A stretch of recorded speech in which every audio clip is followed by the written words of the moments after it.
Chapter 1. Loomings. I'd call me Ishmael. Some years ago, never mind how long precisely, having little or no money in my purse, and nothing particular to interest me on shore, I thought I would sail about a little and see the watery part of the world. It is a way I have of driving off the spleen and regulating the circulation.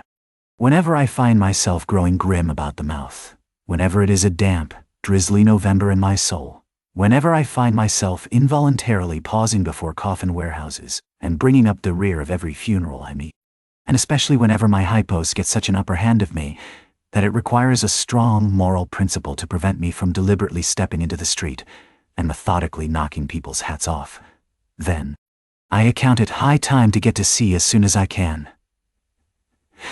This is my substitute for pistol and ball. With a philosophical flourish, Cato throws himself upon his sword. I quietly take to the ship. There's nothing surprising in this. If they but knew it, almost all men in their degree, sometime or other, cherish very nearly the same feelings towards the ocean with me. There now is your insular city of the Manhattoes, belted round by wharves as Indian Isles by coral reefs. Commerce surrounds it with her surf. Right and left, the streets take you waterward. Its extreme downtown is the Battery, where that noble mole is washed by waves and cooled by breezes which a few hours previous were out of sight of land. Look at the crowds of water gazers there. Circumambulate the city of a dreamy Sabbath afternoon. Go from Corlear's Hook to Coenties Slip, and from thence by Whitehall, northward. What do you see? Posted like silent sentinels all around the town stand thousands upon thousands of mortal men fixed in ocean reveries. Some leaning against the spiles, some seated upon the pierheads, some looking over the bulwarks of ships from China, some high aloft in the rigging, as if striving to get a still better seaward peep. But these are all landsmen, of weekdays pent up in lath and plaster, tied to counters, nailed to benches, clinched to desks. How then is this? Are the green fields gone? What do they hear? But look, here come more crowds pacing straight for the water, and seemingly bound for a dive. Strange! Nothing will content them but the extremest limit of the land. Loitering under the shady lee of yonder warehouses will not suffice. No. They must get just as nigh the water as they possibly can without falling in. And there they stand, miles of them, leagues. Inlanders all. They come from lanes and alleys, streets and avenues, north, east, south, and west. Yet here, they all unite. Tell me, does the magnetic virtue of the needles of the compasses of all those ships attract them thither? Once more, say you are in the country, in some high land of lakes. Take almost any path you please, and 10 to 1 it carries you down in a dale, and leaves you there by a pool in the stream. There is magic in it. Let the most absent-minded of men be plunged in his deepest reveries. Stand that man on his legs, set his feet a-going, and he will infallibly lead you to water, if water there be, in all that region. Should you ever be athirst in the great American desert, try this experiment, if your caravan happen to be supplied with a metaphysical professor. Yes, as everyone knows, meditation and water are wedded forever. But here is an artist. He desires to paint you the dreamiest, shadiest, quietest, most enchanting bit of romantic landscape in all the valley of the Saco. What is the chief element he employs? There stand his trees, each with a hollow trunk, as if a hermit and a crucifix were within. And here sleeps his meadow, and there sleep his cattle, and up from yonder cottage goes a sleepy smoke. Deep into distant woodlands winds a mazy way, reaching to overlapping spurs of mountains bathed in their hillside blue. But though the picture lies thus tranced, and though this pine tree shakes down its sighs like leaves upon this shepherd's head, yet all were vain, unless the shepherd's eye were fixed upon the magic stream before him. Go visit the prairies in June, when for scores on scores of miles you wade knee-deep among tiger lilies. What is the one charm wanting? Water. There is not a drop of water there. Were Niagara but a cataract of sand, would you travel your 1,000 miles to see it? Why did the poor poet of Tennessee, upon suddenly receiving 2 handfuls of silver, deliberate whether to buy him a coat which he sadly needed, or invest his money in a pedestrian trip to Rockaway Beach? Why is almost every robust, healthy boy with a robust, healthy soul in him at some time or other crazy to go to sea? Why upon your first voyage as a passenger did you yourself feel such a mystical vibration when first told that you and your ship were now out of sight of land? Why did the old Persians hold the sea holy? Why did the Greeks give it a separate deity, an own brother of Jove? Surely all this is not without meaning. And still deeper, the meaning of that story of Narcissus, who, because he could not grasp the tormenting, mild image he saw in the fountain, plunged into it and was drowned. But that same image we ourselves see in all rivers and oceans. It is the image of the ungraspable phantom of life, and this is the key to it all. Now, when I say that I am in the habit of going to sea whenever I begin to grow hazy about the eyes, and begin to be overconscious of my lungs, I do not mean to have it inferred that I ever go to sea as a passenger. For to go as a passenger you must needs have a purse, and a purse is but a rag unless you have something in it. Besides, passengers get seasick, grow quarrelsome, don't sleep of nights, do not enjoy themselves much, as a general thing. No, I never go as a passenger. Nor, though I am something of a salt, do I ever go to sea as a commodore or a captain or a cook. I abandon the glory and distinction of such offices to those who like them. For my part, I abominate all honorable, respectable toils, trials, and tribulations of every kind whatsoever. It is quite as much as I can do to take care of myself, without taking care of ships, barks, brigs, schooners, and what not. And as for going as cook, though I confess there is considerable glory in that, a cook being a sort of officer on shipboard, yet, somehow, I never fancied broiling fowls, though once broiled, judiciously buttered, and judgmatically salted and peppered. There is no one who will speak more respectfully, not to say reverentially, of a broiled fowl than I will. It is out of the idolatrous dotings of the old Egyptians upon broiled ibis and roasted river horse that you see the mummies of those creatures in their huge bakehouses, the pyramids. No, when I go to sea I go as a simple sailor, right before the mast, plumb down into the forecastle, aloft there to the royal masthead. True, they rather order me about some, and make me jump from spar to spar, like a grasshopper in a May meadow. And at first, this sort of thing is unpleasant enough. It touches one's sense of honor, particularly if you come of an old established family in the land, the Van Rensselaers or Randolphs or Hardicanutes. And more than all, if just previous to putting your hand into the tar-pot, you have been lording it as a country schoolmaster, making the tallest boys stand in awe of you. The transition is a keen one, I assure you, from a schoolmaster to a sailor, and requires a strong decoction of Seneca and the Stoics to enable you to grin and bear it.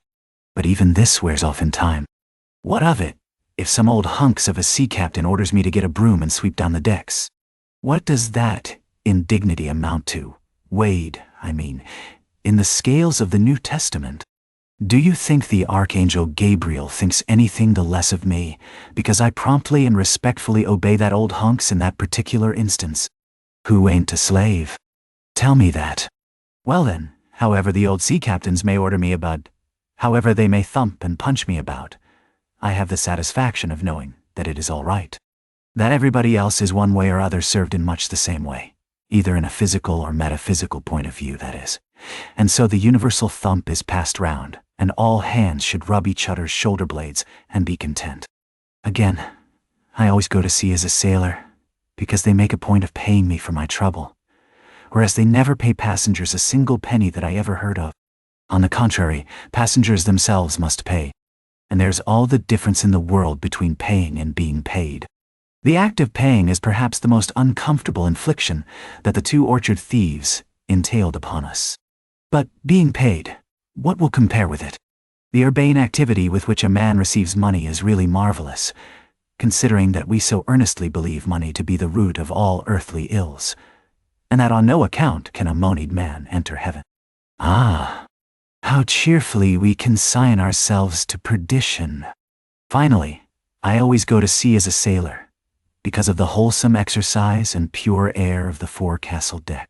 For as in this world headwinds are far more prevalent than winds from astern, that is, if you never violate the Pythagorean maxim, so for the most part, the Commodore on the quarter-deck gets his atmosphere at second hand from the sailors on the forecastle. He thinks he breathes it first, but not so. In much the same way do the commonalty lead their leaders in many other things, at the same time that the leaders little suspect it. But wherefore it was that after having repeatedly smelt the sea as a merchant sailor, I should now take it into my head to go on a whaling voyage. This, the invisible police officer of the fates, who has the constant surveillance of me, and secretly dogs me, and influences me in some unaccountable way, he can better answer than anyone else. And doubtless, my going on this whaling voyage formed part of the grand program of Providence that was drawn up a long time ago. It came in as a sort of brief interlude and solo between more extensive performances. I take it that this part of the bill must have run something like this: Grand contested election for the presidency of the United States. Whaling voyage by one Ishmael. Bloody battle in Afghanistan. Though I cannot tell why it was exactly that those stage managers, the fates, put me down for this shabby part of a whaling voyage, when others were set down for magnificent parts in high tragedies, and short and easy parts in genteel comedies, and jolly parts in farces, though I cannot tell why this was exactly, yet, now that I recall all the circumstances, I think I can see a little into the springs and motives which, being cunningly presented to me under various disguises, induced me to set about performing the part I did, besides cajoling me into the delusion that it was a choice resulting from my own unbiased free will and discriminating judgment. Chief among these motives was the overwhelming idea of the great whale himself. Such a portentous and mysterious monster roused all my curiosity. Then the wild and distant seas where he rolled his island bulk, the undeliverable, nameless perils of the whale. These, with all the attending marvels of 1,000 Patagonian sights and sounds, helped to sway me to my wish. With other men, perhaps, such things would not have been inducements, but as for me, I am tormented with an everlasting itch for things remote. I love to sail forbidden seas and land on barbarous coasts. Not ignoring what is good, I am quick to perceive a horror, and could still be social with it. Would they let me, since it is but well to be on friendly terms with all the inmates of the place one lodges in? By reason of these things, then, the whaling voyage was welcome. The great floodgates of the wonder world swung open, and in the wild conceits that swayed me to my purpose, two and two there floated into my inmost soul endless processions of the whale, and mid most of them all, one grand hooded phantom, like a snow hill in the air. Chapter 2. The Carpet Bag. I stuffed a shirt or two into my old carpet bag, tucked it under my arm, and started for Cape Horn and the Pacific. Quitting the good city of Old Manhattan, I duly arrived in New Bedford. It was a Saturday night in December. Much was I disappointed upon learning that the little packet for Nantucket had already sailed, and that no way of reaching that place would offer, till the following Monday. As most young candidates for the pains and penalties of whaling stop at this same New Bedford, thence to embark on their voyage, it may as well be related that I, for one, had no idea of so doing. For my mind was made up to sail in no other than a Nantucket craft, because there was a fine, boisterous something about everything connected with that famous old island, which amazingly pleased me. Besides, though New Bedford has of late been gradually monopolizing the business of whaling, and though in this matter poor old Nantucket is now much behind her, yet Nantucket was her great original, the Tyre of this Carthage, the place where the first dead American whale was stranded. Where else but from Nantucket did those aboriginal whalemen, the Red Men, first sally out in canoes to give chase to the Leviathan? And where but from Nantucket, too, did that first adventurous little sloop put forth, partly laden with imported cobblestones, so goes the story, to throw at the whales, in order to discover when they were nigh enough to risk a harpoon from the bowsprit?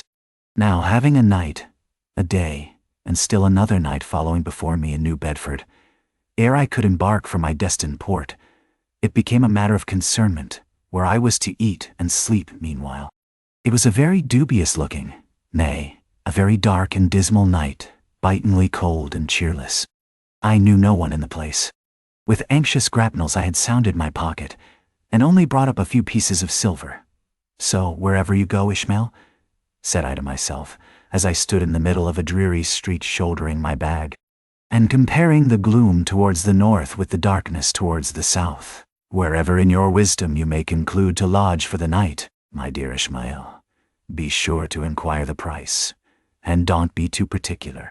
With halting steps I paced the streets and passed the sign of the crossed harpoons, but it looked too expensive and jolly there.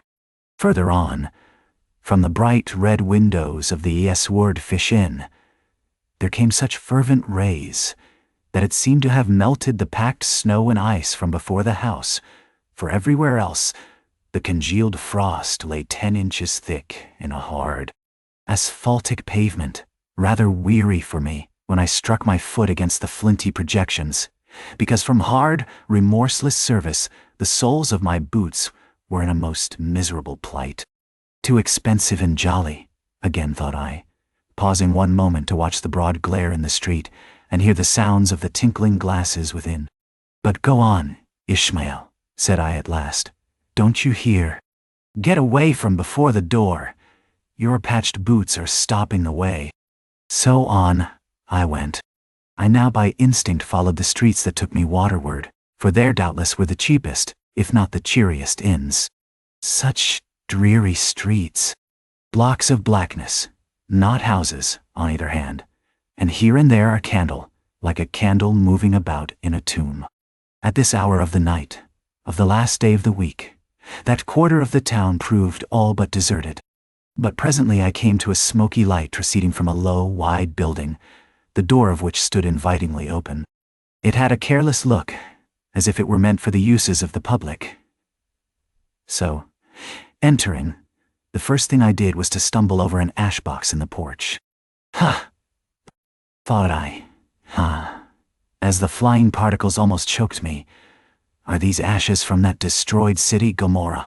But the crossed harpoons and the swordfish, this then must needs be the sign of the trap. However, I picked myself up and hearing a loud voice within, pushed on and opened a second interior door. It seemed the great black parliament sitting in Tophet. 100 black faces turned round in their rows to peer, and beyond, a black angel of doom was beating a book in a pulpit. It was a Negro church, and the preacher's text was about the blackness of darkness and the weeping and wailing and teeth gnashing there. Ishmael, muttered I, backing out, wretched entertainment at the sign of the trap. Moving on, I at last came to a dim sort of light not far from the docks, and heard a forlorn creaking in the air. And looking up, saw a swinging sign over the door with a white painting upon it, faintly representing a tall straight jet of misty spray, and these words underneath, the Spouter Inn, Peter Coffin. Coffin? Spouter? Rather ominous in that particular connection, thought I. But it is a common name in Nantucket, they say. And I suppose this Peter here is an emigrant from there. As the light looked so dim, and the place, for the time, looked quiet enough, and the dilapidated little wooden house itself looked as if it might have been carted here from the ruins of some burnt district. And as the swinging sign had a poverty-stricken sort of creak to it, I thought that here was the very spot for cheap lodgings, and the best of pea coffee. It was a queer sort of place, a gable-ended old house, one side palsied as it were, and leaning over sadly. It stood on a sharp, bleak corner, where that tempestuous wind Euroclydon kept up a worse howling than ever it did about poor Paul's tossed craft. Euroclydon, nevertheless, is a mighty pleasant zephyr to anyone indoors, with his feet on the hob quietly toasting for bed. In judging of that tempestuous wind called Euroclydon, says an old writer, of whose works I possess the only copy extant, it maketh a marvellous difference, whether thou lookest out at it from a glass window where the frost is all on the outside, or whether thou observest it from that sashless window, where the frost is on both sides, and of which the white death is the only glazier. True enough, thought I, as this passage occurred to my mind, Old black letter, thou reasonest well. Yes, these eyes are our windows, and this body of mine is the house. What a pity they didn't stop up the chinks in the crannies, though, and thrust in a little lint here and there. But it's too late to make any improvements now. The universe is finished, the copestone is on, and the chips were carted off 1,000,000 years ago. Poor Lazarus there, chattering his teeth against the curbstone for his pillow, and shaking off his tatters with his shiverings, he might plug up both ears with rags, and put a corn cob into his mouth.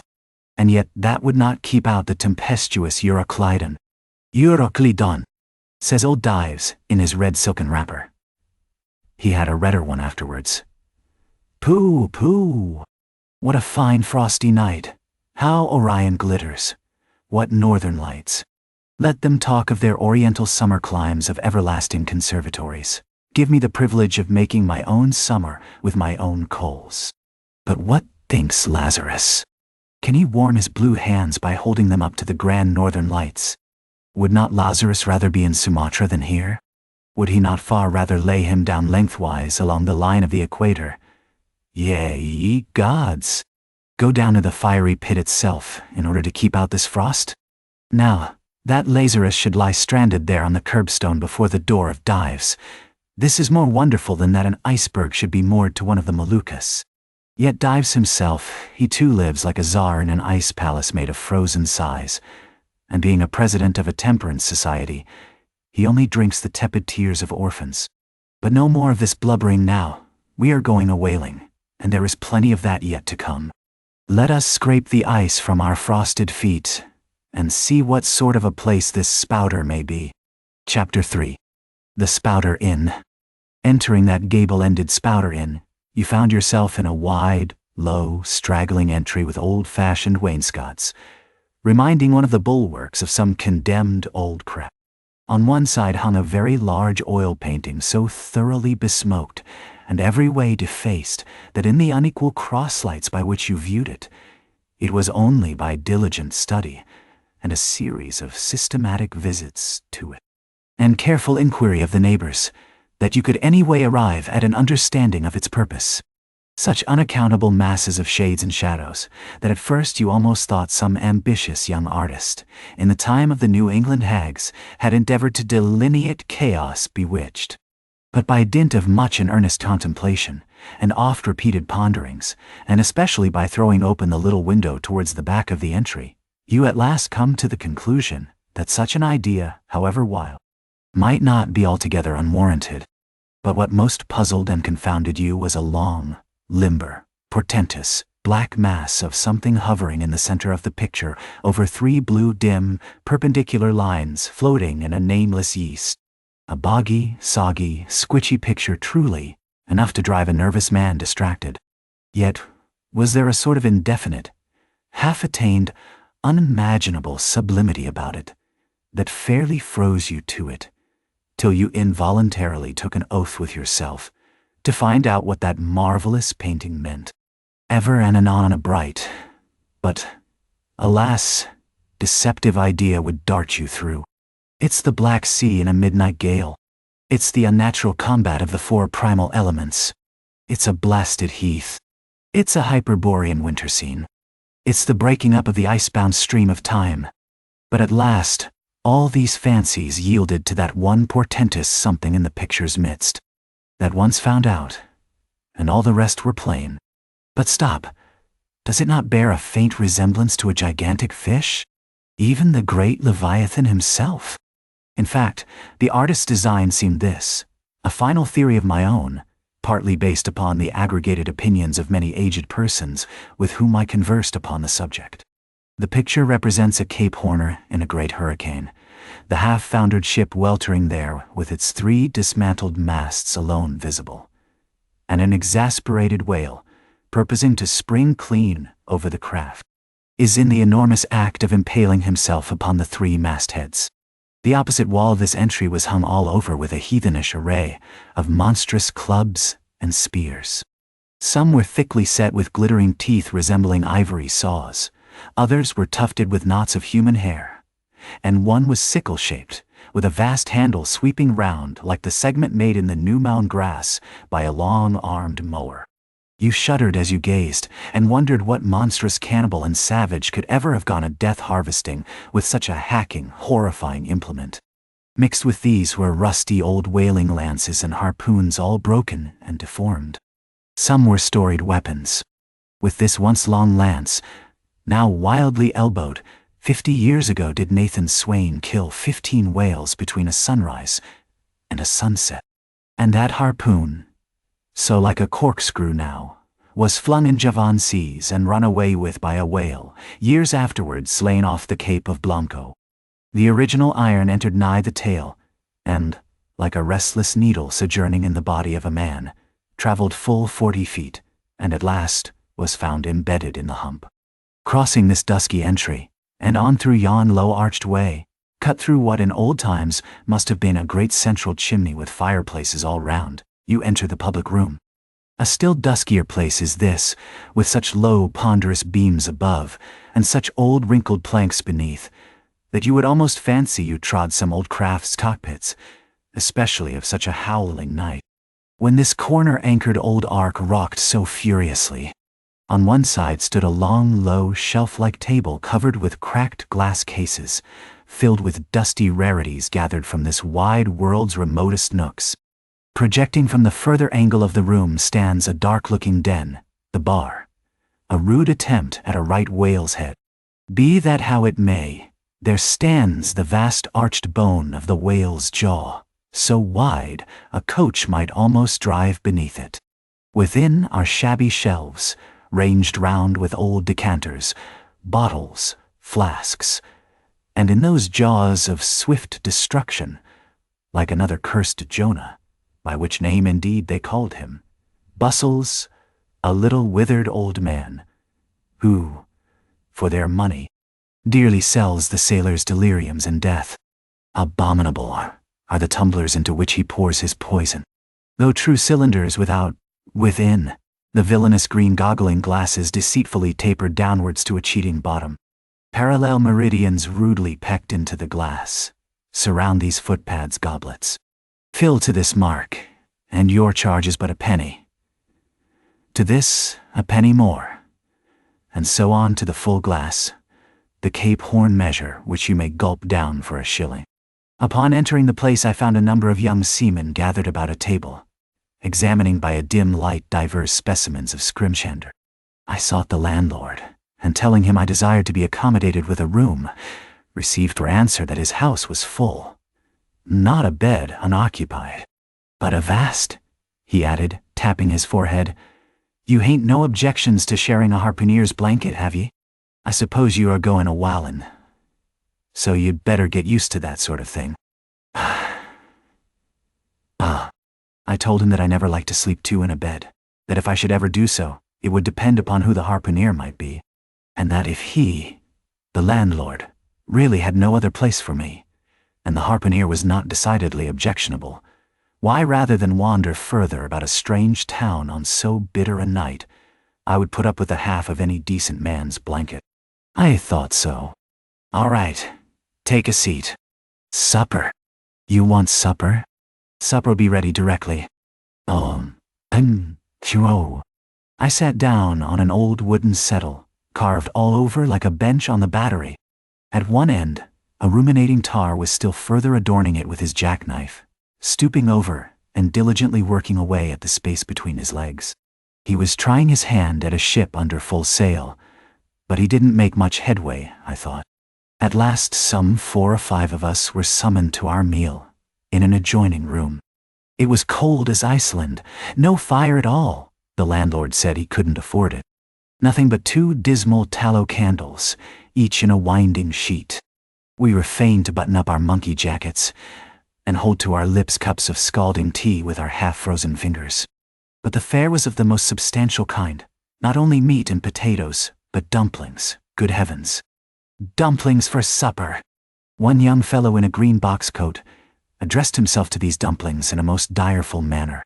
My boy, said the landlord, you'll have the nightmare to a dead sartainty. Landlord, I whispered, that ain't the harpooner, is it? Oh, no, said he, looking a sort of diabolically funny. The harpooner is a dark-complexioned chap. He never eats dumplings, he don't. He eats nothing but steaks, and he likes 'em rare. Dosh. The devil he does, says I. Where is that harpooner? Is he here? Nah. Oh. He'll be here afore long, was the answer. I could not help it, but I began to feel suspicious of this dark-complexioned harpooner. At any rate, I made up my mind that if it so turned out that we should sleep together, he must undress and get into bed before I did. Supper over, the company went back to the bar room, when, knowing not what else to do with myself, I resolved to spend the rest of the evening as a looker-on. Presently a rioting noise was heard without. Starting up, the landlord cried, "That's the Grampus's crew. I seed her reported in the offing this morning. A 3 years' voyage and a full ship. Hurrah, boys. Now we'll have the latest news from the Fijis." Me. A tramping of sea boots was heard in the entry. The door was flung open, and in rolled a wild set of mariners enough, enveloped in their shaggy watch coats, and with their heads muffled in woolen comforters, all bedarned and ragged, and their beards stiff with icicles. They seemed an eruption of bears from Labrador. They had just landed from their boat, and this was the first house they entered. No wonder, then, that they made a straight wake for the whale's mouth. The bar, when the wrinkled little old Jonah, there officiating, soon poured them out brimmers all round. One complained of a bad cold in his head, upon which Jonah mixed him a pitch-like potion of gin and molasses, which he swore was a sovereign cure for all colds and catarrhs whatsoever, never mind of how long-standing, or whether caught off the coast of Labrador, or on the weather side of an ice island. The liquor soon mounted into their heads, as it generally does even with the errantist topers newly landed from sea, and they began capering about most obstreperously. I observed, however, that one of them held somewhat aloof, and though he seemed desirous not to spoil the hilarity of his shipmates by his own sober face, yet upon the whole he refrained from making as much noise as the rest. This man interested me at once, and since the sea gods had ordained that he should soon become my shipmate, though but a sleeping partner one, so far as this narrative is concerned, I will here venture upon a little description of him. He stood full 6 feet in height, with noble shoulders, and a chest like a cofferdam. I have seldom seen such brawn in a man. His face was deeply brown and burnt, making his white teeth dazzling by the contrast, while in the deep shadows of his eyes floated some reminiscences that did not seem to give him much joy. His voice at once announced that he was a Southerner, and from his fine stature I thought he must be one of those tall mountaineers from the Alleghanian Ridge in Virginia. When the revelry of his companions had mounted to its height, this man slipped away unobserved, and I saw no more of him till he became my comrade on the sea. In a few minutes, however, he was missed by his shipmates, and being, it seems, for some reason a huge favorite with them, they raised a cry of, "Bulkington! Bulkington! Where's Bulkington?" and darted out of the house in pursuit of him. It was now about 9 o'clock, and the room seeming almost supernaturally quiet after these orgies, I began to congratulate myself upon a little plan that had occurred to me just previous to the entrance of the seamen. No man prefers to sleep 2 in a bed. In fact, you would a good deal rather not sleep with your own brother. I don't know how it is, but people like to be private when they are sleeping. And when it comes to sleeping with an unknown stranger, in a strange inn, in a strange town, and that stranger a harpooner, then your objections indefinitely multiply. Nor was there any earthly reason why I as a sailor should sleep 2 in a bed, more than anybody else. For sailors no more sleep 2 in a bed at sea than bachelor kings do ashore. To be sure, they all sleep together in one apartment, but you have your own hammock, and cover yourself with your own blanket, and sleep in your own skin. The more I pondered over this harpooner, the more I abominated the thought of sleeping with him. It was fair to presume that being a harpooner, his linen or woolen, as the case might be, would not be of the tidiest, certainly none of the finest. I began to twitch all over. Besides, it was getting late, and my decent harpooner ought to be home and going bedwards. Suppose now he should tumble in upon me at midnight. How could I tell from what vile hole he had been coming? Landlord! I have changed my mind about that harpooner. I shan't sleep with him. I'll try the bench here. Why, duh. Just as you please. I'm sorry I can't spare ye a tablecloth for a mattress, and it's a plague I rough board here, feeling of the knots and notches. But wait a bit, Scrimshander. I've got a carpenter's plane there in the bar. Wait, I say, and I'll make ye snug enough. So saying, he procured the plane, and with his old silk handkerchief, first dusting the bench, vigorously set to planing away at my bed, the while grinning like an ape. The shavings flew right and left, till at last the plain iron came bump against an indestructible knot. The landlord was near spraining his wrist, and I told him for heaven's sake to quit. The bed was soft enough to suit me, and I did not know how all the planing in the world could make eider down of a pine plank. So gathering up the shavings with another grin, and throwing them into the great stove in the middle of the room, he went about his business, and left me in a brown study. I now took the measure of the bench, and found that it was a foot too short, but that could be mended with a chair. But it was a foot too narrow, and the other bench in the room was about 4 inches higher than the planed one. So there was no yoking them. I then placed the first bench lengthwise along the only clear space against the wall, leaving a little interval between, for my back to settle down in. But I soon found that there came such a draught of cold air over me from under the sill of the window, that this plan would never do at all, especially as another current from the rickety door met the one from the window, and both together formed a series of small whirlwinds in the immediate vicinity of the spot where I'd thought to spend the night. The devil fetch that harpooner, thought I. But stop. Couldn't I steal a march on him, bolt his door inside, and jump into his bed, not to be wakened by the most violent knockings? It seemed no bad idea, but upon second thoughts, I dismissed it. For who could tell but what the next morning, so soon as I popped out of the room, the harpooner might be standing in the entry, all ready to knock me down. Still, looking round me again, and seeing no possible chance of spending a sufferable night unless in some other person's bed, I began to think that after all, I might be cherishing unwarrantable prejudices against this unknown harpooner. Thinks I, I'll wait a while. He must be dropping in before long. I'll have a good look at him then, and perhaps we may become jolly good bedfellows after all. There's no telling. But though the other boarders kept coming in by 1s, 2s, and 3s, and going to bed, yet no sign of my harpooner. Landlord, said I, what sort of a chap is he? Does he always keep such late hours? It was now hard upon 12 o'clock. The landlord chuckled again with his lean chuckle, and seemed to be mightily tickled at something beyond my comprehension. No, he answered. Generally he's an early bird, early to bed and early to rise. Yes, he's the bird what catches the worm. But tonight he went out a-peddling, you see, and I don't see what on earth keeps him so late, unless, maybe, he can't sell his head. Deem, Pemtree, can't sell his head. What sort of a bamboozingly story is this you are telling me? Getting into a towering rage. Do you pretend to say, landlord, that this harpooner is actually engaged this blessed Saturday night, or rather, Sunday morning, in peddling his head around this town? That's precisely it, said the landlord. And I told him he couldn't sell it here.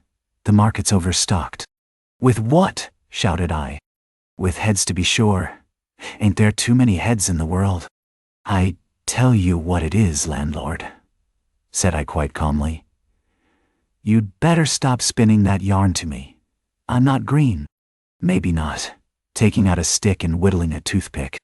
But I rather guess you'll be done brown if that air harpooner hears you a-slandering his head.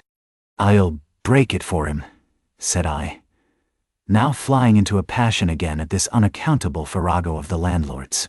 It's broke already, said he. Broke, said I. Broke, do you mean? Sartain, and that's the very reason he can't sell it, I guess. Landlord, said I, going up to him as cool as Mount Terry. Hecla in a snowstorm. Landlord, stop whittling. You and I must understand one another, and that too without delay. I come to your house and want a bed. You tell me you can only give me half a one, that the other half belongs to a certain harpooner. And about this harpooner, whom I have not yet seen, You persist in telling me the most mystifying and exasperating stories, tending to beget in me an uncomfortable feeling towards the man whom you designed for my bedfellow. A sort of connection, landlord, which is an intimate and confidential one in the highest degree. I now demand of you to speak out and tell me who and what this harpooner is, and whether I shall be in all respects safe to spend the night with him. And in the first place, you will be so good as to unsay that story about selling his head, which, if true, I take to be good evidence that this harpooner is stark mad, and I've no idea of sleeping with a madman. And you, sir, landlord. You, sir, by trying to induce me to do so knowingly, would thereby render yourself liable to a criminal prosecution. Nay, on say, Bashi, a what is so, Nasher say, Ibo, Wall? Said the landlord, fetching a long breath. That's a purty long sarmon for a chap that rips a little now and then. But be easy. This here harpooner I have been telling you of has just arrived from the South Seas, where he bought up a lot of bomb New Zealand heads, great curios, you know, and he's sold all on 'em but one. And that one he's trying to sell tonight, 'cause tomorrow's Sunday, and it would not do to be selling human heads about the streets when folks is going to churches. He wanted to, last Sunday, but I stopped him just as he was going out of the door with 4 heads strung on a string, for all the earth like a string of Indians. Nusha. This account cleared up the otherwise unaccountable mystery, and showed that the landlord, after all, had had no idea of fooling me. But at the same time, what could I think of a harpooner who stayed out of a Saturday night clean into the holy Sabbath, engaged in such a cannibal business as selling the heads of dead idolaters? Depend upon it, landlord, that harpooner's a dangerous man. He pays reglar, was the rejoinder. But come, it's getting dreadful late. You had better be turning flukes. It's a nice bed. Sal and me slept in that air bed the night we were spliced. There's plenty of room for 2 to kick about in that bed. It's an almighty big bed that. Why, afore we give it up, Sal used to put our Sam and little Johnny in the foot of it. But I got a dreaming and sprawling about one night, and somehow Sam got pitched on the floor and came near breaking his arm. Arter that, Sal said it wouldn't do. Come along here. I'll give you a glim in a jiffy. And so saying, he lighted a candle and held it towards me, offering to lead the way. But I stood irresolute, when looking at a clock in the corner, he exclaimed, I vomit Sunday. You won't see that harpooner tonight. He's come to anchor somewhere. Come along then. Do come, won't ye come? I considered the matter a moment. And then upstairs we went, and I was ushered into a small room, cold as a clam, and furnished, sure enough, with a prodigious bed, almost big enough indeed for any 4 harpooneers to sleep abreast. There, said the landlord, placing the candle on a crazy old sea chest that did double duty as a washstand and center table. There, make yourself comfortable now, and good night to ye. I turned round from eyeing the bed, but he had disappeared. Folding back the counterpane, I stooped over the bed. Though none of the most elegant, it yet stood the scrutiny tolerably well. I then glanced round the room, and besides the bedstead and center table, could see no other furniture belonging to the place, but a rude shelf, the 4 walls, and a papered fireboard representing a man striking a whale. Of things not properly belonging to the room, there was a hammock lashed up and thrown upon the floor in one corner. Also a large seaman's bag containing the harpooner's wardrobe, no doubt in lieu of a land trunk. Likewise, there was a parcel of outlandish bonefish hooks on the shelf over the fireplace, and a tall harpoon standing at the head of the bed. But what is this on the chest? I took it up, and held it close to the light, and felt it, and smelt it, and tried every way possible to arrive at some satisfactory conclusion concerning it. I can compare it to nothing but a large doormat, ornamented at the edges with little tinkling tags, something like the stained porcupine quills round an Indian moccasin. There was a hole or slit in the middle of this mat, as you see the same in South American ponchos. But could it be possible that any sober harpooner would get into a doormat and parade the streets of any Christian town in that sort of guise? I put it on to try it, and it weighed me down like a hamper, being uncommonly shaggy and thick, and I thought a little damp, as though this mysterious harpooner had been wearing it of a rainy day. I went up in it to a bit of glass stuck against the wall, and I never saw such a sight in my life. I tore myself out of it in such a hurry that I gave myself a kink in the neck. I sat down on the side of the bed and commenced thinking about this head-peddling harpooner and his doormat. After thinking some time on the bedside, I got up and took off my monkey jacket, and then stood in the middle of the room thinking.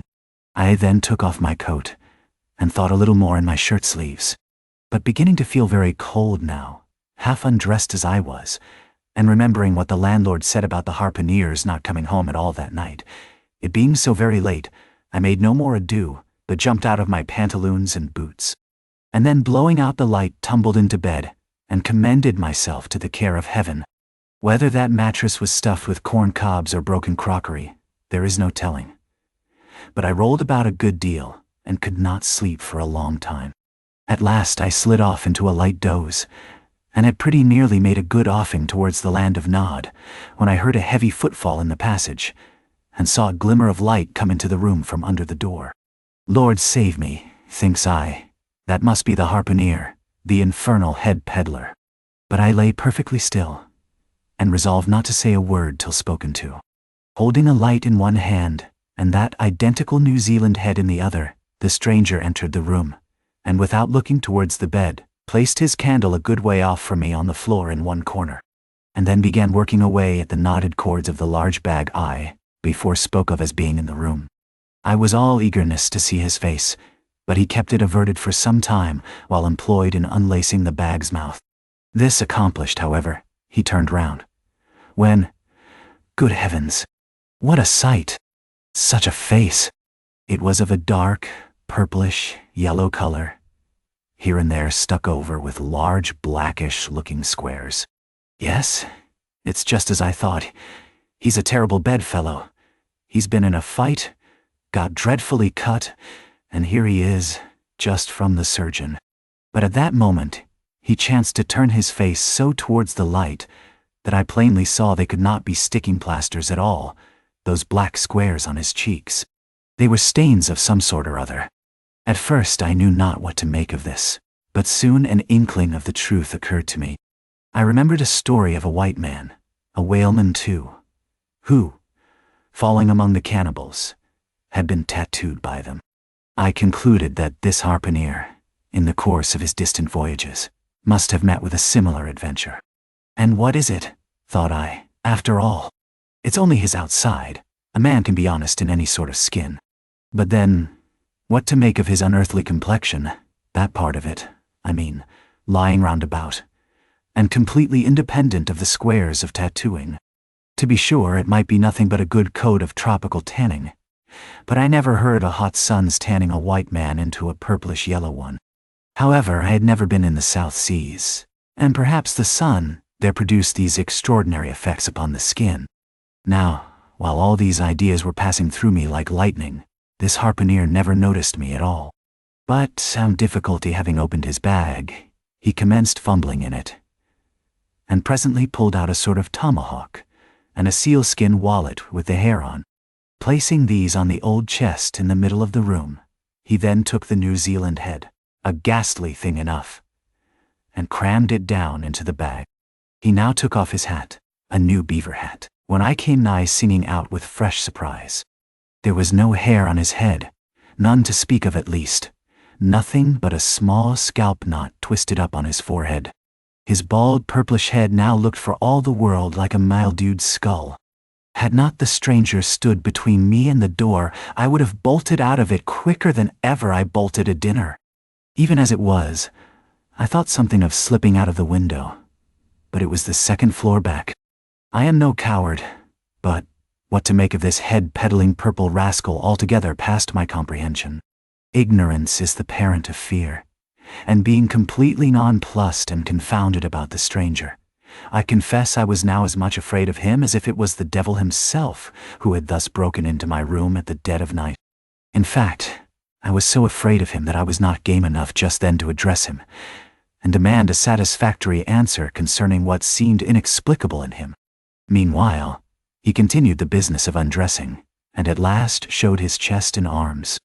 As I live, these covered parts of him were checkered with the same squares as his face.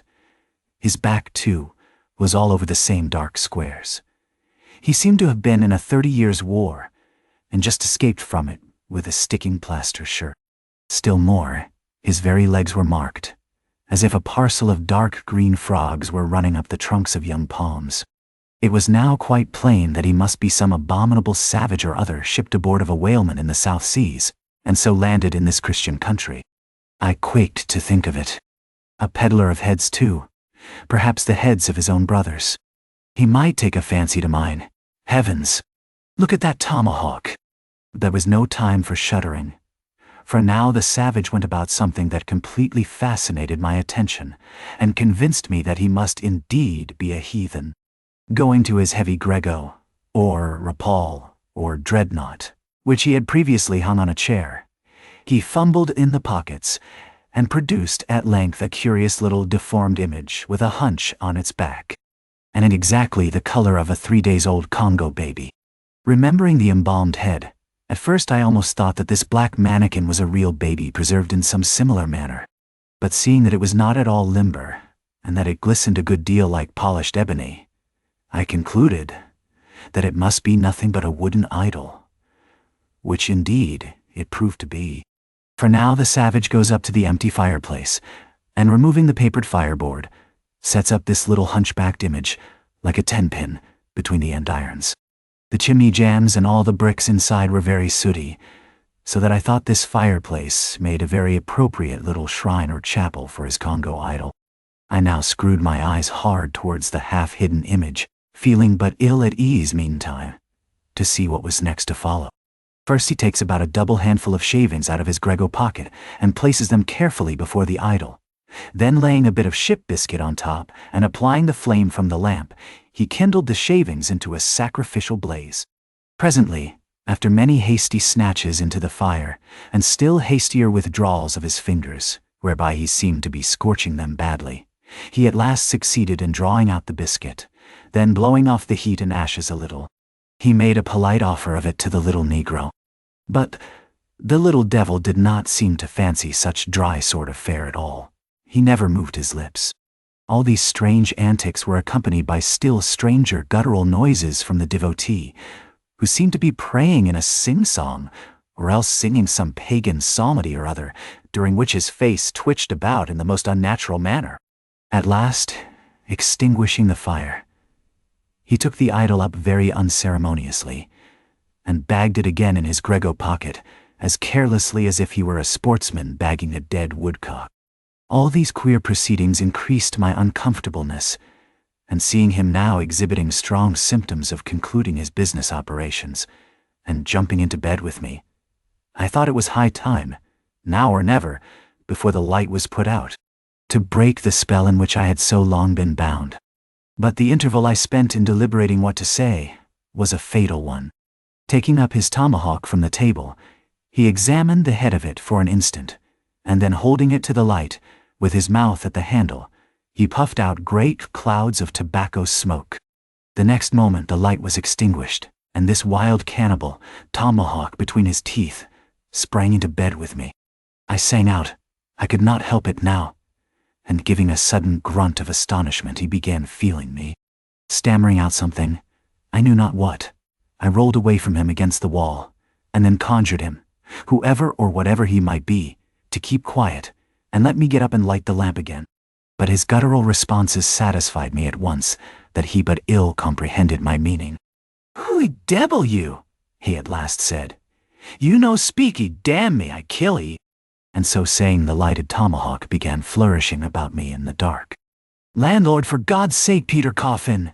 shouted I. "Landlord! Watch! Coffin! Angels! Save me! No! Speak e! Tell me who he be, or damn me, I kill ye!" Again growled the cannibal, while his horrid flourishings of the tomahawk scattered the hot tobacco ashes about me till I thought my linen would get on fire. But thank heaven, at that moment the landlord came into the room light in hand, and leaping from the bed I ran up to him. "Don't be afraid now," said he, grinning again. Queequeg here wouldn't harm a hair of your head. Stop your grinning, shouted I. And why didn't you tell me that infernal harpooner was a cannibal? I thought ye knowed it, didn't I tell ye? He was a peddlin' heads around town? But turn flukes again and go to sleep. Queequeg, look here. You sabe me. I sabe. You this man sleep you sabe.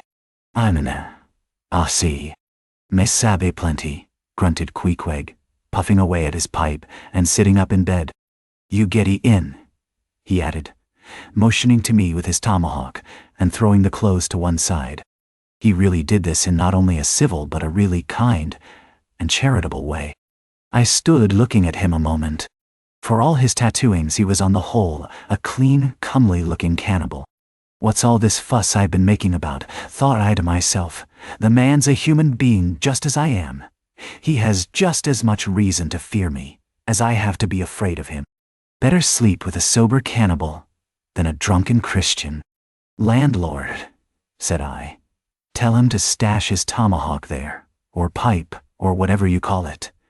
Tell him to stop smoking, in short, and I will turn in with him. But I don't fancy having a man smoking in bed with me. It's dangerous. Besides, I ain't in short. Nah, This being told to Queequeg, he at once complied, and again politely motioned me to get into bed, rolling over to one side as much as to say, I want touch a leg of ye. Good night, landlord, said I. You may go. Diennisimti, undersire. I turned in, and never slept better in my life. Chapter 4. The Counterpane. Upon waking next morning about daylight, I found Queequeg's arm thrown over me in the most loving and affectionate manner. You had almost thought I had been his wife. The counterpane was of patchwork, full of odd little party-colored squares and triangles, and this arm of his tattooed all over with an interminable Cretan labyrinth of a figure, no two parts of which were of one precise shade, owing I suppose to his keeping his arm at sea unmethodically in sun and shade. His shirt sleeves irregularly rolled up at various times. This same arm of his, I say, looked for all the world like a strip of that same patchwork quilt. Indeed, partly lying on it as the arm did when I first awoke, I could hardly tell it from the quilt. They so blended their hues together, and it was only by the sense of weight and pressure that I could tell that Queequeg was hugging me. My sensations were strange. Let me try to explain them. When I was a child, I well remember a somewhat similar circumstance that befell me. Whether it was a reality or a dream, I never could entirely settle. The circumstance was this. I had been cutting up some caper or other. I think it was trying to crawl up the chimney, as I had seen a little sweep do a few days previous, and my stepmother, who, somehow or other, was all the time whipping me, or sending me to bed supperless. My mother dragged me by the legs out of the chimney and packed me off to bed, though it was only 2 o'clock in the afternoon of the 21st June, the longest day in the year in our hemisphere. I felt dreadfully, but there was no help for it. So upstairs, I went to my little room in the 3rd floor, undressed myself as slowly as possible so as to kill time, and with a bitter sigh got between the sheets. I lay there dismally calculating that 16 entire hours must elapse before I could hope for a resurrection. 16 hours in bed! The small of my back ached to think of it. And it was so light too. The sun shining in at the window, and a great rattling of coaches in the streets, and the sound of gay voices all over the house. I felt worse and worse. At last I got up, dressed, and softly going down in my stockinged feet, sought out my stepmother, and suddenly threw myself at her feet, beseeching her as a particular favor to give me a good slippering for my misbehavior. Anything indeed but condemning me to lie abed such an unendurable length of time. But she was the best and most conscientious of stepmothers, and back I had to go to my room. For several hours I lay there broad awake, feeling a great deal worse than I have ever done since, even from the greatest subsequent misfortunes. At last I must have fallen into a troubled nightmare of a doze, and slowly waking from it, half steeped in dreams. I opened my eyes, and the before sunlit room was now wrapped in outer darkness. Instantly I felt a shock running through all my frame. Nothing was to be seen, and nothing was to be heard, but a supernatural hand seemed placed in mine. My arm hung over the counterpane, and the nameless, unimaginable, silent form or phantom, to which the hand belonged, seemed closely seated by my bedside. For what seemed ages piled on ages, I lay there, frozen with the most awful fears, not daring to drag away my hand, yet ever thinking that if I could but stir it one single inch, the horrid spell would be broken. I knew not how this consciousness at last glided away from me. But waking in the morning, I shudderingly remembered it all, and for days and weeks and months afterwards, I lost myself in confounding attempts to explain the mystery. Nay, to this very hour, I often puzzle myself with it. Now, take away the awful fear, and my sensations at feeling the supernatural hand in mine were very similar, in their strangeness, to those which I experienced on waking up and seeing Queequeg's pagan arm thrown round me. But at length all the past night's events soberly recurred, one by one, in fixed reality, and then I lay only alive to the comical predicament. For though I tried to move his arm, unlock his bridegroom clasp, yet, sleeping as he was, he still hugged me tightly, as though naught but death should part us twain. I now strove to rouse him, Queequeg, but his only answer was a snore. I then rolled over, my neck feeling as if it were in a horse collar, and suddenly felt a slight scratch. Throwing aside the counterpane, there lay the tomahawk sleeping by the savage's side, as if it were a hatchet-faced baby. Hey, pickle truly, thought I, a bed here in a strange house in the broad day with a cannibal and a tomahawk? Queek! In the name of goodness, Queequeg, wake!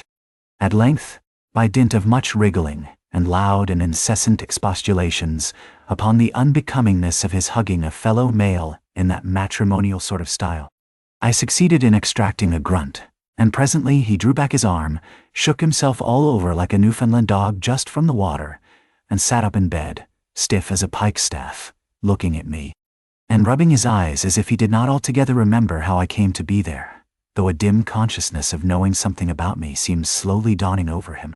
Meanwhile, I lay quietly eyeing him, having no serious misgivings now, and bent upon narrowly observing so curious a creature. When, at last, his mind seemed made up touching the character of his bedfellow, and he became, as it were, reconciled to the fact, he jumped out upon the floor, and by certain signs and sounds gave me to understand that, if it pleased me, he would dress first and then leave me to dress afterwards, leaving the whole apartment to myself.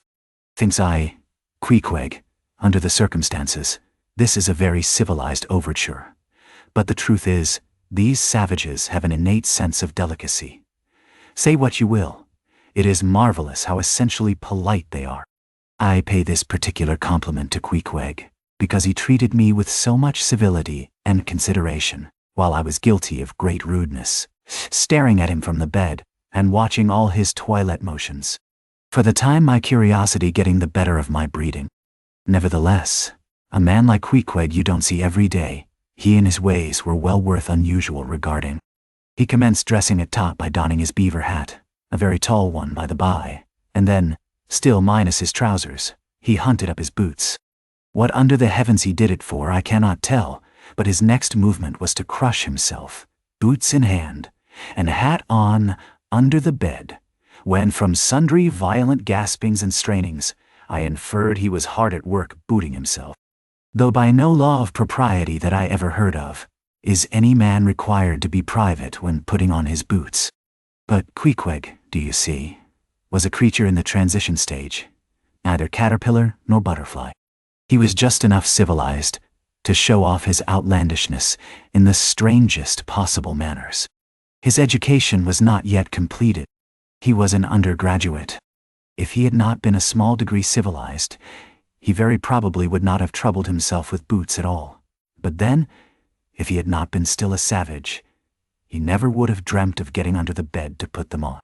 At last, he emerged with his hat very much dented and crushed down over his eyes, and began creaking and limping about the room, as if, not being much accustomed to boots, his pair of damp, wrinkled cowhide ones, probably not made to order either, rather pinched and tormented him at the first go-off of a bitter cold morning.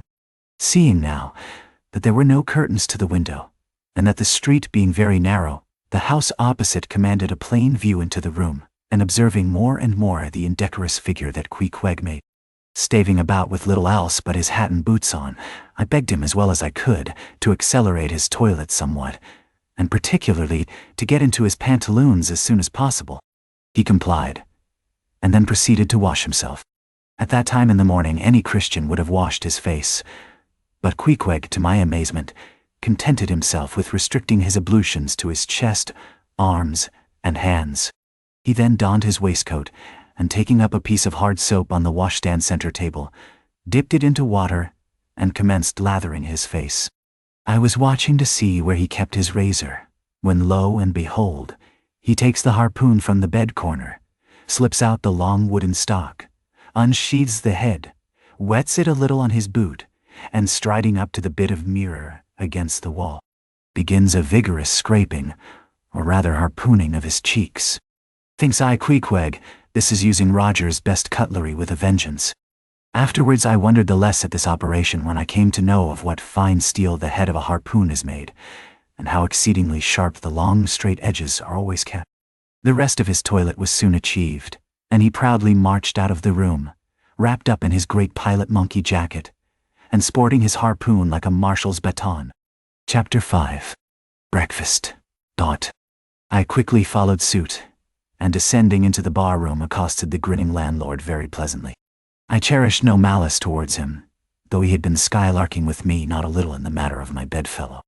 However, a good laugh is a mighty good thing, and rather too scarce a good thing. The more's the pity. So, if any one man in his own proper person affords stuff for a good joke to anybody, let him not be backward, but let him cheerfully allow himself to spend and be spent in that way.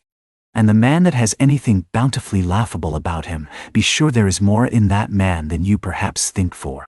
The bar-room was now full of the boarders who had been dropping in the night previous, and whom I had not as yet had a good look at. They were nearly all whalemen, chief mates, and second mates, and third mates, and sea carpenters, and sea coopers, and sea blacksmiths, and harpooneers, and shipkeepers, a brown and brawny company with bosky beards, an unshorn shaggy set, all wearing monkey jackets for morning gowns. You could pretty plainly tell how long each one had been ashore. This young fellow's healthy cheek is like a sun-toasted pear in hue, and would seem to smell almost as musky. He cannot have been 3 days landed from his Indian voyage. That man next him looks a few shades lighter. You might say a touch of satin wood is in him. In the complexion of a third still lingers a tropic tawn, but slightly bleached withal. He doubtless has tarried whole weeks ashore.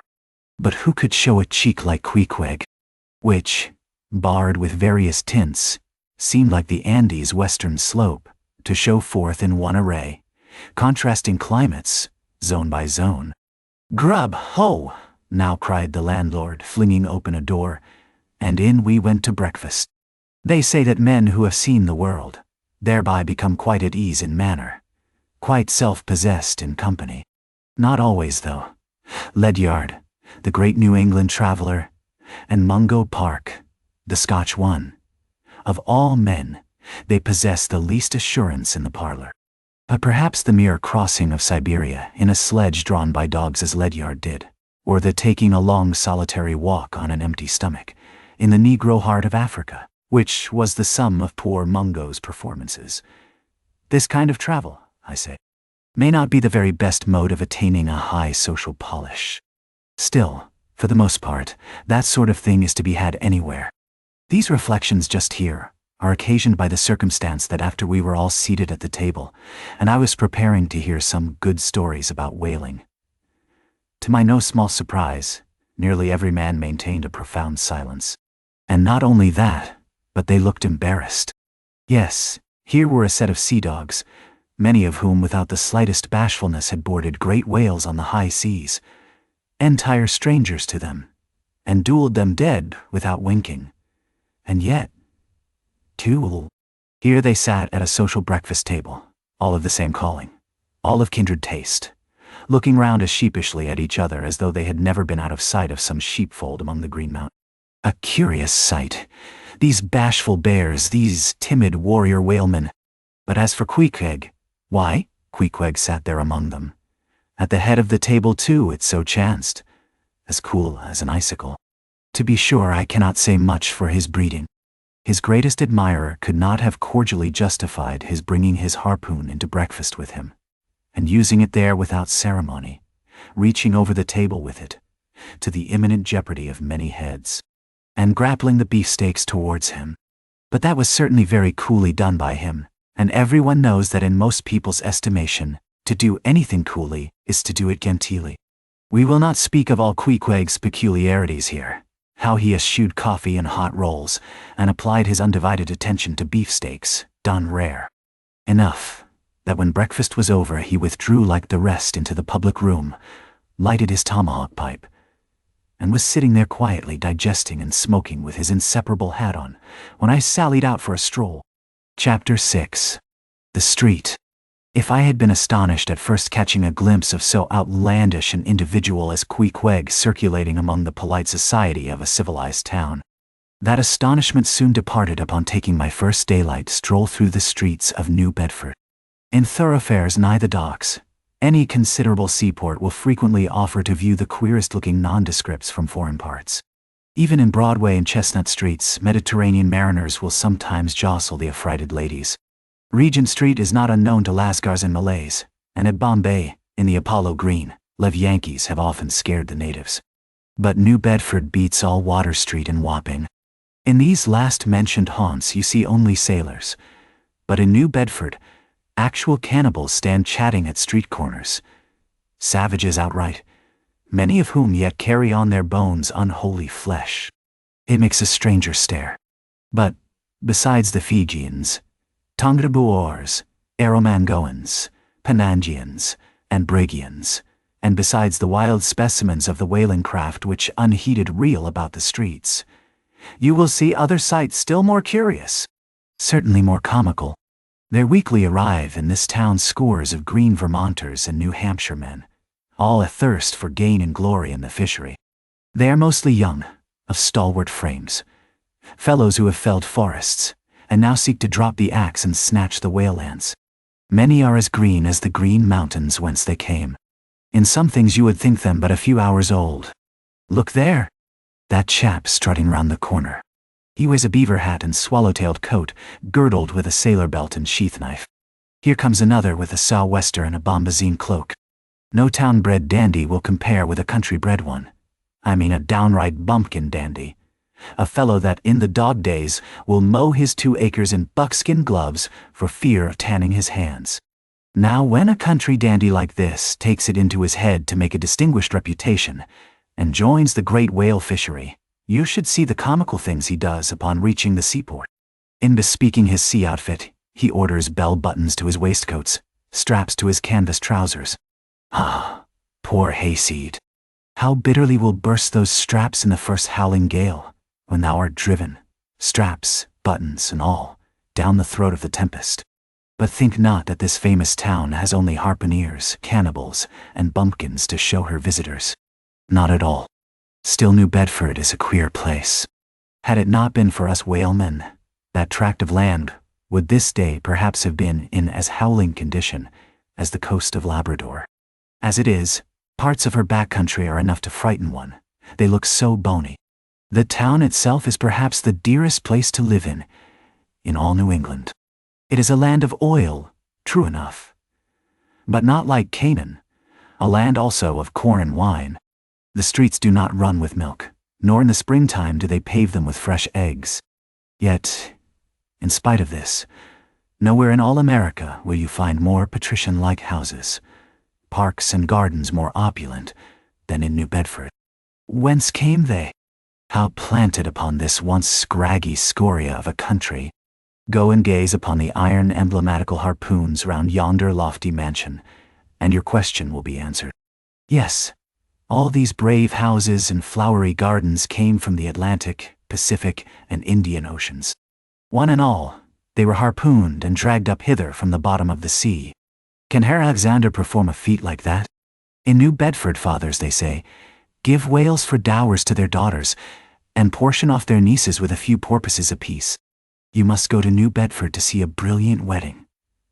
For, they say, they have reservoirs of oil in every house, and every night recklessly burn their lengths in spermaceti candles. In summertime, the town is sweet to see, full of fine maples, long avenues of green and gold. And in August, high in air, the beautiful and bountiful horse chestnuts, candelabra-wise, proffer the passer-by their tapering upright cones of congregated blossoms. So omnipotent is art, which in many a district of New Bedford has superinduced bright terraces of flowers upon the barren refuse rocks thrown aside at creation's final day.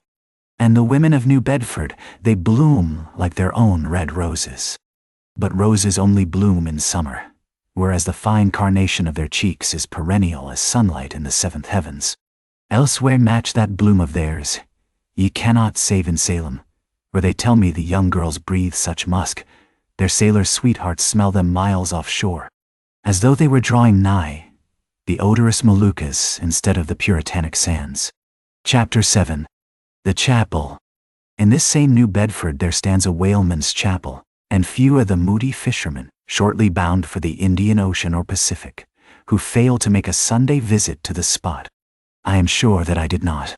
Returning from my first morning stroll, I again sallied out upon this special errand. The sky had changed from clear, sunny cold to driving sleet and mist. Wrapping myself in my shaggy jacket of the cloth called bearskin, I fought my way against the stubborn storm. Entering, I found a small scattered congregation of sailors, and sailors' wives and widows. A muffled silence reigned, only broken at times by the shrieks of the storm.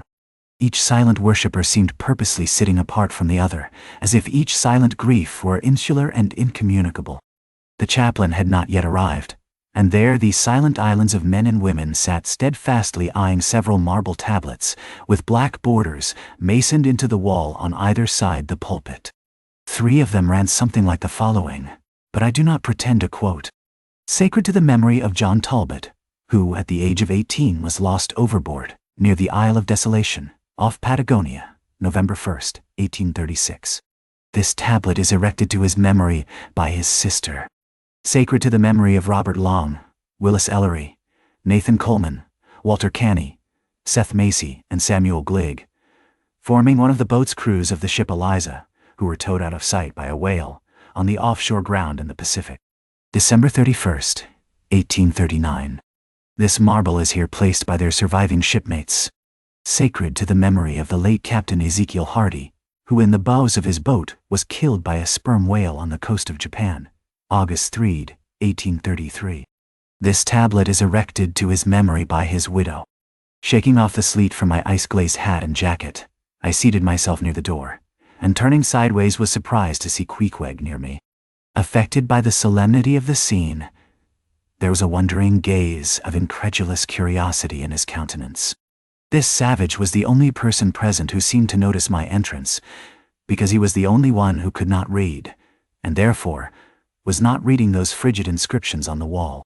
Whether any of the relatives of the seamen whose names appeared there were now among the congregation, I knew not. But so many are the unrecorded accidents in the fishery, and so plainly did several women present wear the countenance if not the trappings of some unceasing grief, that I feel sure that here before me were assembled those in whose unhealing hearts the sight of those bleak tablets sympathetically caused the old wounds to bleed afresh. Oh, ye, whose dead lie buried beneath the green grass, who standing among flowers can say, Here, here, here lies my beloved. Ye know not the desolation that broods in bosoms like these. What bitter blanks in those black-bordered marbles which cover no ashes. What despair in those immovable inscriptions. What deadly voids and unbidden infidelities in the lines that seem to gnaw upon all faith, and refuse resurrections to the beings who have placelessly perished without a grave. As well might those tablets stand in the cave of Elephanta as here. In what census of living creatures the dead of mankind are included? Why it is that a universal proverb says of them, that they tell no tales, though containing more secrets than the Goodwin sands. How it is that to his name who yesterday departed for the other world, we prefix so significant and infidel a word, and yet do not thus entitle him, if he but embarks for the remotest Indies of this living earth. Why the life insurance companies pay death forfeitures upon immortals, in what eternal, unstirring paralysis and deadly, hopeless trance, yet lies antique Adam who died 60 round centuries ago. How it is that we still refuse to be comforted for those who we nevertheless maintain are dwelling in unspeakable bliss. Why all the living so strive to hush all the dead? Wherefore but the rumor of a knocking in a tomb will terrify a whole city? All these things are not without their meanings. But faith, like a jackal, feeds among the tombs, and even from these dead doubts she gathers her most vital hope. It needs scarcely to be told with what feelings, on the eve of a Nantucket voyage, I regarded those marble tablets, and by the murky light of that dark and doleful day, read the fate of the whalemen who had gone before me. Yes, Ishmael, the same fate may be thine. But somehow I grew merry again. Delightful inducements to embark, fine chance for promotion, it seems. A stoveboat will make me an immortal by brevet. Yes, there is death in this business of whaling. A speechlessly quick, chaotic bundling of a man into eternity. But what then? Methinks we have hugely mistaken this matter of life and death. Methinks that what they call my shadow here on earth is my true substance. Methinks that in looking at things spiritual, we are too much like oysters observing the sun through the water, and thinking that thick water the thinnest of air. Methinks my body is but the lees of my better being. In fact, take my body who will. Take it, I say. It is not me. And therefore 3 cheers for Nantucket, and come a stove boat and stove body when they will, for stave my soul, Jove himself cannot. Chapter 8. The Pulpit. I had not been seated very long, ere a man of a certain venerable robustness entered, immediately as the storm-pelted door flew back upon admitting him. A quick, regardful eyeing of him by all the congregation sufficiently attested that this fine old man was the chaplain. Yes, it was the famous Father Mapple, so called by the whalemen, among whom he was a very great favorite. He had been a sailor and a harpooner in his youth, but for many years past had dedicated his life to the ministry. At the time I now write of, Father Mapple was in the hardy winter of a healthy old age, that sort of old age which seems merging into a second flowering youth, for among all the fissures of his wrinkles, there shone certain mild gleams of a newly developing bloom, the spring verdure peeping forth even beneath February snow. No one having previously heard his history could for the first time behold Father Mapple without the utmost interest, because there were certain engrafted clerical peculiarities about him, imputable to that adventurous maritime life he had led. When he entered, I observed that he carried no umbrella, and certainly had not come in his carriage, for his tarpaulin hat ran down with melting sleet, and his great pilot cloth jacket seemed almost to drag him to the floor with the weight of the water it had absorbed. However, hat and coat and overshoes were one by one removed and hung up in a little space in an adjacent corner, when, arrayed in a decent suit, he quietly approached the pulpit. Like most old-fashioned pulpits, it was a very lofty one, and since irregular stairs to such a height would, by its long angle with the floor, seriously contract the already small area of the chapel, the architect, it seemed, had acted upon the hint of Father Mapple and finished the pulpit without a stairs, substituting a perpendicular side ladder, like those used in mounting a ship from a boat at sea. The wife of a whaling captain had provided the chapel with a handsome pair of red worsted man-ropes for this ladder, which, being itself nicely headed and stained with a mahogany color, the whole contrivance, considering what manner of chapel it was, seemed by no means in bad taste. Halting for an instant at the foot of the ladder, and with both hands grasping the ornamental knobs of the man-ropes, Father Mapple cast a look upwards, and then, with a truly sailor-like but still reverential dexterity, hand over hand, mounted the steps as if ascending the maintop of his vessel. The perpendicular parts of this side ladder, as is usually the case with swinging ones, were of cloth-covered rope, only the rounds were of wood, so that at every step there was a joint. At my first glimpse of the pulpit, it had not escaped me that however convenient for a ship, these joints in the present instance seemed unnecessary. For I was not prepared to see Father Mapple, after gaining the height, slowly turn round and, stooping over the pulpit, deliberately drag up the ladder step by step, till the whole was deposited within, leaving him impregnable in his little Quebec. I pondered some time without fully comprehending the reason for this. Father Mapple enjoyed such a wide reputation for sincerity and sanctity that I could not suspect him of courting notoriety by any mere tricks of the stage. No, thought I, there must be some sober reason for this thing. Furthermore, it must symbolize something unseen. Can it be, then, that by that act of physical isolation, he signifies his spiritual withdrawal for the time from all outward worldly ties and connections? Yes, for replenished with the meat and wine of the word, to the faithful man of God, this pulpit, I see, is a self-containing stronghold, a lofty Ehrenbreitstein, with a perennial well of water within the walls. But the side ladder was not the only strange feature of the place, borrowed from the chaplain's former seafarings. Between the marble cenotaphs on either hand of the pulpit, the wall which formed its back was adorned with a large painting representing a gallant ship beating against a terrible storm off a lee coast of black rocks and snowy breakers. But high above the flying scud and dark rolling clouds, there floated a little isle of sunlight from which beamed forth an angel's face, and this bright face shed a distinct spot of radiance upon the ship's tossed deck, something like that silver plate now inserted into the Victory's plank where Nelson fell. Ah, noble ship, the angel seemed to say, beat on, thou noble ship, and bear a hardy helm, for lo, the sun is breaking through, the clouds are rolling off, serenest azure is at hand. Nor was the pulpit itself without a trace of the same sea taste that had achieved the ladder and the picture. Its paneled front was in the likeness of a ship's bluff bows, and the Holy Bible rested on a projecting piece of scrollwork, fashioned after a ship's fiddle-headed beak. What could be more full of meaning? For the pulpit is ever this earth's foremost part, all the rest comes in its rear. The pulpit leads the world. From thence, it is the storm of God's quick wrath is first descried, and the bow must bear the earliest brunt. From thence it is the god of breezes, fair or foul, is first invoked for favorable winds.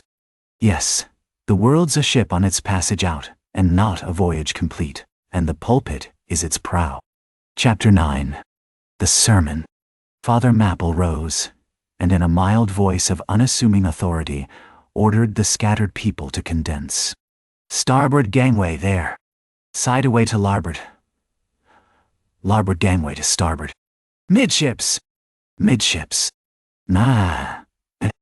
There was a low rumbling of heavy sea boots among the benches, and a still slighter shuffling of women's shoes, and all was quiet again, and every eye on the preacher. He paused a little, then kneeling in the pulpit's bows, folded his large brown hands across his chest, uplifted his closed eyes, and offered a prayer so deeply devout that he seemed kneeling and praying at the bottom of the sea. This ended, in prolonged solemn tones, like the continual tolling of a bell in a ship that is foundering at sea in a fog. In such tones he commenced reading the following hymn, but changing his manner towards the concluding stanzas, burst forth with appealing exultation and joy. The ribs and terrors in the whale arched over me a dismal gloom, while all God's sunlit waves rolled by, and lift me deepening down to doom. I saw the opening maw of hell, with endless pains and sorrows there, which none but they that feel can tell. Oh, I was plunging to despair. In black distress I called my God, when I could scarce believe him mine. He bowed his ear to my complaints. No more the whale did me confine. With speed he flew to my relief, as on a radiant dolphin borne. Awful, yet bright, as lightning shone, the face of my deliverer God. My song forever shall record that terrible, that joyful hour. I give the glory to my God. His all the mercy and the power. Nearly all joined in singing this hymn, which swelled high above the howling of the storm. A brief pause ensued.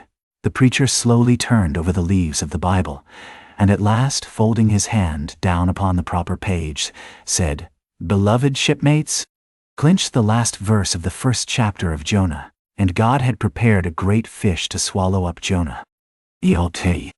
Shipmates, this book, containing only 4 chapters, 4 yarns, is one of the smallest strands in the mighty cable of the Scriptures. Yet what depths of the soul does Jonah's deep sea line sound?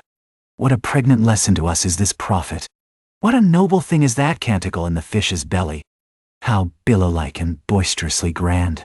We feel the flood surging over us. We sound with him to the kelpy bottom of the waters. Seaweed and all the slime of the sea is about us. But what is this lesson that the book of Jonah teaches? Shipmates, it is a 2-stranded lesson. A lesson to us all as sinful men, and a lesson to me as a pilot of the living God. As sinful men, it is a lesson to us all, because it is a story of the sin, hard-heartedness, suddenly awakened fears, the swift punishment, repentance, prayers, and finally the deliverance and joy of Jonah. As with all sinners among men, the sin of this son of Amittai was in his willful disobedience of the command of God. Never mind now what that command was, or how conveyed, which he found a hard command. But all the things that God would have us do are hard for us to do, remember that. And hence he oftener commands us than endeavors to persuade. And if we obey God, we must disobey ourselves. And it is in this disobeying ourselves wherein the hardness of obeying God consists. With this sin of disobedience in him, Jonah still further flouts at God by seeking to flee from him. He thinks that a ship made by men will carry him into countries where God does not reign, but only the captains of this earth. He skulks about the wharves of Joppa and seeks a ship that's bound for Tarshish. There lurks, perhaps, a hitherto unheeded meaning here. By all accounts, Tarshish could have been no other city than the modern Cadiz. That's the opinion of learned men. And where is Cadiz, shipmates? Cadiz is in Spain, as far by water from Joppa as Jonah could possibly have sailed in those ancient days, when the Atlantic was an almost unknown sea.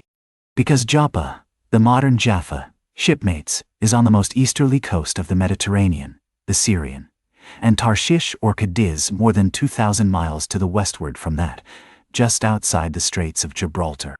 See ye not then, shipmates, that Jonah sought to flee worldwide from God? Miserable man!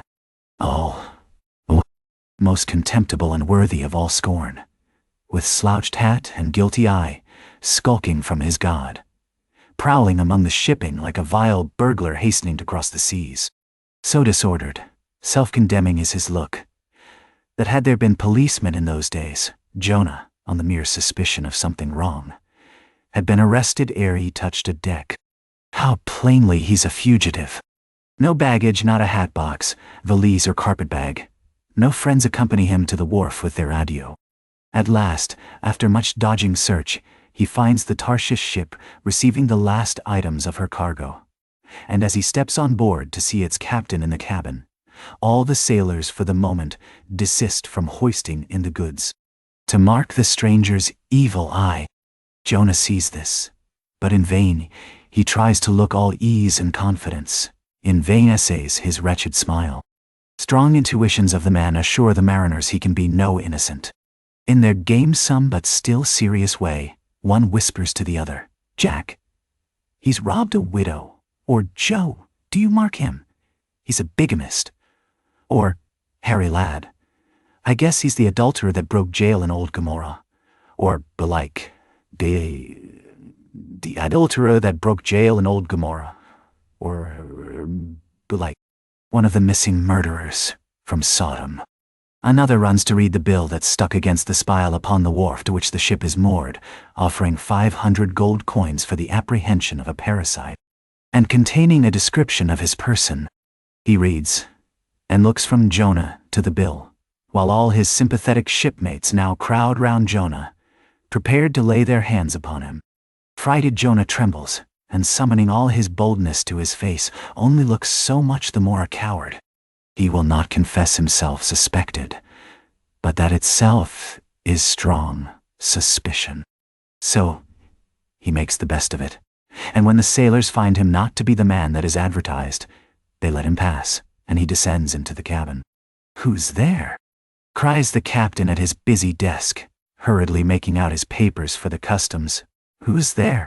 Oh, how that harmless question mangles Jonah. For the instant he almost turns to flee again. But he rallies. "I seek a passage in the ship to Tarshish. How soon sail ye, sir?" Thus far the busy captain had not looked up to Jonah, though the man now stands before him. But no sooner does he hear that hollow voice than he darts a scrutinizing glance. "We sail with the next coming tide," at last he slowly answered, still intently eyeing him. "No sooner, sir?" "Soon enough for any honest man that goes a passenger." "Ha! Jonah, that's another stab." But he swiftly calls away the captain from that scent. "I'll sail with ye," he says. "The passage money, how much is that?" "He'll pay now." For it is particularly written, shipmates, as if it were a thing not to be overlooked in this history, that he paid the fare thereof ere the craft did sail. And taken with the context, this is full of meaning. Now Jonah's captain, shipmates, was one whose discernment detects crime in any, but whose cupidity exposes it only in the penniless. In this world, shipmates, sin that pays its way can travel freely, and without a passport, whereas virtue, if a pauper, is stopped at all frontiers. So Jonah's captain prepares to test the length of Jonah's purse, ere he judge him openly. He charges him thrice the usual sum, and it's assented to. Then the captain knows that Jonah is a fugitive, but at the same time resolves to help a flight that paves its rear with gold.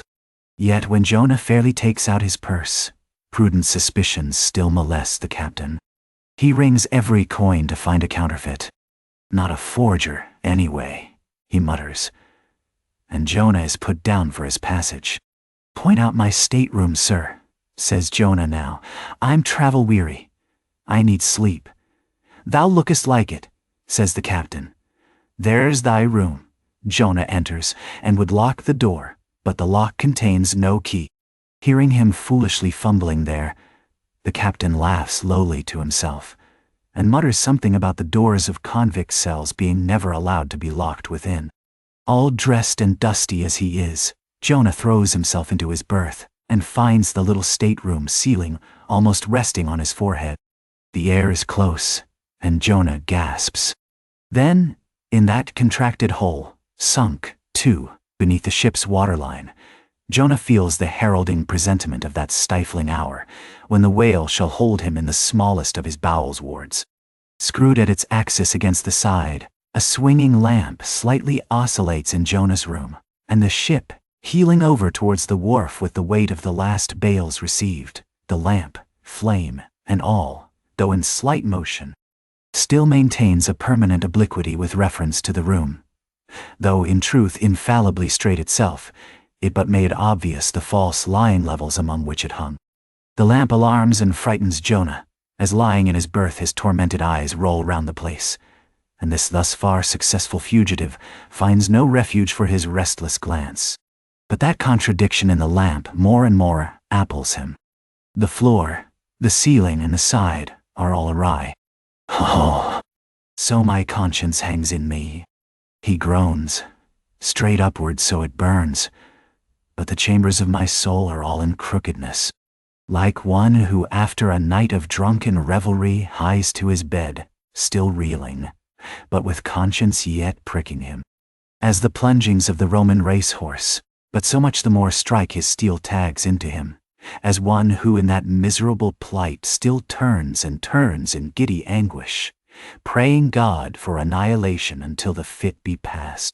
And at last amid the whirl of woe he feels, a deep stupor steals over him, as over the man who bleeds to death. For conscience is the wound, and there's naught to staunch it.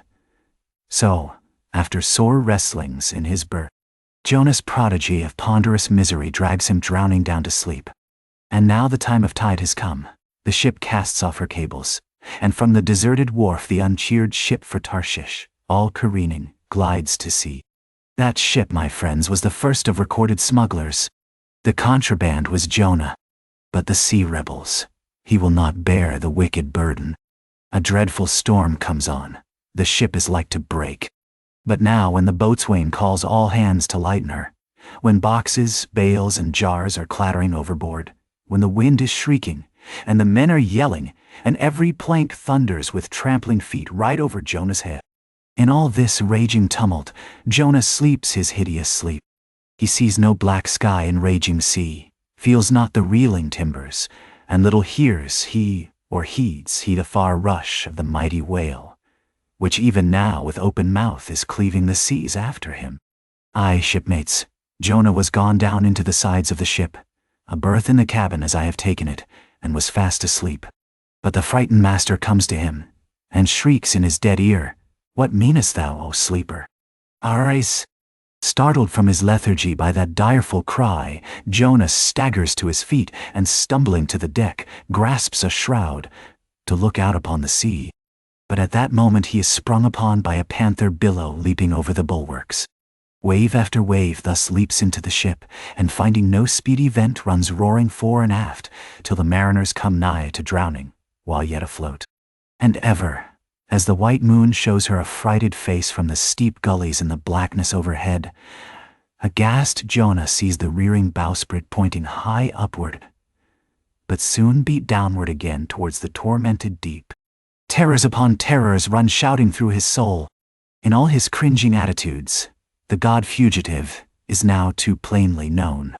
The sailors mark him.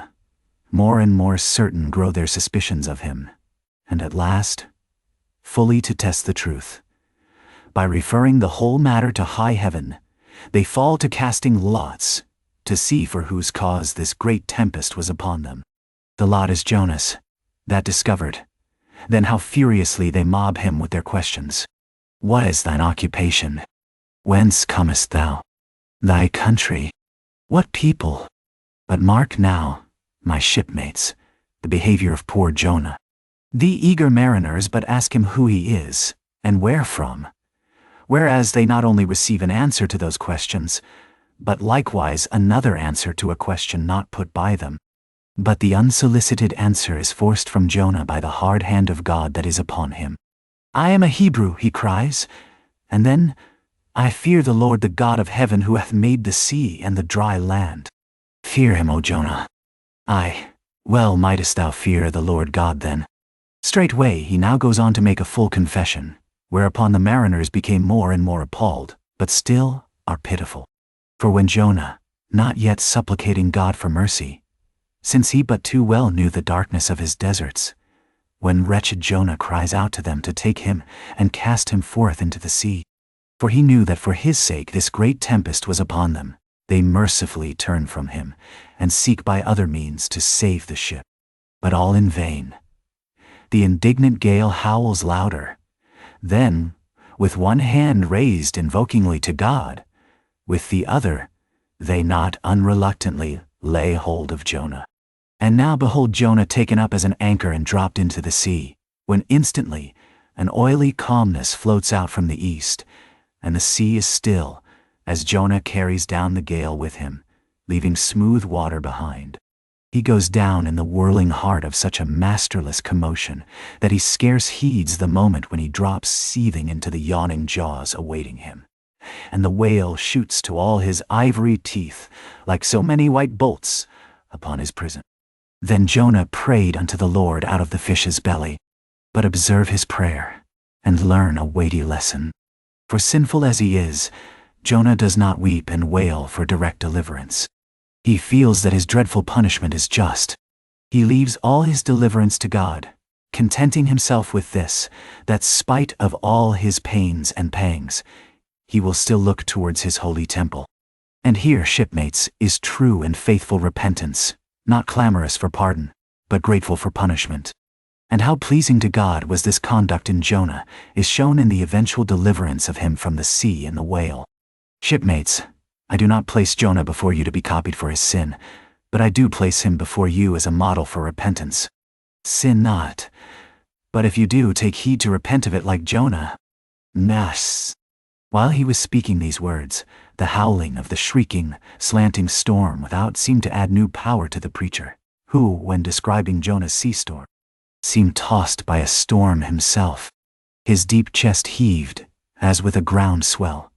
His tossed arms seemed the warring elements at work, and the thunders that rolled away from off his swarthy brow, and the light leaping from his eye, made all his simple hearers look on him with a quick fear that was strange to them. There now came a lull in his look, as he silently turned over the leaves of the book once more, and at last, standing motionless, with closed eyes, for the moment, seemed communing with God and himself. But again he leaned over towards the people, and bowing his head lowly, with an aspect of the deepest yet manliest humility, he spake these words: "Shipmates, God has laid but one hand upon you. Both his hands press upon me. I have read ye by what murky light may be mine, the lesson that Jonah teaches to all sinners, and therefore to ye, and still more to me, for I am a greater sinner than ye. And now how gladly would I come down from this masthead, and sit on the hatches there where you sit, and listen as you listen, while some one of you reads me that other and more awful lesson which Jonah teaches to me, as a pilot of the living God. How being an anointed pilot prophet, or a speaker of true things, and bidden by the Lord to sound those unwelcome truths in the ears of a wicked Nineveh, Jonah, appalled at the hostility he should raise, fled from his mission, and sought to escape his duty and his God by taking ship at Joppa. But God is everywhere. Tarshish he never reached. As we have seen, God came upon him in the whale, and swallowed him down to living gulfs of doom, and with swift slantings tore him along into the midst of the seas, where the eddying depths sucked him 10,000 fathoms down. And the weeds were wrapped about his head, and all the watery world of woe bowled over him. Yet even then, beyond the reach of any plummet, out of the belly of hell, when the whale grounded upon the ocean's utmost bones, even then, God heard the engulfed, repenting prophet when he cried. Then God spake unto the fish, and from the shuddering cold and blackness of the sea, the whale came breaching up towards the warm and pleasant sun, and all the delights of air and earth, and vomited out Jonah upon the dry land. When the word of the Lord came a second time, and Jonah, bruised and beaten, his ears, like two seashells, still multitudinously murmuring of the ocean, Jonah did the Almighty's bidding. And what was that, shipmates? To preach the truth to the face of falsehood. That was it. This, shipmates, this is that other lesson. And woe to that pilot of the living God who slights it. Woe to him whom this world charms from gospel duty. Woe to him who seeks to pour oil upon the waters when God has brewed them into a gale. Woe to him who seeks to please rather than to apple. Woe to him whose good name is more to him than goodness. Woe to him who, in this world, courts not dishonor. Woe to him who would not be true, even though to be false were salvation. Yea, woe to him who, as the great pilot Paul has it, while preaching to others, is himself a castaway. He dropped and fell away from himself for a moment, then lifting his face to them again, showed a deep joy in his eyes, as he cried out with a heavenly enthusiasm, "But, oh, shipmates, on the starboard hand of every woe, there is a sure delight, and higher the top of that delight than the bottom of the woe is deep. Is not the main truck higher than the kelson is low? Delight is to him, a far, far upward and inward delight, who against the proud gods and commodores of this earth ever stands forth his own inexorable self. Delight is to him whose strong arms yet support him when the ship of this base, treacherous world has gone down beneath him. Delight is to him who gives no quarter in the truth, and kills, burns, and destroys all sin, though he pluck it out from under the robes of senators and judges. Delight, top-gallant delight, is to him who acknowledges no law or Lord, but the Lord his God, and is only a patriot to heaven. Delight is to him whom all the waves of the billows of the seas of the boisterous mob can never shake from the sure keel of the ages. And eternal delight and deliciousness will be his, who coming to lay him down, can say with his final breath, O Father, chiefly known to me by thy rod, mortal or immortal, here I die. I have striven to be thine, more than to be this world's or mine own. Yet this is nothing. I leave eternity to thee. For what is man that he should live out the lifetime of his God? Nah. He said no more, but slowly waving a benediction, covered his face with his hands, and so remained kneeling, till all the people had departed, and he was left alone in the place. Chapter 10. A bosom friend. Returning to the Spouter Inn from the chapel, I found Queequeg there quite alone, he having left the chapel before the benediction some time. He was sitting on a bench before the fire, with his feet on the stove hearth, and in one hand was holding close up to his face that little Negro idol of his, peering hard into its face, and with a jackknife gently whittling away at its nose, meanwhile humming to himself in his heathenish way. But being now interrupted, he put up the image, and pretty soon, going to the table, took up a large book there, and placing it on his lap, began counting the pages with deliberate regularity, at every 50th page, as I fancied, stopping a moment, looking vacantly around him, and giving utterance to a long-drawn gurgling whistle of astonishment.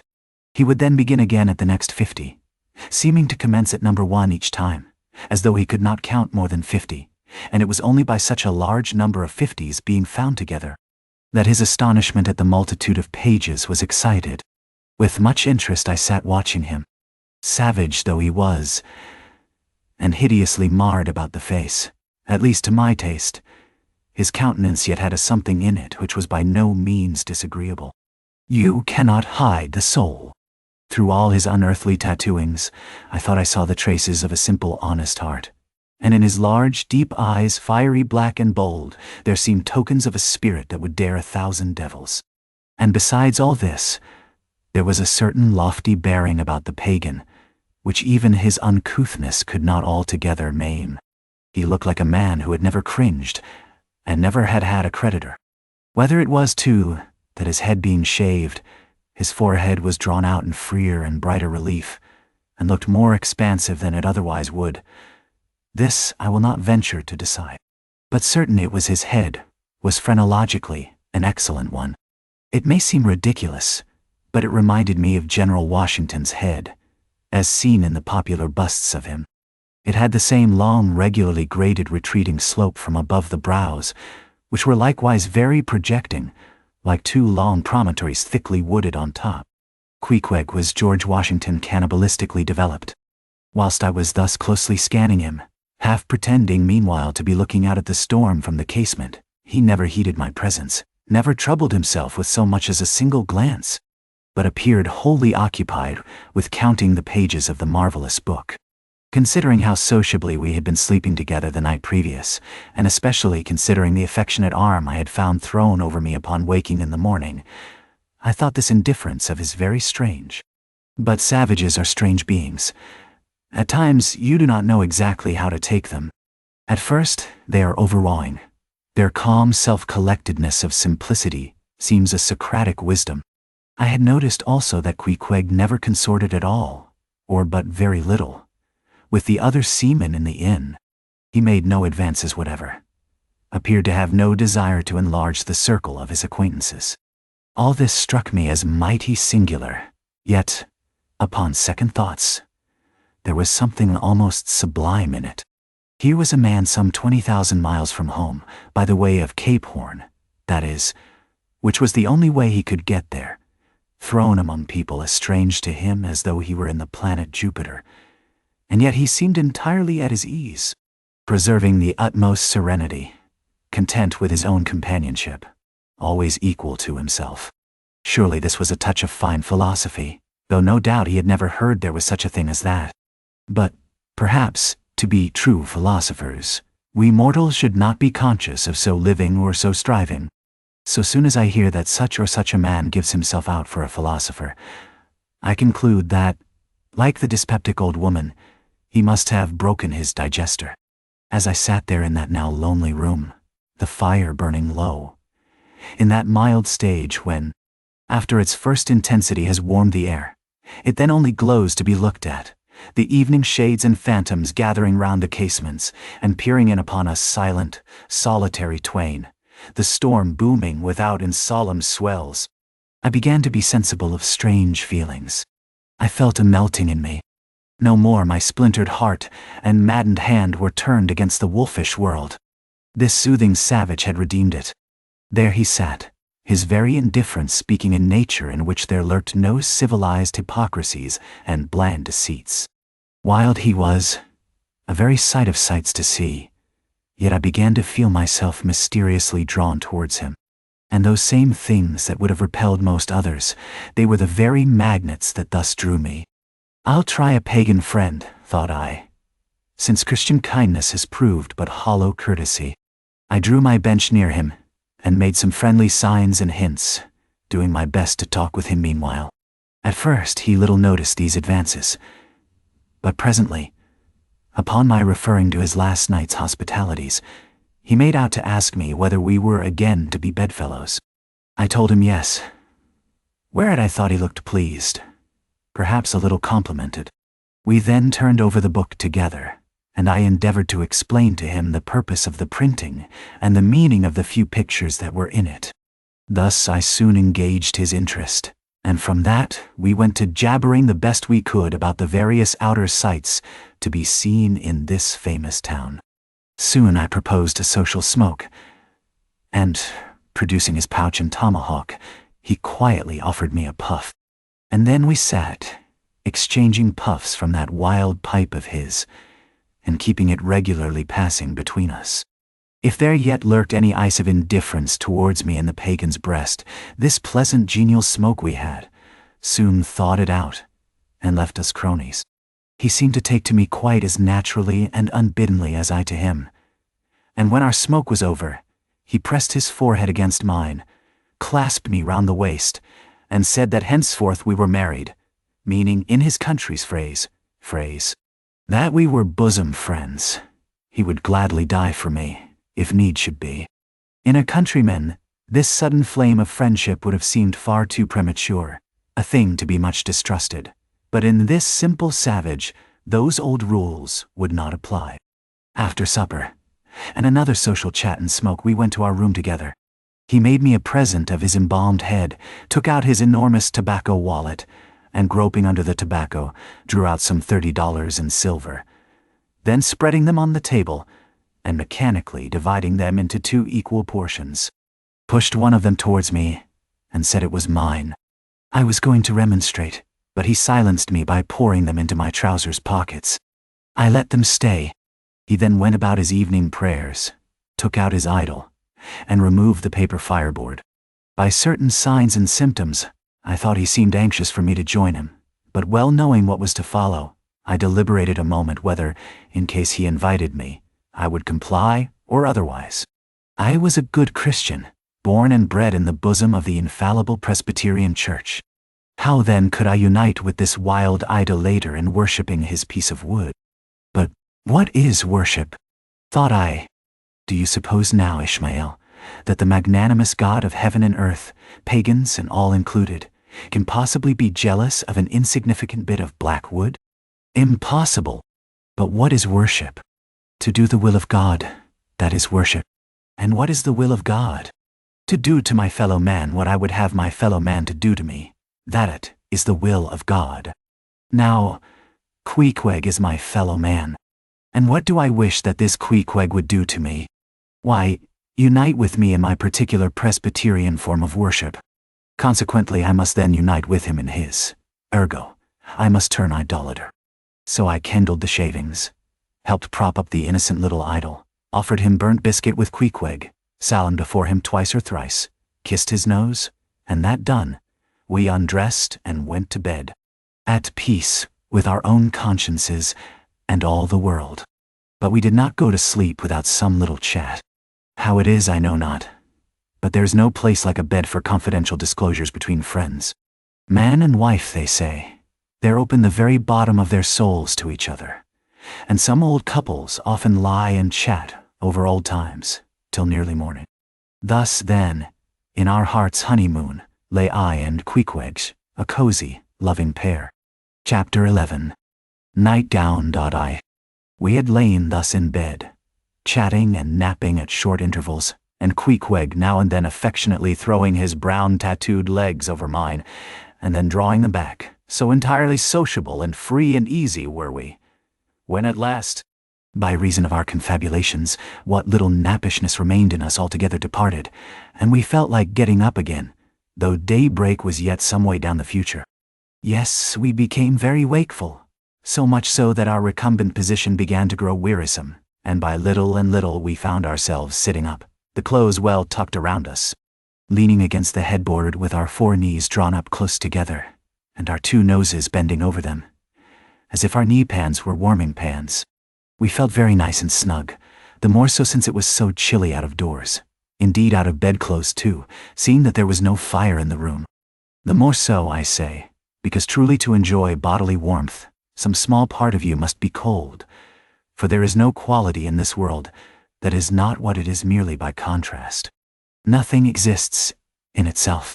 If you flatter yourself that you are all over comfortable and have been so a long time, then you cannot be said to be comfortable anymore. But if, like Queequeg and me in the bed, the tip of your nose or the crown of your head be slightly chilled, why then, indeed, in the general consciousness you feel most delightfully and unmistakably warm. For this reason, a sleeping apartment should never be furnished with a fire, which is one of the luxurious discomforts of the rich. For the height of this sort of deliciousness is to have nothing but the blanket between you and your snugness and the cold of the outer air. Then there you lie like the one warm spark in the heart of an Arctic crystal. We had been sitting in this crouching manner for some time, when all at once I thought I would open my eyes, for when between sheets, whether by day or by night, and whether asleep or awake, I have a way of always keeping my eyes shut, in order the more to concentrate the snugness of being in bed, because no man can ever feel his own identity aright, except his eyes be closed, as if darkness were indeed the proper element of our essences, though light be more congenial to our clayey part. Upon opening my eyes then, and coming out of my own pleasant and self-created darkness into the imposed and coarse outer gloom of the unilluminated 12 o'clock at night, I experienced a disagreeable revulsion. Nor did I at all object to the hint from Queequeg that perhaps it were best to strike a light, seeing that we were so wide awake. And besides, he felt a strong desire to have a few quiet puffs from his tomahawk. Be it said, that though I had felt such a strong repugnance to his smoking in the bed the night before, yet see how elastic our stiff prejudices grow when love once comes to bend them. For now I liked nothing better than to have Queequeg smoking by me, even in bed, because he seemed to be full of such serene household joy then. I no more felt unduly concerned for the landlord's policy of insurance. I was only alive to the condensed confidential comfortableness of sharing a pipe and a blanket with a real friend. With our shaggy jackets drawn about our shoulders, we now passed the tomahawk from one to the other, till slowly there grew over us a blue hanging tester of smoke, illuminated by the flame of the new lit lamp. Whether it was that this undulating tester rolled the savage away to far distant scenes, I know not, but he now spoke of his native island, and, eager to hear his history, I begged him to go on and tell it. He gladly complied, though at the time I but ill comprehended not a few of his words, yet subsequent disclosures, when I had become more familiar with his broken phraseology, now enable me to present the whole story, such as it may prove in the mere skeleton I give. Chapter 12. Biographical. Queequeg was a native of Rokovoko, an island far away to the west and south. It is not down in any map, true places never are. When a new-hatched savage running wild about his native woodlands in a grass clout, followed by the nibbling goats, as if he were a green sapling, even then in Queek's ambitious soul, lurked a strong desire to see something more of Christendom than a specimen whaler or two. His father was a high chief, a king, his uncle a high priest, and on the maternal side, he boasted aunts who were the wives of unconquerable warriors. There was excellent blood in his veins, royal stuff, though sadly vitiated, I fear, by the cannibal propensity he nourished in his untutored youth. A Sag Harbor ship visited his father's bay, and Queequeg sought a passage to Christian lands. But the ship, having her full complement of seamen, spurned his suit, and not all the king his father's influence could prevail. But Queequeg vowed a vow. Alone in his canoe, he paddled off to a distant strait, which he knew the ship must pass through when she quitted the island. On one side was a coral reef, on the other, a low tongue of land, covered with mangrove thickets that grew out into the water. Hiding his canoe, still afloat, among these thickets, with its prow seaward, he sat down in the stern, paddle low in hand, and when the ship was gliding by, like a flash he darted out, gained her side. With one backward dash of his foot, capsized and sank his canoe, climbed up the chains, and throwing himself at full length upon the deck, grappled a ring bolt there, and swore not to let it go, though hacked in pieces. In vain the captain threatened to throw him overboard, suspended a cutlass over his naked wrists. Queequeg was the son of a king, and Queequeg budged not. Struck by his desperate dauntlessness and his wild desire to visit Christendom, the captain at last relented and told him he might make himself at home. But this fine young savage, this sea prince of Wales, never saw the captain's cabin. They put him down among the sailors and made a whaleman of him.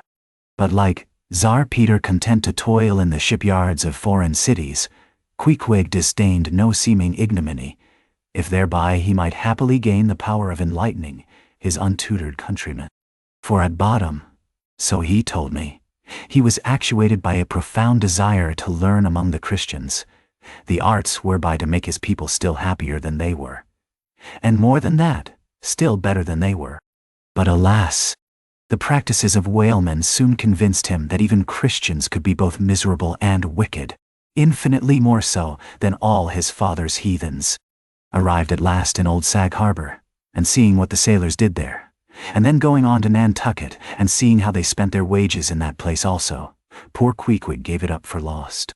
Thought he, it's a wicked world in all meridians. I'll die a pagan. And thus an old idolater at heart, he yet lived among these Christians, wore their clothes, and tried to talk their gibberish. Hence the queer ways about him, though now sometime from home. By hints, I asked him whether he did not propose going back, and having a coronation, since he might now consider his father dead and gone, he being very old and feeble at the last accounts. He answered no, not yet, and added that he was fearful Christianity, or rather Christians, had unfitted him for ascending the pure and undefiled throne of 30 pagan kings before him.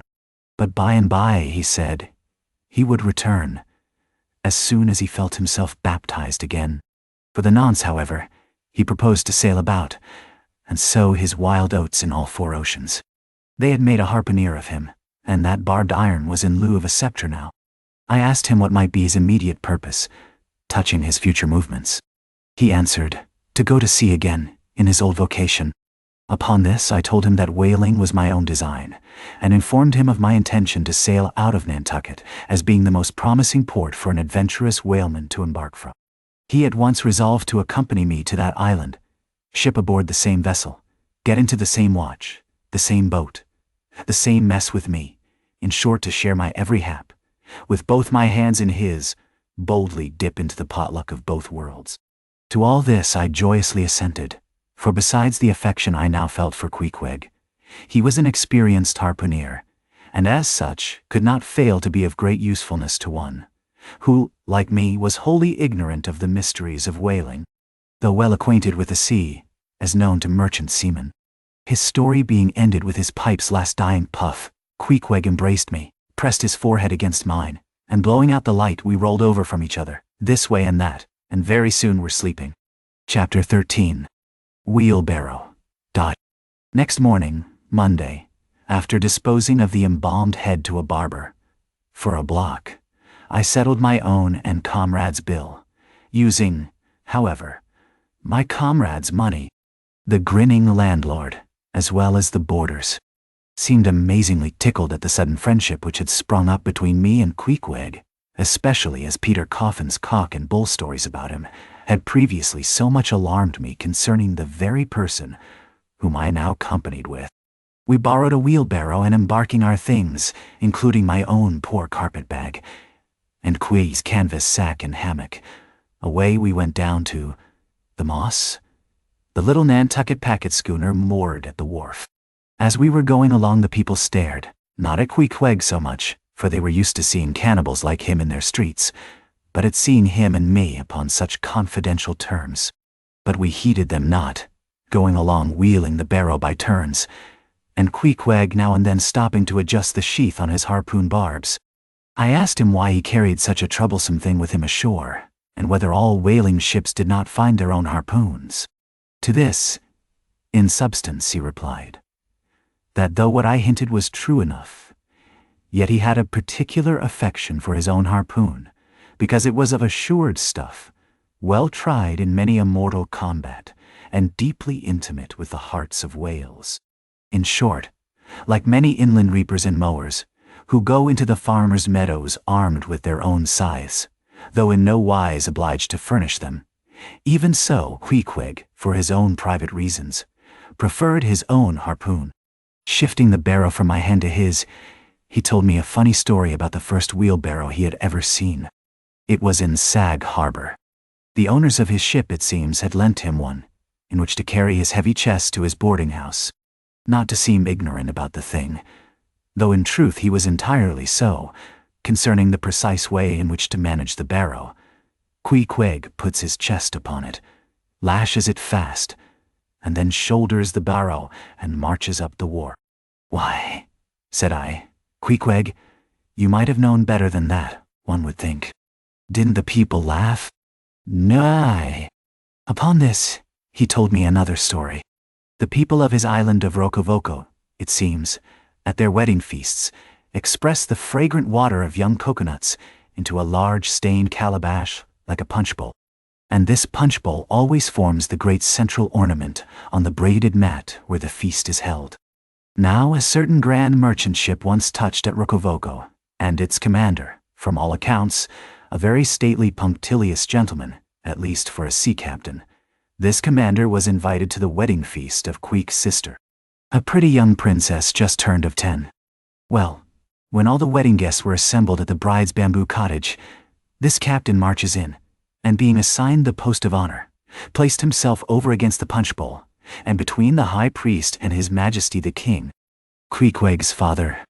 Grace being said, for those people have their grace as well as we, though Queequeg told me that unlike us, who at such times look downwards to our platters, they on the contrary, copying the ducks, glance upwards to the great giver of all feasts. Grace, I say, being said, the high priest opens the banquet by the immemorial ceremony of the island. That is, dipping his consecrated and consecrating fingers into the bowl before the blessed beverage circulates. Seeing himself placed next the priest, and noting the ceremony, and thinking himself, being captain of a ship, as having plain precedence over a mere island king. Especially in the king's own house, the captain coolly proceeds to wash his hands in the punch bowl, taking it, I suppose, for a huge finger-glass. "Now," said Queequeg, "what you tink now? Didn't our people laugh?" At last, passage paid, and luggage safe, we stood on board the schooner. Hoisting sail, it glided down the Acushnet River. On one side, New Bedford rose in terraces of streets, their ice-covered trees all glittering in the clear, cold air.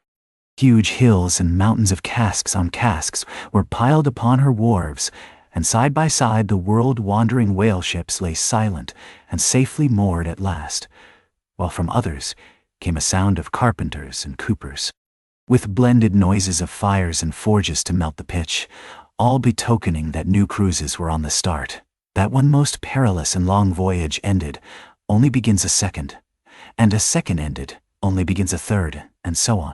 Forever, and for aye.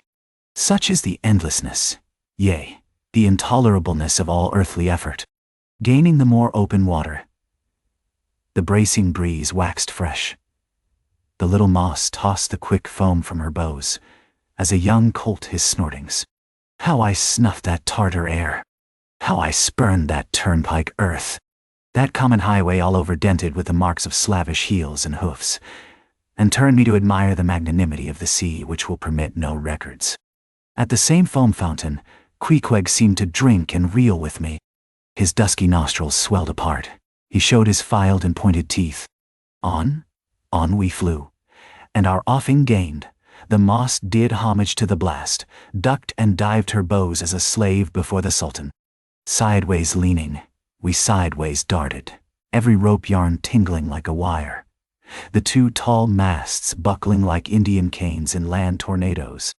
So full of this reeling scene were we, as we stood by the plunging bowsprit, that for some time we did not notice the jeering glances of the passengers, a lubber-like assembly, who marveled that two fellow beings should be so companionable, as though a white man were anything more dignified than a whitewashed Negro. But there were some boobies and bumpkins there, who, by their intense greenness, must have come from the heart and center of all verdure. Queequeg caught one of these young saplings mimicking him behind his back. I thought the bumpkin's hour of doom was come. Dropping his harpoon, the brawny savage caught him in his arms, and by an almost miraculous dexterity and strength, sent him high up bodily into the air, then slightly tapping his stern in mid-somerset. The fellow landed with bursting lungs upon his feet, while Queequeg, turning his back upon him, lighted his tomahawk pipe and passed it to me for a puff. "Captain! Captain!" yelled the bumpkin, running towards that officer. "Captain! Captain! Here's the devil!" "Hallo, you sir!" cried the captain, a gaunt rib of the sea stalking up to Queequeg. "What in thunder do you mean by that? Don't you know you might have killed that chap?" "One. What him say?" said Queequeg, as he mildly turned to me. "He say," said I, "that you came near killee that man there," pointing to the still shivering greenhorn. "Killee!" cried Queequeg, twisting his tattooed face into an unearthly expression of disdain. "Ah! Him bevy smally fishy. Queequeg no killee so smally fishy. Queequeg kill a big whale. Nin. Ow. Ow. Look you!" roared the captain. "I'll kill you cannibal, if you try any more of your tricks aboard here. So mind your eye." "Nay. Why, Toba." But it so happened just then that it was high time for the captain to mind his own eye. The prodigious strain upon the mainsail had parted the weather sheet, and the tremendous boom was now flying from side to side, completely sweeping the entire after part of the deck. The poor fellow whom Queequeg had handled so roughly was swept overboard. All hands were in a panic, and to attempt snatching at the boom to stay it seemed madness. It flew from right to left and back again, almost in one ticking of a watch, and every instant seemed on the point of snapping into splinters. Nothing was done, and nothing seemed capable of being done. Those on deck rushed towards the bows and stood eyeing the boom as if it were the lower jaw of an exasperated whale. In the midst of this consternation, Queequeg dropped deftly to his knees and, crawling under the path of the boom, whipped hold of a rope, secured one end to the bulwarks, and then flinging the other like a lasso, caught it round the boom as it swept over his head, and at the next jerk, the spar was that way trapped, and all was safe. The schooner was run into the wind, and while the hands were clearing away the stern boat, Queequeg, stripped to the waist, darted from the side with a long living arc of a leap. For 3 minutes or more, he was seen swimming like a dog, throwing his long arms straight out before him, and by turns revealing his brawny shoulders through the freezing foam. I looked at the grand and glorious fellow, but saw no one to be saved. The greenhorn had gone down.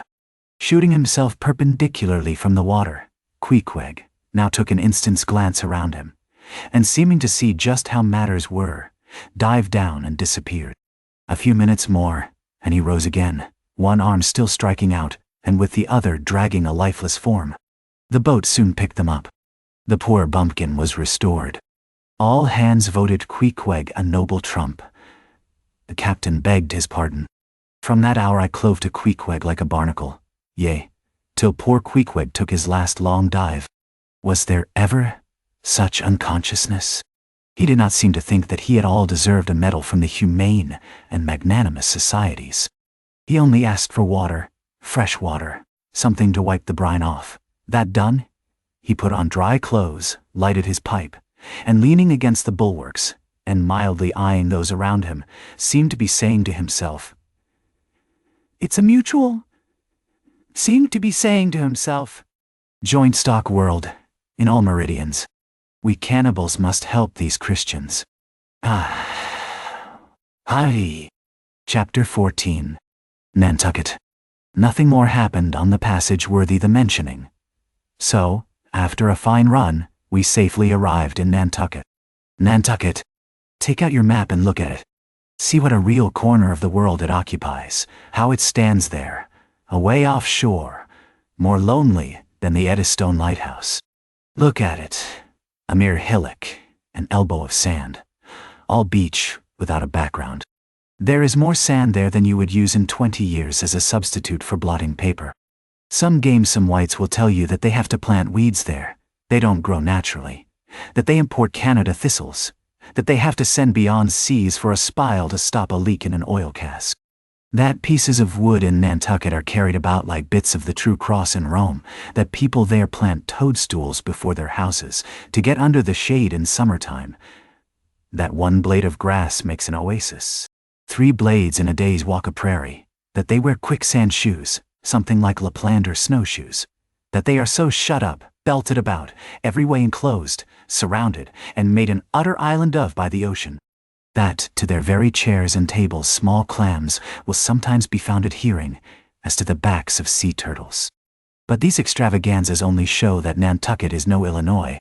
Look now at the wondrous traditional story of how this island was settled by the red men. Thus goes the legend.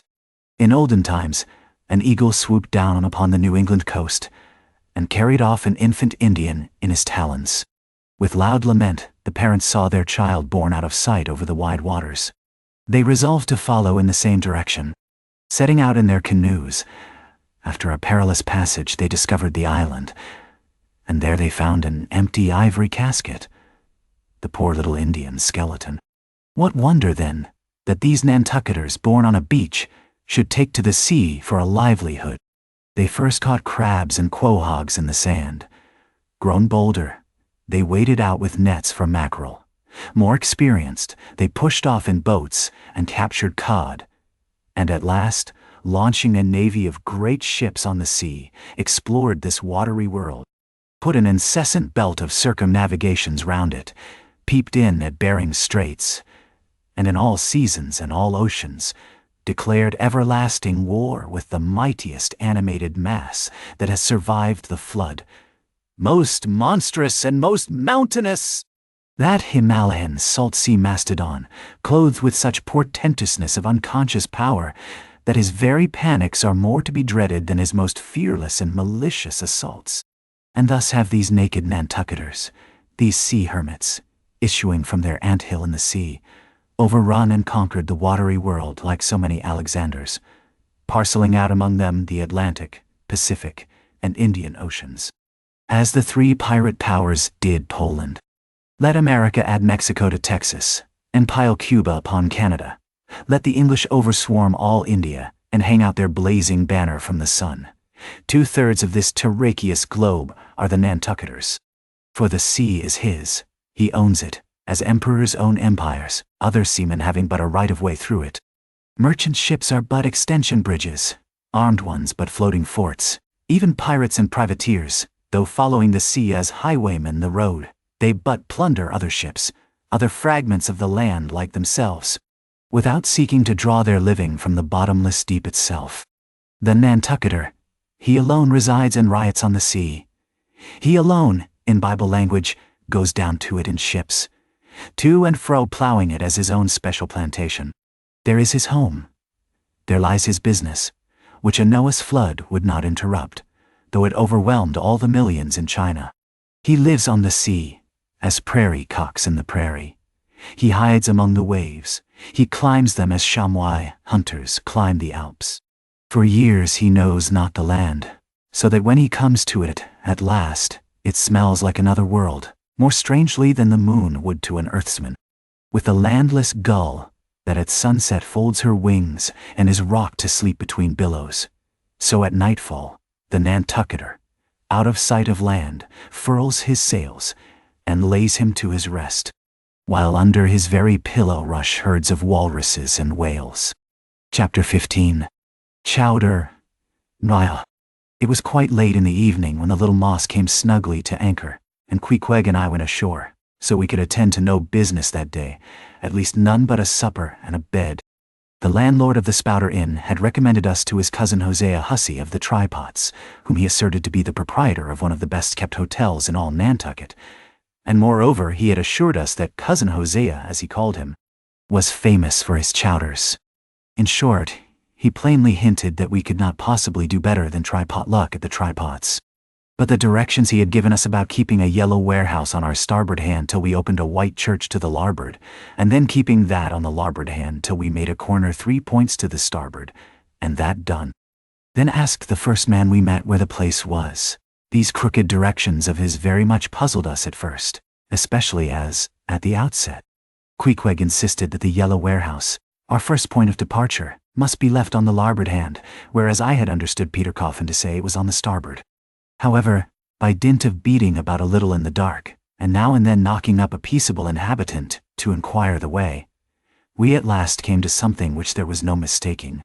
2 enormous wooden pots painted black, and suspended by asses' ears, swung from the cross trees of an old topmast, planted in front of an old doorway. The horns of the cross trees were sawed off on the other side, so that this old topmast looked not a little like a gallows. Perhaps I was oversensitive to such impressions at the time, but I could not help staring at this gallows with a vague misgiving. A sort of crick was in my neck as I gazed up to the 2 remaining horns. Yes, 2 of them, one for Queequeg, and one for me. It's ominous, thinks I. A coffin my innkeeper upon landing in my first whaling port, tombstones staring at me in the whalemen's chapel, and here a gallows. And a pair of prodigious black pots, too. Are these last throwing out oblique hints touching Tophet? I was called from these reflections by the sight of a freckled woman with yellow hair and a yellow gown, standing in the porch of the inn, under a dull red lamp swinging there, that looked much like an injured eye, and carrying on a brisk scolding with a man in a purple woolen shirt. "Get along with ye," said she to the man, "or I'll be combing ye." "Come on, Queequeg," said I. "All right. There's Mrs. Hussey." And so it turned out, Mr. Hosea Hussey being from home, but leaving Mrs. Hussey entirely competent to attend to all his affairs. Upon making known our desires for a supper and a bed, Mrs. Hussey, postponing further scolding for the present, ushered us into a little room, and seating us at a table spread with the relics of a recently concluded repast, turned round to us and said, "Clam or cod?" "What's that about cods, ma'am?" said I, with much politeness. "Clam or cod?" she repeated. "A clam for supper." "A cold clam, is that what you mean, Mrs. Hussey?" Says I, "But that's a rather cold and clammy reception in the winter-time, ain't it, Mrs. Hussey?" But being in a great hurry to resume scolding the man in the purple shirt, who was waiting for it in the entry, and seeming to hear nothing but the word clam, Mrs. Hussey hurried towards an open door leading to the kitchen, and bawling out, "Clam for 2, disappeared. "Queeg," said I, "do you think that we can make out a supper for us both on 1 clam?" However, a warm, savory steam from the kitchen served to belie the apparently cheerless prospect before us. But when that smoking chowder came in, the mystery was delightfully explained. Oh, sweet friends, hearken to me. It was made of small, juicy clams, scarcely bigger than hazelnuts, mixed with pounded ship biscuit and salted pork cut up into little flakes, the whole enriched with butter, and plentifully seasoned with pepper and salt. Our appetites being sharpened by the frosty voyage, and in particular, Queequeg seeing his favorite fishing food before him, and the chowder being surpassingly excellent, we dispatched it with great expedition, when leaning back a moment, and bethinking me of Mrs. Hussey's clam and cod announcement, I thought I would try a little experiment. Stepping to the kitchen door, I uttered the word, "cod," with great emphasis, and resumed my seat. In a few moments the savory steam came forth again, but with a different flavor, and in good time a fine cod chowder was placed before us. We resumed business, and while plying our spoons in the bowl, thinks I to myself, I wonder now if this here has any effect on the head. What's that stultifying saying about chowder-headed people? But look, Queequeg, ain't that a live eel in your bowl? Where's your harpoon? Nadund. Fishiest of all fishy places was the trypots, which well deserved its name. For the pots, there were always boiling chowders. Chowder for breakfast, and chowder for dinner, and chowder for supper, till you began to look for fish bones coming through your clothes. The area before the house was paved with clamshells. Mrs. Hussey wore a polished necklace of codfish vertebra, and Hosea Hussey had his account books bound in superior old sharkskin. There was a fishy flavor to the milk, too, which I could not at all account for, till one morning, happening to take a stroll along the beach among some fishermen's boats, I saw Hosea's brindled cow feeding on fish remnants, and marching along the sand with each foot in a cod's decapitated head, looking very slipshod, I assure ye. Supper concluded, we received a lamp and directions from Mrs. Hussey concerning the nearest way to bed. But as Queequeg was about to precede me up the stairs, the lady reached forth her arm and demanded his harpoon. She allowed no harpoon in her chambers. Why not? Said I. Every true whaleman sleeps with his harpoon. But why not? Because it's dangerous, says she. Ever since young Stiggs coming from that unfortin viege of his, when he was gone 4 years and a half, with only 3 barrels of ile, was found dead in my first floor back, with his harpoon in his side. Ever since then I allow no boarders to take sick dangerous weapons in their rooms at night. So Mr. Queeg, for she had learned his name, I will just take this here iron, and keep it for you till morning. But the chowder, clam or cod tomorrow for breakfast, men. None. Both, says I, and let's have a couple of smoked herring by way of variety. Chapter 16. The ship, Diwedziu, Nisedi, Amalwaduun. In bed we concocted our plans for the morrow. But to my surprise and no small concern, Queequeg now gave me to understand that he had been diligently consulting Yojo, the name of his black little god, and Yojo had told him 2 or 3 times over, and strongly insisted upon it every way, that instead of our going together among the whaling fleet in harbor, and in concert selecting our craft, instead of this, I say, Yojo earnestly enjoined that the selection of the ship should rest wholly with me, inasmuch as Yojo purposed befriending us, and, in order to do so, had already pitched upon a vessel, which, if left to myself, I, Ishmael, should infallibly light upon, for all the world as though it had turned out by chance. And in that vessel I must immediately ship myself, for the present irrespective of Queequeg. I have forgotten to mention that, in many things, Queequeg placed great confidence in the excellence of Yojo's judgment and surprising forecast of things, and cherished Yojo with considerable esteem, as a rather good sort of god, who perhaps meant well enough upon the whole, but in all cases did not succeed in his benevolent designs. Now, this plan of Queequeg's, or rather Yojo's, touching the selection of our craft, I did not like that plan at all. I had not a little relied upon Queequeg's sagacity to point out the whaler best fitted to carry us and our fortunes securely. But as all my remonstrances produced no effect upon Queequeg, I was obliged to acquiesce, and accordingly prepared to set about this business with a determined rushing sort of energy and vigor that should quickly settle that trifling little affair. Next morning early, leaving Queequeg shut up with Yojo in our little bedroom, for it seemed that it was some sort of Lent or Ramadan, or day of fasting, humiliation, and prayer with Queequeg and Yojo that day. How it was I never could find out, for, though I applied myself to it several times, I never could master his liturgies and Exenshine's articles, leaving Queequeg then, fasting on his tomahawk pipe, and Yojo warming himself at his sacrificial fire of shavings, I sallied out among the shipping.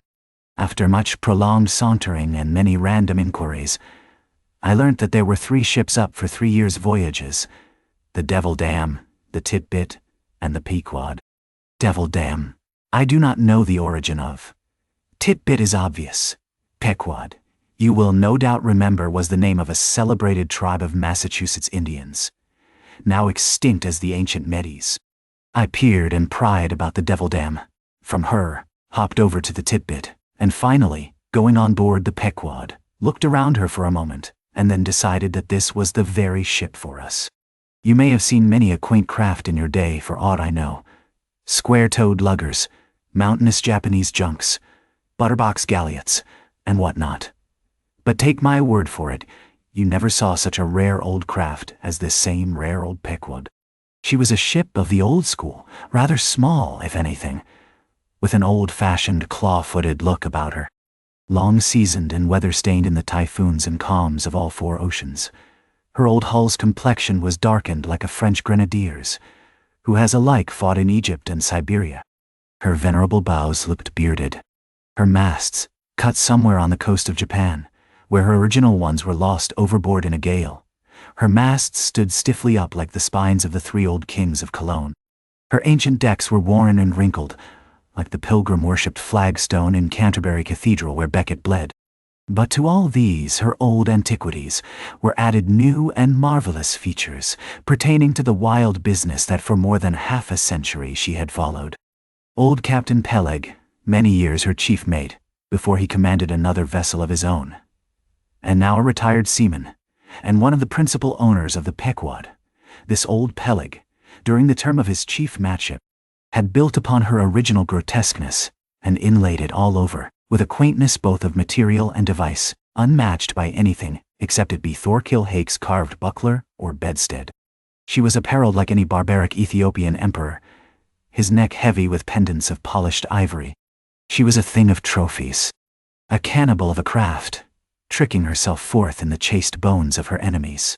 All round, her unpanelled open bulwarks were garnished like one continuous jaw, with the long sharp teeth of the sperm whale, inserted there for pins, to fasten her old hempen thews and tendons to. Those thews ran not through base blocks of landwood, but deftly travelled over sheaves of sea ivory. Scorning a turnstile wheel at her reverend helm, she sported there a tiller, and that tiller was in one mass, curiously carved from the long, narrow lower jaw of her hereditary foe. The helmsman who steered by that tiller in a tempest felt like the Tartar when he holds back his fiery steed by clutching its jaw. A noble craft, but somehow a most melancholy. All noble things are touched with that. Now when I looked about the quarterdeck, for someone having authority, in order to propose myself as a candidate for the voyage, at first I saw nobody, but I could not well overlook a strange sort of tent, or rather wigwam, pitched a little behind the main mast. It seemed only a temporary erection used in port. It was of a conical shape, some 10 feet high, consisting of the long, huge slabs of limber black bone taken from the middle and highest part of the jaws of the right whale. Planted with their broad ends on the deck, a circle of these slabs laced together, mutually sloped towards each other, and at the apex united in a tufted point, where the loose hairy fibers waved to and fro like the topknot on some old Potawatomi sacham's head. A triangular opening faced towards the bows of the ship, so that the insider commanded a complete view forward. And half concealed in this queer tenement, I at length found one who by his aspect seemed to have authority, and who, it being noon, and the ship's work suspended, was now enjoying respite from the burden of command. He was seated on an old-fashioned oaken chair, wriggling all over with curious carving, and the bottom of which was formed of a stout interlacing of the same elastic stuff of which the wigwam was constructed. There was nothing so very particular, perhaps, about the appearance of the elderly man I saw. He was brown and brawny, like most old seamen, and heavily rolled up in blue pilot cloth, cut in the Quaker style. Only there was a fine and almost microscopic network of the minutest wrinkles interlacing round his eyes, which must have arisen from his continual sailings in many hard gales, and always looking to windward. For this causes the muscles about the eyes to become pursed together. Such eye wrinkles are very effectual in a scowl. "Is this the captain of the Pequod?" said I, advancing to the door of the tent. "Supposing it be the captain of the Pequod, what dost thou want of him?" he demanded. "I was thinking of shipping." "Thou wast thou? I see thou art no Nantucketer. Ever been in a stove-boat?" "Nay." "No, sir, I never have."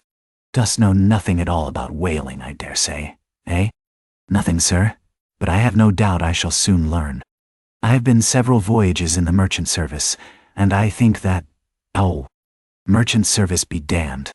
Talk not that lingo to me. Dost see that leg? I'll take that leg away from thy stern, if ever thou talkest of the merchant service to me again. Merchant service indeed. I suppose now ye feel considerable proud of having served in those merchant ships. But flukes! Man, what makes thee want to go a-whaling, eh? It looks a little suspicious, don't it, eh? Hast not been a pirate, hast thou? Didst not rob thy last captain? Didst thou? Dost not think of murdering the officers when thou gettest to sea? I protested my innocence of these things. I saw that under the mask of these half-humorous innuendos, this old seaman, as an insulated Quakerish Nantucketer, was full of his insular prejudices, and rather distrustful of all aliens, unless they hailed from Cape Cod or the Vineyard. But what takes thee a-whaling? I want to know that before I think of shipping ye. Well, sir, I want to see what whaling is. I want to see the world. Oh, want to see what whaling is, eh? Have ye clapped eye on Captain Ahab? None, sir. Who is Captain Ahab, sir? Aye, I thought so. Captain Ahab is the captain of this ship. Alvisan. Bados. I am mistaken then. I thought I was speaking to the captain himself. Thou art speaking to Captain Peleg. That's who ye are speaking to, young man. It belongs to me and Captain Bildad to see the Pequod fitted out for the voyage and supplied with all her needs, including crew. We are part owners and agents. But as I was going to say, if thou wantest to know what whaling is, as thou tellest ye do, I can put ye in a way of finding it out before ye bind yourself to it, past backing out. Clap eye on Captain Ahab, young man, and thou wilt find that he has only one leg. 90? What do you mean, sir? Was the other one lost by a whale? No. Lost by a whale? Young man, come nearer to me. It was devoured, chewed up, crunched by the monstrousest parmacetti that ever chipped a boat. I was a little alarmed by his energy, perhaps also a little touched at the hearty grief in his concluding exclamation, but said as calmly as I could, "What you say is no doubt true enough, sir. But how could I know there was any peculiar ferocity in that particular whale? Though indeed I might have inferred as much from the simple fact of the accident. None. Look ye now, young man, thy lungs are a sort of soft daisy. Thou dost not talk shark a bit. Sure, you've been to sea before now. Sure of that? Nay. Sir, said I thought I told you that I had been 4 voyages in the merchant. Hard down out of that. Mind what I said about the merchant service. Don't aggravate me, I won't have it. But let us understand each other. I have given thee a hint about what whaling is. Do ye yet feel inclined for it? I do, sir. Very good. Now, art thou the man to pitch a harpoon down a live whale's throat and then jump after it? Answer, quick. Mandarin, Gabanshamhan. I am, sir, if it should be positively indispensable to do so. Not to be got rid of, that is, which I don't take to be the fact. Good again. Now then, thou not only wantest to go a-whaling, to find out by experience what whaling is, but ye also want to go, in order to see the world? Was not that what ye said? I thought so. Well then, just step forward there, and take a peep over the weather bow, and then back to me and tell me what ye see there. Ow. For a moment, I stood a little puzzled by this curious request, not knowing exactly how to take it, whether humorously or in earnest. But concentrating all his crow's feet into one scowl, Captain Peleg started me on the errand. Going forward and glancing over the weather bow, I perceived that the ship swinging to her anchor with the flood tide was now obliquely pointing towards the open ocean. The prospect was unlimited, but exceedingly monotonous and forbidding, not the slightest variety that I could see. Well, what's the report? Said Peleg when I came back. What did you see? Not much, I replied. Nothing but water, considerable horizon though, and there's a squall coming up, I think. Well, what dost thou think then of seeing the world? Do ye wish to go round Cape Horn to see any more of it, eh? Can't ye see the world where you stand? None. I was a little staggered, but go a-whaling I must, and I would.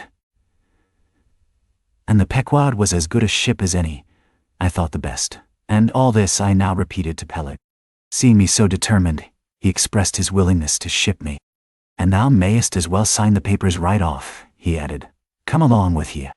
And so saying, he led the way below deck, into the cabin. Seated on the transom was what seemed to me a most uncommon and surprising figure. It turned out to be Captain Bildad, who along with Captain Peleg was one of the largest owners of the vessel. The other shares, as is sometimes the case in these ports, being held by a crowd of old annuitants, widows, fatherless children, and chancery wards, each owning about the value of a timber head, or a foot of plank, or a nail or two in the ship.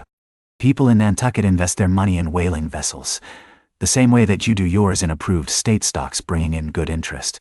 Now Bildad, like Peleg, and indeed many other Nantucketers, was a Quaker, the island having been originally settled by that sect, and to this day, its inhabitants in general retain in an uncommon measure the peculiarities of the Quaker, only variously and anomalously modified by things altogether alien and heterogeneous. For some of these same Quakers are the most sanguinary of all sailors and whale hunters.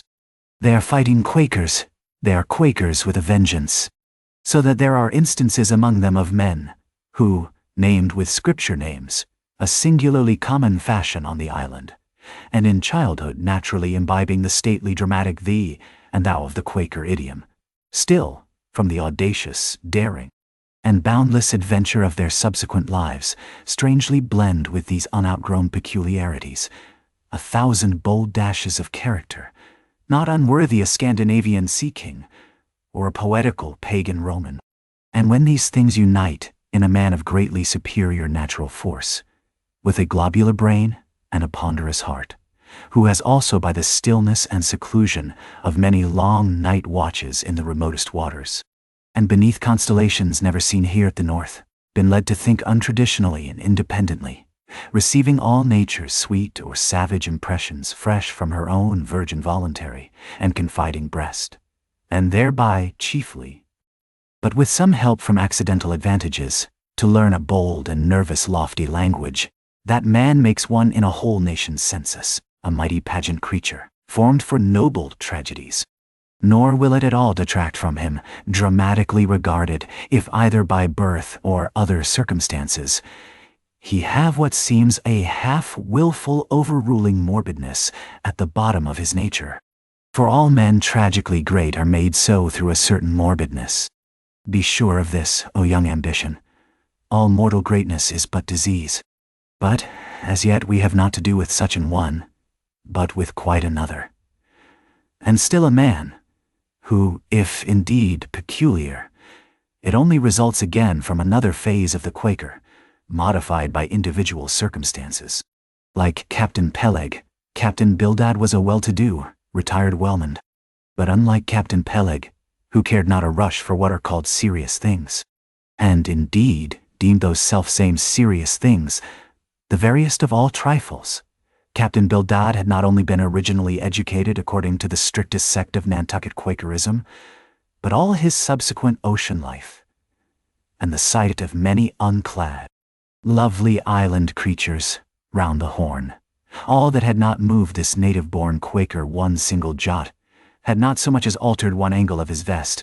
Still, for all this immutableness, was there some lack of common consistency about worthy Captain Bildad, though refusing, from conscientious scruples, to bear arms against land invaders, yet himself had illimitably invaded the Atlantic and Pacific, and though a sworn foe to human bloodshed, yet had he in his straight-bodied coat spilled tons upon tons of Leviathan gore. How now in the contemplative evening of his days, the pious Bildad reconciled these things in the reminiscence, I do not know.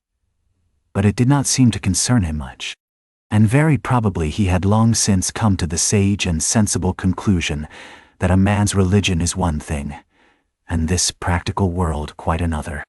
This world pays dividends, rising from a little cabin boy in short clothes of the drabbest drab, to a harpooner in a broad shad-bellied waistcoat, from that becoming boat header, chief mate, and captain, and finally a ship owner. Bildad, as I hinted before, had concluded his adventurous career by wholly retiring from active life at the goodly age of 60, and dedicating his remaining days to the quiet receiving of his well-earned income. Now Bildad, I am sorry to say, had the reputation of being an incorrigible old hunks, and in his seagoing days, a bitter, hard taskmaster.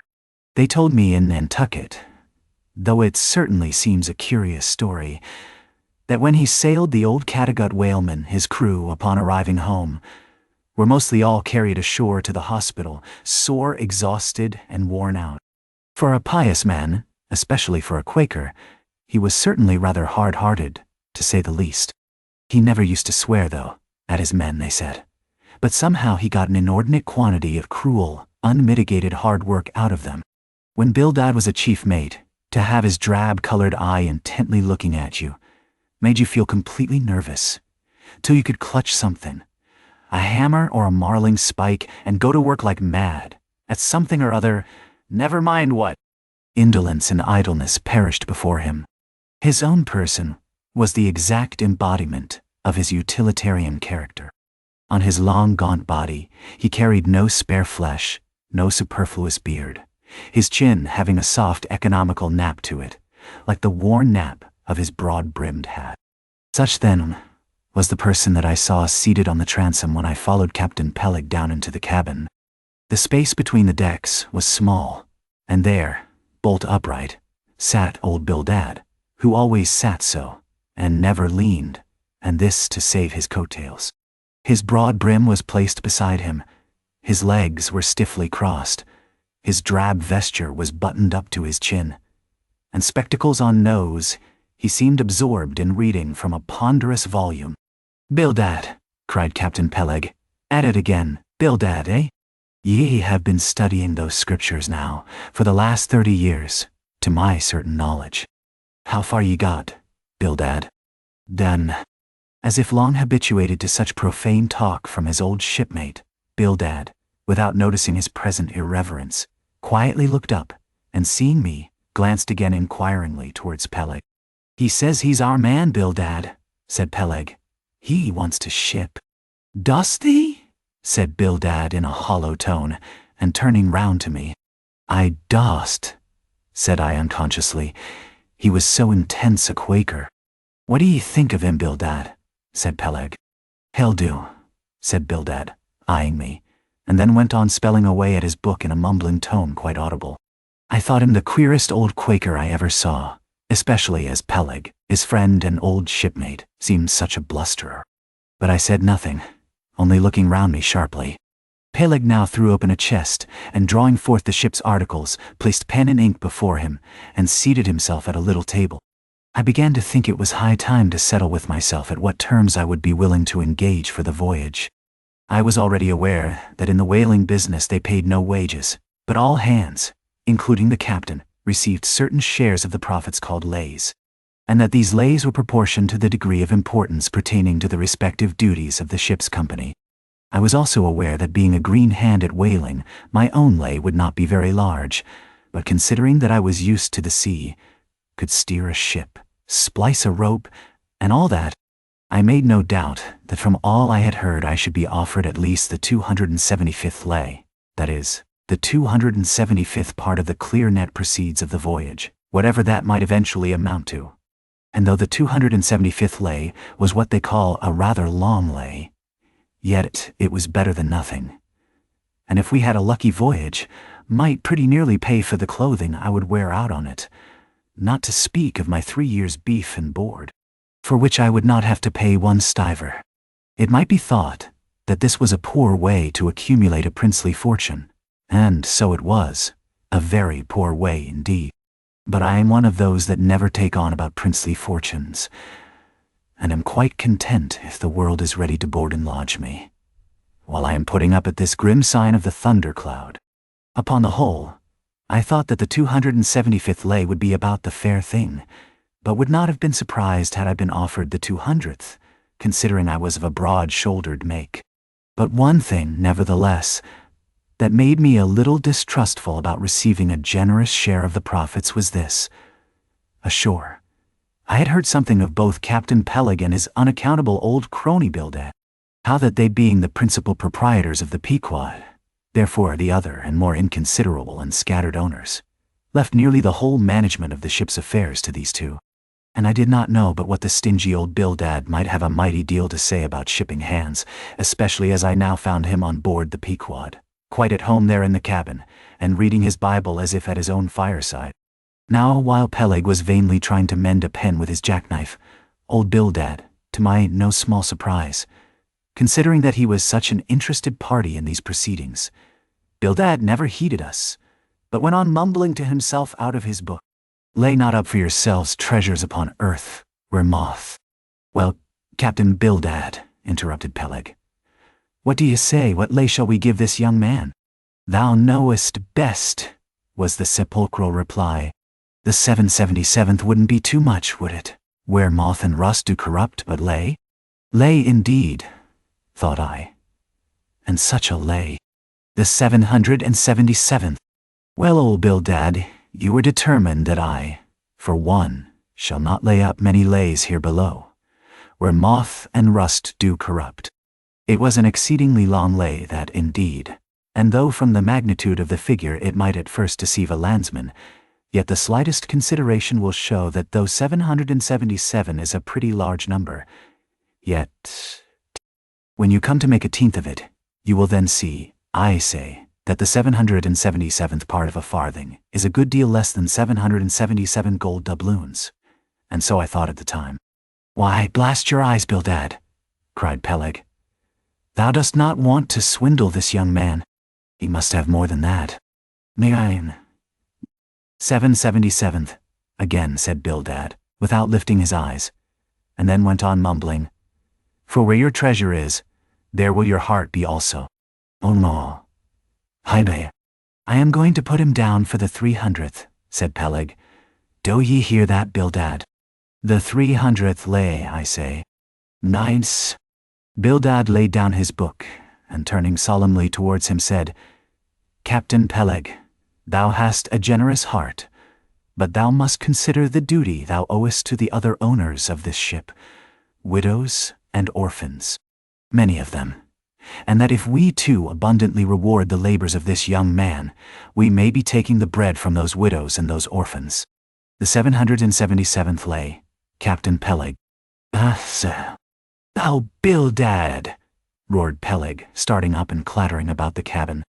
"Blast ye, Captain Bildad, if I had followed thy advice in these matters, I would afore now had a conscience to lug about that would be heavy enough to founder the largest ship that ever sailed round Cape Horn." "Captain Peleg," said Bildad steadily, "thy conscience may be drawing 10 inches of water, or 10 fathoms, I can't tell, but as thou art still an impenitent man, Captain Peleg, I greatly fear lest thy conscience be but a leaky one, and will in the end sink thee foundering down to the fiery pit, Captain Peleg." "Dang day! Fiery pit! Fiery pit! Ye insult me, man. Past all natural bearing, ye insult me. It's an all-fired outrage to tell any human creature that he's bound to hell. Flukes and flames. Bildad, say that again to me, and start my soul bolts. But I'll swallow a live goat with all his hair and horns on. Out of the cabin, ye canting, drab-colored son of a wooden gun. A straight wake with ye. Named." As he thundered out this, he made a rush at Bildad, but with a marvelous oblique, sliding celerity, Bildad for that time eluded him. Alarmed at this terrible outburst between the two principal and responsible owners of the ship, and feeling half a mind to give up all idea of sailing in a vessel so questionably owned and temporarily commanded, I stepped aside from the door to give egress to Bildad, who, I made no doubt, was all eagerness to vanish from before the awakened wrath of Peleg. But to my astonishment, he sat down again on the transom very quietly, and seemed to have not the slightest intention of withdrawing. He seemed quite used to impenitent Peleg, and his ways. As for Peleg, after letting off his rage as he had, there seemed no more left in him, and he, too, sat down like a lamb, though he twitched a little as if still nervously agitated. "Ooh," he whistled at last. "The squall's gone off to leeward, I think. Bildad, thou used to be good at sharpening a lance. Mend that pen, will ye? My jackknife here needs the grindstone." "That's he." "Thank ye, Bildad. Now then, my young man, Ishmael's thy name, didn't ye say? Well then, down ye go here, Ishmael, for the 300th lay." "Da, Captain Peleg," said I. "I have a friend with me who wants to ship too. Shall I bring him down tomorrow?" "To be sure," said Peleg. "Fetch him along, and we'll look at him." "What lay does he want?" groaned Bildad, glancing up from the book in which he had again been burying himself. "Oh, never thee mind about that, Bildad," said Peleg. "Has he ever whaled it any?" turning to me. "Killed more whales than I can count, Captain Peleg." "Well, bring him along then." And, after signing the papers, off I went, nothing doubting but that I had done a good morning's work, and that the Pequod was the identical ship that Yojo had provided to carry Queequeg and me round the Cape. But I had not proceeded far, when I began to bethink me that the captain with whom I was to sail yet remained unseen by me, though indeed in many cases a whale ship will be completely fitted out, and receive all her crew on board, ere the captain makes himself visible by arriving to take command. For sometimes these voyages are so prolonged, and the shore intervals at home so exceedingly brief, that if the captain have a family, or any absorbing concernment of that sort, he does not trouble himself much about his ship in port, but leaves her to the owners till all is ready for sea. However, it is always as well to have a look at him before irrevocably committing yourself into his hands. Turning back, I accosted Captain Peleg, inquiring where Captain Ahab was to be found. "And what dost thou want of Captain Ahab?" "It's all right enough. Thou art shipped." "No." "Yes, but I should like to see him. But I don't think thou wilt be able to at present. I don't know exactly what's the matter with him, but he keeps close inside the house, a sort of sick, and yet he don't look so. In fact, he ain't sick. But no, he isn't well either. Anyhow, young man, he won't always see me, so I don't suppose he will thee. He's a queer man, Captain Ahab. So, some think, but a good one. Oh, thou'lt like him well enough. No fear, no fear. He's a grand, ungodly, godlike man, Captain Ahab. Doesn't speak much, but when he does speak, then you may well listen. Mark ye, be forewarned. Ahab's above the common.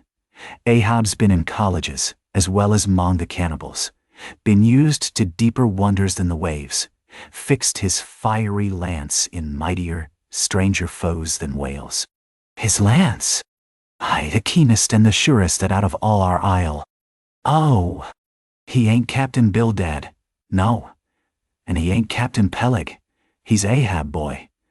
And Ahab of old, thou knowest, was a crowned king, and a very vile one. When that wicked king was slain, the dogs, did they not lick his blood?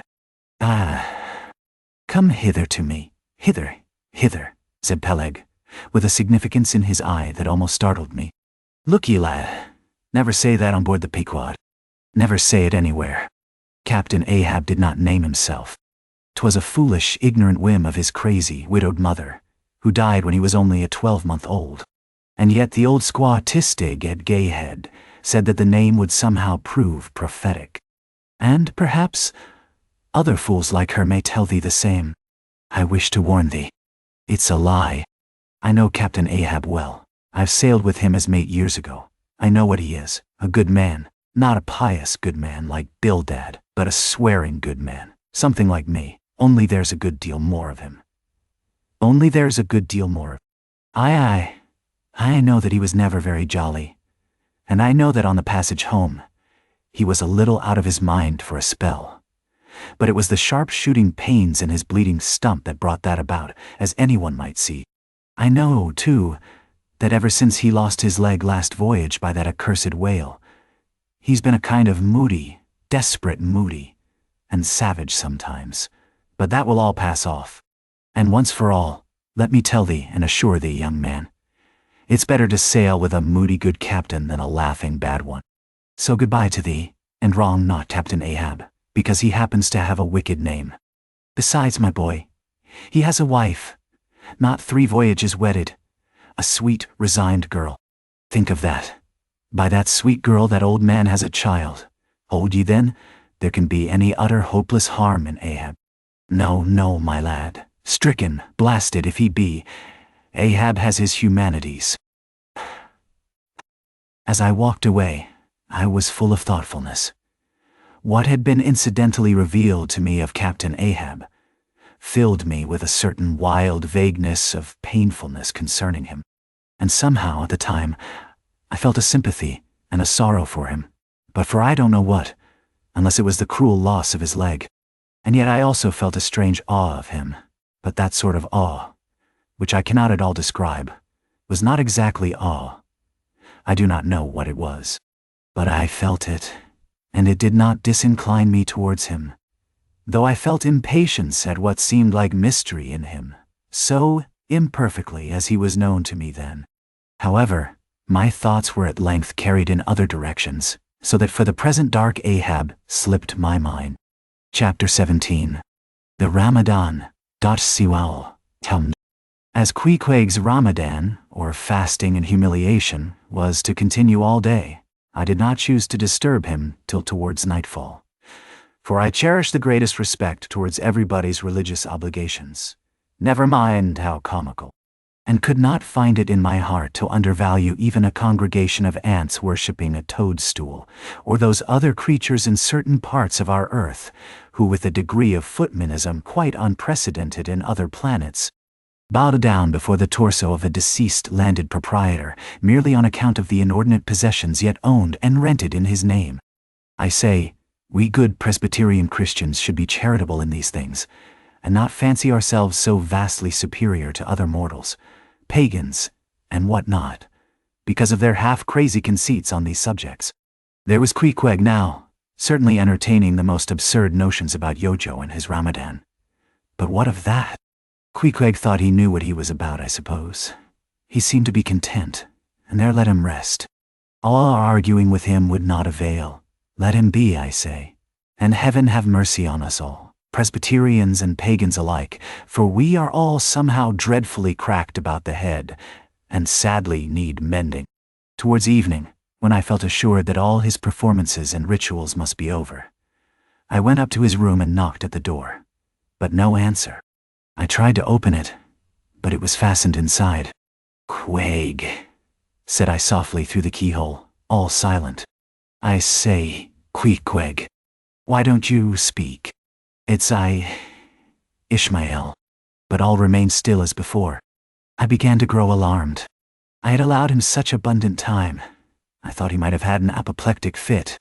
I looked through the keyhole, but the door opening into an odd corner of the room, the keyhole prospect was but a crooked and sinister one. I could only see part of the footboard of the bed and a line of the wall, but nothing more. I was surprised to behold resting against the wall the wooden shaft of Queequeg's harpoon, which the landlady the evening previous had taken from him, before our mounting to the chamber. That's strange, thought I. But at any rate, since the harpoon stands yonder, and he seldom or never goes abroad without it, therefore he must be inside here, and no possible mistake. Queequeg! Quake, all still. Something must have happened. Apoplexy. I tried to burst open the door, but it stubbornly resisted. Running downstairs, I quickly stated my suspicions to the first person I met, the chambermaid. La! She cried. I thought something must be the matter. I went to make the bed after breakfast, and the door was locked, and not a mouse to be heard, and it's been just so silent ever since. But I thought, maybe, you had both gone off and locked your baggage in for safekeeping. La! Mom, murder! Mrs. Hussey! Apoplexy! And with these cries he ran towards the kitchen, I following. Mrs. Hussey soon appeared, with a mustard pot in one hand, and a vinegar cruet in the other, having just broken away from the occupation of attending to the castors, and scolding her little black boy meantime. "Woodhouse," cried I. "Which way to it? Run, for God's sake, and fetch something to pry open the door. The axe. The axe. He's had a stroke, depend upon it." And so saying, I was unmethodically rushing upstairs again empty-handed, when Mrs. Hussey interposed the mustard pot and vinegar cruet, and the entire castor of her countenance. "What's the matter with you, young man? Get the axe. For God's sake, run for the doctor, someone, while I pry it open." "Ah. Look here," said the landlady, quickly putting down the vinegar cruet, so as to have one hand free. "Look here. Are you talking about prying open any of my doors?" And with that she seized my arm. "What's the matter with you? What's the matter with you, shipmate? Do you miss?" In as calm, but rapid a manner as possible, I gave her to understand the whole case. Unconsciously clapping the vinegar cruet to one side of her nose, she ruminated for an instant, then exclaimed, "No, I haven't seen it since I put it there." Running to a little closet under the landing of the stairs, she glanced in, and returning, told me that Queek's harpoon was missing. "He's killed himself," she cried. "It's unfortunate Stig's done over again. There goes another counterpane. God pity his poor mother. It will be the ruin of my house. Has the poor lad a sister? Where's that girl? There, Betty, go to Snarls the painter, and tell him to paint me a sign with 'No suicides permitted here and no smoking in the parlor.' Might as well kill both birds at once. Kill? How? The Lord be merciful to his ghost. What's that noise there? You, young man. Avast there. None. Nee. And running up after me, she caught me as I was again trying to force open the door. "I don't allow it. I won't have my premises spoiled. Go for the locksmith, there's one about a mile from here. But fast." Putting her hand in her side pocket, "Here's a key that'll fit, I guess. Let's see." And with that, she turned it in the lock. But, alas, Queequeg's supplemental bolt remained unwithdrawn within. "Have to burst it open," said I, and was running down the entry a little, for a good start, when the landlady caught at me, again vowing I should not break down her premises. But I tore from her, and with a sudden bodily rush dashed myself full against the mark. With a prodigious noise the door flew open, and the knob slamming against the wall sent the plaster to the ceiling. And there, good heavens, there sat Queequeg, altogether cool and self-collected, right in the middle of the room, squatting on his hams, and holding Yojo on top of his head. He looked neither one way nor the other way, but sat like a carved image with scarce a sign of active life. "Queek," said I, going up to him. "Queequeg, what's the matter with you?" "He ain't been a-sittin' so all day, has he?" said the landlady. But all we said, not a word could we drag out of him. I almost felt like pushing him over, so as to change his position, for it was almost intolerable. It seemed so painfully and unnaturally constrained. Especially, as in all probability, he had been sitting so for upwards of 8 or 10 hours, going too without his regular meals. "Mrs. Hussey," said I, "he's alive at all events, so leave us if you please, and I will see to this strange affair myself." Closing the door upon the landlady, I endeavored to prevail upon Queequeg to take a chair, but in vain. There he sat, and all he could do, for all my polite arts and blandishments, he would not move a peg, nor say a single word, nor even look at me, nor notice my presence in the slightest way. "I wonder," thought I, "if this can possibly be a part of his Ramadan. Do they fast on their hams that way in his native island? It must be so. Yes, it's part of his creed, I suppose. Well then, let him rest. He'll get up sooner or later, no doubt. It can't last forever, thank God. And his Ramadan only comes once a year. And I don't believe it's very punctual then." I went down to supper. After sitting a long time listening to the long stories of some sailors who had just come from a plum-pudding voyage, as they called it, that is, a short whaling voyage in a schooner, or brig, confined to the north of the line, in the Atlantic Ocean only, After listening to these plum puddingers till nearly 11 o'clock, I went upstairs to go to bed, feeling quite sure by this time Queequeg must certainly have brought his Ramadan to a termination. No, there he was just where I had left him. He had not stirred an inch. I began to grow vexed with him.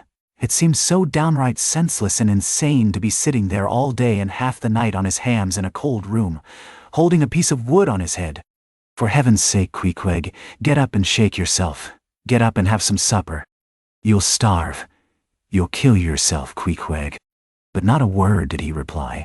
Despairing of him, therefore, I determined to go to bed and to sleep, and no doubt before a great while he would follow me.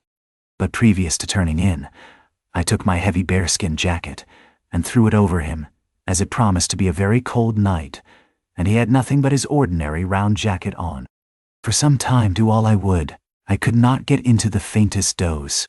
I had blown out the candle, and the mere thought of Queequeg, not 4 feet off, sitting there in that uneasy position, stark alone in the cold and dark. This made me really wretched. Think of it, sleeping all night in the same room with a wide-awake pagan on his hams in this dreary, unaccountable Ramadan.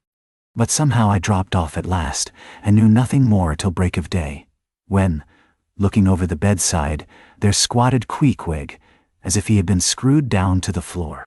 But as soon as the first glimpse of sun entered the window, up he got, with stiff and grating joints, but with a cheerful look, limped towards me where I lay, pressed his forehead again against mine, and said his Ramadan was over.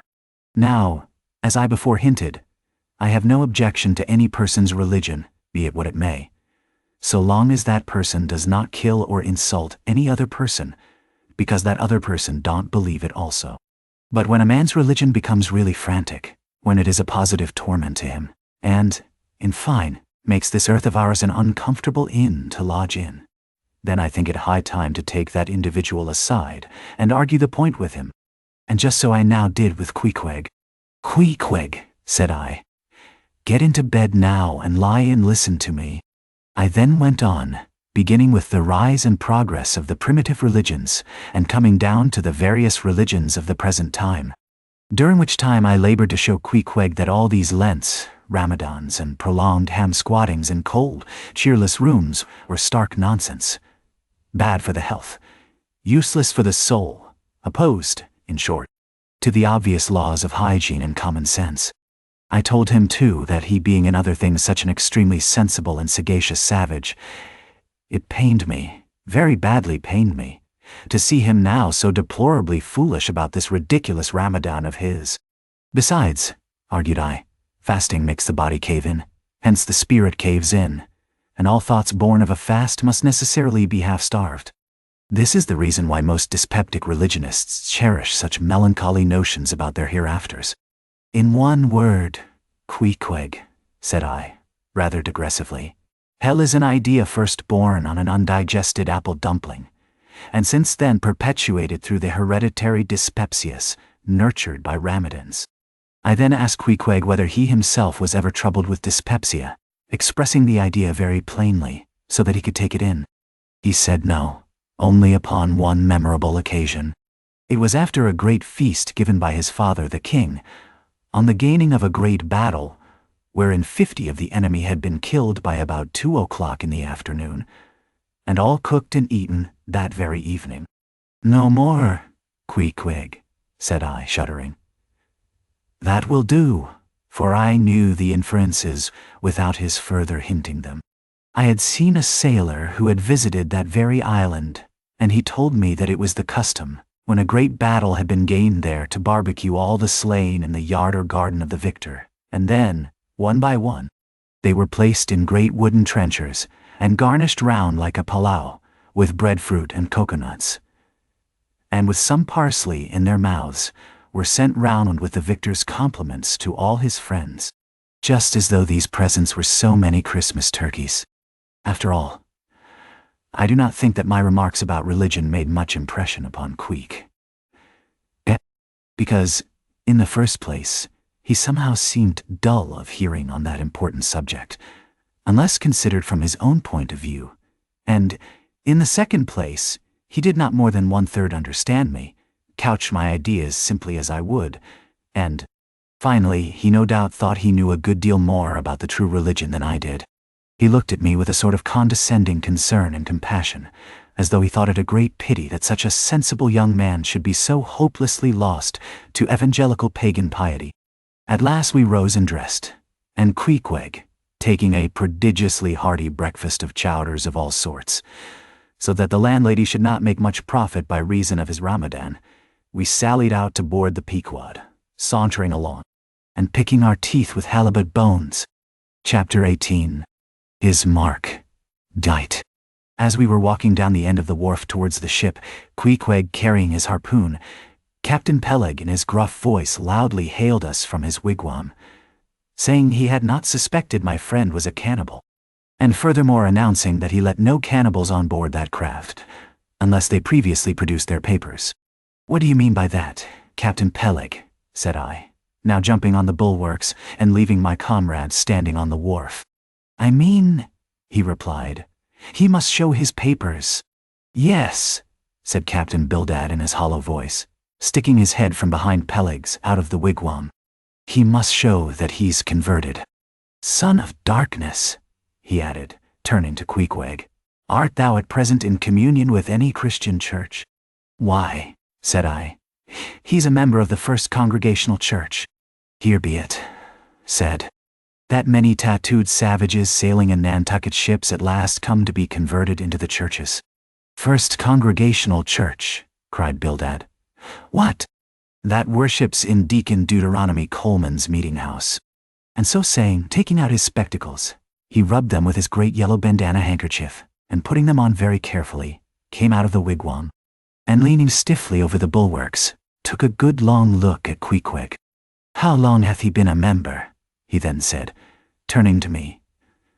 "Not very long, I rather guess, young man." "No," said Peleg, "and he hasn't been baptized right either, or it would have washed some of that devil's blue off his face." "Do tell now," cried Bildad. "Is this Philistine a regular member of Deacon Deuteronomy's meeting? I never saw him going there, and I pass it every Lord's Day." "None. I don't know anything about Deacon Deuteronomy, or his meeting," said I. "All I know is that Queequeg here is a born member of the First Congregational Church. He is a deacon himself, Queequeg is." "Noam, ensure, I." "Young man," said Bildad sternly, "thou art skylarking with me. Explain thyself, thou young Hittite. What church dost thee mean?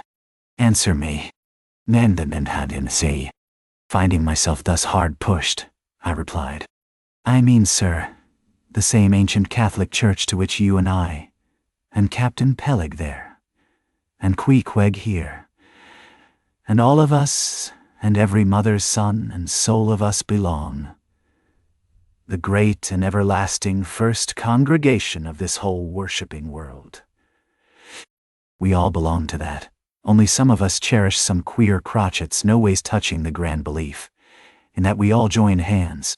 Nah, splice, thou meanst splice hands," cried Peleg, drawing nearer. "Young man, you'd better ship for a missionary, instead of a foremast hand.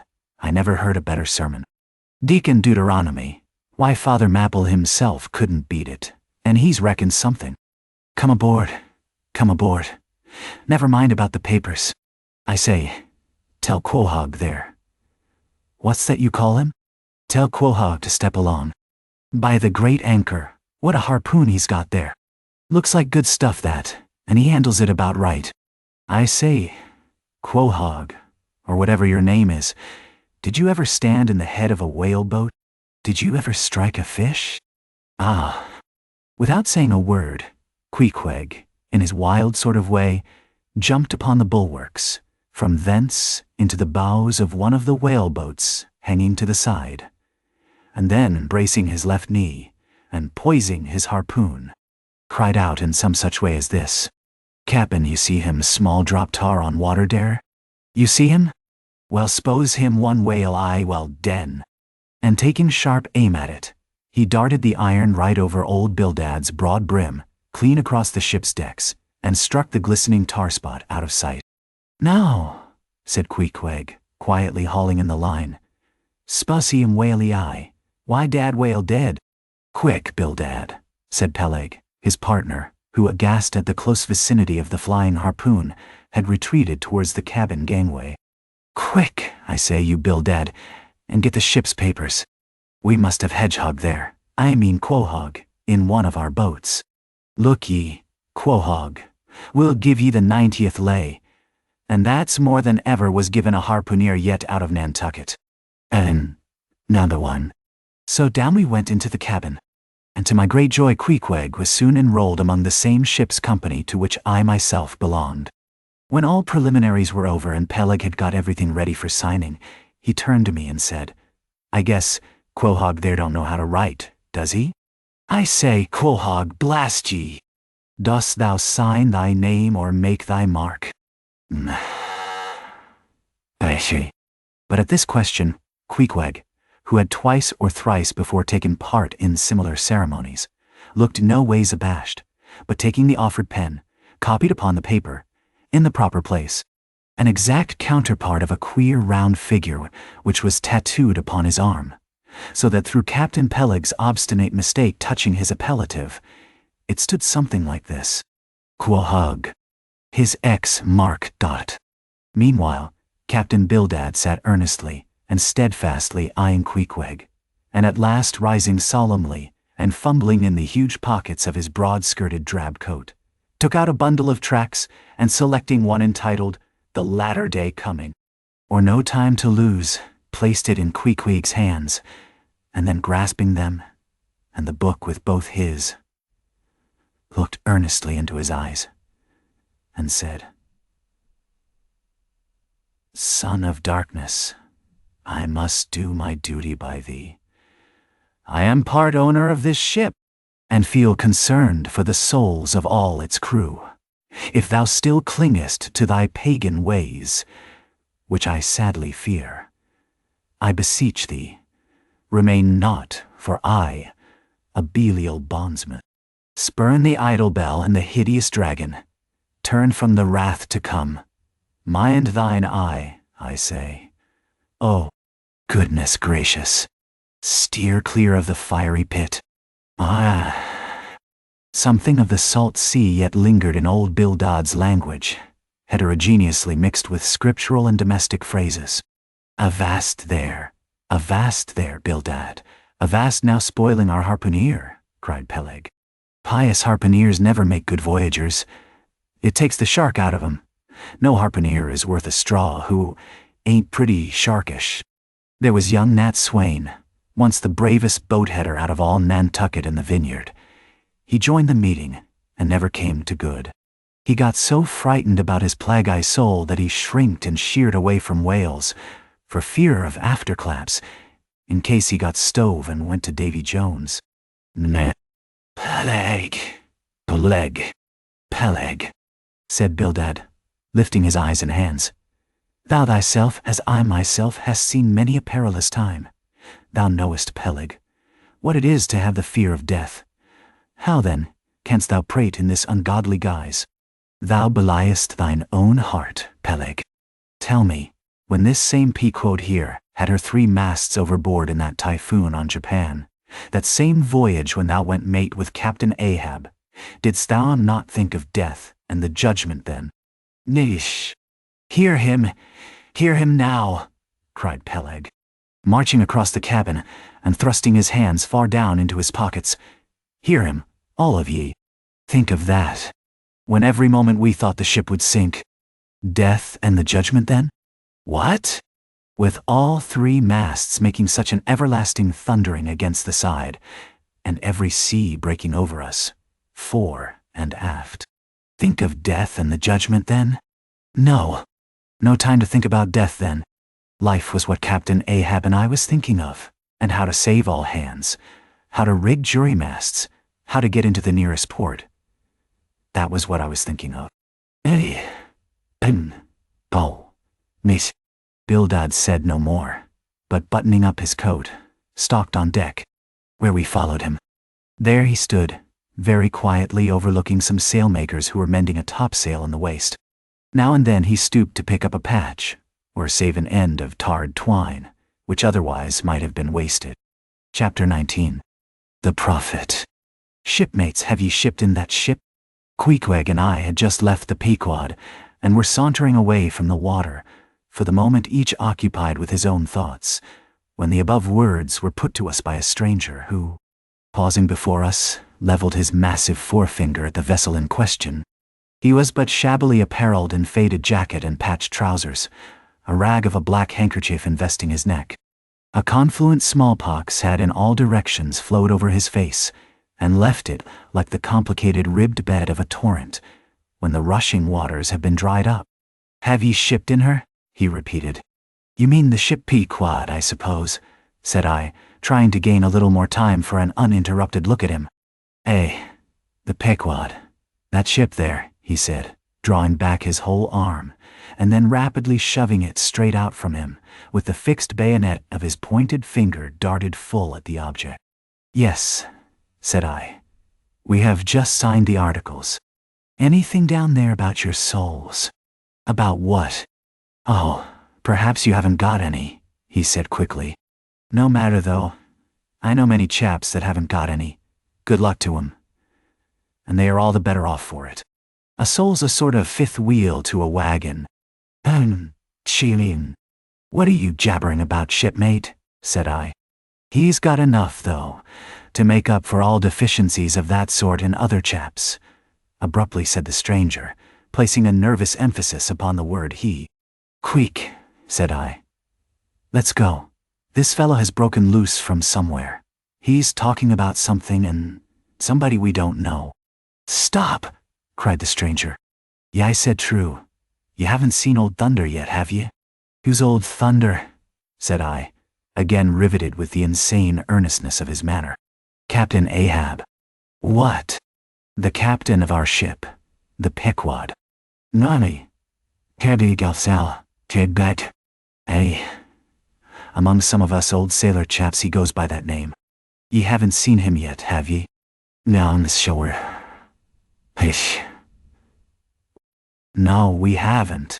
He's sick, they say, but is getting better, and will be all right again before long. Benny? All right again before long, laughed the stranger, with a solemnly derisive sort of laugh.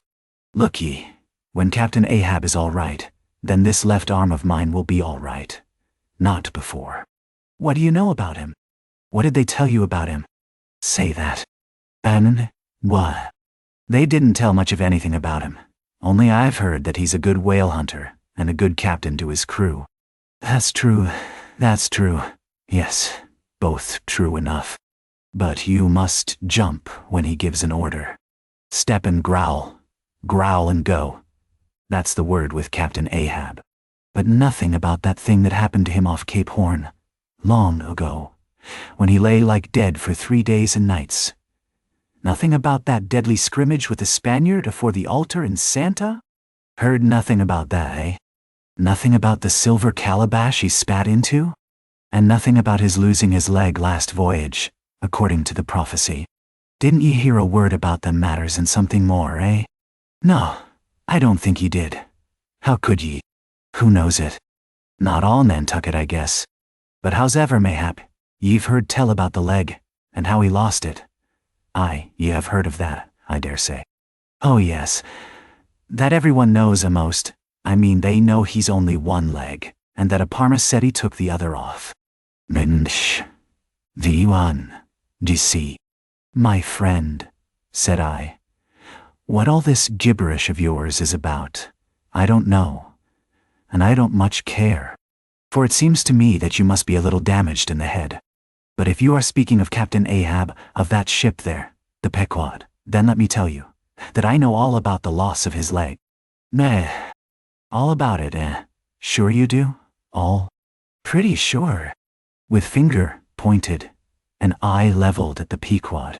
The beggar-like stranger stood a moment, as if in a troubled reverie, then starting a little, turned and said, Ye've shipped, have ye? Names down on the papers? Well, what's signed is signed, and what's to be, will be. And then again, perhaps it won't be, after all. Anyhow, it's all fixed and arranged already, and some sailors or other must go with him, I suppose. As well these as any other men. God pity 'em. Morning to ye, shipmates, morning. The ineffable heavens bless ye. I'm sorry I stopped ye. Now so. Look here, friend, said I. If you have anything important to tell us, out with it. But if you are only trying to bamboozle us, you are mistaken in your game. That's all I have to say. Vireos. And it's said very well, and I like to hear a chap talk up that way. You are just the man for him. The likes of ye. Morning to ye, shipmates, morning. Oh, when ye get there, tell 'em I've concluded not to make one of 'em day. My dear fellow, you can't fool us that way. You can't fool us. It is the easiest thing in the world for a man to look as if he had a great secret in him. Nay. Morning to ye, shipmates, morning. Morning it is, said I. Come along, Queequeg. Let's leave this crazy man. But stop. Tell me your name, will you? Sissy. Elijah. Elijah, thought I, and we walked away, both commenting, after each other's fashion, upon this ragged old sailor, and agreed that he was nothing but a humbug, trying to be a bugbear. But we had not gone perhaps above 100 yards, when chancing to turn a corner, and looking back as I did so, who should be seen but Elijah following us, though at a distance. Somehow the sight of him struck me so that I said nothing to Queequeg of his being behind, but passed on with my comrade, anxious to see whether the stranger would turn the same corner that we did. He did, and then it seemed to me that he was dogging us, but with what intent, I could not for the life of me imagine. This circumstance, coupled with his ambiguous, half-hinting, half-revealing, shrouded sort of talk, now begat in me all kinds of vague wonderments and half-apprehensions, and all connected with the Pequod, and Captain Ahab, and the leg he had lost, and the Cape Horn fit, and the silver calabash, and what Captain Peleg had said of him, when I left the ship the day previous, and the prediction of the squaw Tashtego, and the voyage we had bound ourselves to sail, and 100 other shadowy things. I was resolved to satisfy myself whether this ragged Elijah was really dogging us or not, and with that intent crossed the way with Queequeg, and on that side of it retraced our steps. But Elijah passed on, without seeming to notice us. This relieved me, and once more, and finally, as it seemed to me, I pronounced him in my heart a humbug. Chapter 20. All astir. A day or two passed, and there was great activity aboard the Pequod. Not only were the old sails being mended, but new sails were coming on board, and bolts of canvas, and coils of rigging. In short, everything betokened that the ship's preparations were hurrying to a close. Captain Peleg seldom or never went ashore, but sat in his wigwam keeping a sharp lookout upon the hands. Bildad did all the purchasing and providing at the stores, and the men employed in the hold and on the rigging were working till long after nightfall. On the day following Queequeg signing the articles, word was given at all the inns where the ship's company were stopping, that their chests must be on board before night, for there was no telling how soon the vessel might be sailing. So Queequeg and I got down our traps, resolving, however, to sleep ashore till the last. But it seems they always give very long notice in these cases, and the ship did not sail for several days. But no wonder, there was a good deal to be done, and there is no telling how many things to be thought of, before the Pequod was fully equipped. Everyone knows what a multitude of things, beds, saucepans, knives and forks, shovels and tongs, napkins, nutcrackers, and what not, are indispensable to the business of housekeeping. Just so with whaling, which necessitates a 3 years' housekeeping upon the wide ocean, far from all grocers, costermongers, doctors, bakers, and bankers. And though this also holds true of merchant vessels, yet not by any means to the same extent as with whalemen. For besides the great length of the whaling voyage, the numerous articles peculiar to the prosecution of the fishery, and the impossibility of replacing them at the remote harbors usually frequented, it must be remembered that of all ships, Whaling vessels are the most exposed to accidents of all kinds, and especially to the destruction and loss of the very things upon which the success of the voyage most depends. Hence, the spare boats, spare spars, and spare lines and harpoons, and spare everythings, almost, but a spare captain and duplicate ship. At the period of our arrival at the island, the heaviest storage of the Pequod had been almost completed, comprising her beef, bread, water, fuel, and iron hoops and staves. But as before hinted, for some time there was a continual fetching and carrying on board of divers odds and ends of things, both large and small. Chief among those who did this fetching and carrying was Captain Bildad's sister, a lean old lady of a most determined and indefatigable spirit, but withal very kind-hearted, who seemed resolved that, if she could help it, nothing should be found wanting in the Pequod after once fairly getting to sea. At one time she would come on board with a jar of pickles for the steward's pantry, another time with a bunch of quills for the chief matey's desk, where he kept his log, a third time with a roll of flannel for the small of someone's rheumatic back. Never did any woman better deserve her name, which was Charity, Aunt Charity, as everybody called her. And like a sister of charity did this charitable Aunt Charity bustle about hither and thither, ready to turn her hand and heart to anything that promised to yield safety, comfort, and consolation to all on board a ship in which her beloved brother Bildad was concerned, and in which she herself owned a score or two of well-saved dollars. But it was startling to see this excellent-hearted Quakeress coming on board, as she did the last day, with a long oil ladle in one hand, and a still longer whaling lance in the other. Nor was Bildad himself, nor Captain Peleg at all backward. As for Bildad, he carried about with him a long list of the articles needed, and at every fresh arrival, down went his mark opposite that article upon the paper. Every once in a while Peleg came hobbling out of his whalebone den, roaring at the men down the hatchways, roaring up to the riggers at the masthead, and then concluded by roaring back into his wigwam. During these days of preparation, Queequeg and I often visited the craft, and as often I asked about Captain Ahab, and how he was, and when he was going to come on board his ship. To these questions they would answer that he was getting better and better, and was expected aboard every day. Meantime, the two captains, Peleg and Bildad, could attend to everything necessary to fit the vessel for the voyage. If I had been downright honest with myself, I would have seen very plainly in my heart that I did but half fancy being committed this way to so long a voyage, without once laying my eyes on the man who was to be the absolute dictator of it, so soon as the ship sailed out upon the open sea. But when a man suspects any wrong, it sometimes happens that if he be already involved in the matter, he insensibly strives to cover up his suspicions even from himself. And much this way it was with me. I said nothing, and tried to think nothing. At last, it was given out that sometime next day the ship would certainly sail. So next morning, Queequeg and I took a very early start. Chapter 21.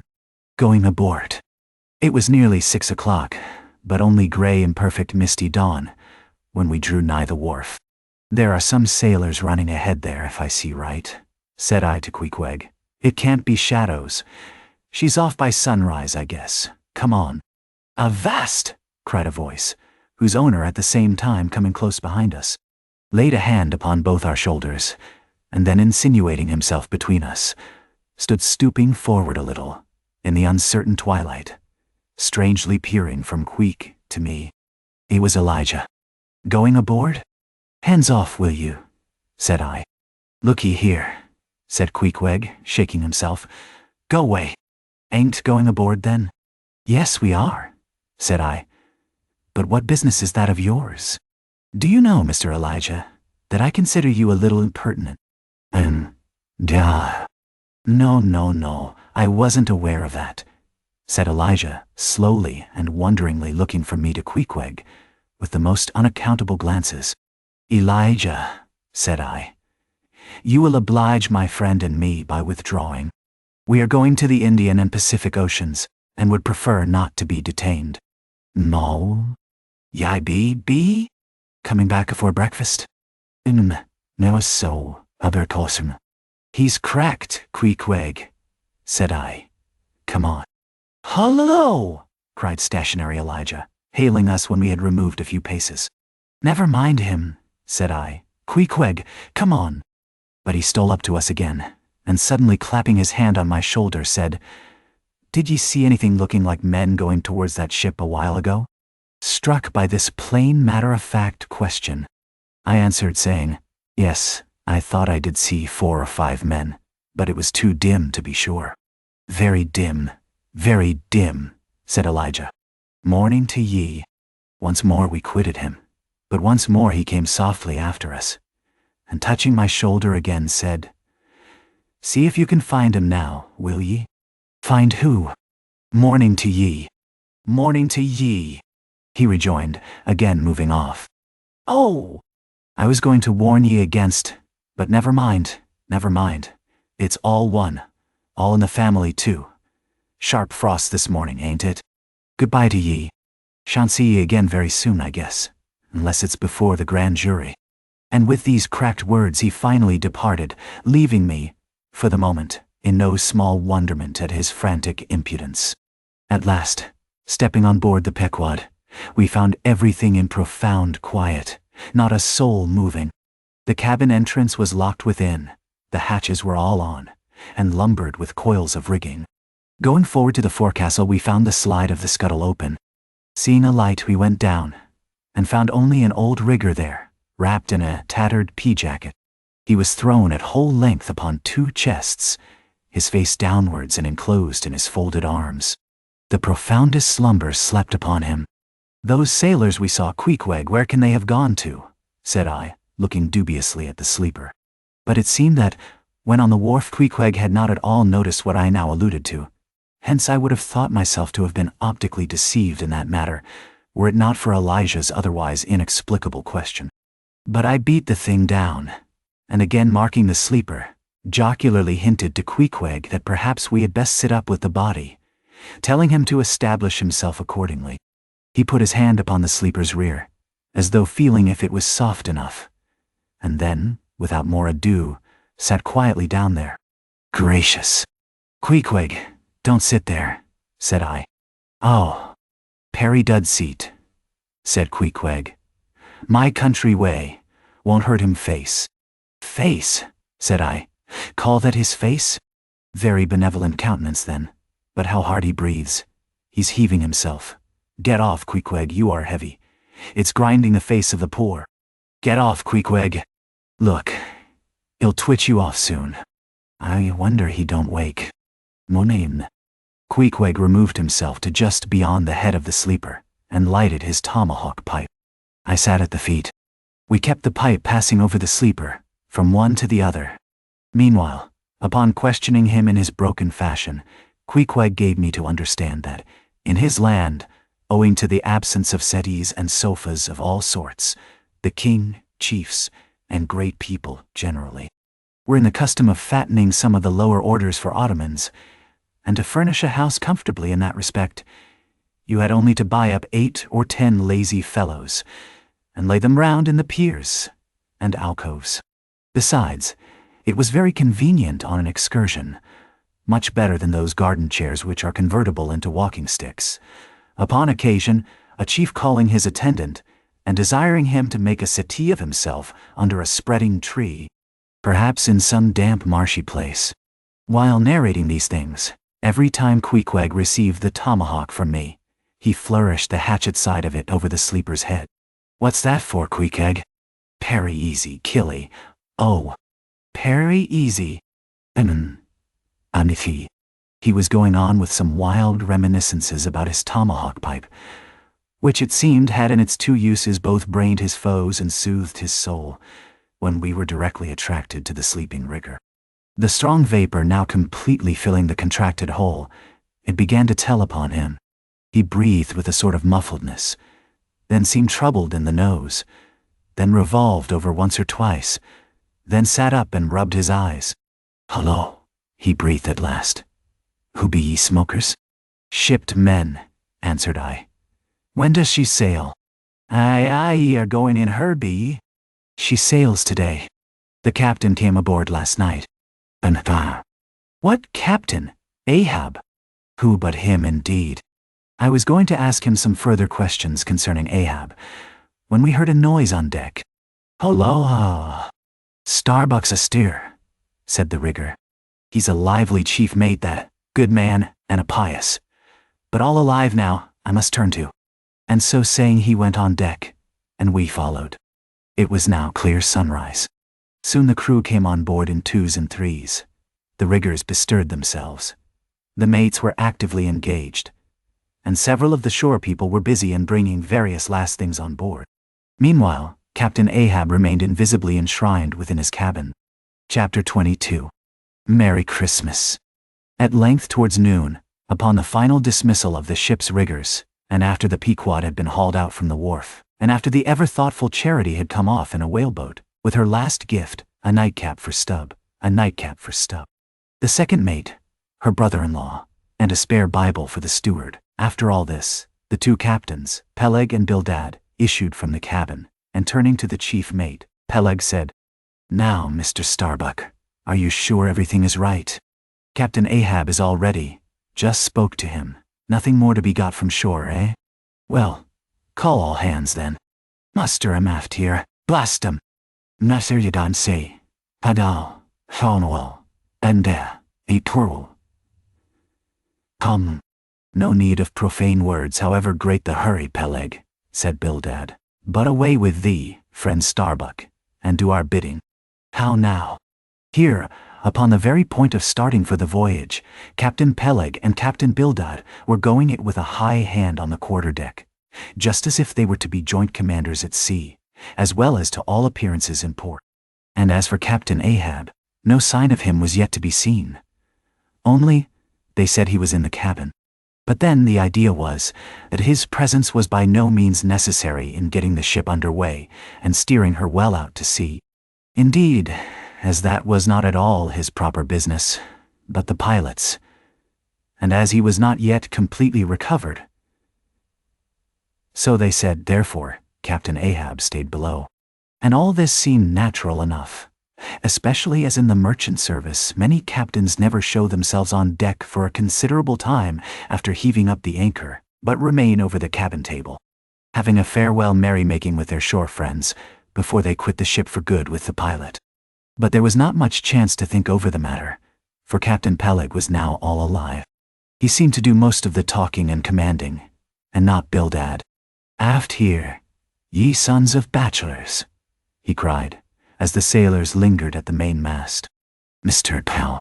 Starbuck, drive 'em aft. Strike the tent there, was the next order. As I hinted before, this whalebone marquee was never pitched except in port, and on board the Pequod, for 30 years, the order to strike the tent was well known to be the next thing to heaving up the anchor. Man the capstan. Blood and thunder. Jump, was the next command, and the crew sprang for the handspikes. Now in getting under way, the station generally occupied by the pilot is the forward part of the ship. And here Bildad, who, with Peleg, be it known, in addition to his other officers, was one of the licensed pilots of the port, he being suspected to have got himself made a pilot in order to save the Nantucket pilot fee to all the ships he was concerned in, for he never piloted any other craft. Bildad, I say, might now be seen actively engaged in looking over the bows for the approaching anchor, and at intervals singing what seemed a dismal stave of psalmody to cheer the hands at the windlass, who roared forth some sort of a chorus about the girls in Booble Alley, with hearty goodwill. Nevertheless, not 3 days previous, Bildad had told them that no profane songs would be allowed on board the Pequod, particularly in getting under way, and Charity, his sister, had placed a small choice copy of Watts in each seaman's berth. Meantime, overseeing the other part of the ship, Captain Peleg ripped and swore astern in the most frightful manner. I almost thought he would sink the ship before the anchor could be got up.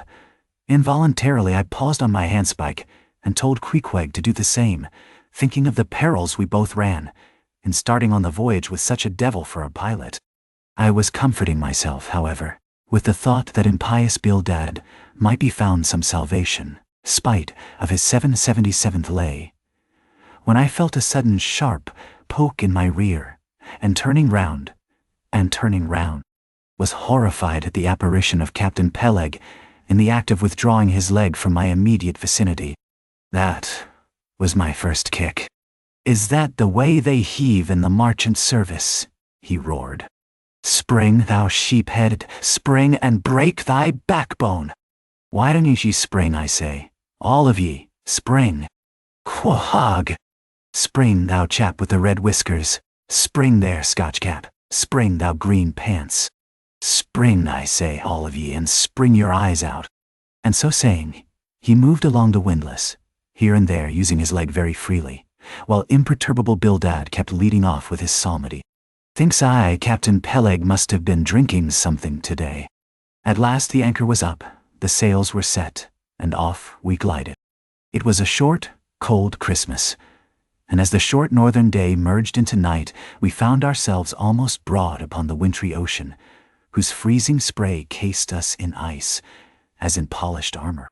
The long rows of teeth on the bulwarks glistened in the moonlight, and like the white ivory tusks of some huge elephant, vast curving icicles depended from the bows.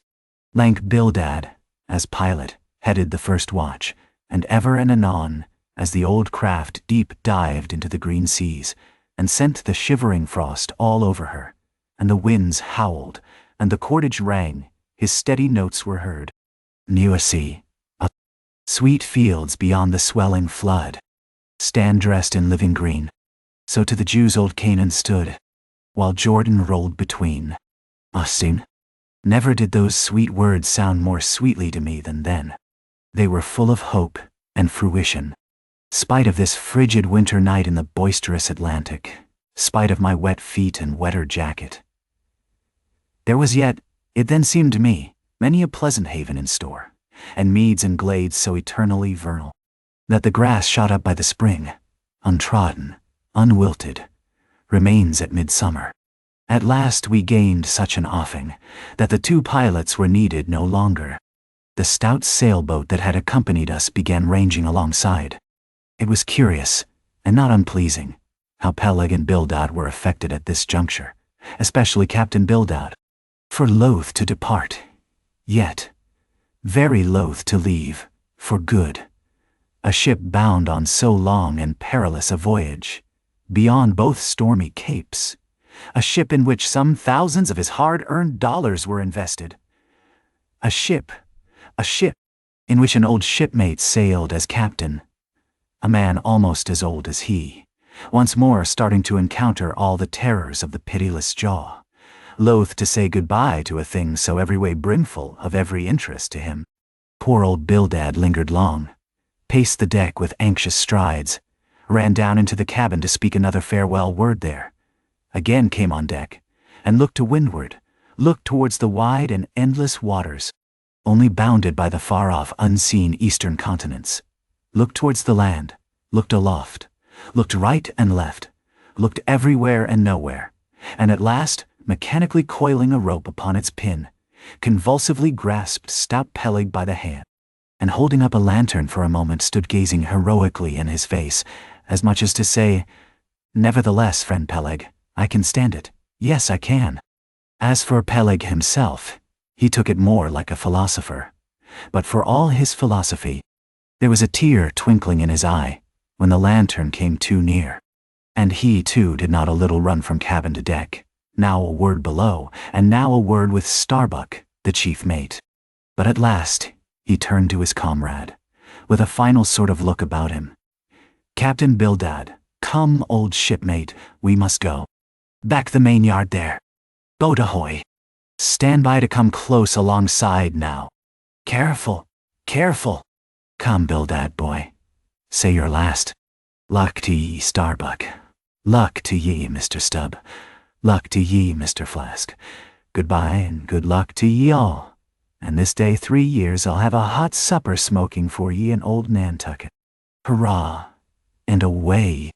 Now, God bless ye, and have ye in his holy keeping, men," murmured old Bildad, almost incoherently. "I hope ye'll have fine weather now, so that Captain Ahab may soon be moving among ye. A pleasant sun is all he needs, and you'll have plenty of them in the tropic voyage ye go. Be careful in the hunt, ye mates. Don't stave the boats needlessly, ye harpooneers. Good white cedar plank is raised full 3% within the year. Don't forget your prayers either. Mr. Starbuck, mind that Cooper don't waste the spare staves. Oh, the sail needles are in the green locker. Don't wail at too much o' Lord's days, men, but don't miss a fair chance either. That's rejecting heaven's good gifts. Have an eye to the molasses tierce, Mr. Stubb. It was a little leaky, I thought. If ye touch at the islands, Mr. Flask, beware of fornication. Goodbye, goodbye. Don't keep that cheese too long down in the hold, Mr. Starbuck. It'll spoil. Be careful with the butter. 20 cents the pound it was, and mind ye if... Come, Captain Bildad, stop palavering away. And with that, Peleg hurried him over the side, and both dropped into the boat. Ship and boat diverged. The cold, damp night breeze blew between. A screaming gull flew overhead. The two hulls wildly rolled. We gave 3 heavy-hearted cheers, and blindly plunged like fate into the lone Atlantic. Chapter 23. The Lee Shore. Some chapters back, one Bulkington was spoken of, a tall, new-landed mariner, encountered in New Bedford at the inn. When on that shivering winter's night, the Pequod thrust her vindictive bows into the cold, malicious waves, who should I see standing at her helm but Bulkington? I looked with sympathetic awe and fearfulness upon the man, who, in midwinter, just landed from a 4 years' dangerous voyage, could so unrestingly push off again, for still another tempestuous term. The land seemed scorching to his feet. Wonderfulest things are ever the unmentionable. Deep memories yield no epitaphs. This 6-inch chapter is the stoneless grave of Bulkington. Let me only say that it fared with him as with the storm-tossed ship, that miserably drives along the leeward land. The port would fain give succor. The port is pitiful. In the port is safety, comfort, hearthstone, supper, warm blankets, friends, all that's kind to our mortalities. But in that gale, the port, the land, is that ship's direst jeopardy. She must fly all hospitality. One touch of land, though it but graze the keel, would make her shudder through and through. With all her might she crowds all sail offshore. In so doing, fights against the very winds that fain would blow her homeward, seeks all the lashed sea's landlessness again, for refuge sake forlornly rushing into peril. Her only friend, her bitterest foe. Know ye now, Bulkington? Glimpses do ye seem to see of that mortally intolerable truth, that all deep earnest thinking is but the intrepid effort of the soul to keep the open independence of her sea, while the wildest winds of heaven and earth conspire to cast her on the treacherous slavish shore. But as in landlessness alone resides highest truth, shoreless, indefinite as God, so better is it to perish in that howling infinite than be ingloriously dashed upon the lee, even if that were safety. For worm-like then, oh, who would craven, crawl to land? Terrors of the terrible, is all this agony so vain? Take heart, O Bulkington. Bear thee grimly, demigod. Up from the spray of thy ocean perishing, straight up, leaps thy apotheosis. Chapter 24. Darda. The Advocate. As Queequeg and I are now fairly embarked in this business of whaling, and as this business of whaling has somehow come to be regarded among landsmen as a rather unpoetical and disreputable pursuit, therefore, I am all anxiety to convince ye landsmen, of the injustice hereby done to us hunters of whales. In the first place, it may be deemed almost superfluous to establish the fact that among people at large, the business of whaling is not accounted on a level with what are called the liberal professions. If a stranger were introduced into any miscellaneous metropolitan society, it would but slightly advance the general opinion of his merits, were he presented to the company as a harpooner, say, and if in emulation of the naval officers, he should append the initials SWF sperm whale fishery to his visiting card, Such a procedure would be deemed preeminently presuming and ridiculous. Doubtless, one leading reason why the world declines honoring us whalemen is this. They think that, at best, our vocation amounts to a butchering sort of business, and that when actively engaged therein, we are surrounded by all manner of defilements. Butchers we are, that is true. But butchers also, and butchers of the bloodiest badge, have been all martial commanders whom the world invariably delights to honor. And as for the matter of the alleged uncleanliness of our business, ye shall soon be initiated into certain facts hitherto pretty generally unknown, and which, upon the whole, will triumphantly plant the sperm whale ship at least among the cleanliest things of this tidy earth. But even granting the charge in question to be true, what disordered slippery decks of a whale ship are comparable to the unspeakable carrion of those battlefields from which so many soldiers return to drink in all ladies' plaudits?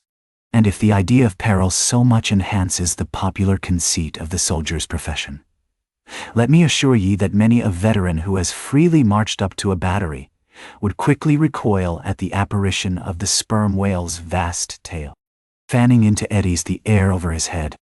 For what are the comprehensible terrors of man compared with the interlinked terrors and wonders of God?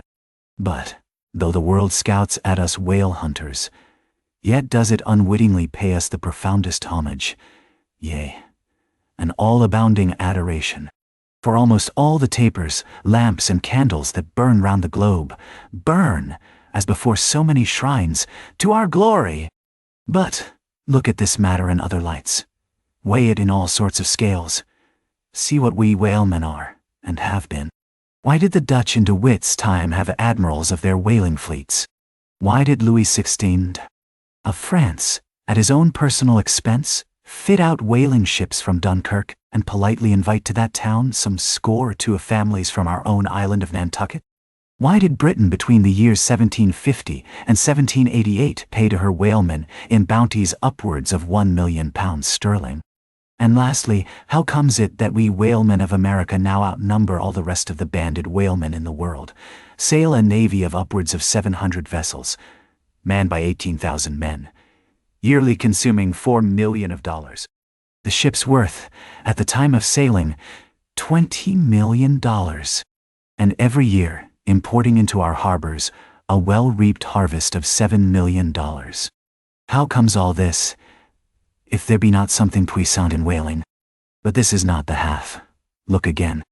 I freely assert that the cosmopolite philosopher cannot, for his life, point out one single peaceful influence, which within the last 60 years has operated more potentially upon the whole broad world, taken in one aggregate, than the high and mighty business of whaling. One way and another, it has begotten events so remarkable in themselves, and so continuously momentous in their sequential issues, that whaling may well be regarded as that Egyptian mother who bore offspring themselves pregnant from her womb. It would be a hopeless, endless task to catalogue all these things. Let a handful suffice. For many years past the whale ship has been the pioneer in ferreting out the remotest and least known parts of the earth. She has explored seas and archipelagos which had no chart, where no Cook or Vancouver had ever sailed. If American and European men of war now peacefully ride in once savage harbors, let them fire salutes to the honor and glory of the whale ship, which originally showed them the way, and first interpreted between them and the savages. They may celebrate as they will the heroes of exploring expeditions, your Cooks, your Krusensterns. But I say that scores of anonymous captains have sailed out of Nantucket, that were as great and greater than your Cook and your Krusenstern. For in their succorless empty-handedness, they in the heathenish sharked waters, and by the beaches of unrecorded, javelin islands, battled with virgin wonders and terrors that Cook with all his marines and muskets would not willingly have dared. All that is made such a flourish of, in the old South Sea voyages, those things were but the lifetime commonplaces of our heroic Nantucketers. Often, adventures which Vancouver dedicates 3 chapters to, these men accounted unworthy of being set down in the ship's common log. Ah, the world! Oh, the world! Until the whale fishery rounded Cape Horn, no commerce but colonial, scarcely any intercourse but colonial, was carried on between Europe and the long line of the opulent Spanish provinces on the Pacific coast. It was the whalemen who first broke through the jealous policy of the Spanish crown, touching those colonies. And, if space permitted, it might be distinctly shown how from those whalemen at last eventuated the liberation of Peru, Chile, and Bolivia from the yoke of old Spain, and the establishment of the eternal democracy in those parts. That great America on the other side of the sphere, Australia, was given to the enlightened world by the whalemen. After its first blunder-born discovery by a Dutchman, all other ships long shunned those shores as pestiferously barbarous. But the whale ship touched there. The whale ship is the true mother of that now mighty colony. Moreover, in the infancy of the first Australian settlement, the emigrants were several times saved from starvation by the benevolent biscuit of the whale ship, luckily dropping an anchor in their waters. The uncounted isles of all Polynesia confess the same truth, and do commercial homage to the whale ship that cleared the way for the missionary and the merchant, and in many cases carried the primitive missionaries to their first destinations. If that double-bolted land, Japan, is ever to become hospitable, it is the whale ship alone to whom the credit will be due, for already she is on the threshold. But if, in the face of all this, you still declare that whaling has no aesthetically noble associations connected with it, then am I ready to shiver 50 lances with you there, and unhorse you with a split helmet every time. The whale has no famous author, and whaling no famous chronicler, you will say. The whale no famous author, and whaling no famous chronicler. Who wrote the first account of our Leviathan? Who but mighty Job? And who composed the first narrative of a whaling voyage? Who, but no less a prince than Alfred the Great, who, with his own royal pen, took down the words from Other, the Norwegian whale hunter of those times? And who pronounced our glowing eulogy in Parliament? Who, but Edmund Burke? True enough, but then whalemen themselves are poor devils. They have no good blood in their veins. No good blood in their veins? They have something better than royal blood there. The grandmother of Benjamin Franklin was Mary Morrell. Afterwards, by marriage, Mary Folger, one of the old settlers of Nantucket, and the ancestress to a long line of Folgers and harpooneers, all kith and kin to noble Benjamin, this day darting the barbed iron from one side of the world to the other. Good again, but then all confess that somehow whaling is not respectable. Whaling not respectable. Whaling is imperial. By Old English statutory law, the whale is declared a royal fish. Oh, that's only nominal. The whale himself has never figured in any grand imposing way. The whale never figured in any grand imposing way. In one of the mighty triumphs given to a Roman general upon his entering the world's capital, the bones of a whale, brought all the way from the Syrian coast, were the most conspicuous object in the symboled procession. In the say subsequent chapters for something more on this head. Granted, since you cite it, but say what you will, there is no real dignity in whaling. No dignity in whaling. The dignity of our calling the very heavens attest. Cetus is a constellation in the south. No more. Drive down your hat in presence of the Tsar, and take it off to Queequeg. No more. I know a man that, in his lifetime, has taken 350 whales. I account that man more honorable than that great captain of antiquity who boasted of taking as many walled towns. And, as for me, if, by any possibility, there be any, as yet undiscovered prime thing in me, if I shall ever deserve any real repute in that small but high-hushed world which I might not be unreasonably ambitious of, if hereafter I shall do anything that, upon the whole, a man might rather have done than to have left undone, if, at my death, my executors, or more properly my creditors, find any precious ems in my desk, then here I prospectively ascribe all the honor and the glory to whaling. For a whale ship was my Yale College and my Harvard. Chapter 25. Postscript. I. In behalf of the dignity of whaling, I would fain advance, not, but substantiated facts. But after embattling his facts, an advocate who should wholly suppress a not unreasonable surmise, which might tell eloquently upon his cause, such an advocate, would he not be blameworthy? It is well known that at the coronation of kings and queens, even modern ones, a certain curious process of seasoning them for their functions is gone through. There is a saltcellar of state, so called, and there may be a caster of state. How they use the salt, precisely, who knows? Certain I am, however, that a king's head is solemnly oiled at his coronation, even as a head of salad. Can it be, though, that they anoint it with a view of making its interior run well, as they anoint machinery? Much might be ruminated here concerning the essential dignity of this regal process, because in common life we esteem but meanly and contemptibly a fellow who anoints his hair and palpably smells of that anointing. In truth, a mature man who uses hair oil, unless medicinally, that man has probably got a quaggy spot in him somewhere. As a general rule, he can't amount to much in his totality. But the only thing to be considered here is this: what kind of oil is used at coronations? Certainly it cannot be olive oil, nor macassar oil, nor castor oil, nor bear's oil, nor train oil, nor cod liver oil. What then can it possibly be but sperm oil in its unmanufactured, unpolluted state, the sweetest of all oils? Think of that, ye loyal Britons. We whalemen supply your kings and queens with coronation stuff. Chapter 26. Knights and Squires. The chief mate of the Pequod was Starbuck, a native of Nantucket, and a Quaker by descent. He was a long, earnest man, and though born on an icy coast, seemed well adapted to endure hot latitudes, his flesh being hard as twice-baked biscuit. Transported to the Indies, his live blood would not spoil like bottled ale. He must have been born in some time of general drought and famine, or upon one of those fast days for which his state is famous. Only some 30 arid summers had he seen. Those summers had dried up all his physical superfluousness. But this, his thinness, so to speak, seemed no more the token of wasting anxieties and cares than it seemed the indication of any bodily blight. It was merely the condensation of the man.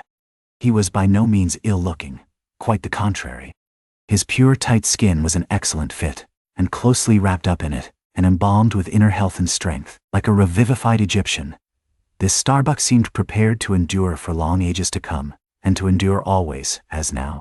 For be it polar snow or torrid sun, like a patent chronometer, his interior vitality was warranted to do well in all climates. Looking into his eyes, you seemed to see there the yet lingering images of those thousand-fold perils he had calmly confronted through life. A staid, steadfast man, whose life for the most part was a telling pantomime of action, and not a tame chapter of sounds. Yet, for all his hardy sobriety and fortitude, there were certain qualities in him which at times affected, and in some cases, seemed well nigh to overbalance all the rest. Uncommonly conscientious for a seaman, and endued with a deep natural reverence, the wild, watery loneliness of his life did therefore strongly incline him to superstition, but to that sort of superstition, which in some organizations seems rather to spring, somehow from intelligence than from ignorance. Outward portents and inward presentiments were his, and if at times these things bent the welded iron of his soul, much more did his far-away domestic memories of his young Cape wife and child tend to bend him still more from the original ruggedness of his nature, and open him still further to those latent influences which, in some honest-hearted men, restrain the gush of daredevil daring, so often evinced by others in the more perilous vicissitudes of the fishery. "I will have no man in my boat," said Starbuck, "who is not afraid of a whale." By this he seemed to mean, not only that the most reliable and useful courage was that which arises from the fair estimation of the encountered peril, but that an utterly fearless man is a far more dangerous comrade than a coward. "Aye, aye," said Stubb, the second mate. "Starbuck, there, is as careful a man as you'll find anywhere in this fishery. But we shall ere long see what that word, careful, precisely means when used by a man like Stubb, or almost any other whale hunter. Starbuck was no crusader after perils. In him, courage was not a sentiment, but a thing simply useful to him, and always at hand upon all mortally practical occasions. Besides, he thought, perhaps, that in this business of whaling, courage was one of the great staple outfits of the ship, like her beef and her bread, and not to be foolishly wasted. Wherefore he had no fancy for lowering for whales after sundown, nor for persisting in fighting a fish that too much persisted in fighting him. For, thought Starbuck, I am here in this critical ocean to kill whales for my living, and not to be killed by them for theirs, and that hundreds of men had been so killed Starbuck well knew. What doom was his own father's? Where, in the bottomless deeps, could he find the torn limbs of his brother? With memories like these in him, and, moreover, given to a certain superstitiousness, as has been said, the courage of this Starbuck, which could, nevertheless, still flourish, must indeed have been extreme. But it was not in reasonable nature that a man so organized, and with such terrible experiences and remembrances as he had, it was not in nature that these things should fail in latently engendering an element in him, which, under suitable circumstances, would break out from his confinement and burn all his courage up. And brave as he might be, it was that sort of bravery chiefly visible in some intrepid men, which, while generally abiding firm in the conflict with seas, or winds, or whales, or any of the ordinary irrational horrors of the world, yet cannot withstand those more terrific, because more spiritual terrors, which sometimes menace you from the concentrating brow of an enraged and mighty man.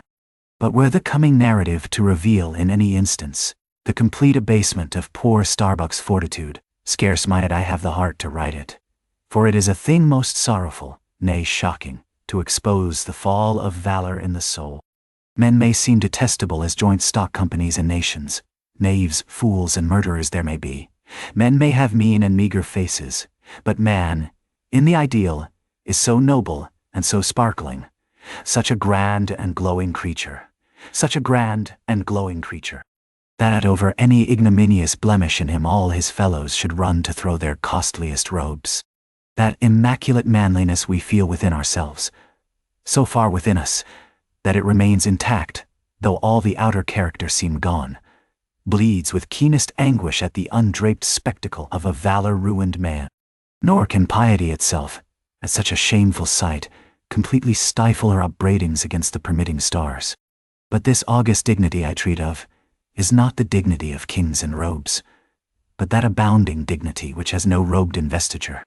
Thou shalt see it shining in the arm that wields a pick or drives a spike, that democratic dignity which, on all hands, radiates without end from God Himself, the great God absolute, the center and circumference of all democracy, His omnipresence, our divine equality. If then to meanest mariners and renegades and castaways I shall hereafter ascribe high qualities, though dark, weave round them tragic graces, if even the most mournful, perchance the most debased, among them all, shall at times lift himself to the exalted mounts, if I shall touch that workman's arm with some ethereal light, if I shall spread a rainbow over his disastrous set of sun, then against all mortal critics bear me out in it. Thou just spirit of equality, which hast spread one royal mantle of humanity over all my kind, bear me out in it, thou great democratic God, who didst not refuse to the swart convict Bunyan the pale poetic pearl. Thou who didst clothe with doubly hammered leaves of finest gold the stumped and paupered arm of old Cervantes. Thou who didst pick up Andrew Jackson from the pebbles, who didst hurl him upon a war horse, who didst thunder him higher than a throne. Thou who, in all thy mighty, earthly marchings, ever cullest thy selectest champions from the kingly commons, bear me out in it, O God. Chapter 27. Knights and Squires. Stubb was the second mate. He was a native of Cape Cod, and hence, according to local usage, was called a Cape Cod man. A happy-go-lucky, neither craven nor valiant, taking perils as they came with an indifferent air, and while engaged in the most imminent crisis of the chase, toil away, calm and collected as a journeyman joiner engaged for the year. Good-humored, easy, and careless, he presided over his whaleboat as if the most deadly encounter were but a dinner, and his crew all invited guests. He was as particular about the comfortable arrangement of his part of the boat as an old stage driver is about the snugness of his box. When close to the whale, in the very deathlock of the fight, he handled his unpitying lance coolly and offhandedly, as a whistling tinker his hammer. He would hum over his old rig-a-dig tunes while flank and flank with the most exasperated monster. Long usage had, for this Stubb, converted the jaws of death into an easy chair. What he thought of death itself, there is no telling. Whether he ever thought of it at all, might be a question.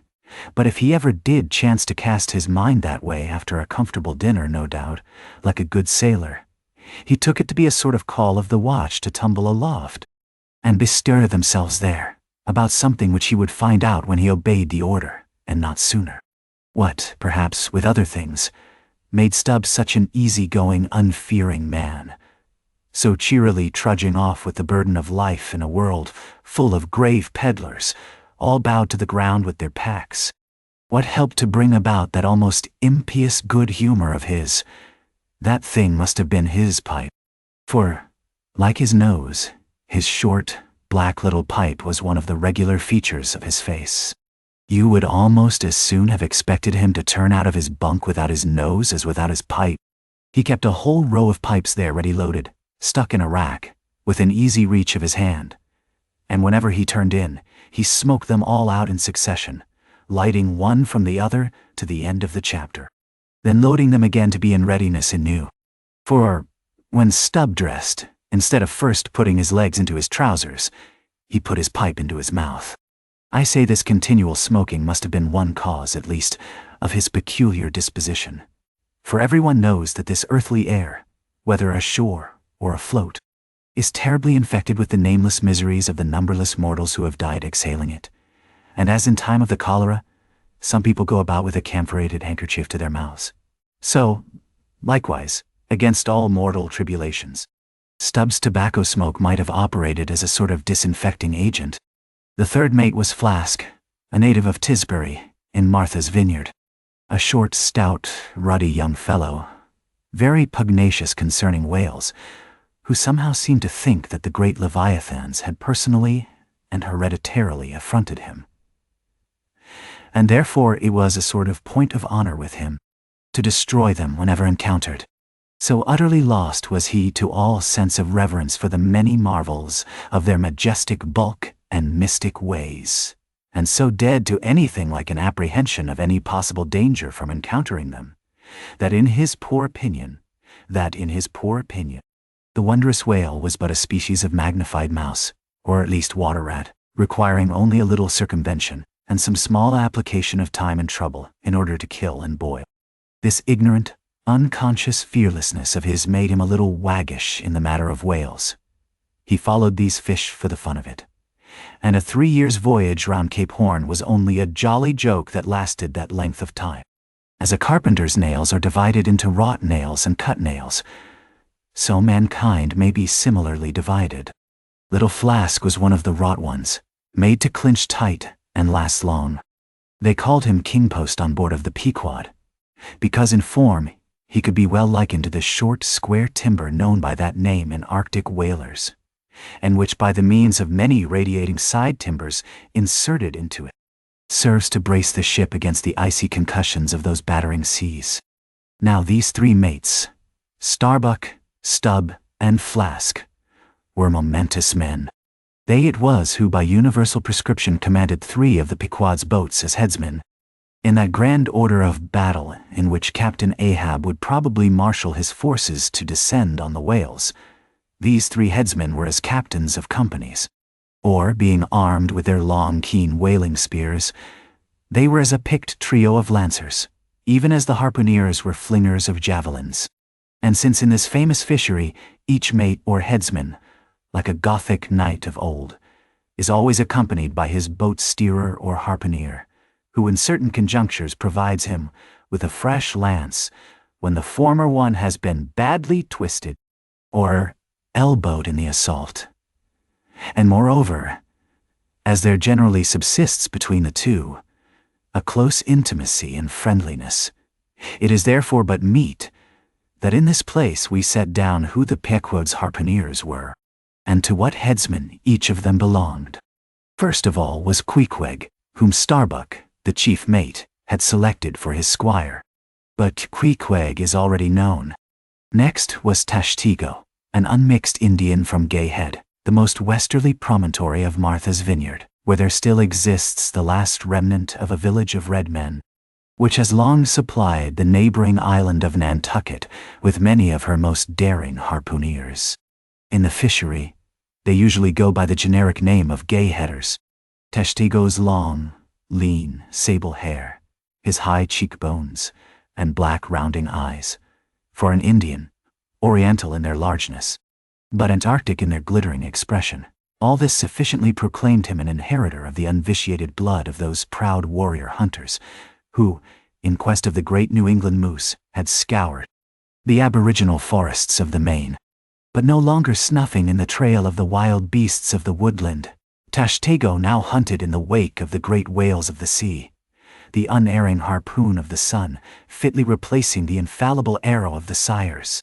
To look at the tawny brawn of his lithe, snaky limbs, you would almost have credited the superstitions of some of the earlier Puritans, and half believed this wild Indian to be a son of the prince of the powers of the air.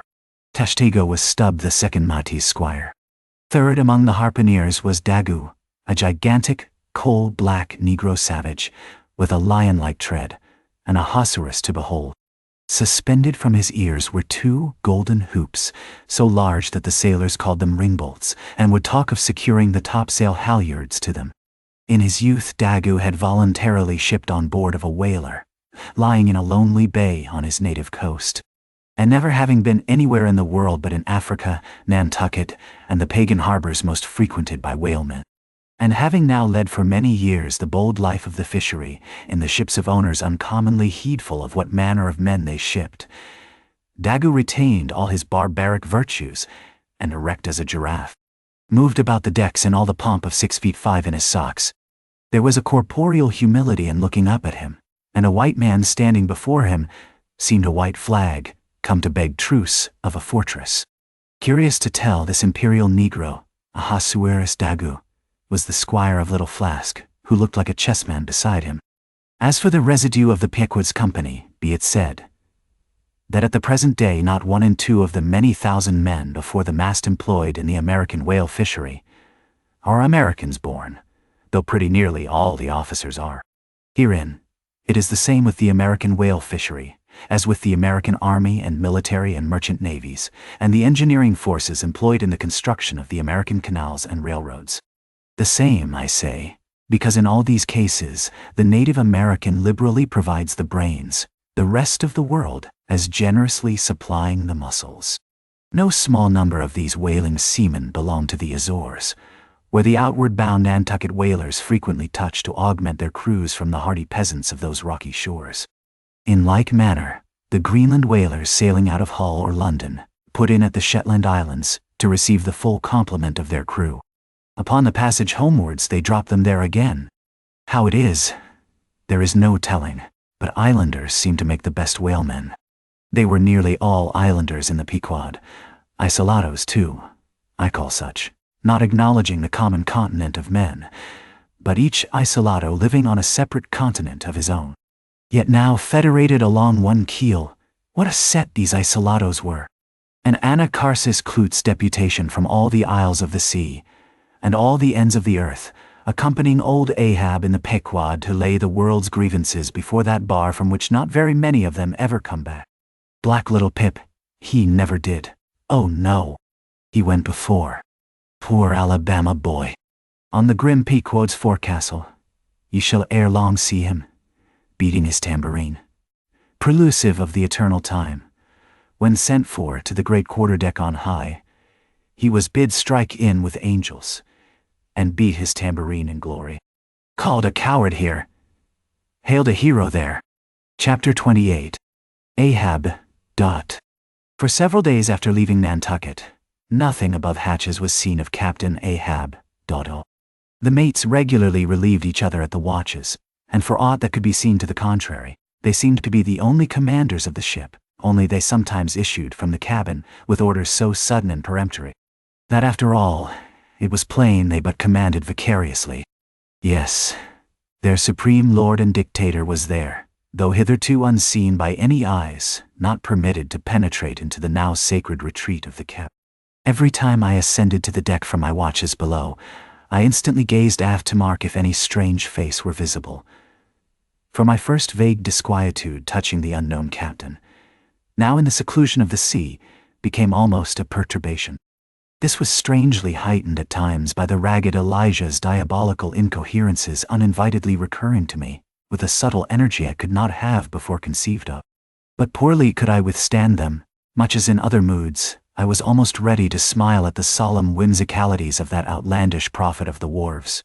But whatever it was of apprehensiveness or uneasiness, to call it so, which I felt, yet whenever I came to look about me in the ship, it seemed against all warrantry to cherish such emotions.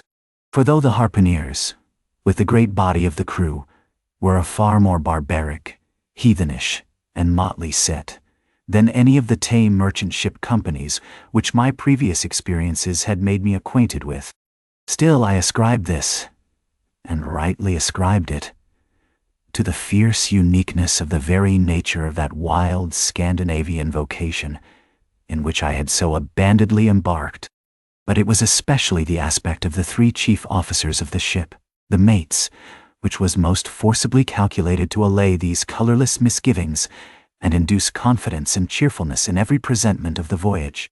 Three better, more likely sea officers and men, each in his own different way, could not readily be found, and they were every one of them Americans, a Nantucketer, a Vineyarder, a Cape man. Now, it being Christmas when the ship shot from outer harbor, for a space we had biting polar weather, though all the time running away from it to the southward, and by every degree and minute of latitude which we sailed, gradually leaving that merciless winter and all its intolerable weather behind us. It was one of those less lowering, but still gray and gloomy enough mornings of the transition, when with a fair wind, the ship was rushing through the water with a vindictive sort of leaping and melancholy rapidity, that as I mounted to the deck at the call of the forenoon watch, so soon as I leveled my glance towards the taffrail, foreboding shivers ran over me. Reality outran apprehension. Captain Ahab stood upon his quarter-deck. There seemed no sign of common bodily illness about him, nor of the recovery from any. He looked like a man cut away from the stake, when the fire has overrunningly wasted all the limbs without consuming them, or taking away one particle from their compacted aged robustness. His whole high, broad form seemed made of solid bronze, and shaped in an unalterable mold, like Cellini's cast Perseus, threading its way out from among his gray hairs, and continuing right down one side of his tawny scorched face and neck, till it disappeared in his clothing. You saw a slender rod-like mark, lividly whitish. It resembled that perpendicular seam sometimes made in the straight, lofty trunk of a great tree, when the upper lightning tearingly darts down it, and without wrenching a single twig, peels and grooves out the bark from top to bottom, ere running off into the soil, leaving the tree still greenly alive, but branded. Whether that mark was born with him, or whether it was the scar left by some desperate wound, no one could certainly say. By some tacit consent, throughout the voyage little or no allusion was made to it, especially by the mates.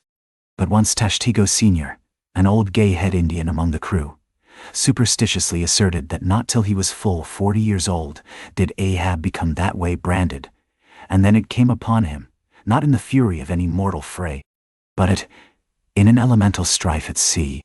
Yet this wild hint seemed inferentially negatived by what a gray Manxman insinuated, an old sepulchral man who, having never before sailed out of Nantucket, had never ere this laid eye upon wild Ahab. Nevertheless, the old sea traditions, the immemorial credulities, popularly invested this old Manxman with preternatural powers of discernment. so that no white sailor seriously contradicted him when he said that if ever Captain Ahab should be tranquilly laid out, which might hardly come to pass. So he muttered, "Then, whoever should do that last office for the dead would find a birthmark on him from crown to sole." So powerfully did the whole grim aspect of Ahab affect me, and the livid brand which streaked it, that for the first few moments I hardly noted that not a little of this overbearing grimness was owing to the barbaric white leg upon which he partly stood. It had previously come to me that this ivory leg had at sea been fashioned from the polished bone of the sperm whale's jaw. "Ay, he was dismasted off Japan," said the old gay-head Indian once. "But like his dismasted craft, he shipped another mast without coming home for it. He has a quiver of 'em." I was struck with the singular posture he maintained. Upon each side of the Pequod's quarter deck, and pretty close to the mizzen shrouds, there was an auger hole, bored about half an inch or so into the plank. His bone leg steadied in that hole, one arm elevated, and holding by a shroud, Captain Ahab stood erect, looking straight out beyond the ship's ever-pitching prow. There was an infinity of firmest fortitude, a determinate, unsurrenderable willfulness, in the fixed and fearless, forward dedication of that glance. Not a word he spoke, nor did his officers say aught to him, though by all their minutest gestures and expressions they plainly showed the uneasy, if not painful, consciousness of being under a troubled master eye. And not only that, but moody-stricken Ahab stood before them with a crucifixion in his face, in all the nameless, regal, overbearing dignity of some mighty woe. Ere long, from his first visit in the air, he withdrew into his cabin. But after that morning, he was every day visible to the crew, either standing in his pivot hole or seated upon an ivory stool he had, or heavily walking the deck. As the sky grew less gloomy, indeed, began to grow a little genial, he became still less and less a recluse, as if, when the ship had sailed from home, nothing but the dead, wintry bleakness of the sea had then kept him so secluded. And by, it came to pass that he was almost continually in the air. But, as yet, for all that he said, or perceptibly did, on the, at last, sunny deck, he seemed as unnecessary there as another mast. But the Pequod was only making a passage now, not regularly cruising. Nearly all whaling preparatives needing supervision the mates were fully competent to, so that there was little or nothing, out of himself, to employ or excite Ahab now, and thus chase away, for that one interval, the clouds that layer upon layer were piled upon his brow. As ever all clouds choose the loftiest peaks to pile themselves upon. Nevertheless, ere long, the warm, warbling persuasiveness of the pleasant holiday weather we came to seemed gradually to charm him from his mood. For, as when the red-cheeked, dancing girls, April and May, trip home to the wintry, misanthropic woods, even the barest, ruggedest, most thunder-cloven old oak will at least send forth some few green sprouts to welcome such glad-hearted visitants. So Ahab did, in the end, a little respond to the playful allurings of that girlish air. More than once did he put forth the faint blossom of a look, which, in any other man, would have soon flowered out in a smile. Chapter 29. Enter Ahab. To him, Stubb. Some days elapsed, and ice and icebergs all astern. The Pequod now went rolling through the bright Quito spring, which, at sea, almost perpetually reigns on the threshold of the eternal August of the tropic. The warmly cool, clear, ringing, perfumed, overflowing, redundant days were as crystal goblets of Persian sherbet, heaped up, flaked up, with rose-water snow. The starred and stately nights seemed haughty dames in jeweled velvets, nursing at home in lonely pride the memory of their absent conquering earls, the golden-helmeted suns. For sleeping man, 'twas hard to choose between such winsome days and such seducing nights. But all the witcheries of that unwaning weather did not merely lend new spells and potencies to the outward world. Inward they turned upon the soul, especially when the still, mild hours of eve came on. Then, Memory shot her crystals as the clear ice most forms of noiseless twilights. And all these subtle agencies, more and more they wrought on Ahab's texture. Old age is always wakeful, as if, the longer linked with life, the less man has to do with aught that looks like death. Among sea commanders, the old graybeards will oftenest leave their berths to visit the night-cloaked deck. It was so with Ahab, only that now, of late, he seemed so much to live in the open air, that truly speaking, his visits were more to the cabin than from the cabin to the planks. "It feels like going down into one's tomb," he would mutter to himself. "For an old captain like me to be descending this narrow scuttle, to go to my grave-dug berth."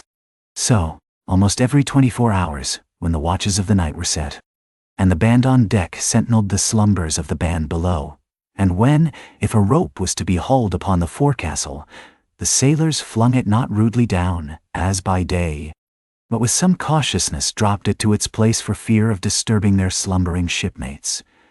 When this sort of steady quietude would begin to prevail, habitually, the silent steersman would watch the cabin scuttle, and ere long the old man would emerge, gripping at the iron banister, to help his crippled way.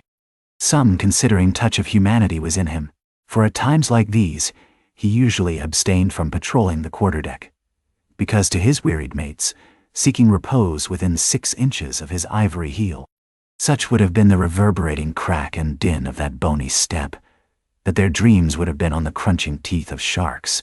But once, the mood was on him too deep for common regardings, and as with heavy lumber-like pace he was measuring the ship from taffrail to mainmast, Stubb, the old second mate, came up from below, with a certain unassured, deprecating humorousness, hinted that if Captain Ahab was pleased to walk the planks, then no one could say nay. But there might be some way of muffling the noise, hinting something indistinctly and hesitatingly about a globe of tow, and the insertion into it of the ivory heel. "Ah, Stubb, thou didst not know Ahab then." "Am I a cannonball, Stubb," said Ahab, "that thou wouldst wad me that fashion? But go thy ways, I have forgot. Below to thy nightly grave, where such as ye sleep between shrouds, to use ye to the filling one at last. Down, dog in kennel. In here. One dog the faden, I'm dear all by." Starting at the unforeseen concluding exclamation of the so suddenly scornful old man, Stubb was speechless a moment, then said excitedly, "I am not used to be spoken to that way, sir. I do but less than half like it, sir." "Avast!" gritted Ahab between his set teeth, and violently moving away, as if to avoid some passionate temptation. "No, sir, not yet," said Stubb, emboldened.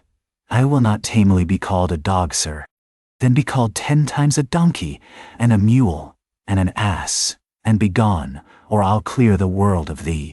As he said this, Ahab advanced upon him with such overbearing terrors in his aspect, that Stubb involuntarily retreated. "I was never served so before without giving a hard blow for it," muttered Stubb, as he found himself descending the cabin scuttle. "It's very queer. Stop, Stubb. Somehow now, I don't well know whether to go back and strike him or... What's that? Down here on my knees and pray for him? Yes, that was the thought coming up in me. But it would be the first time I ever did pray. It's queer, very queer. And he's queer too. I take him fore and aft, he's about the queerest old man Stubb ever sailed with. How he flashed at me. His eyes like powder pans. Is he mad? Anyway, there's something on his mind, as sure as there must be something on a deck when it cracks. He ain't in his bed now, either, more than 3 hours out of the 24. And he don't sleep then. Didn't that doughboy, the steward, tell me that of a morning he always finds the old man's hammock clothes all rumpled and tumbled, and the sheets down at the foot, and the coverlid almost tied into knots, and the pillow a sort of frightful hot, as though a baked brick had been on it? A hot old man. I guess he's got what some folks ashore call a conscience. It's a kind of tick-dolly row, they say. Worse nor a toothache. Well, I don't know what it is, but the Lord keep me from catching it. He's full of riddles. I wonder what he goes into the afterhold for every night. As Doughboy tells me he suspects. What's that for, I should like to know. Who's made appointments with him in the hold? Ain't that queer now? But there's no telling. It's the old game. Here goes for a snooze. Damn me, it's worth a fellow's while to be born into the world, if only to fall right asleep. And now that I think of it, that's about the first thing babies do, and that's a sort of queer, too. Damn me, but all things are queer, come to think of 'em. But that's against my principles. Think not, is my 11th commandment, and sleep when you can, is my 12th, so here goes again. But how's that? Didn't he call me a dog? Blazes! He called me 10 times a donkey, and piled a lot of jackasses on top of that. He might as well have kicked me, and done with it. Maybe he did kick me, and I didn't observe it. I was so taken all aback with his brow, somehow. It flashed like a bleached bone. What the devil's the matter with me? I don't stand right on my legs. Coming afoul of that old man has a sort of turned me wrong side out. By the Lord, I must have been dreaming, though. How? How? But the only way's to stash it. So here goes to hammock again. And in the morning, I'll see how this plaguey juggling thinks over by daylight. Chapter 30. The Pipe. When Stubb had departed, Ahab stood for a while leaning over the bulwarks. And then, as had been usual with him of late, calling a sailor of the watch, he sent him below for his ivory stool, and also his pipe. Lighting the pipe at the binnacle lamp, and planting the stool on the weather side of the deck, he sat and smoked. In old Norse times, the thrones of the sea-loving Danish kings were fabricated, saith tradition, of the tusks of the narwhal. How could one look at Ahab then, seated on that tripod of bones, without bethinking him of the royalty it symbolized? For a Khan of the plank, and a king of the sea, and a great lord of leviathans was Ahab. Some moments passed, during which the thick vapor came from his mouth in quick and constant puffs, which blew back again into his face. How now? He soliloquized at last, withdrawing the tube. This smoking no longer soothes. Oh, my pipe! Hard must it go with me if thy charm be gone. Here have I been unconsciously toiling, not pleasuring. Aye, and ignorantly smoking to windward all the while. To windward, and with such nervous whiffs, as if, like the dying whale, my final jets were the strongest and fullest of trouble. What business have I with this pipe? This thing that is meant for sereneness, to send up mild white vapors among mild white hairs, not among torn iron-gray locks like mine. I'll smoke no more. He tossed the still-lighted pipe into the sea. The fire hissed in the waves, the same instant the ship shot by the bubble the sinking pipe made. With slouched hat, Ahab lurchingly paced the planks. Chapter 31. Queen Mab died all. Next morning, Stubb accosted Flask. Such a queer dream, King Post. I never had. You know the old man's ivory leg. Well, I dreamed he kicked me with it. And when I tried to kick back, upon my soul, my little man, I kicked my leg right off. And then, presto, Ahab seemed a pyramid, and I, like a blazing fool, kept kicking at it. But what was still more curious, Flask, you know how curious all dreams are. Through all this rage that I was in, I somehow seemed to be thinking to myself that after all it was not much of an insult, that kick from Ahab. Why, thinks I, what's the row? It's not a real leg, only a false leg. And there's a mighty difference between a living thump and a dead thump. That's what makes a blow from the hand. Flask. 50 times more savage to bear than a blow from a cane. The living member, that makes the living insult, my little man. And thinks I to myself all the while, mind, while I was stubbing my silly toes against that cursed pyramid. So confoundedly contradictory was it all. All the while, I say, I was thinking to myself, what's his leg now? But a cane. A whalebone cane. Yes, thinks I, it was only a playful cudgeling. In fact, only a whaleboning that he gave me, not a base kick. Besides, thinks I, look at it once. Why, the end of it, the foot part. What a small sort of end it is. Whereas, if a broad-footed farmer kicked me, there's a devilish broad insult. But this insult is whittled down to a point only. But now comes the greatest joke of the dream, Flask. While I was battering away at the pyramid, a sort of badger-haired old merman, with a hump on his back, takes me by the shoulders, and slews me round. "What are you about?" says he. "Slid. Man, but I was frightened. Such a fizz. But somehow, next moment I was over the fright. "What am I about?" says I at last. "And what business is that of yours, I should like to know, Mr. Humpback? Do you want a kick?" By the Lord, Flask, I had no sooner said that, than he turned round his stern to me, bent over, and dragging up a lot of seaweed he had for a clout. What do you think I saw? Why, thunder alive, man! His stern was stuck full of marlin spikes, with the points out. Says I, on second thoughts, "I guess I won't kick you, old fellow." "Wise Stubb," said he, "wise Stubb," and kept muttering it all the time, a sort of eating of his own gums like a chimney hag. Seeing he wasn't going to stop saying over his wise Stubb, I thought I might as well fall to kicking the pyramid again. But I had only just lifted my foot for it when he roared out, "Stop that kicking." "Halloa," says I. "What's the matter now, old fellow?" "Look ye here," says he. "Let's argue the insult. Captain Ahab kicked ye, didn't he?" "Yes, he did," says I. "Right here it was." "Very good," says he. "He used his ivory leg, didn't he?" "Yes, he did," says I. "Well then," says he, "wise Stubb, what have you to complain of? Didn't he kick with right good will? It wasn't a common pitch pine leg he kicked with, was it? No. You were kicked by a great man, and with a beautiful ivory leg, Stubb. It's an honor. I consider it an honor. Listen, wise Stubb. In old England, the greatest lords think it great glory to be slapped by a queen, and made garter knights of. But be your boast, Stubb, that you were kicked by old Ahab, and made a wise man of. Remember what I say, be kicked by him. Account his kicks honors, and on no account kick back, for you can't help yourself, wise Stubb. Don't you see that pyramid?" With that, he all of a sudden seemed somehow, in some queer fashion, to swim off into the air. I snored, rolled over, and there I was in my hammock. Now, what do you think of that dream, Flask? Me? Sorry. I don't know. It seems a sort of foolish to me, though. Maybe. But it's made a wise man of me, Flask. Do you see Ab standing there, sideways looking over the stern?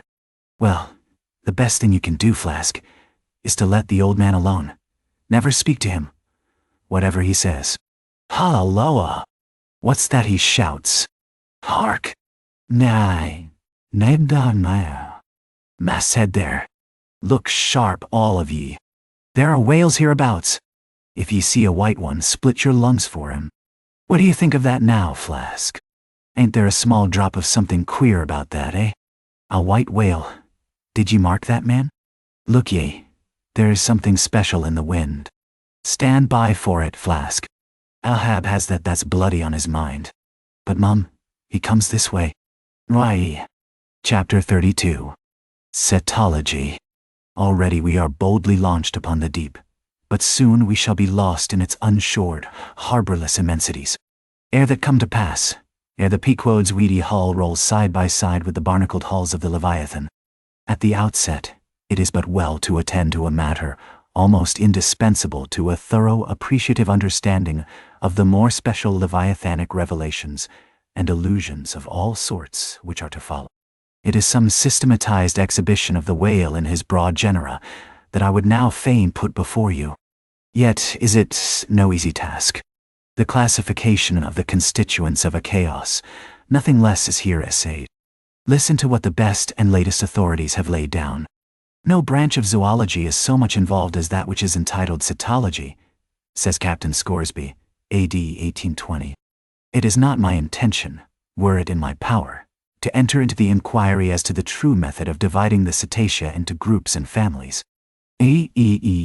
Utter confusion exists among the historians of this animal, sperm whale, says Surgeon Beale, A.D. 1839. Unfitness to pursue our research in the unfathomable waters.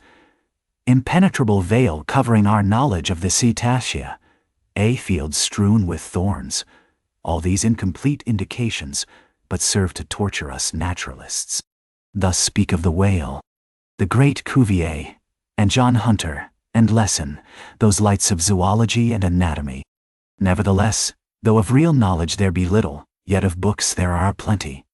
And so in some small degree, with cetology, or the science of whales. Many are the men, small and great, old and new, landsmen and seamen, who have at large or in little, written of the whale.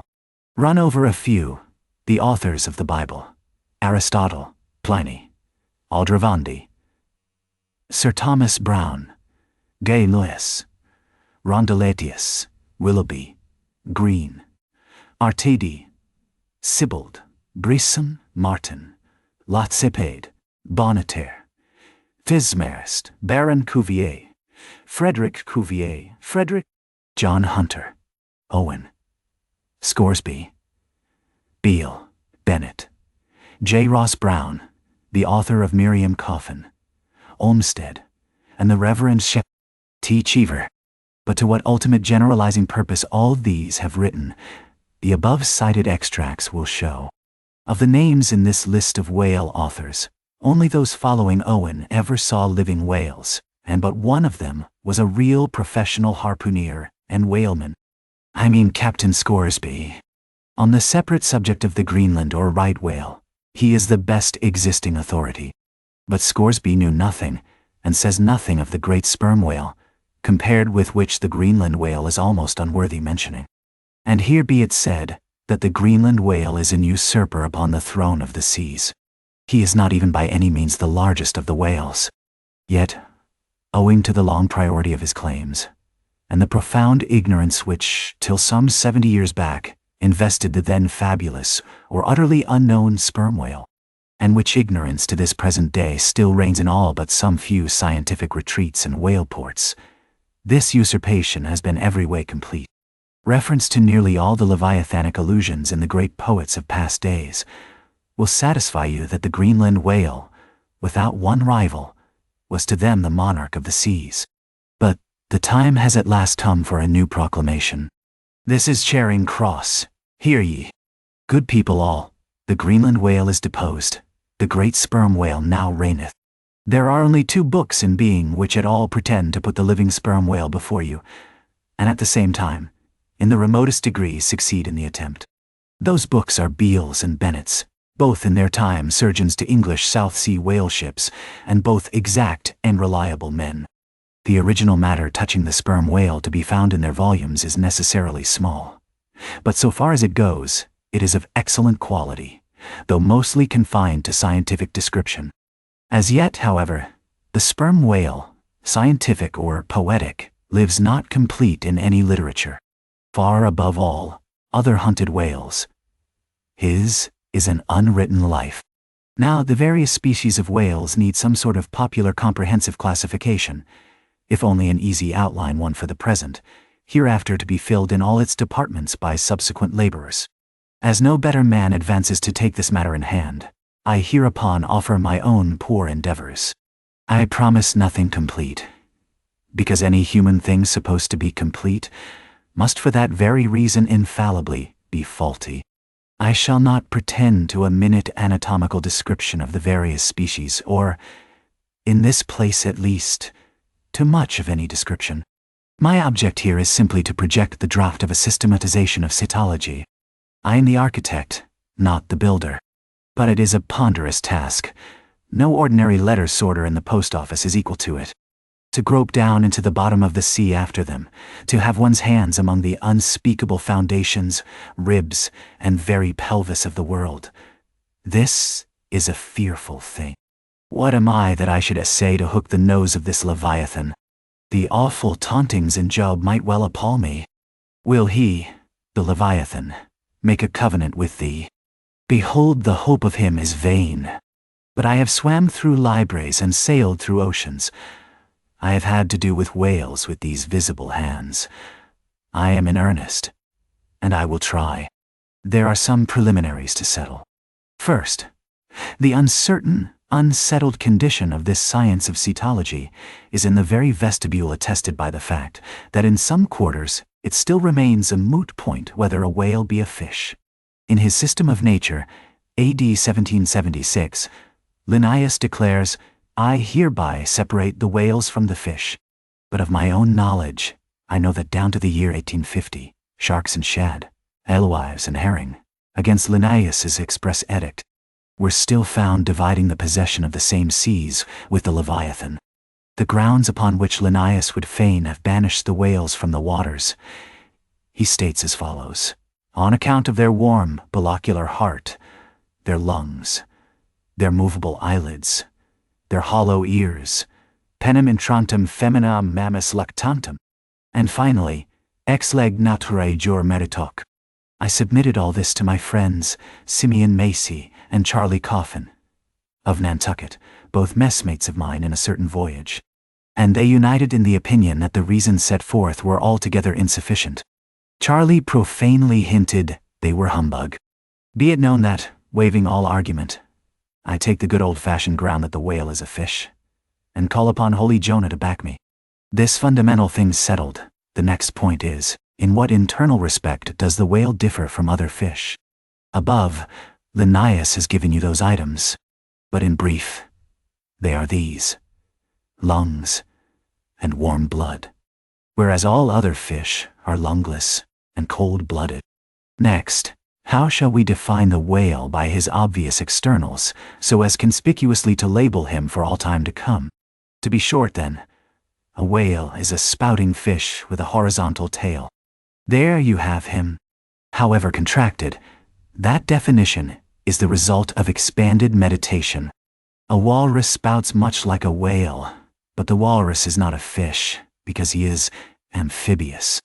But the last term of the definition is still more cogent, as coupled with the first. Almost anyone must have noticed that all the fish familiar to landsmen have not a flat, but a vertical or up and down tail. Whereas, among spouting fish the tail, though it may be similarly shaped, invariably assumes a horizontal position. By the above definition of what a whale is, I do by no means exclude from the Leviathanic brotherhood any sea creature hitherto identified with the whale by the best informed Nantucketers, nor, on the other hand, link with it any fish hitherto authoritatively regarded as alien. Hence, all the smaller, spouting and horizontal-tailed fish must be included in this ground plan of cetology. Now, then, come the grand divisions of the entire whale host. I am aware that down to the present time, the fish styled lamatins and dugongs, pigfish and sowfish of the coffins of Nantucket, are included by many naturalists among the whales. But as these pigfish are a noisy, contemptible set, mostly lurking in the mouths of rivers, and feeding on wet hay, and especially as they do not spout, I deny their credentials as whales, and have presented them with their passports to quit the kingdom of cetology. First, according to magnitude, I divide the whales into 3 primary books, subdivisible into chapters, and these shall comprehend them all, both small and large. I see the folio whale, 2.8 the octavo whale, the 3 the duodecimo whale.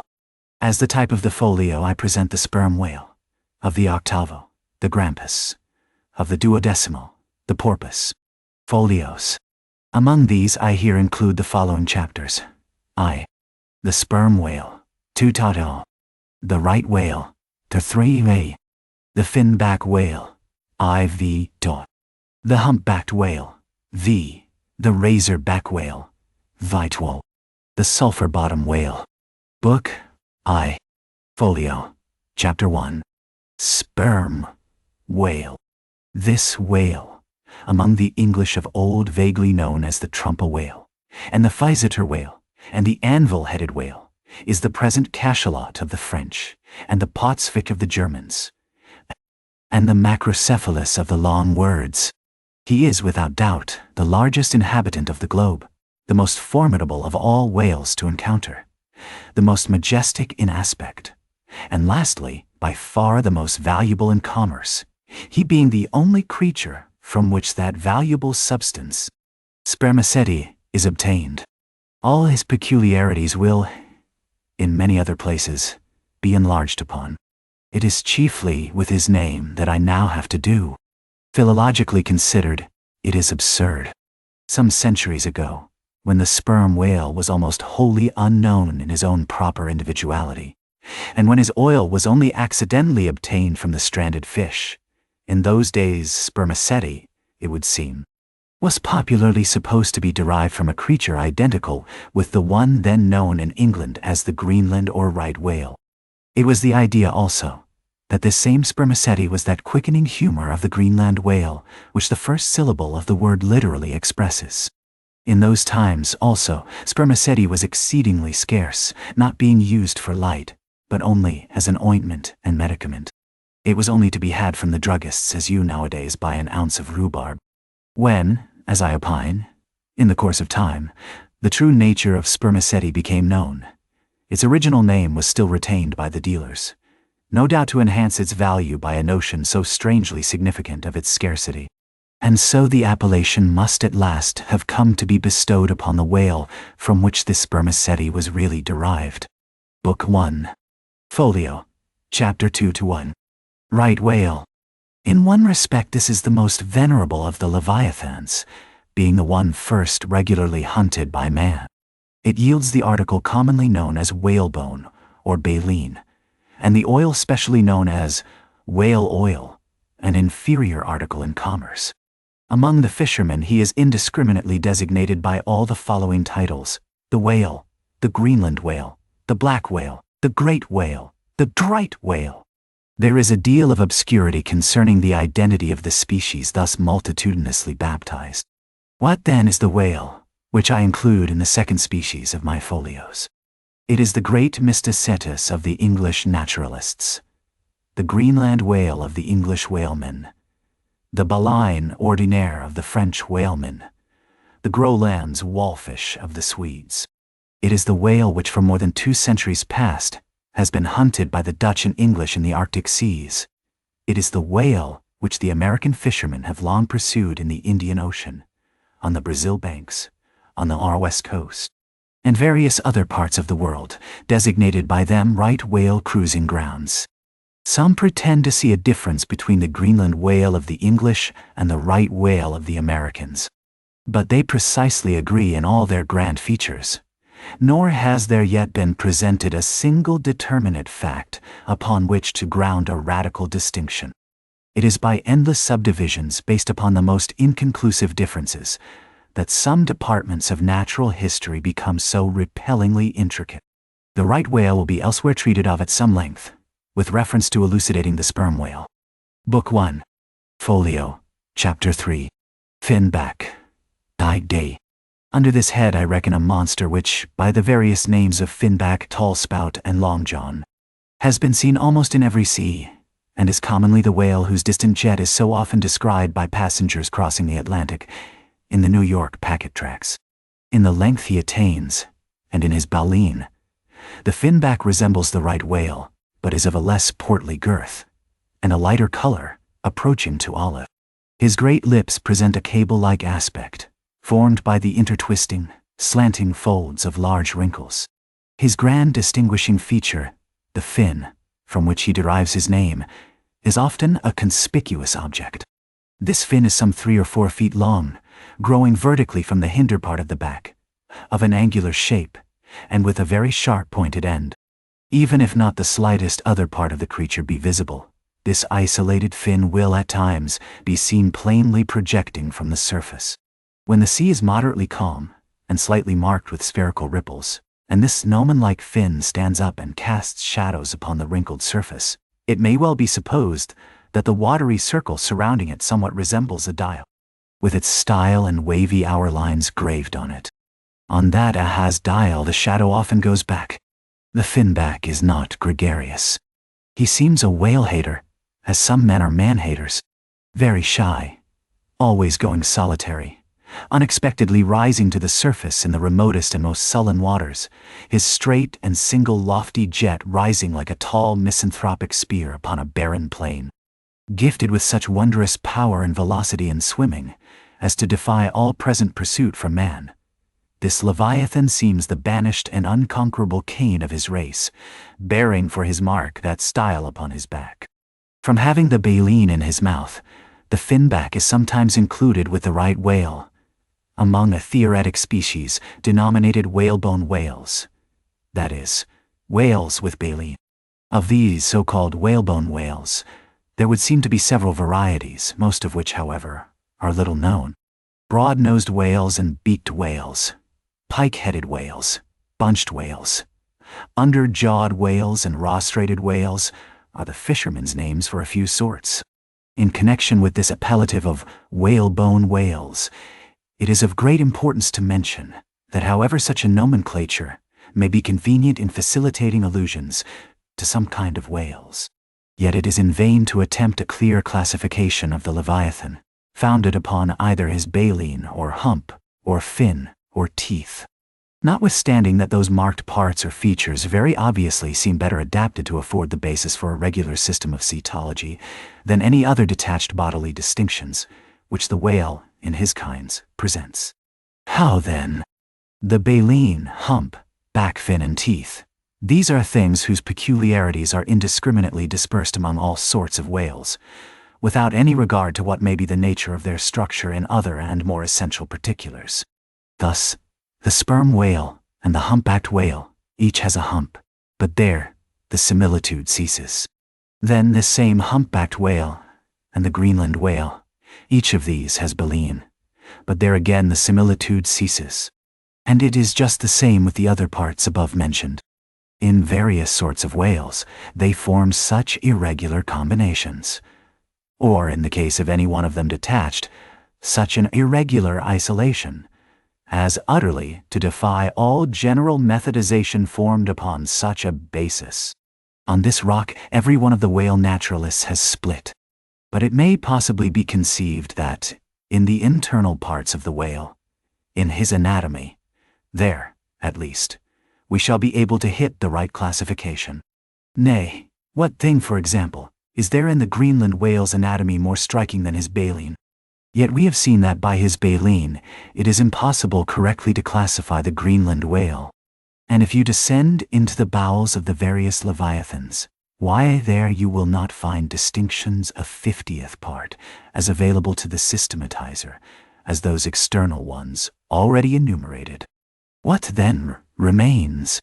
Nothing but to take hold of the whales bodily, in their entire liberal volume, and boldly sort them that way.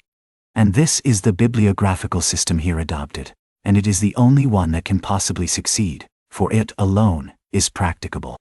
To proceed. Book 1. Folio. Chapter 4. Humpback. This whale is often seen on the Northern American coast. He has been frequently captured there and towed into harbor. He has a great pack on him like a peddler, or you might call him the elephant and castle whale. At any rate, the popular name for him does not sufficiently distinguish him, since the sperm whale also has a hump, though a smaller one. His oil is not very valuable. He has baleen. He is the most gamesome and light-hearted of all the whales, making more gay foam and white water generally than any other of them. Book 1. Folio. Chapter 5. Razorback. Of this whale little is known but his name. I have seen him at a distance off Cape Horn. Of a retiring nature, he eludes both hunters and philosophers. Though no coward, he has never yet shown any part of him but his back, which rises in a long, sharp ridge. Let him go. I know little more of him, nor does anybody else. Book 1. Folio. Chapter 6. Sulphur Bottom. Another retiring gentleman with a brimstone belly, doubtless got by scraping along the Tartarian tiles in some of his profounder divings. He is seldom seen. At least I have never seen him except in the remoter southern seas, and then always at too great a distance to study his countenance. He is never chased. He would run away with rope walks of line. Prodigies are told of him. Adieu, Sulphur Bottom.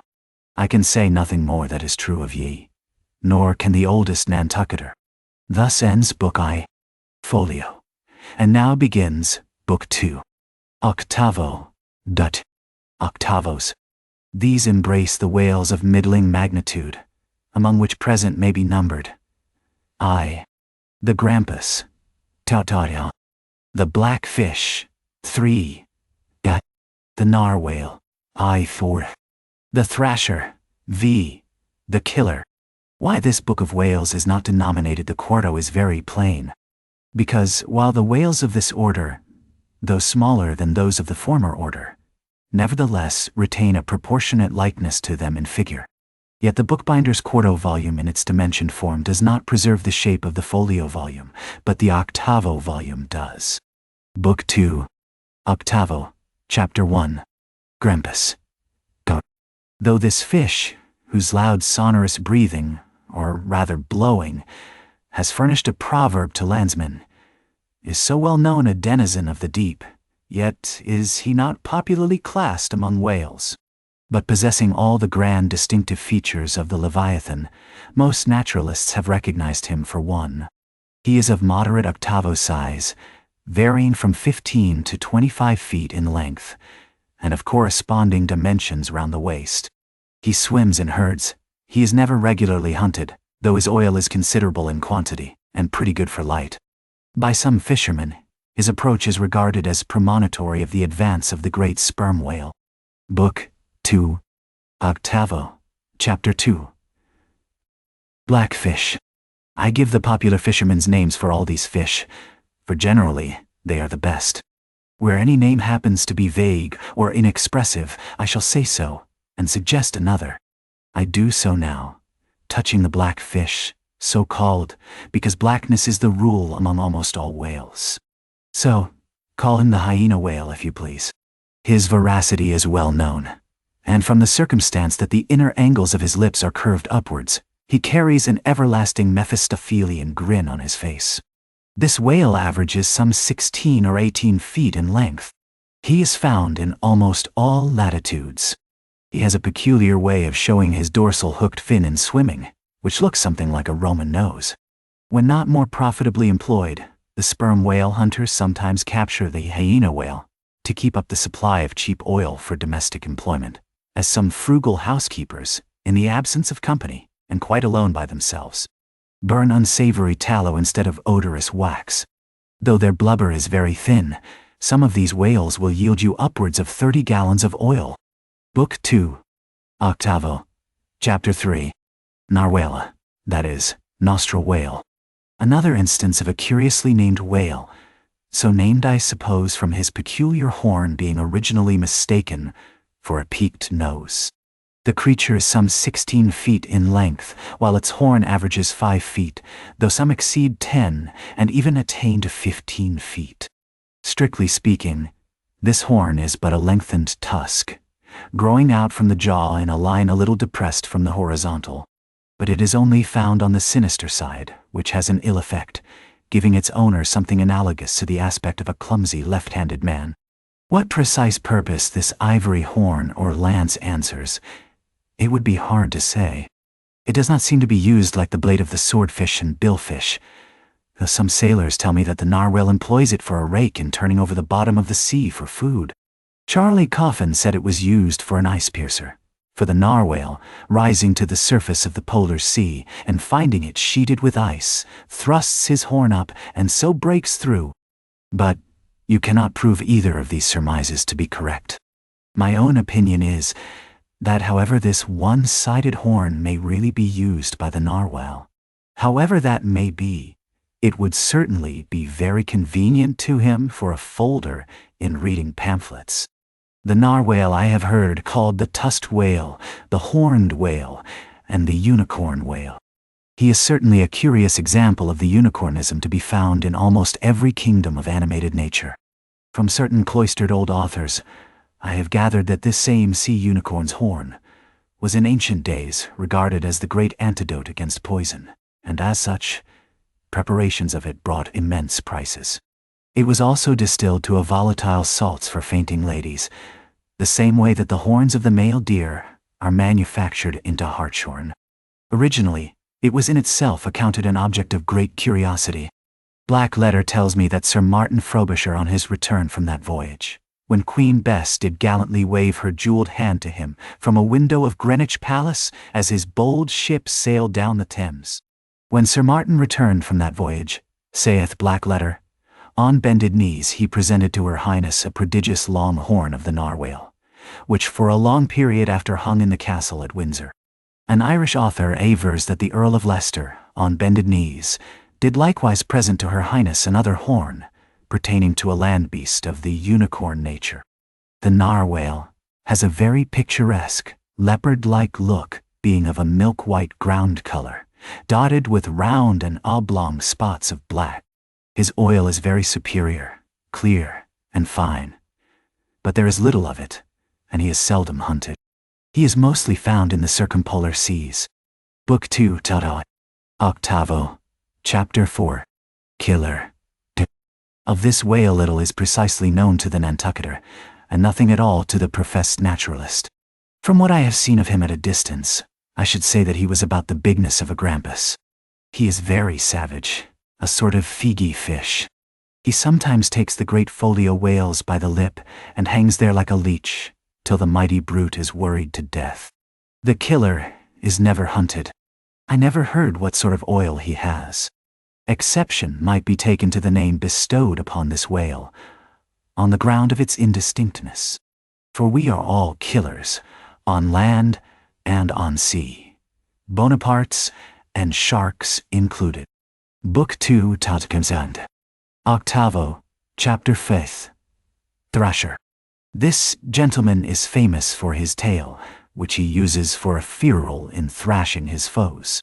He mounts the folio whale's back, and as he swims, he works his passage by flogging him, as some schoolmasters get along in the world by a similar process. Still less is known of the thrasher than of the killer. Both are outlaws, even in the lawless seas. Thus ends Book 2 Tata. Octavo, and begins Book 3. Duodecimo. Duodecimos. These include the smaller whales. I. The Huzza porpoise. 2. The Algerine porpoise. 3. The mealy-mouthed porpoise. To those who have not chanced specially to study the subject, it may possibly seem strange that fishes not commonly exceeding 4 or 5 feet should be marshaled among whales, a word which, in the popular sense, always conveys an idea of hugeness. But the creatures set down above as duodecimos are infallibly whales, by the terms of my definition of what a whale is, i.e., a spouting fish with a horizontal tail. Book 3. Duodecimo, Chapter 1. Huzza porpoise. This is the common porpoise found almost all over the globe. The name is of my own bestowal, for there are more than one sort of porpoises, and something must be done to distinguish them.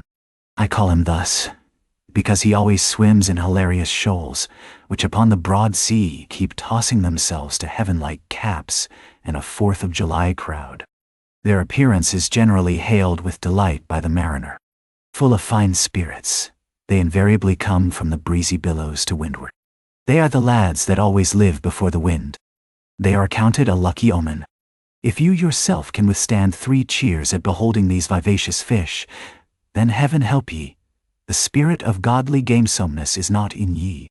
A well-fed, plump Huzza porpoise will yield you 1 good gallon of good oil, but the fine and delicate fluid extracted from his jaws is exceedingly valuable.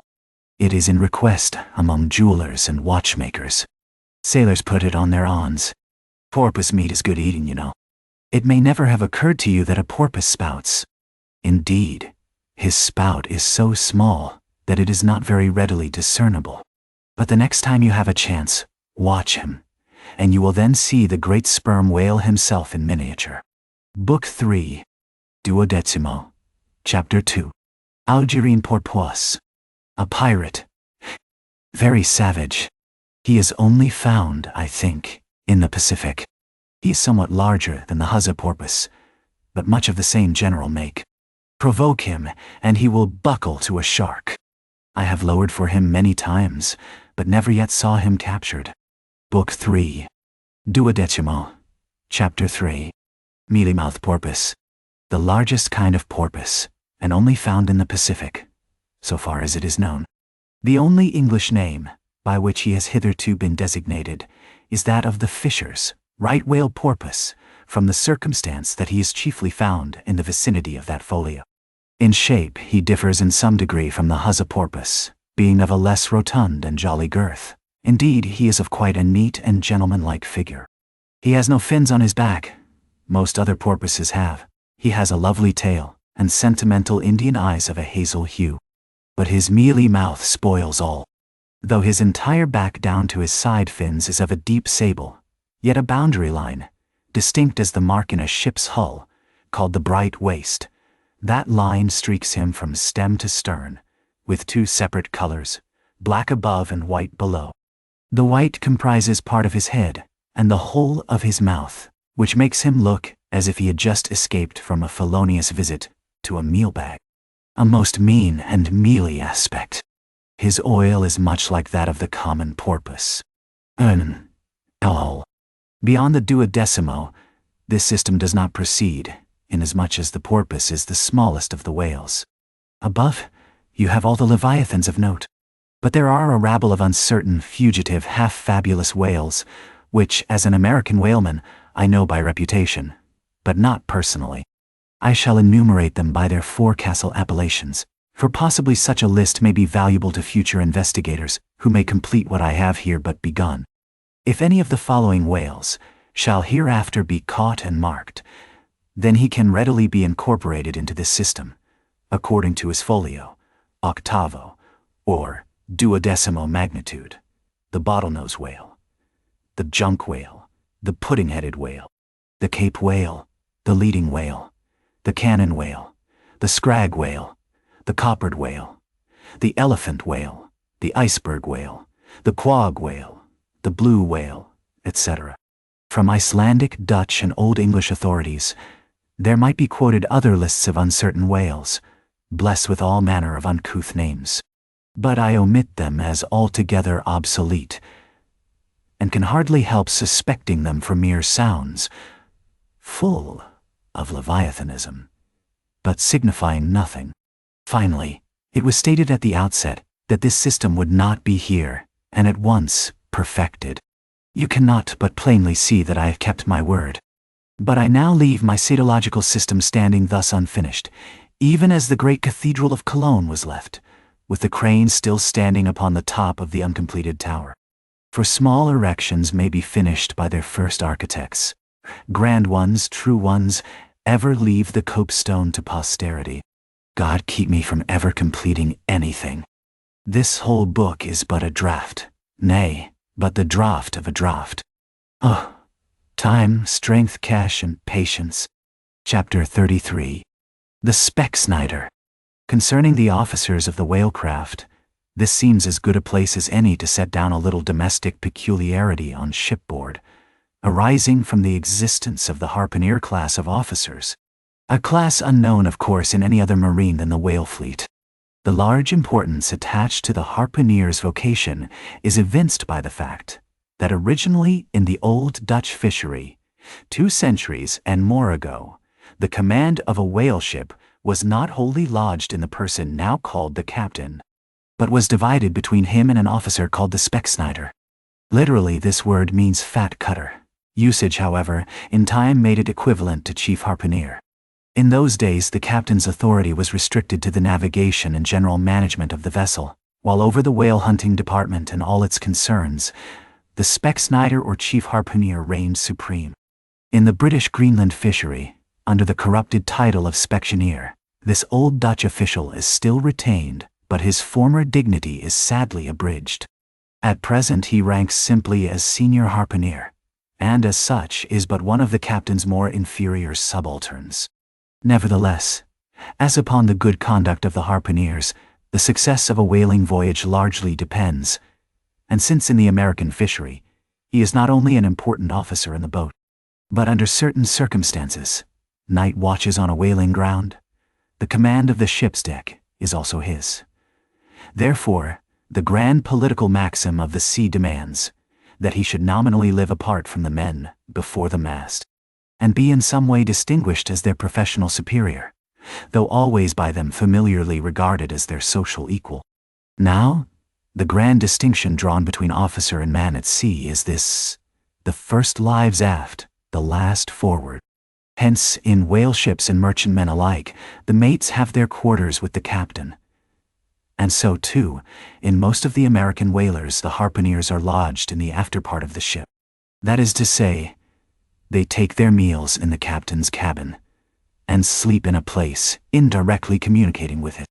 Though the long period of a southern whaling voyage, by far the longest of all voyages now or ever made by man, the peculiar perils of it, and the community of interest prevailing among a company, all of whom, high or low, depend for their profits, not upon fixed wages but upon their common luck, together with their common vigilance, intrepidity, and hard work. Though all these things do in some cases tend to beget a less rigorous discipline than in merchantmen generally.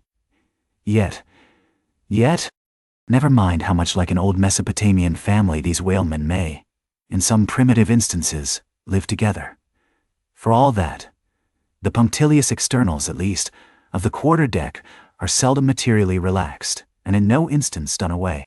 Indeed, many are the Nantucket ships in which you will see the skipper parading his quarter-deck with an elated grandeur, not surpassed in any military navy, nay, extorting almost as much outward homage as if he wore the imperial purple, and not the shabbiest of pilot cloth.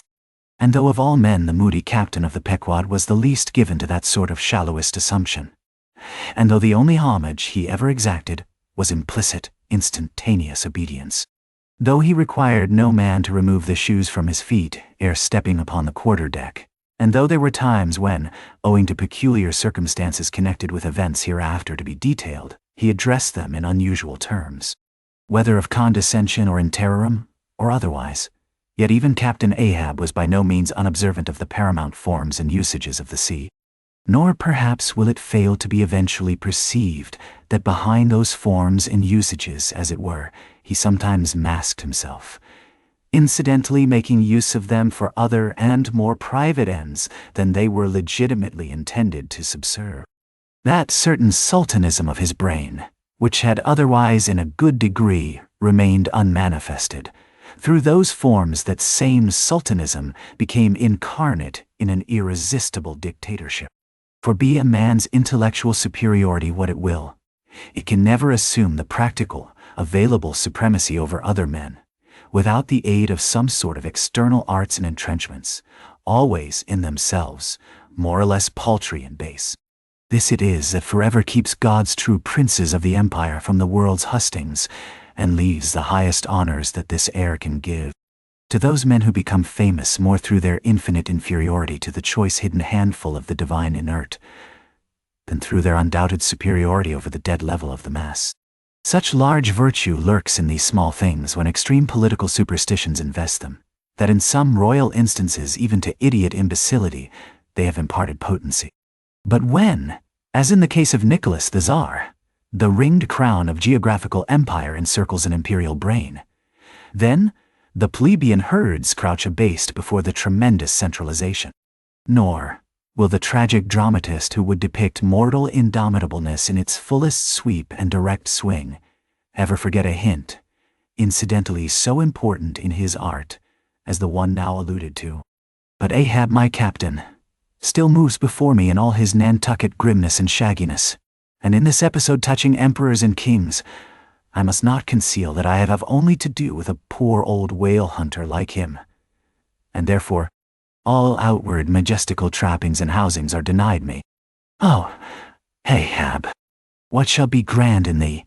It must needs be plucked at from the skies, and dived for in the deep, and featured in the unbodied air. Chapter 34. Dart. The cabin table. It is noon, and Doughboy, the steward, thrusting his pale loaf of bread face from the cabin scuttle, announces dinner to his lord and master, who, sitting in the lee quarter boat, has just been taking an observation of the sun. and is now mutely reckoning the latitude on the smooth medallion-shaped tablet, reserved for that daily purpose on the upper part of his ivory leg. From his complete inattention to the tidings, you would think that moody Ahab had not heard his menial. But presently, catching hold of the mizzen shrouds, he swings himself to the deck, and in an even unexhilarated voice saying, "Dinner, Mr. Starbuck," disappears into the cabin. When the last echo of his sultan's step has died away, and Starbuck, the first emir, has every reason to suppose that he is seated, then Starbuck rouses from his quietude, takes a few turns along the planks, and, after a grave peep into the binnacle, says, with some touch of pleasantness, "Dinner, Mr. Stubb," and descends the scuttle.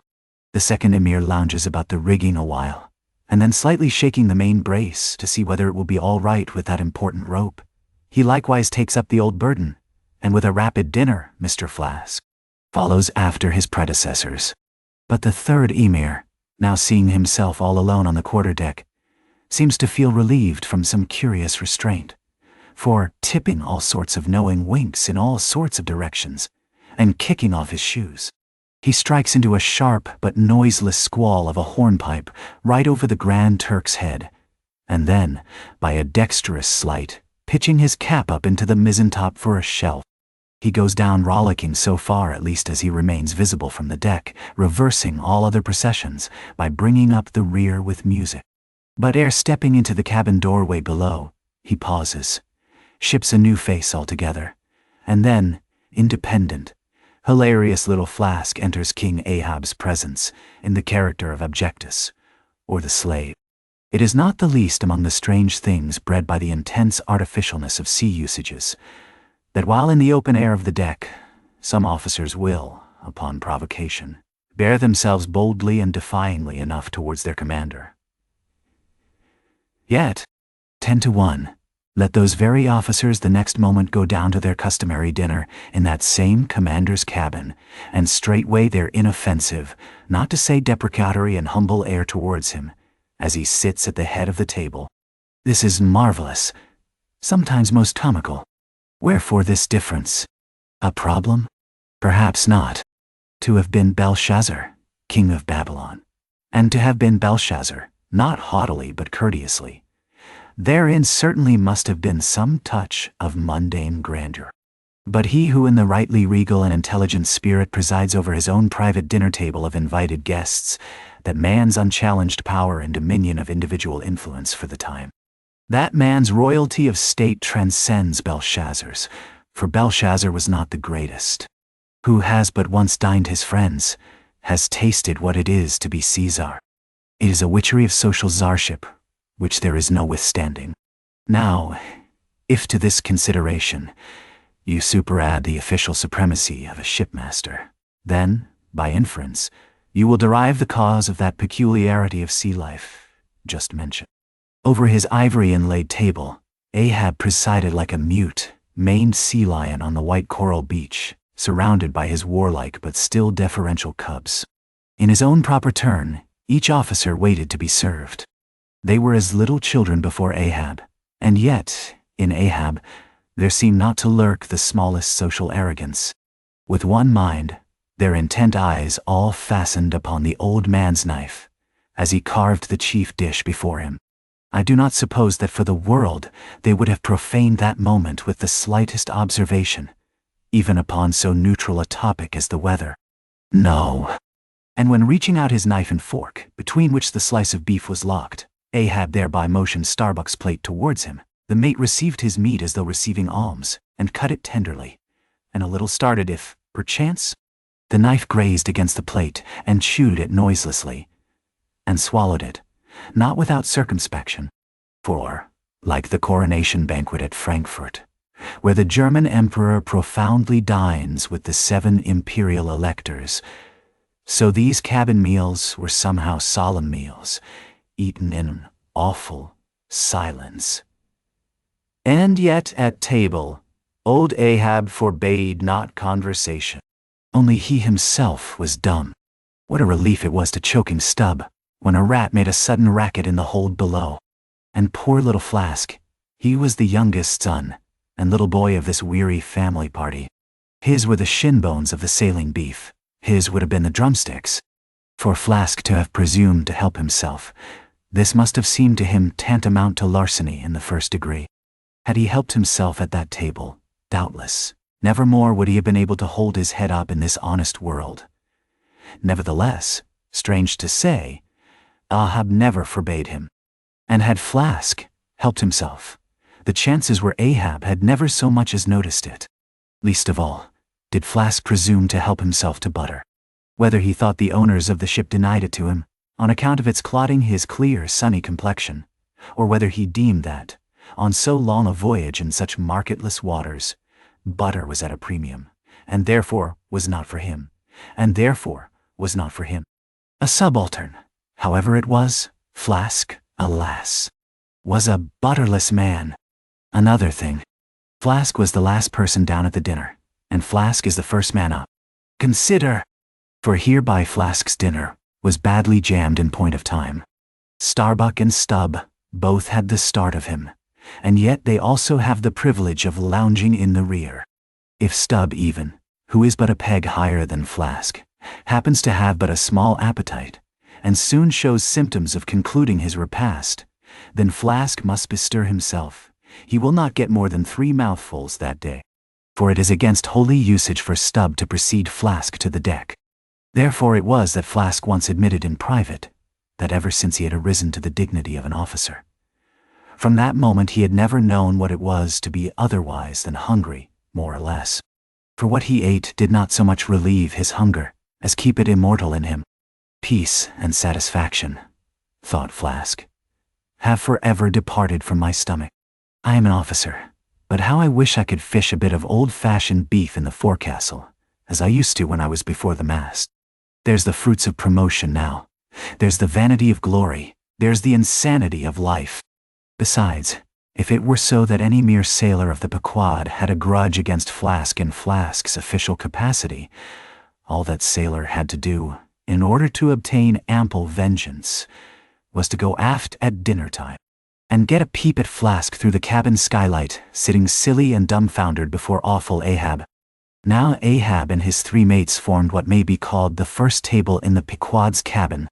After their departure, taking place in inverted order to their arrival, the canvas cloth was cleared, or rather, was restored to some hurried order by the pallid steward. And then the 3 harpooneers were bidden to the feast, they being its residuary legatees.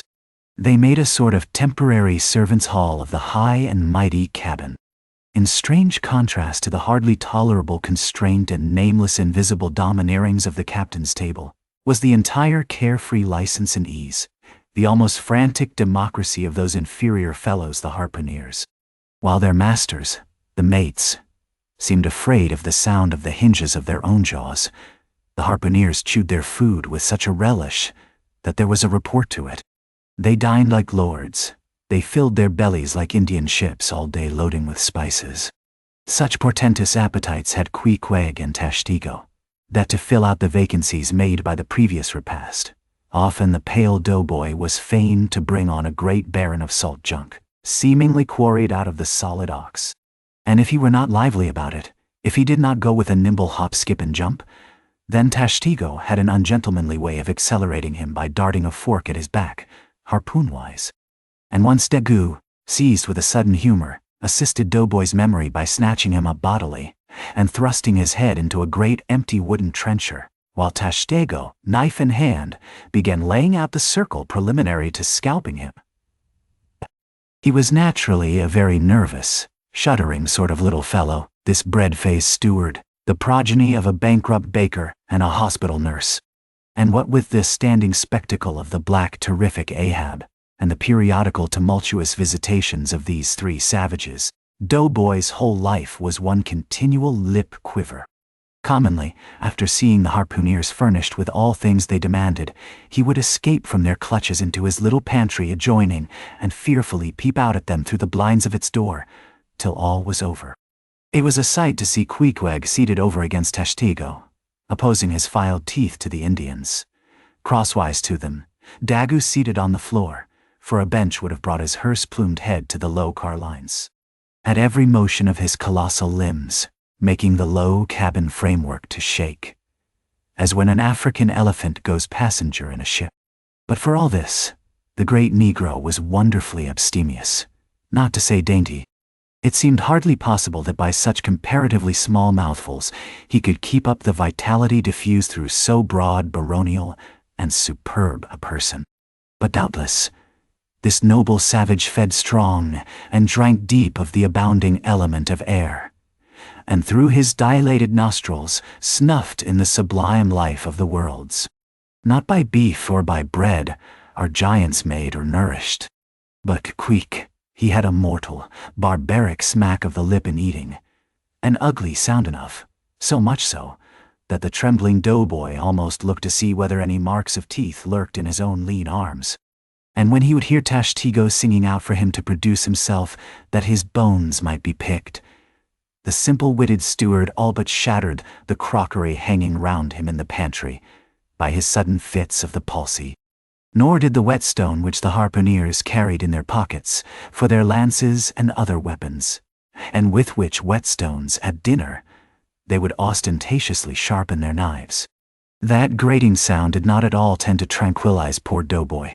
How could he forget that in his island days, Queequeg, for one, must certainly have been guilty of some murderous, convivial indiscretions. Alas, doughboy! Hard fares the white waiter who waits upon cannibals. Not a napkin should he carry on his arm, but a buckler. In good time, though, to his great delight, the 3 salt sea warriors would rise and depart, to his credulous, fable-mongering ears, all their martial bones jingling in them at every step, like Moorish scimitars and scabbards. But, though these barbarians dined in the cabin, and nominally lived there, still, being anything but sedentary in their habits, they were scarcely ever in it, except at meal times, and just before sleeping time, when they passed through it to their own peculiar quarters. In this one matter, Ahab seemed no exception to most American whale captains, who, as a set, rather incline to the opinion that by rights the ship's cabin belongs to them, and that it is by courtesy alone that anybody else is, at any time, permitted there. So that, in real truth, the mates and harpooners of the Pequod might more properly be said to have lived out of the cabin than in it. For when they did enter it, it was something as a street door enters a house, turning inwards for a moment, only to be turned out the next, and as a permanent thing, residing in the open air. Nor did they lose much hereby. In the cabin was no companionship. Socially, Ahab was inaccessible. Though nominally included in the census of Christendom, he was still an alien to it. He lived in the world, as the last of the grizzly bears lived in settled Missouri, and as when spring and summer had departed, that wild Logan of the woods, burying himself in the hollow of a tree, lived out the winter there, sucking his own paws. So, in his inclement, howling old age, Ahab's soul, shut up in the cave trunk of his body, there fed upon the sullen paws of its gloom. Chapter 35. The masthead. It was during the more pleasant weather that in due rotation with the other seamen my first masthead came round. In most American whalemen, the mastheads are manned almost simultaneously with the vessels leaving her port, even though she may have 15,000 miles and more to sail ere reaching her proper cruising ground. And if, after a 3, 4, or 5 years' voyage, she is drawing nigh home with anything empty in her, say, an empty vial even, then her mastheads are kept manned to the last, and not till her skysail poles sail in among the spires of the port does she altogether relinquish the hope of capturing one whale more. Now, as the business of standing mastheads, ashore or afloat, is a very ancient and interesting one, let us in some measure expatiate here. I take it that the earliest standers of mastheads were the old Egyptians, because in all my researches I find none prior to them. For though their progenitors, the builders of Babel, must doubtless, by their tower, have intended to rear the loftiest masthead in all Asia, or Africa either, yet, ere the final truck was put to it, as that great stone mast of theirs may be said to have gone by the board, in the dread gale of God's wrath, Therefore we cannot give these Babel builders priority over the Egyptians.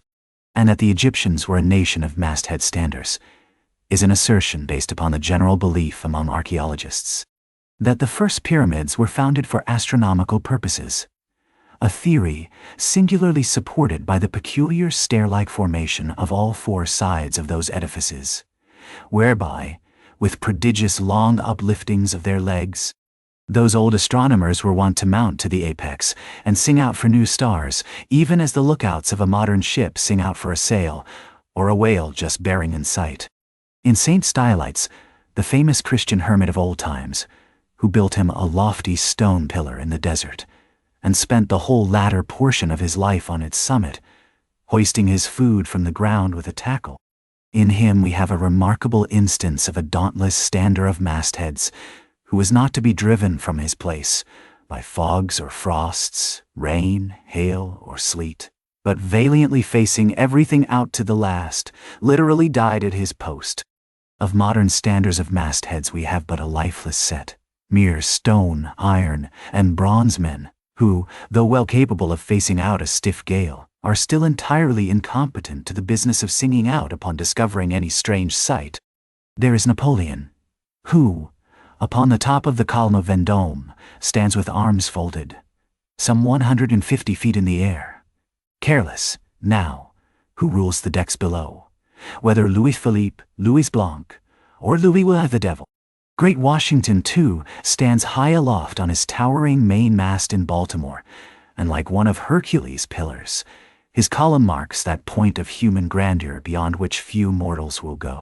Admiral Nelson also, on a capstan of gunmetal, stands his masthead in Trafalgar Square, and ever when most obscured by that London smoke, token is yet given that a hidden hero is there. For where there is smoke must be fire. But neither great Washington, nor Napoleon, nor Nelson will answer a single hail from below, however madly invoked to befriend by their counsels the distracted decks upon which they gaze, however it may be surmised that their spirits penetrate through the thick haze of the future, and descry what shoals and what rocks must be shunned.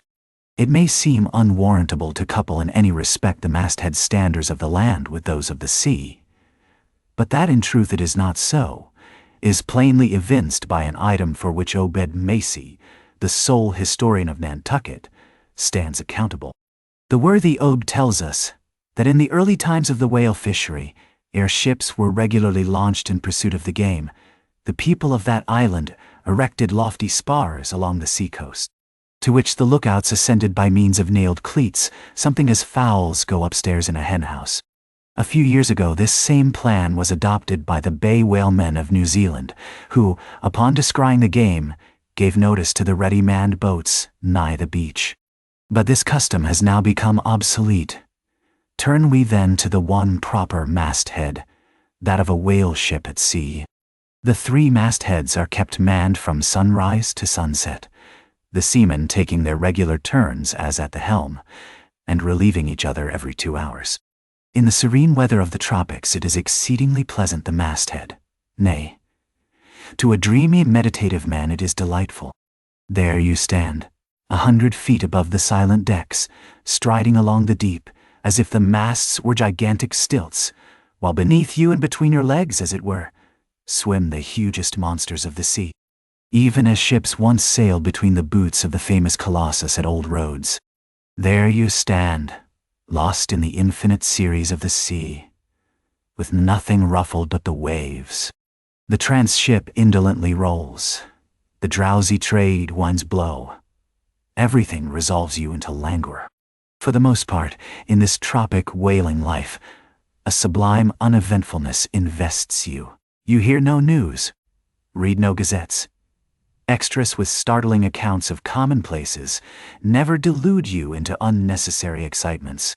You hear of no domestic afflictions, bankrupt securities, fall of stocks, are never troubled with the thought of what you shall have for dinner, for all your meals for 3 years and more are snugly stowed in casks, and your bill of fare is immutable. In one of those southern whalesmen, on a long 3 or 4 years' voyage, as often happens, the sum of the various hours you spend at the masthead would amount to several entire months.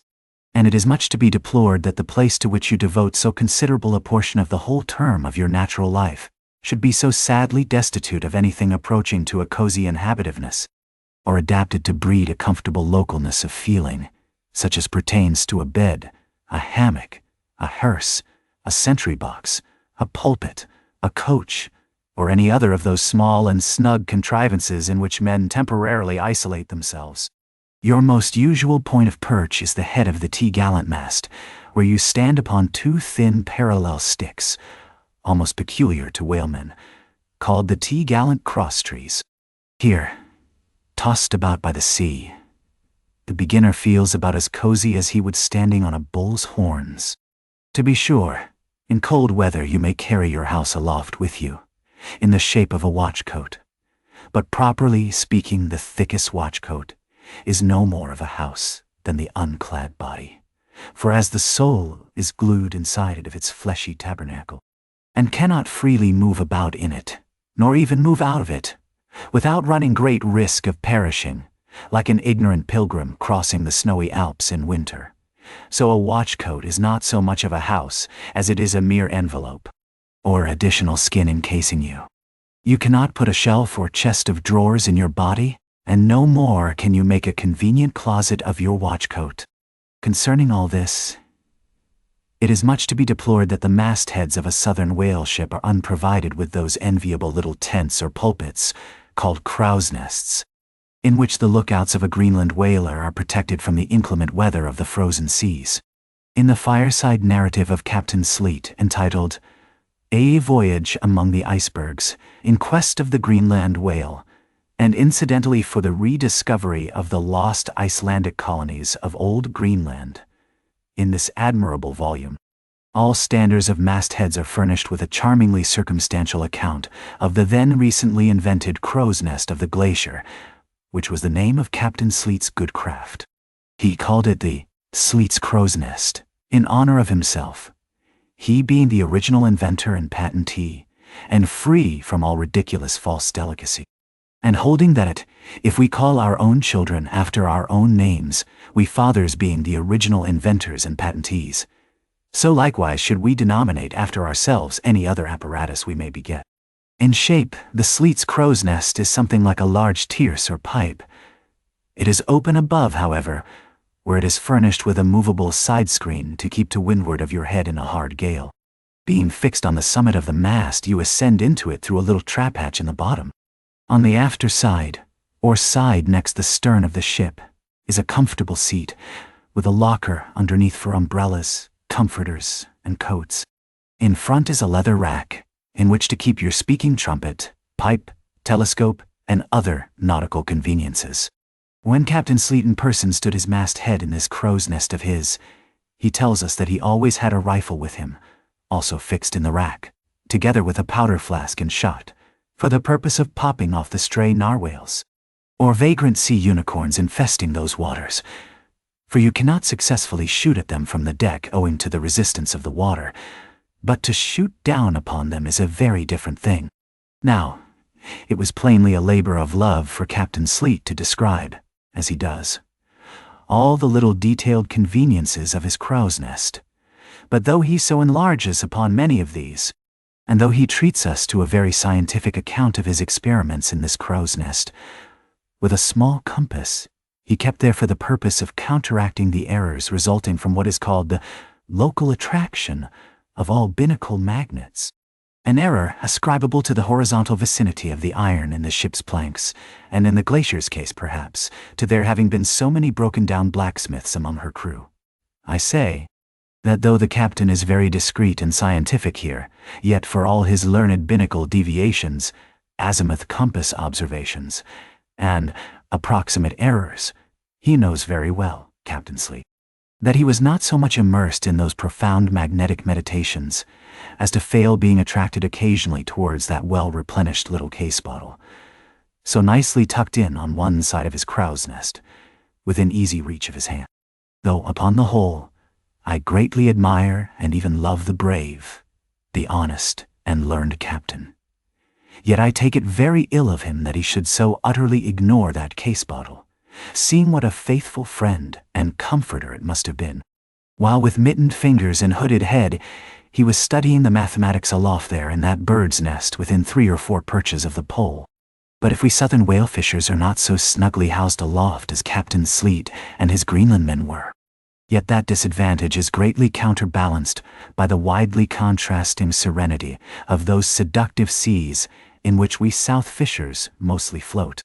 For one, I used to lounge up the rigging very leisurely, resting in the top to have a chat with Queequeg, or anyone else off duty whom I might find there, then ascending a little way further and throwing a lazy leg over the topsail yard, take a preliminary view of the watery pastures, and so at last mount to my ultimate destination.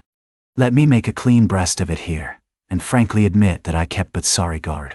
With the problem of the universe revolving in me, how could I, being left completely to myself at such a thought-engendering altitude, how could I but lightly hold my obligations to observe all whale ships' standing orders? Keep your weather eye open, and sing out every time. And let me in this place movingly admonish you, ye shipowners of Nantucket. Beware of enlisting in your vigilant fisheries any lad with lean brow and hollow eye, given to unseasonable meditativeness, and who offers to ship with the Phaidon instead of boatage in his head. Beware of such an one, I say. Your whales must be seen before they can be killed, and this sunken-eyed young Platonist will tow you 10 wakes round the world, and never make you 1 pint of sperm the richer. Nor are these monitions at all unneeded, for nowadays the whale fishery furnishes an asylum for many romantic melancholy and absent-minded young men, disgusted with the carking cares of earth, and seeking sentiment in tar and blubber. Childe Harold not unfrequently perches himself upon the masthead of some luckless, disappointed whale ship, and in moody phrase ejaculates, "Roll on, thou deep and dark blue ocean, roll." 10,000 blubber hunters sweep over thee in vain. Amen. Very often do the captains of such ships take those absent-minded young philosophers to task, upbraiding them with not feeling sufficient interest in the voyage, half hinting that they are so hopelessly lost to all honorable ambition, as that in their secret souls they would rather not see whales than otherwise. But all in vain. Those young Platonists have a notion that their vision is imperfect. They are short-sighted. What use, then, to strain the visual nerve? They have left their opera glasses at home. "Why, thou monkey," said a harpooner to one of these lads, "we've been cruising now hard upon 3 years, and thou hast not raised a whale yet. Whales are scarce as hen's teeth whenever thou art up here." Perhaps they were, or perhaps there might have been shoals of them in the far horizon, but lulled into such an opium-like listlessness of vacant, unconscious reverie is this absent-minded youth by the blending cadence of waves with thoughts, that at last he loses his identity, takes the mystic ocean at his feet for the visible image of that deep, blue, bottomless soul, pervading mankind and nature, and every strange, half-seen, gliding, beautiful thing that eludes him, every dimly discovered, uprising fin of some undiscernible form, seems to him the embodiment of those elusive thoughts that only people the soul by continually flitting through it. In this enchanted mood, thy spirit ebbs away to whence it came, becomes diffused through time and space, like Cranmer's sprinkled pantheistic ashes, forming at last a part of every shore the round globe over. There is no life in thee now, except that rocking life imparted by a gently rolling ship. By her, borrowed from the sea, by the sea, from the inscrutable tides of God. But while this sleep, this dream is on ye, move your foot or hand an inch, slip your hold at all, and your identity comes back in horror. Over Descartian vortices you hover. And perhaps, at midday, in the fairest weather, with one half-throttled shriek, you drop through that transparent air into the summer sea, no more to rise forever. Heed it well, ye pantheists. Chapter 36. The Quarterdeck. Enter Ahab. Then, all. It was not a great while after the affair of the pipe, that one morning shortly after breakfast, Ahab, as was his wont, ascended the cabin gangway to the deck. Their most sea captains usually walk at that hour, as country gentlemen, after the same meal, take a few turns in the garden. Soon his steady ivory stride was heard, as to and fro he paced his old rounds, upon planks so familiar to his tread, that they were all over-dented, like geological stones, with the peculiar mark of his walk. Did you fixedly gaze, too, upon that ribbed and dented brow? There also you would see still stranger footprints, the footprints of his one unsleeping, ever-pacing thought. But on the occasion in question, those dents looked deeper, even as his nervous step that morning left a deeper mark.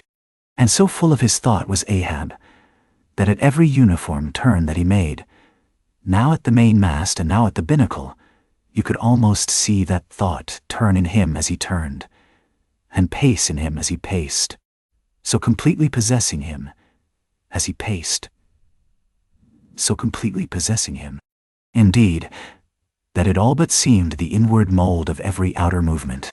"Ye mark him, Flask," whispered Stubb. "The chick that's in him pecks the shell. 'Twill soon be out." "Madden," said. The hours wore on, Ahab now shut up within his cabin, anon pacing the deck with the same intense bigotry of purpose in his aspect. It drew near the close of day. Suddenly he came to a halt by the bulwarks, and inserting his bone leg into the auger hole there, and with one hand grasping a shroud, he ordered Starbuck to send everybody aft. "Sir," said the mate, astonished at an order seldom or never given on shipboard, except in some extraordinary case. "Send everybody aft," repeated Ahab. "Mastheads there. Come down, man." When the entire ship's company were assembled, and with curious and not wholly unapprehensive faces, were eyeing him, for he looked not unlike the weather horizon when a storm is coming up, Ahab, after rapidly glancing over the bulwarks, and then darting his eyes among the crew, started from his standpoint, and as though not a soul were nigh, him resumed his heavy turns upon the deck. With bent head and half-slouched hat, he continued to pace, unmindful of the wondering whispering among the men, till Stubb cautiously whispered to Flask that Ahab must have summoned them there for the purpose of witnessing a pedestrian feat. But this did not last long.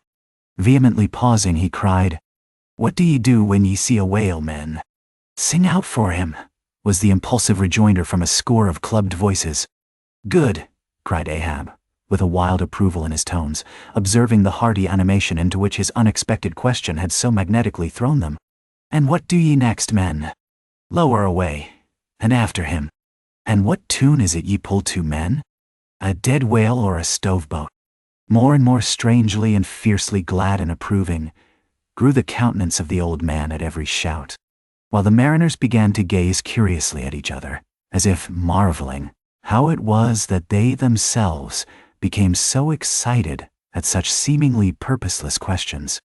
But they were all eagerness again, as Ahab, now half revolving in his pivot hole, with one hand reaching high up a shroud, and tightly, almost convulsively grasping it, addressed them thus: "All ye mastheaders have before now heard me give orders about a white whale. Look ye see this Spanish ounce of gold?" Holding up a broad, bright coin to the sun. "It is a $16 piece, men. D'ye see it? Mr. Starbuck, hand me yon top malty daw." Hurry." While the mate was getting the hammer, Ahab, without speaking, was slowly rubbing the gold piece against the skirts of his jacket as if to heighten its luster, and without using any words was meanwhile lowly humming to himself, producing a sound so strangely muffled and inarticulate that it seemed the mechanical humming of the wheels of his vitality in him. Receiving the top maul from Starbuck, he advanced towards the main mast with the hammer uplifted in one hand, exhibiting the gold with the other, and with a high-raised voice exclaiming, "Whosoever of ye raises me a white-headed whale with a wrinkled brow and a crooked jaw, whosoever of ye raises me that white-headed whale with 3 holes punctured in his starboard fluke, look ye, whosoever of ye raises me that same white whale, he shall have this gold ounce, my boys. And how mine shall, and fry. Huzza! Huzza!" cried the seamen, as with swinging tarpaulins they hailed the act of nailing the gold to the mast. "It's a white whale, I say," resumed Ahab, as he threw down the topmaul. A white whale. Skin your eyes for him, men. Look sharp for white water. If ye see but a bubble, sing out. Nidra, nadaing. All this while, Tashtego, Dagoo, and Queequeg had looked on with even more intense interest and surprise than the rest, and at the mention of the wrinkled brow and crooked jaw, they had started as if each was separately touched by some specific recollection. "Captain Ahab," said Tashtego, "that white whale must be the same that some call Moby Dick." "Moby Dick?" shouted Ahab. "Do ye know the white whale then, Tash?" "Does he fantail a little curious, sir, before he goes down?" said the gay heater deliberately. "And has he a curious spout, too?" said Dagoo. "Very bushy, even for a parmacetti, and mighty quick, Captain Ahab. And he have 1, 2, 3. Oh, good many iron in him hide too, Captain," cried Queequeg disjointedly. "All twisk TB twisk like him." "Him," faltering hard for a word, and screwing his hand round and round as though uncorking a bottle. "Like him! Him! Him!" "Corkscrew!" cried Ahab. "Aye, Queequeg, the harpoons lie all twisted and wrenched in him." "Aye, Dagoo. His spout is a big one, like a whole shock of wheat, and white as a pile of our Nantucket wool after the great annual sheep shearing. Aye, Tashtego. Aye. And he fantails like a split jib in a squall. Death and devils. Men, it is Moby Dick ye have seen. Moby Dick. Moby Dick." "Nah. Captain Ahab," said Starbuck, who, with Stubb and Flask, had thus far been eyeing his superior with increasing surprise, but at last seemed struck with a thought which somewhat explained all the wonder. "Captain Ahab, I have heard of Moby Dick, but it was not Moby Dick that took off thy leg." "Who told thee that?" cried Ahab, then pausing. "Ay, Starbuck. Aye, my hearties all round. It was Moby Dick that dismasted me. Moby Dick that brought me to this dead stump I stand on now. Aye, aye," he shouted with a terrific loud animal sob like that of a heart-stricken moose. "Aye, aye. It was that accursed white whale that raised me, made a poor pegging lubber of me for ever and a day." Then, tossing both arms, with measureless imprecations he shouted out, "Aye, aye. And I'll chase him round Good Hope, and round the Horn, and round the Norway maelstrom, and round perdition's flames before I give him up. And this is what ye have shipped for, men.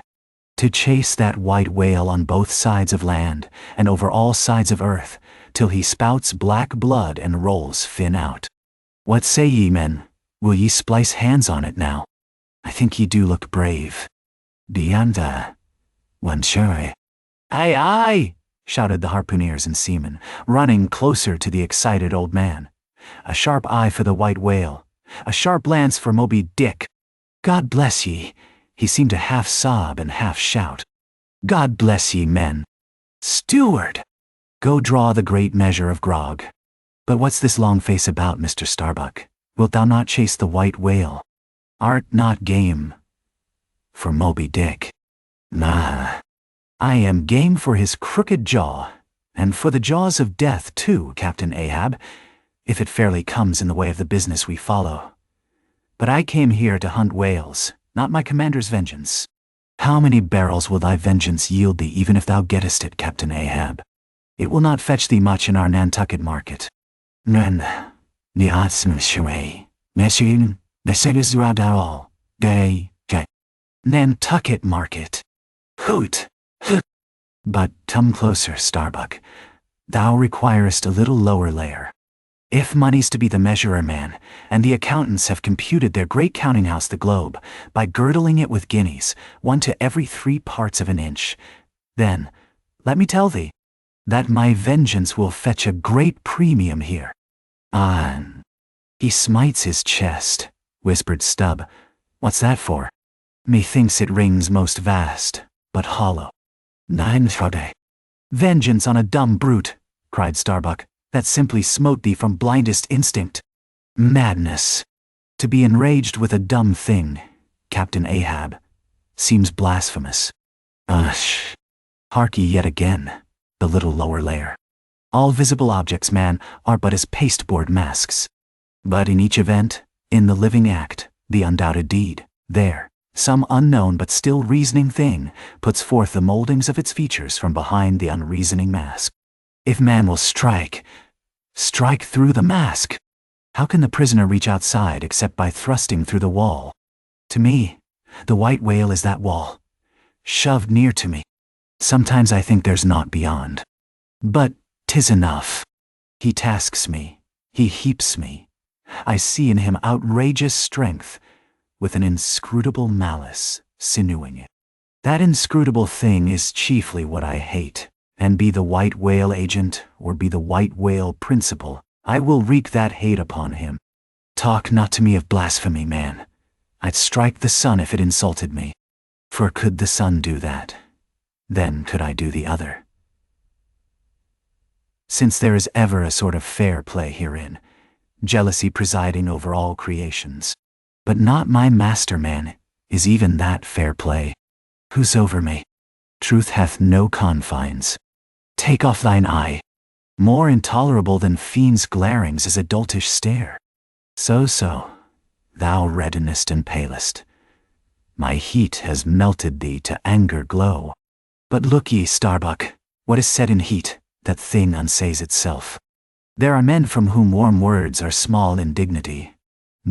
I meant not to incense thee. Let it go. Look. See yonder Turkish cheeks of spotted tawn, living, breathing pictures painted by the sun. The pagan leopards, the unrecking and unworshipping things that live, and seek and give no reasons for the torrid life they feel. The crew, man, the crew. Are they not one and all with Ahab, in this matter of the whale? See Stubb. He laughs. See yonder Chilean. He snorts to think of it. Stand up amid the general hurricane, thy one-tossed sapling cannot, Starbuck. And what is it? Reckon it. 'Tis but to help strike a fin, no wondrous feat for Starbuck. What is it more? From this one poor hunt, then, the best lance out of all Nantucket, surely he will not hang back, when every foremast hand has clutched a whetstone. Ah! Constraining seize thee, I see. The billow lifts thee. Speak, but speak. Aye. Thy silence, then, that voices thee. Aside. Something shot from my dilated nostrils. He has inhaled it in his lungs. Starbuck now is mine, cannot oppose me now without rebellion. Aye. God keep me, keep us all, murmured Starbuck lowly. But in his joy at the enchanted, tacit acquiescence of the mate, Ahab did not hear his foreboding invocation, nor yet the low laugh from the hold, nor yet the presaging vibrations of the winds in the cordage, nor yet the hollow flap of the sails against the masts, as for a moment their hearts sank in. For again Starbuck's downcast eyes lighted up with the stubbornness of life. The subterranean laugh died away. The winds blew on. The sails filled out. The ship heaved and rolled as before. Ah, ye admonitions and warnings! Why stay ye not when ye come? But rather are ye predictions than warnings, ye shadows. Yet not so much predictions from without, as verifications of the foregoing things within. For with little external to constrain us, the innermost necessities in our being, these still drive us on. The measure, cried Ahab, receiving the brimming pewter, and turning to the harpooneers, he ordered them to produce their weapons. Then ranging them before him near the capstan, with their harpoons in their hands, while his 3 mates stood at his side with their lances, and the rest of the ship's company formed a circle round the group. He stood for an instant searchingly eyeing every man of his crew. But those wild eyes met his, as the bloodshot eyes of the prairie wolves meet the eye of their leader, ere he rushes on at their head in the trail of the bison. But alas! Only to fall into the hidden snare of the Indian. Drink and pass, he cried, handing the heavy charged flagon to the nearest seaman. The crew alone now drink. Round with it, round! Short draughts, long swallows, men. 'Tis hot as Satan's hoof. So, it goes round excellently. It spiralizes in ye, forks out at the serpent's snapping eye. Well done, almost drained. That way it went, this way it comes. Hand it me, here's a hollow. Men, ye seem the years, so brimming life is gulped and gone. Steward, refill. Attend now, my braves. I have mustered ye all round this capstan, and ye mates, flank me with your lances, and ye harpooneers, stand there with your irons, and ye, stout mariners, ring me in, that I may in some sort revive a noble custom of my fisherman fathers before me. O men, you will yet see that. Ha! Boy, come back. Bad pennies come not sooner. Hand it me. Why now, this pewter had run brimming again. Wert not thou Saint Vitus and away, thou Agi! Advance, ye mates. Cross your lances full before me. Well done. Let me touch the axis. So saying, with extended arm, he grasped the three level, radiating lances at their crossed center, while so doing suddenly and nervously twitched them, meanwhile glancing intently from Starbuck to Stubb, from Stubb to Flask. It seemed as though, by some nameless interior volition, he would fain have shocked into them the same fiery emotion accumulated within the Leyden jar of his own magnetic life. The three mates quailed before his strong, sustained, and mystic aspect. Stubb and Flask looked sideways from him. The honest eye of Starbuck fell downright. In vain, cried Ahab. But, maybe, 'tis well. For did ye three but once take the full forced shock, then mine own electric thing, that had perhaps expired from out me. Perchance too, it would have dropped ye dead. Perchance ye need it not. Down lances. And now, ye mates, I do appoint ye 3 cupbearers to my 3 pagan kinsmen there. Yon 3 most honorable gentlemen and noblemen, my valiant harpooneers. Disdain the task? What, when the great Pope washes the feet of beggars, using his tiara for ewer? Oh, my sweet cardinals, your own condescension, that shall bend ye to it. I do not order ye will it. Cut your seizings and draw the poles, ye harpooneers. Neddy. Q. Silently obeying the order, the 3 harpooneers now stood with the detached iron part of their harpoons, some 3 feet long, held, barbs up, before him. Stab me not with that keen steel. Cant them over. Know ye not the goblet end? Turn up the socket. So. Now, ye cupbearers, advance. The irons! Take them, hold them while I fill. Forthwith, slowly going from one officer to the other, he brimmed the harpoon sockets with the fiery waters from the pewter. Now, 3 to 3, ye stand. Commend the murderous chalices. Bestow them, ye who are now made parties to this indissoluble league. Ha! Starbuck! But the deed is done. Yon ratifying sun now waits to sit upon it. Drink, ye harpooneers. Drink and swear, ye men that man the deathful whaleboat's bow. Death to Moby Dick. God hunt us all if we do not hunt Moby Dick to his death. The long, barbed steel goblets were lifted, and to cries and maledictions against the white whale, the spirits were simultaneously quaffed down with a hiss. Starbuck paled, and turned, and shivered.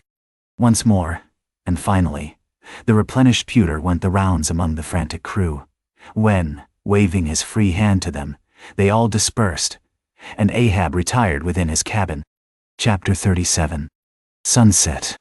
The cabin, by the stern windows, Ahab sitting alone, and gazing out.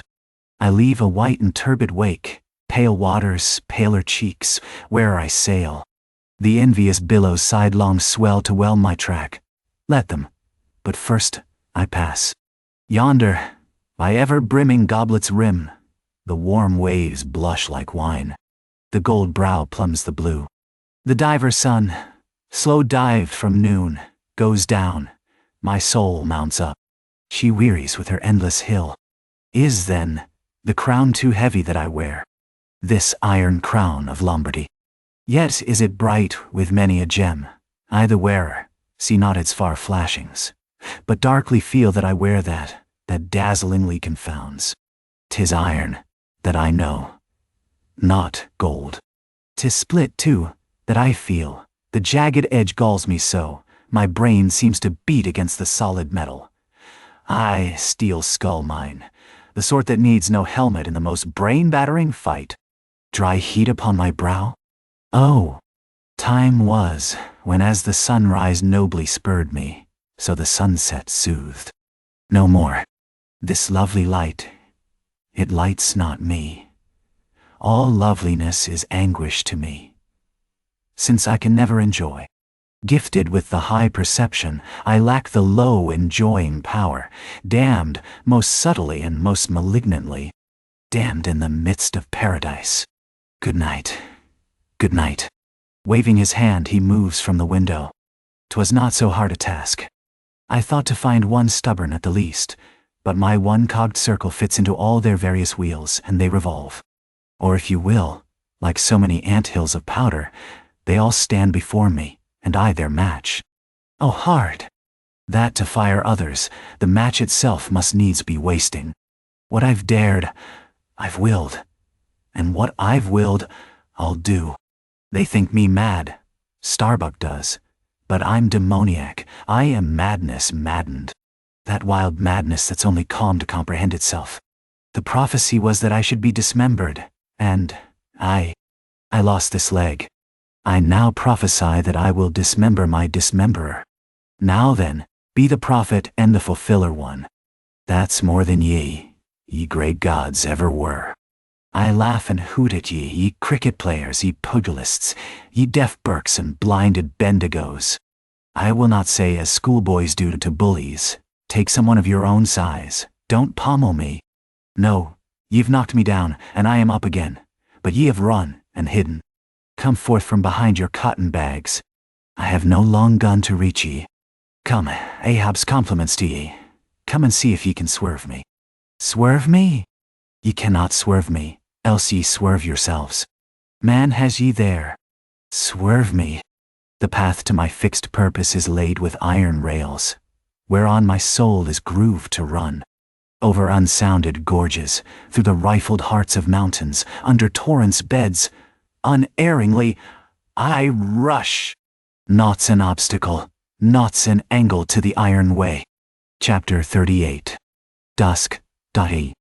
By the mainmast, Starbuck leaning against it. My soul is more than matched. She's overmanned, and by a madman. Insufferable sting, that sanity should ground arms on such a field. But he drilled deep down, and blasted all my reason out of me. I think I see his impious end, but feel that I must help him to it. Will I, nill I? The ineffable thing has tied me to him. Tows me with a cable I have no knife to cut. Horrible old man! Who's over him? He cries. Aye, he would be a Democrat to all above. Look, how he lords it over all below. Oh! I plainly see my miserable office. To obey, rebelling, and worse yet, to hate with touch of pity. For in his eyes I read some lurid woe would shrivel me up had I it. Yet is there hope. Time and tide flow wide. The hated whale has the round watery world to swim in as the small goldfish has its glassy globe. His heaven-insulting purpose God may wedge aside. I would up heart, were it not like lead. But my whole clock's run down, my heart the all-controlling weight, I have no key to lift again. A burst of revelry from the forecastle. Oh God! To sail with such a heathen crew that have small touch of human mothers in them. Whelped somewhere by the sharkish sea. The white whale is their demogorgon. Hark! The infernal orgies! That revelry is forward. Mark the unfaltering silence aft. Methinks it pictures life.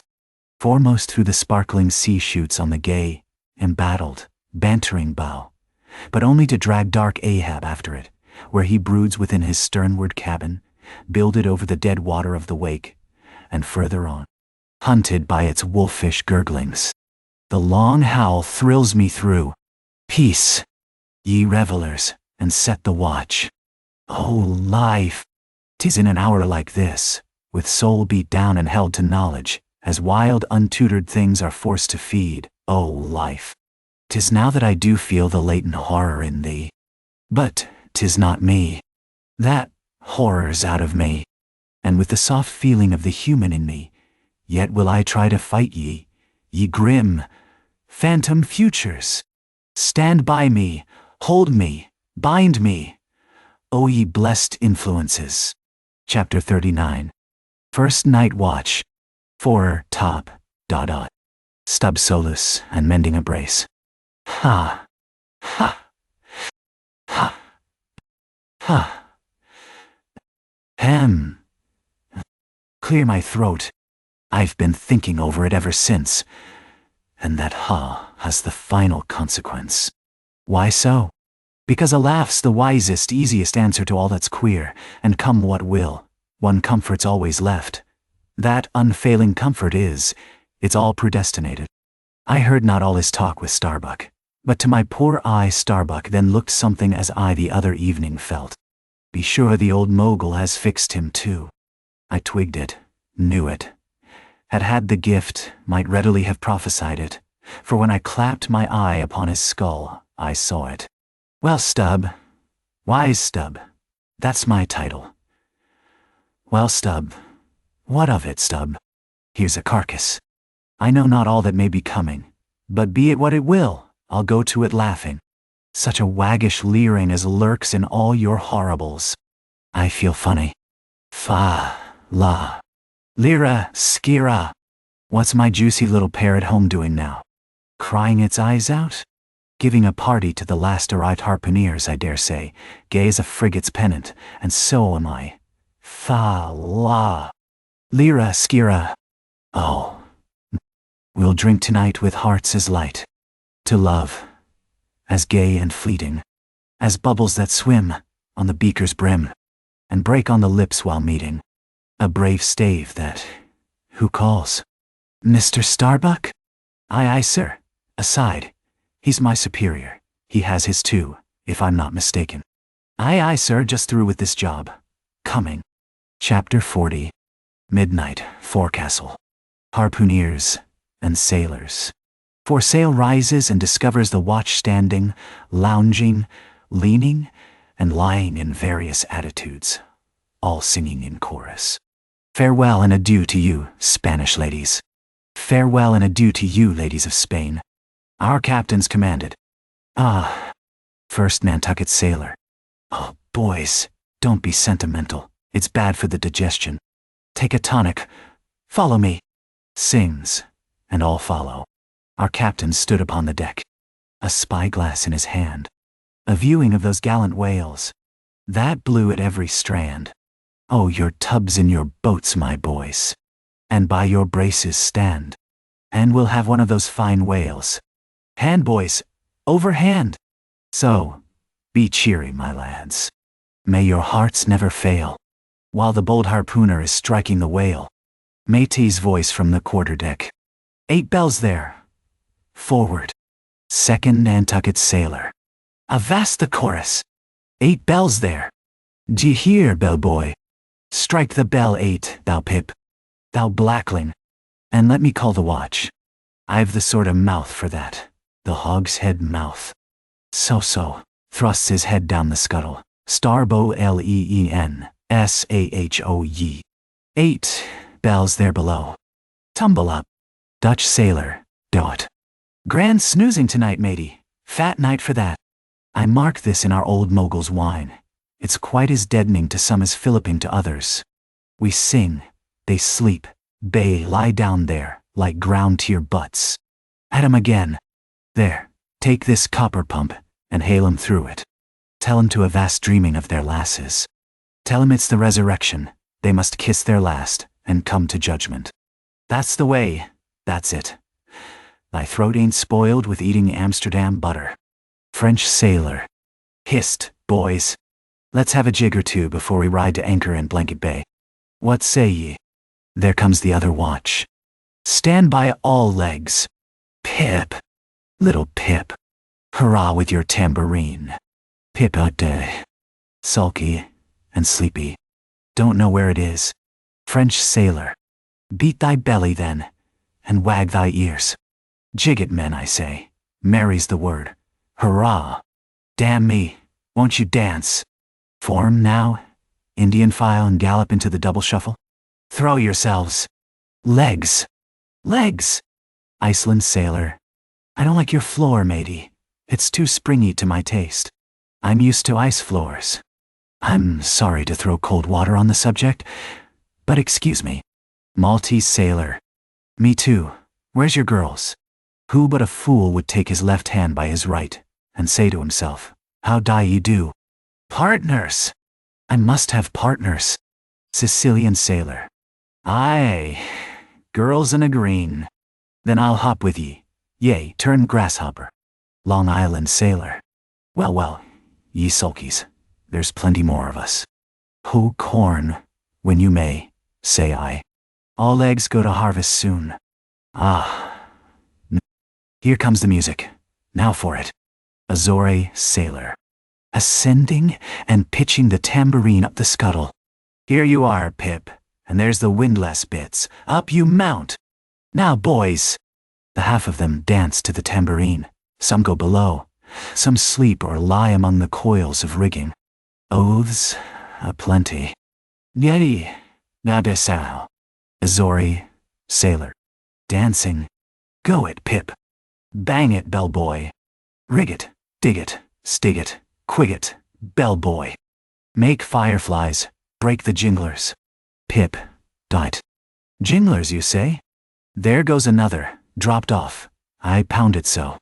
China sailor. Rattle thy teeth then, and pound away. Make a pagoda of thyself. French sailor. Didinans. Merry mad. Hold up thy hoop, Pip, till I jump through it. Split jibs. Tear yourselves. Tashtego. Quietly smoking. That's a white man. He calls that fun. Humph. I save my sweat. Old Manx sailor. I wonder whether those jolly lads bethink them of what they are dancing over. I'll dance over your grave. I will. That's the bitterest threat of your night women, that beat head winds round corners. Oh, Christ. To think of the green navies and the green-skulled crews. Well, well. Belike the whole world's a ball, as you scholars have it. And so he's right to make one ballroom of it. Dance on, lads, you're young. I was once. Threed Nantucket sailor. Spell. Oh, this is worse than pulling after whales in a calm. Give us a whiff, Tash. They cease dancing, and gather in clusters. Meantime the sky darkens. The wind rises. Nay. Lascar sailor. By Brahma. Boys, it'll be douse sail soon. The sky-born high-tide Ganges turn to wind. Thou showest thy black brow, Siva. Maltese sailor. Reclining and shaking his cap. It's the waves. The snow's caps turn to jigget now. They'll shake their tassels soon. Now would all the waves were women, then I'd go drown, and chassis with them evermore. There's naught so sweet on earth. Heaven may not match it. As those swift glances of warm, wild bosoms in the dance, when the over-arboring arms hide such ripe, bursting grapes. Sicilian sailor. Reclining. Tell me not of it. Hark ye, lad. Fleet interlacings of the limbs, lithe swayings, coyings, flutterings. Lip, heart, hip. All grace, unceasing touch and go. Not taste, observe ye, else comes society. Pagan, nudging, Tahitan sailor, reclining on a mat. Hail holy nakedness of our dancing girls. The hiva. Low-veiled, high-palmed Tahiti. I still rest me on thy mat, but the soft soil has slid. I saw thee woven in the wood, my mat. Green the first day I brought ye thence, now worn and wilted quite. Ah, May! Not thou nor I can bear the change. How then, if so be transplanted to yon sky? Hear I the roaring streams from Pyrahides' peak of spears, when they leap down the crags and drown the villages. The blast! The blast! Up, spine and meet it. Leaps to his feet. Portuguese sailor. Tord. How the sea rolls swashing gainst the side. Stand by for reefing hearties. The winds are just crossing swords pell-mell, they'll go lunging presently. Danish sailor. Crack, crack, old ship.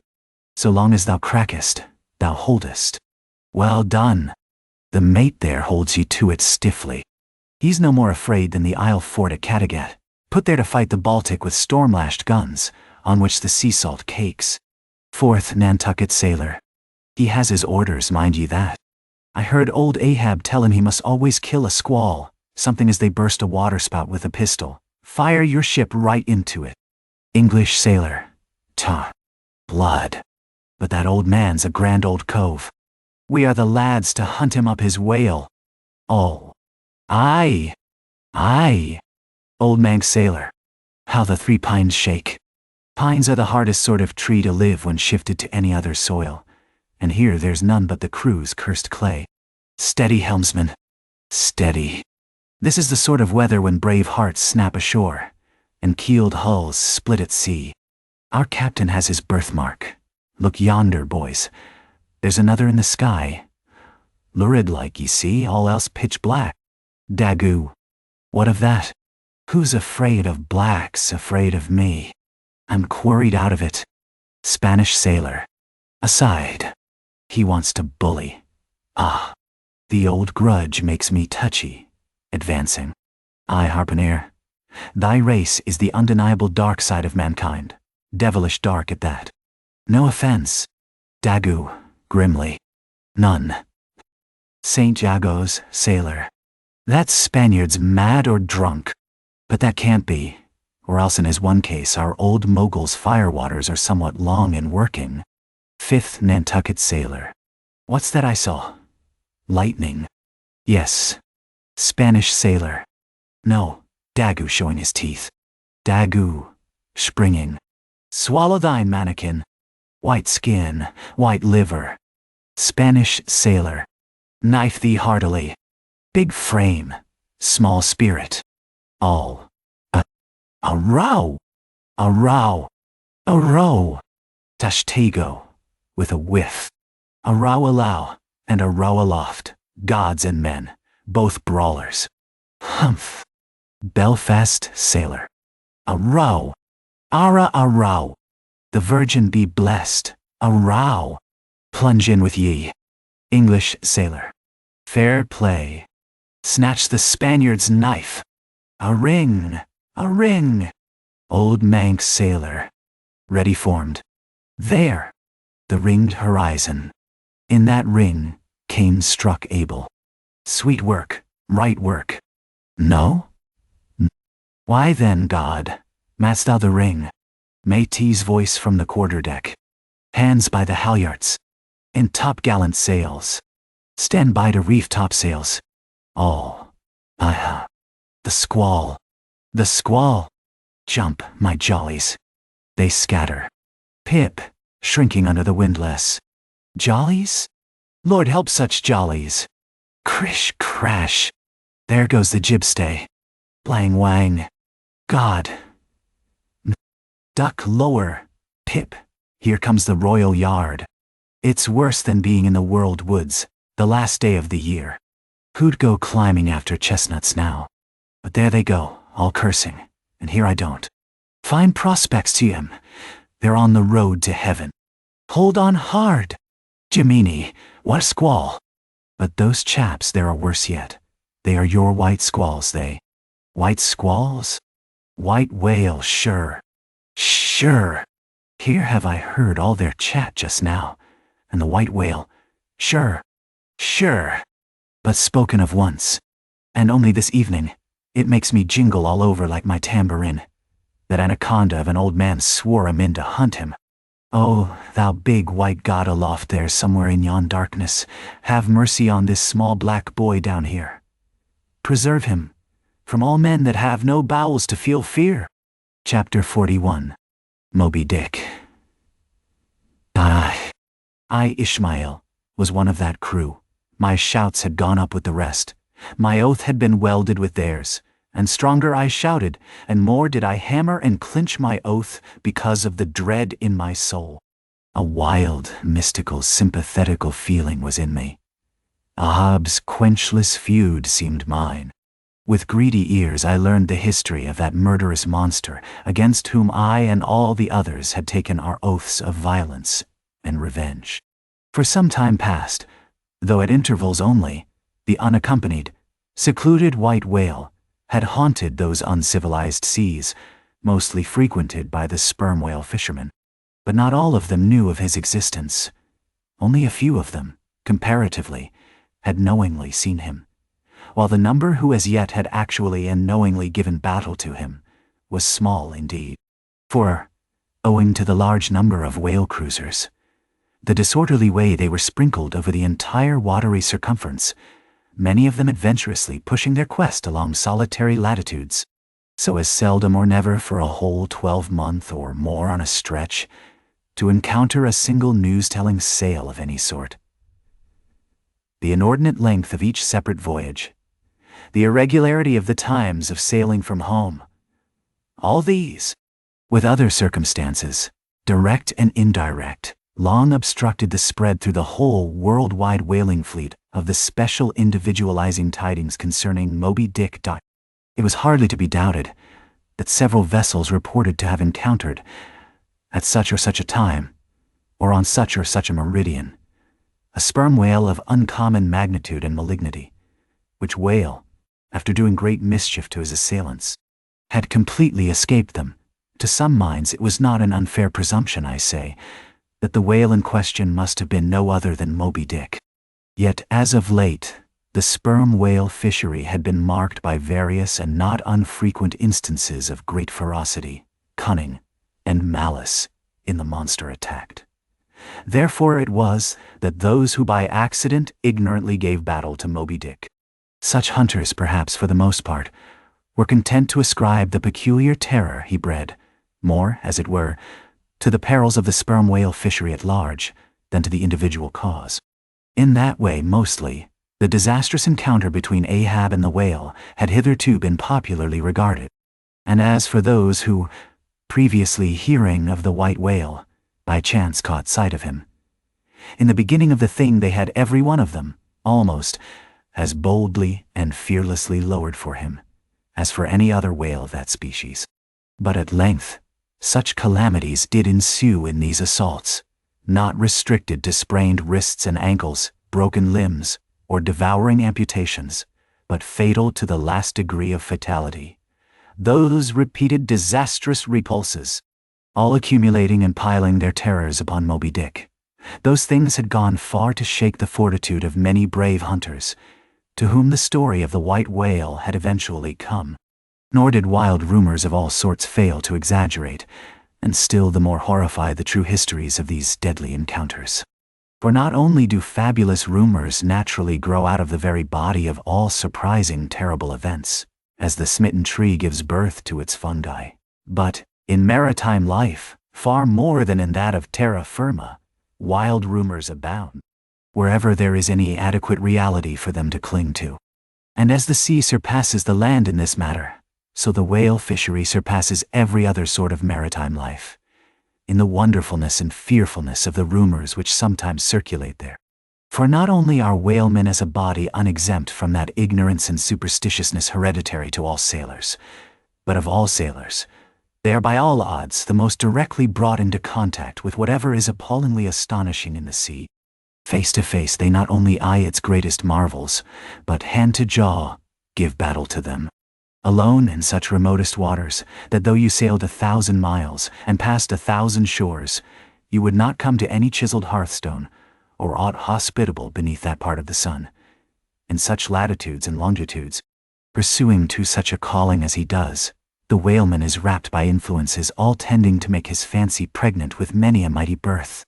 No wonder, then, that ever-gathering volume from the mere transit over the widest watery spaces, the outblown rumors of the white whale, did in the end incorporate with themselves all manner of morbid hints, and half-formed foetal suggestions of supernatural agencies, which eventually invested Moby Dick with new terrors unborrowed from anything that visibly appears. So that in many cases such a panic did he finally strike, that few who by those rumors at least had heard of the white whale, few of those hunters were willing to encounter the perils of his jaw. But there were still other, and more vital practical influences at work. Not even at the present day has the original prestige of the sperm whale, as fearfully distinguished from all other species of the Leviathan, died out of the minds of the whalemen as a body. There are those this day among them, who, though intelligent and courageous enough in offering battle to the Greenland or right whale, would perhaps, either from professional inexperience, or incompetency, or timidity, decline a contest with the sperm whale. At any rate, there are plenty of whalemen, especially among those whaling nations not sailing under the American flag, who have never hostilely encountered the sperm whale, but whose sole knowledge of the Leviathan is restricted to the ignoble monster primitively pursued in the north, seated on their hatches. These men will hearken with a childish fireside interest and awe to the wild, strange tales of southern whaling. Nor is the preeminent tremendousness of the great sperm whale anywhere more feelingly comprehended than on board of those prows which stem him. And as if the now tested reality of his might had in former legendary times thrown its shadow before it, we find some book naturalists, Olassen and Povelson, declaring the sperm whale not only to be a consternation to every other creature in the sea, but also to be so incredibly ferocious as continually to be athirst for human blood. Nor even down to so late a time as Cuvier's were these or almost similar impressions effaced. For in his natural history, the Baron himself affirms that at sight of the sperm whale, all fish, sharks included, are struck with the most lively terrors, and, often in the precipitancy of their flight, dash themselves against the rocks with such violence as to cause instantaneous death.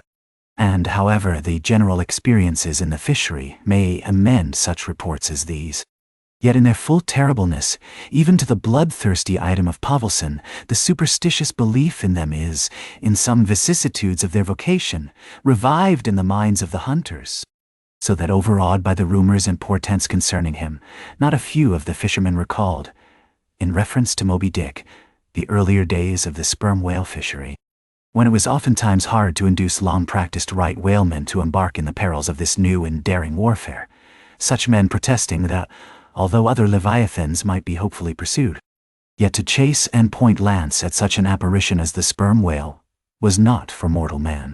That to attempt it would be inevitably to be torn into a quick eternity. On this head, there are some remarkable documents that may be consulted. Nevertheless, some there were, who even in the face of these things were ready to give chase to Moby Dick, and a still greater number who, chancing only to hear of him distantly and vaguely, without the specific details of any certain calamity, and without superstitious accompaniments, were sufficiently hardy not to flee from the battle if offered. One of the wild suggestions referred to, as at last coming to be linked with the white whale, in the minds of the superstitiously inclined, was the unearthly conceit that Moby Dick was ubiquitous, that he had actually been encountered in opposite latitudes at one and the same instant of time. Nor, credulous as such minds must have been, was this conceit altogether without some faint show of superstitious probability. For as the secrets of the currents in the seas have never yet been divulged, even to the most erudite research, so the hidden ways of the sperm whale when beneath the surface remain, in great part, unaccountable to his pursuers, and from time to time have originated the most curious and contradictory speculations regarding them, especially concerning the mystic modes whereby, after sounding to a great depth, he transports himself with such vast swiftness to the most widely distant points. It is a thing well known to both American and English whale ships, and as well a thing placed upon authoritative record years ago by Scoresby, that some whales have been captured far north in the Pacific, in whose bodies have been found the barbs of harpoons darted in the Greenland seas. Nor is it to be gainsaid that in some of these instances it has been declared that the interval of time between the two assaults could not have exceeded very many days. Hence by inference it has been believed by some whalemen that the West Passage, so long a problem to man, was never a problem to the whale. So that here, in the real living experience of living men, the prodigies related in old times of the inland Strelo mountain in Portugal, near whose top there was said to be a lake in which the wrecks of ships floated up to the surface, and that still more wonderful story of the Arethusa fountain near Syracuse, whose waters were believed to have come from the Holy Land by an underground passage. These fabulous narrations are almost fully equaled by the realities of the whalemen. Forced into familiarity, then, with such prodigies as these, and knowing that after repeated, intrepid assaults, the white whale had escaped alive, it cannot be much matter of surprise that some whalemen should go still further in their superstitions, declaring Moby Dick not only ubiquitous but immortal, for immortality is but ubiquity in time. That though groves of spears should be planted in his flanks, he would still swim away unharmed, or if indeed he should ever be made to spout thick blood, such a sight would be but a ghastly deception. For again in unensanguined billows hundreds of leagues away, his unsullied jet would once more be seen. But even stripped of these supernatural surmisings, there was enough in the earthly make and incontestable character of the monster to strike the imagination with unwonted power. For it was not so much his uncommon bulk that so much distinguished him from other sperm whales, but, as was elsewhere thrown out, a peculiar snow-white wrinkled forehead, and a high pyramidical white hump. These were his prominent features, the tokens whereby, even in the limitless, uncharted seas, he revealed his identity, at a long distance, to those who knew him. The rest of his body was so streaked and spotted and marbled with the same shrouded hue that in the end he had gained his distinctive appellation of the white whale, a name, indeed, literally justified by his vivid aspect. When seen gliding at high noon through a dark blue sea, leaving a Milky Way wake of creamy foam all spangled with golden gleamings. Nor was it his unwonted magnitude, nor his remarkable hue, nor yet his deformed lower jaw, that so much invested the whale with natural terror, as that unexampled intelligent malignity which, according to specific accounts, he had over and over again evinced in his assaults. More than all, his treacherous retreats struck more of dismay than perhaps aught else. For, when swimming before his exulting pursuers, with every apparent symptom of alarm, he had several times been known to turn round suddenly, and, bearing down upon them, either stave their boats to splinters, or drive them back in consternation to their ship. Already several fatalities had attended his chase. But those similar disasters, however little brooded ashore, were by no means unusual in the fishery. Yet, in most instances, such seemed the white whale's infernal aforethought of ferocity, that every dismembering or death that he caused was not wholly regarded as having been inflicted by an unintelligent agent. Judge, then, to what pitches of inflamed, distracted fury the minds of his more desperate hunters were impelled, when amid the chips of chewed boats and the sinking limbs of torn comrades, they swam out of the white curds of the whale's direful wrath into the serene, exasperating sunlight that smiled on, as if at a birth or a bridal. His 3 boats stove around him, and oars and men both whirling in the eddies. One captain, seizing the line-knife from his broken prow, had dashed at the whale as an Arkansas duelist at his foe, blindly seeking with a 6-inch blade to reach the fathom-deep life of the whale. That captain was Ahab, and then it was that suddenly sweeping his sickle-shaped lower jaw beneath him, Moby Dick had reaped away Ahab's leg, as a mower a blade of grass in the field. No turbaned Turk, no hired Venetian or Malay, could have smote him with more seeming malice. Small reason was there to doubt, then, that ever since that almost fatal encounter, Ahab had cherished a wild vindictiveness against the whale. All the more fell for that in his frantic morbidness he at last came to identify with him. Not only all his bodily woes, but all his intellectual and spiritual exasperations. The white whale swam before him as the monomaniac incarnation of all those malicious agencies which some deep men feel eating in them, till they are left living on with half a heart and half a lung. That intangible malignity which has been from the beginning, to whose dominion even the modern Christians ascribe 1/2 of the world's, which the ancient Ophites of the East reverenced in their statue devil. Ahab did not fall down and worship it like them, but deliriously transferring its idea to the abhorred white whale, he pitted himself, all mutilated against it.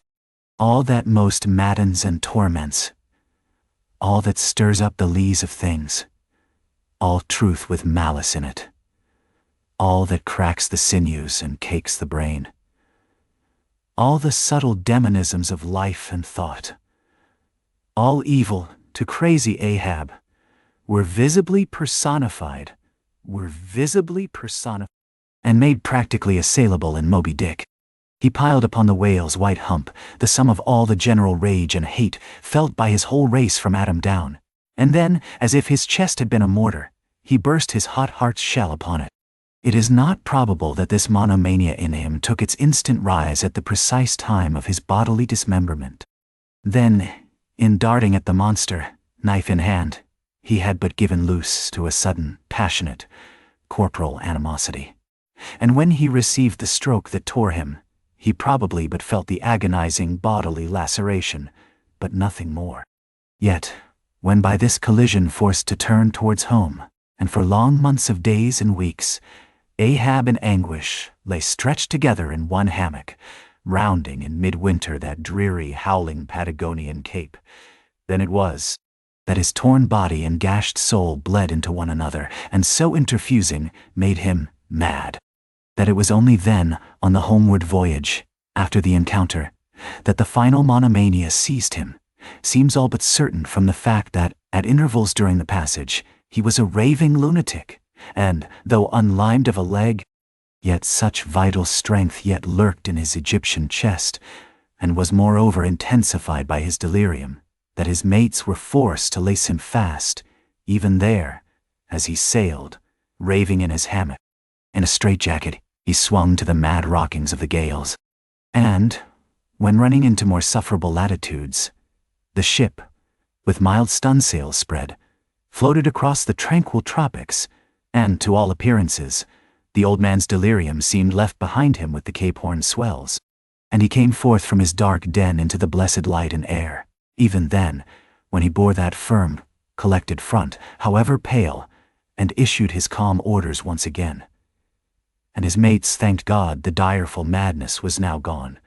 Even then, Ahab, in his hidden self, raved on. Human madness is oftentimes a cunning and most feline thing. When you think it fled, it may have but become transfigured into some still subtler form. Ahab's full lunacy subsided not, but deepeningly contracted, like the unabated Hudson, when that noble Northman flows narrowly, but unfathomably through the Highland Gorge. But as in his narrow-flowing monomania, not one jot of Ahab's broad madness had been left behind, so in that broad madness, not one jot of his great natural intellect had perished. That before living agent now became the living instrument. If such a furious trope may stand, his special lunacy stormed his general sanity, and carried it, and turned all its concentred cannon upon its own mad mark, so that far from having lost his strength, Ahab, to that one end, did now possess 1,000-fold more potency than ever he had sanely brought to bear upon any one reasonable object. This is much, yet Ahab's larger, darker, deeper part remains unhinted, but vain to popularize profundities, and all truth is profound. Winding far down from within the very heart of this spiked Hotel de Cluny, where we here stand, however grand and wonderful, now quit it, and take your way, ye nobler, sadder souls, to those vast Roman halls of Thermes, where far beneath the fantastic towers of man's upper earth, his root of grandeur, his whole awful essence, sits in bearded state, an antique buried beneath antiquities and throned on torsos.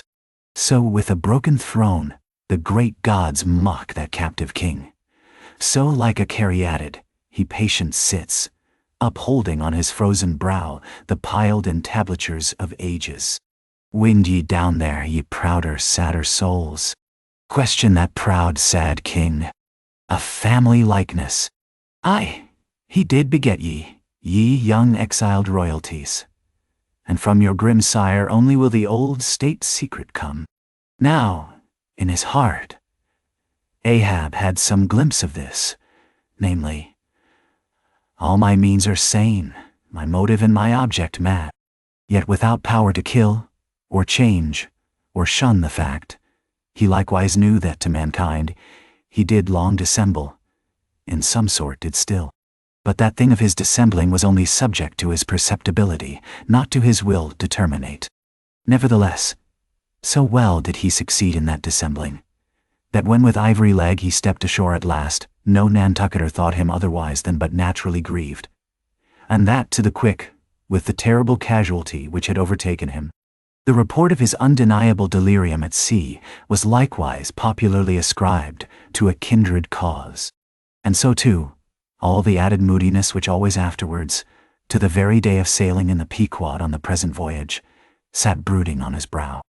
Nor is it so very unlikely that far from distrusting his fitness for another whaling voyage, on account of such dark symptoms, the calculating people of that prudent isle were inclined to harbor the conceit that for those very reasons he was all the better qualified and set on edge for a pursuit so full of rage and wildness as the bloody hunt of whales, gnawed within and scorched without, with the infixed, unrelenting fangs of some incurable idea.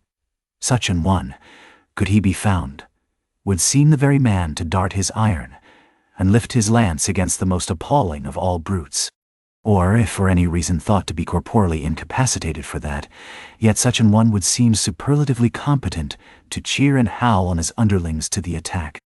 But be all this as it may, certain it is, that with the mad secret of his unabated rage bolted up and keyed in him, Ahab had purposely sailed upon the present voyage with the one only and all-engrossing object of hunting the white whale. Had any one of his old acquaintances on shore but half dreamed of what was lurking in him then, how soon would their aghast and righteous souls have wrenched the ship from such a fiendish man. They were bent on profitable cruises, the profit to be counted down in dollars from the mint. He was intent on audacious, immitigable, and supernatural revenge. Here then was this gray-headed, ungodly old man, chasing with curses a Job's whale round the world, at the head of a crew too, chiefly made up of mongrel renegades and castaways and cannibals, morally enfeebled also by the incompetence of mere unaided virtue or right-mindedness in Starbuck, the invulnerable jollity of indifference and recklessness in Stubb, and the pervading mediocrity in Flask. Such a crew, so officered, seemed specially picked and packed by some infernal fatality to help him to his monomaniac revenge. How it was that they so aboundingly responded to the old man's ire, by what evil magic their souls were possessed, that at times his hate seemed almost theirs. The white whale as much their insufferable foe as his. How all this came to be, what the white whale was to them, or how to their unconscious understandings also, in some dim, unsuspected way, he might have seemed the gliding great demon of the seas of life. All this to explain would be to dive deeper than Ishmael can go. The subterranean miner that works in us all, how can one tell whither leads his shaft by the ever-shifting, muffled sound of his pick? Who does not feel the irresistible arm drag? What skiff in tow of a 74 can stand still? For one, I gave myself up to the abandonment of the time and the place. But while yet all a rush to encounter the whale, could see naught in that brute but the deadliest ill. Chapter 42. The whiteness of the whale. What the white whale was to Ahab has been hinted. What, at times, he was to me, as yet remains unsaid. Aside from those more obvious considerations touching Moby Dick, which could not but occasionally awaken in any man's soul some alarm, there was another thought, or rather vague, nameless horror concerning him, which at times by its intensity completely overpowered all the rest, and yet so mystical and well-nigh ineffable was it, that I almost despair of putting it in a comprehensible form. It was the whiteness of the whale that above all things appalled me. But how can I hope to explain myself here, and yet, in some dim, random way, explain myself I must, else all these chapters might be naught. Though in many natural objects, whiteness refiningly enhances beauty, as if imparting some special virtue of its own, as in marbles, japonicas, and pearls. And though various nations have in some way recognized a certain royal preeminence in this hue, even the barbaric grand old kings of Pegu placing the title, Lord of the White Elephants, above all their other magniloquent ascriptions of dominion, and the modern kings of Siam unfurling the same snow-white quadruped in the royal standard, and the Hanoverian flag bearing the one figure of a snow-white charger, and the great Austrian Empire, Caesarian, heir to overlording Rome, having for the imperial color the same imperial hue, and though this preeminence in it applies to the human race itself, giving the white man ideal mastership over every dusky tribe, and though besides all this, whiteness has been even made significant of gladness, for among the Romans a white stone marked a joyful day, and though in other mortal sympathies and symbolizings, this same hue is made the emblem of many touching, noble things, the innocence of brides, the benignity of age, though among the red men of America, the giving of the white belt of wampum was the deepest pledge of honor, though in many climes, whiteness typifies the majesty of justice in the ermine of the judge, and contributes to the daily state of kings and queens drawn by milk-white steeds. Though even in the higher mysteries of the most august religions, it has been made the symbol of the divine spotlessness and power. By the Persian fire worshippers, the white forked flame being held the holiest on the altar. And in the Greek mythologies, great Jove himself being made incarnate in a snow-white bull. And though to the noble Iroquois, the midwinter sacrifice of the sacred white dog was by far the holiest festival of their theology, that spotless, faithful creature being held the purest envoy they could send to the Great Spirit with the annual tidings of their own fidelity. And though directly from the Latin word for white, all Christian priests derive the name of one part of their sacred vesture, the alb or tunic, worn beneath the cassock. And though among the holy pomps of the Romish faith, white is specially employed in the celebration of the Passion of our Lord, though in the vision of St. John, white robes are given to the redeemed, and the 24 elders stand clothed in white before the great white throne, and the Holy One that sitteth there white like wool. Yet for all these accumulated associations, with whatever is sweet, and honorable, and sublime, there yet lurks an elusive something in the innermost idea of this hue, which strikes more of panic to the soul than that redness which affrights in blood. This elusive quality it is which causes the thought of whiteness, when divorced from more kindly associations, and coupled with any object terrible in itself, to heighten that terror to the furthest bounds. Witness the white bear of the poles, and the white shark of the tropics. What but their smooth, flaky whiteness makes them the transcendent horrors they are. That ghastly whiteness it is which imparts such an abhorrent mildness, even more loathsome than terrific, to the dumb gloating of their aspect, so that not the fierce-fanged tiger in his heraldic coat can so stagger courage as the white-shrouded bear or shark. And now, with reference to the polar bear, it may possibly be urged by him who would fain go still deeper into this matter, that it is not the whiteness, separately regarded, which heightens the intolerable hideousness of that brute.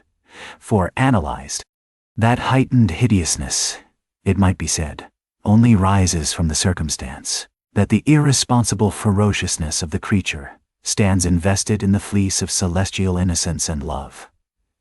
And hence,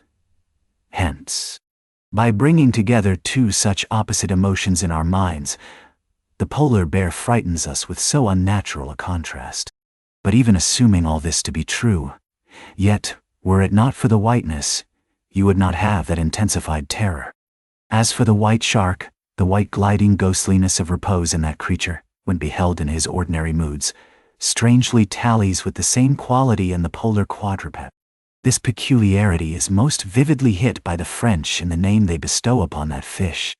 The Romish Mass for the dead begins with Requiem Aeternam, eternal rest, whence Requiem denominating the Mass itself, and any other funeral music. Now an allusion to the white, silent stillness of death in this shark, and the mild deadliness of his habits, the French call him Requin. Bethink thee of the albatross, whence come those clouds of spiritual wonderment and pale dread, in which that white phantom sails in all imaginations. Not Coleridge first threw that spell, but God's great, unflattering laureate, nature. I'm saying, it's sign. Key remember the first albatross I ever saw. It was during a prolonged gale, in waters hard upon the Antarctic seas. From my forenoon watch below, I ascended to the overclouded deck, and there, dashed upon the main hatches, I saw a regal, feathery thing of unspotted whiteness, and with a hooked, Roman bill sublime. At intervals, it arched forth its vast archangel wings, as if to embrace some holy ark. Wondrous flutterings and throbbings shook it. Though bodily unharmed, it uttered cries, as some king's ghost in supernatural distress.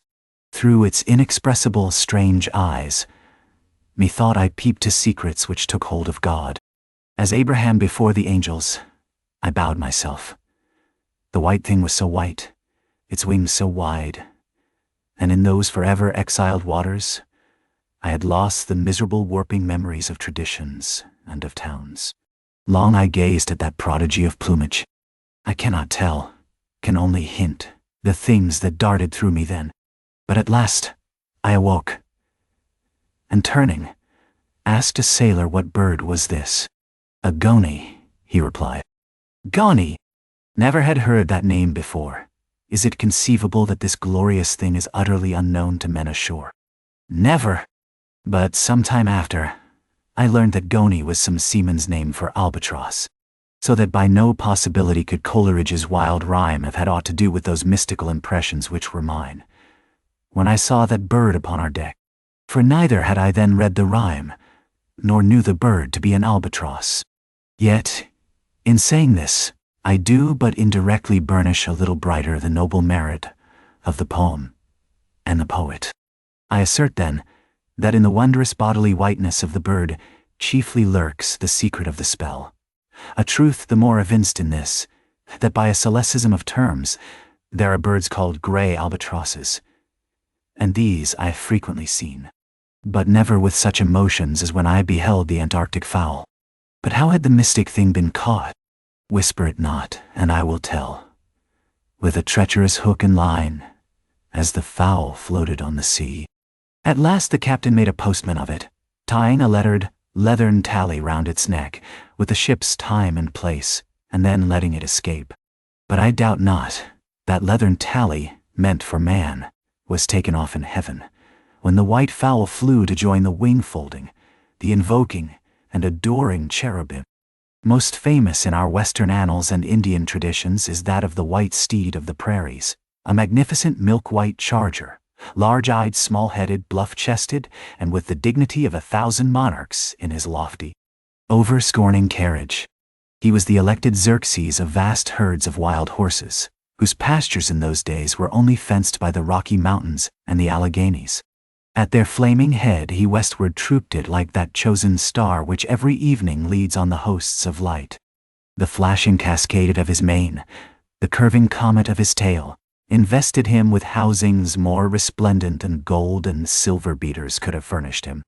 A most imperial and archangelical apparition of that unfallen western world, which to the eyes of the old trappers and hunters revived the glories of those primeval times when Adam walked majestic as a god, bluff-browed and fearless as this mighty steed. Whether marching amid his aides and marshals in the van of countless cohorts that endlessly streamed it over the plains, like an Ohio, or whether with his circumambient subjects browsing all around at the horizon, the white steed gallopingly reviewed them with warm nostrils reddening through his cool milkiness. In whatever aspect he presented himself, always to the bravest Indians, he was the object of trembling reverence and awe. Nor can it be questioned from what stands on legendary record of this noble horse, that it was his spiritual whiteness chiefly, which so clothed him with divineness, and that this divineness had that in it which, though commanding worship, at the same time enforced a certain nameless terror. But there are other instances, where this whiteness loses all that accessory and strange glory which invests it in the white steed and albatross. What is it that in the albino man so peculiarly repels and often shocks the eye, as that sometimes he is loathed by his own kith and kin? It is that whiteness which invests him, a thing expressed by the name he bears. The albino is as well made as other men, has no substantive deformity. And yet, this mere aspect of all-pervading whiteness makes him more strangely hideous than the ugliest abortion. Why should this be so? Nor, in quite other aspects, does nature in her least palpable, but not the less malicious agencies, fail to enlist among her forces this crowning attribute of the terrible. From its snowy aspect, the gauntleted ghost of the southern seas has been denominated the white squall. Nor, in some historic instances, has the art of human malice omitted so potent an auxiliary. How wildly it heightens the effect of that passage in Froissart, when masked in the snowy symbol of their faction, the desperate white hoods of Ghent murder their bailiff in the marketplace. Nor in some things does the common hereditary experience of all mankind fail to bear witness to the supernaturalism of this hue. It cannot well be doubted that the one visible quality in the aspect of the dead which most appals the gazer is the marble pallor lingering there, as if indeed that pallor were as much like the badge of consternation in the other world as of mortal trepidation here. And from that pallor of the dead we borrow the expressive hue of the shroud in which we wrap them. Nor even in our superstitions do we fail to throw the same snowy mantle round our phantoms, all ghosts rising in a milk-white fog. Yea, while these terrors seize us, let us add that even the king of terrors, when personified by the evangelist, rides on his pallid horse. Therefore, in his other moods, symbolize whatever grand or gracious thing he will by whiteness. No man can deny that in its profoundest idealized significance, it calls up a peculiar apparition to the soul. But though without dissent this point be fixed, how is mortal man to account for it? To analyze it would seem impossible. Can we, then, by the citation of some of those instances wherein this thing of whiteness, though for the time either wholly or in great part, stripped of all direct associations, calculated to impart to it aught fearful, but nevertheless, is found to exert over us the same sorcery, however modified, can we thus hope to light upon some chance clue to conduct us to the hidden cause we seek? Let us try. But in a matter like this, subtlety appeals to subtlety, and without imagination, no man can follow another into these halls. And though doubtless some at least of the imaginative impressions about to be presented may have been shared by most men, yet few perhaps were entirely conscious of them at the time, and therefore may not be able to recall them now.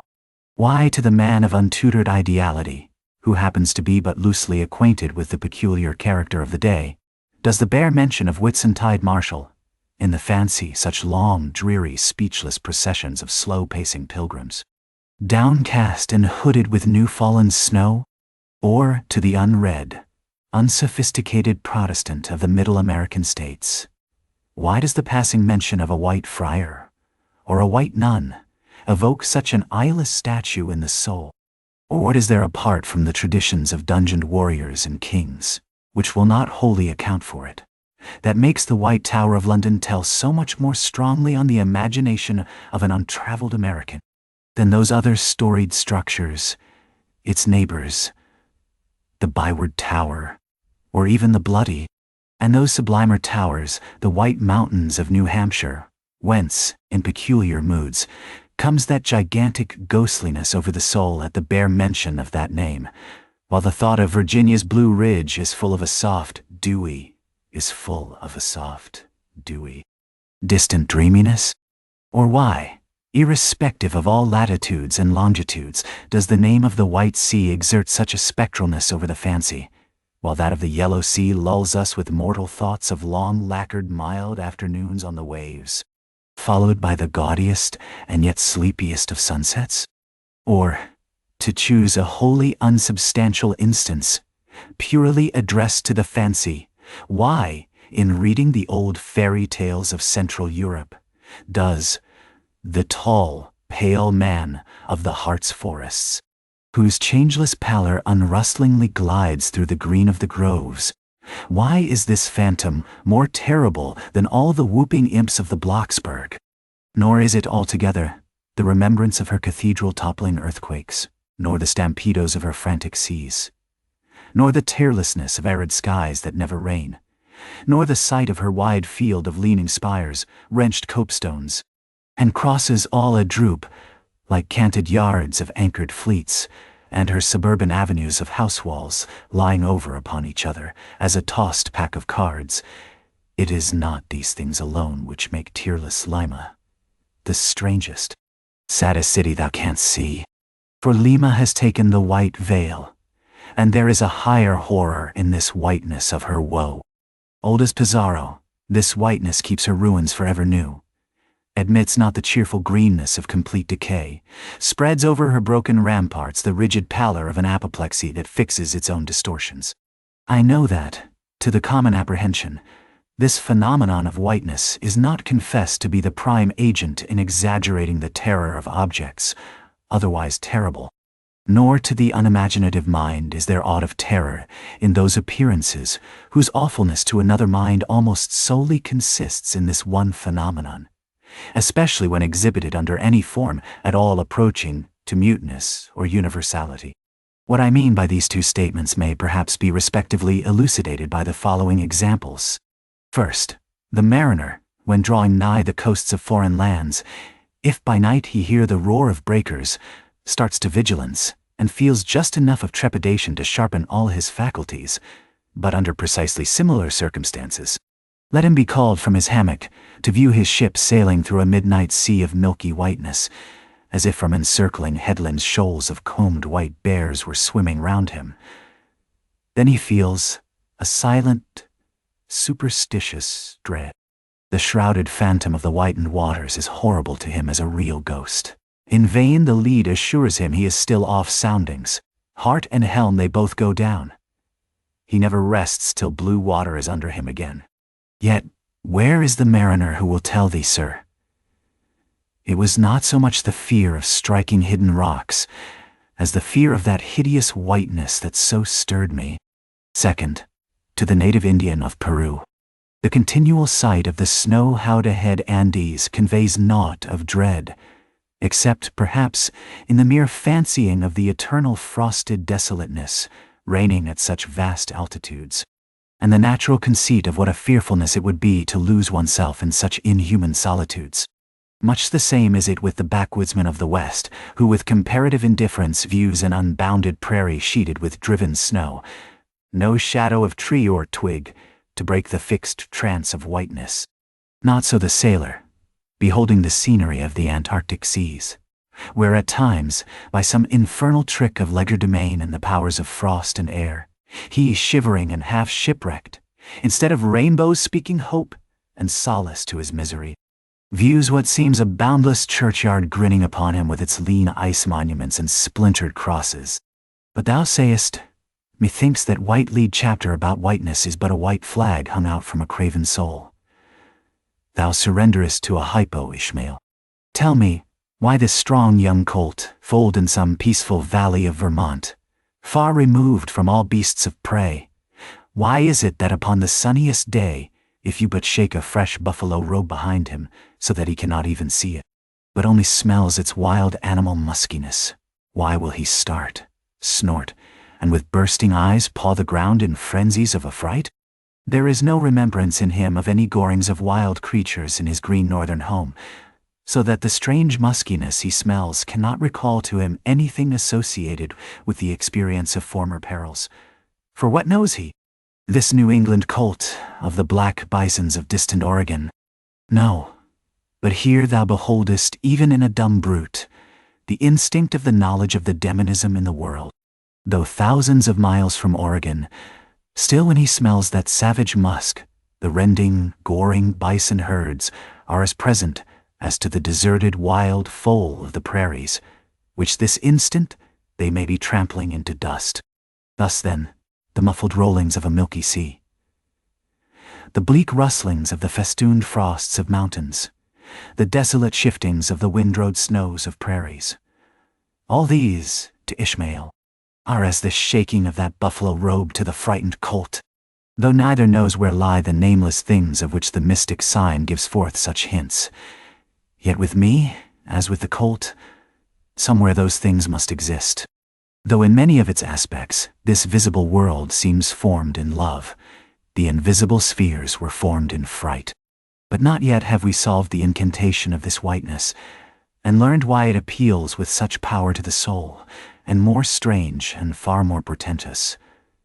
Why, as we have seen, it is at once the most meaning symbol of spiritual things, nay, the very veil of the Christian's deity, and yet should be as it is, the intensifying agent in things the most appalling to mankind.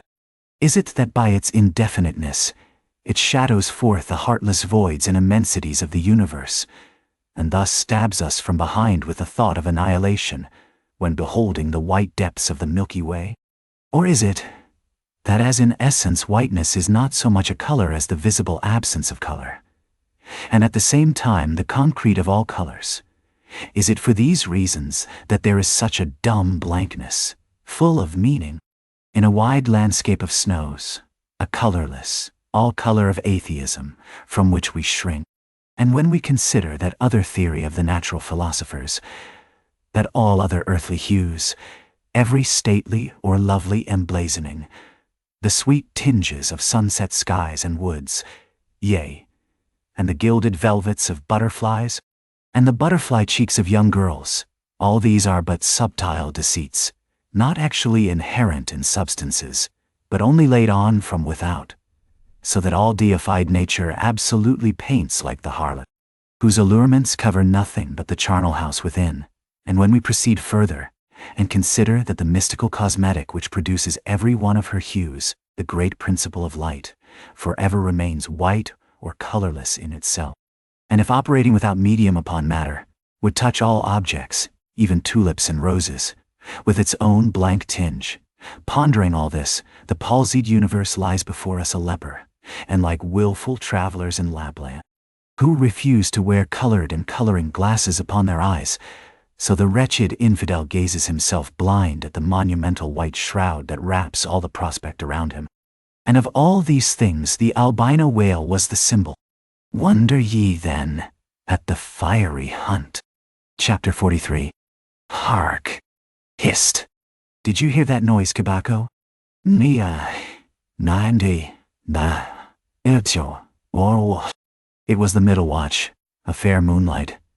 The seamen were standing in a cordon, extending from one of the freshwater butts in the waist to the scuttlebutt near the taffrail. In this manner, they passed the buckets to fill the scuttlebutt. Standing, for the most part, on the hallowed precincts of the quarterdeck, they were careful not to speak or rustle their feet. From hand to hand, the buckets went in the deepest silence, only broken by the occasional flap of a sail and the steady hum of the unceasingly advancing keel. It was in the midst of this repose that Archie, one of the cordon, whose post was near the after hatches, whispered to his neighbor, Akalo, the words above. Hist! Did you hear that noise, Kabako? Nyan. Team. Take the bucket, will ye, Archie? What noise do you mean? There it is again. Under the hatches. Don't you hear it? A cough. It sounded like a cough. Cough be damned. Pass along that return bucket. Turndane. There again. There it is. It sounds like 2 or 3 sleepers turning over now. Caramba. Have done, shipmate, will ye? It's the 3 soaked biscuits ye eat for supper turning over inside of ye. Nothing else. Look to the bucket. Dow. Say what ye will, shipmate. I've sharp ears. You are the chap, ain't ye, that heard the hum of the old Quakeress's knitting needles 50 miles at sea from Nantucket. You're the chap. Grin away. We'll see what turns up. Hark ye, Kabako. There is somebody down in the afterhold that has not yet been seen on deck, and I suspect our old mogul knows something of it too. I heard Stubb tell Flask, one morning watch, that there was something of that sort in the wind. Nyamna. Tish. The bucket. Nin. Yeah. Chapter 44. The chart. Had you followed Captain Ahab down into his cabin after the squall that took place on the night succeeding that wild ratification of his purpose with his crew, you would have seen him go to a locker in the transom, and bringing out a large wrinkled roll of yellowish sea charts, spread them before him on his screwed-down table. Then seating himself before it, you would have seen him intently study the various lines and shadings which there met his eye, and with slow but steady pencil trace additional courses over spaces that before were blank. At intervals, he would refer to piles of old logbooks beside him, wherein were set down the seasons and places in which, on various former voyages of various ships, sperm whales had been captured or seen. While thus employed, the heavy pewter lamp suspended in chains over his head continually rocked with the motion of the ship, and forever threw shifting gleams and shadows of lines upon his wrinkled brow, till it almost seemed that while he himself was marking out lines and courses on the wrinkled charts, some invisible pencil was also tracing lines and courses upon the deeply marked chart of his forehead. But it was not this night in particular that, in the solitude of his cabin, Ahab thus pondered over his charts. Almost every night they were brought out. Almost every night some pencil marks were effaced, and others were substituted. For with the charts of all four oceans before him, Ahab was threading a maze of currents and eddies, with a view to the more certain accomplishment of that monomaniac thought of his soul.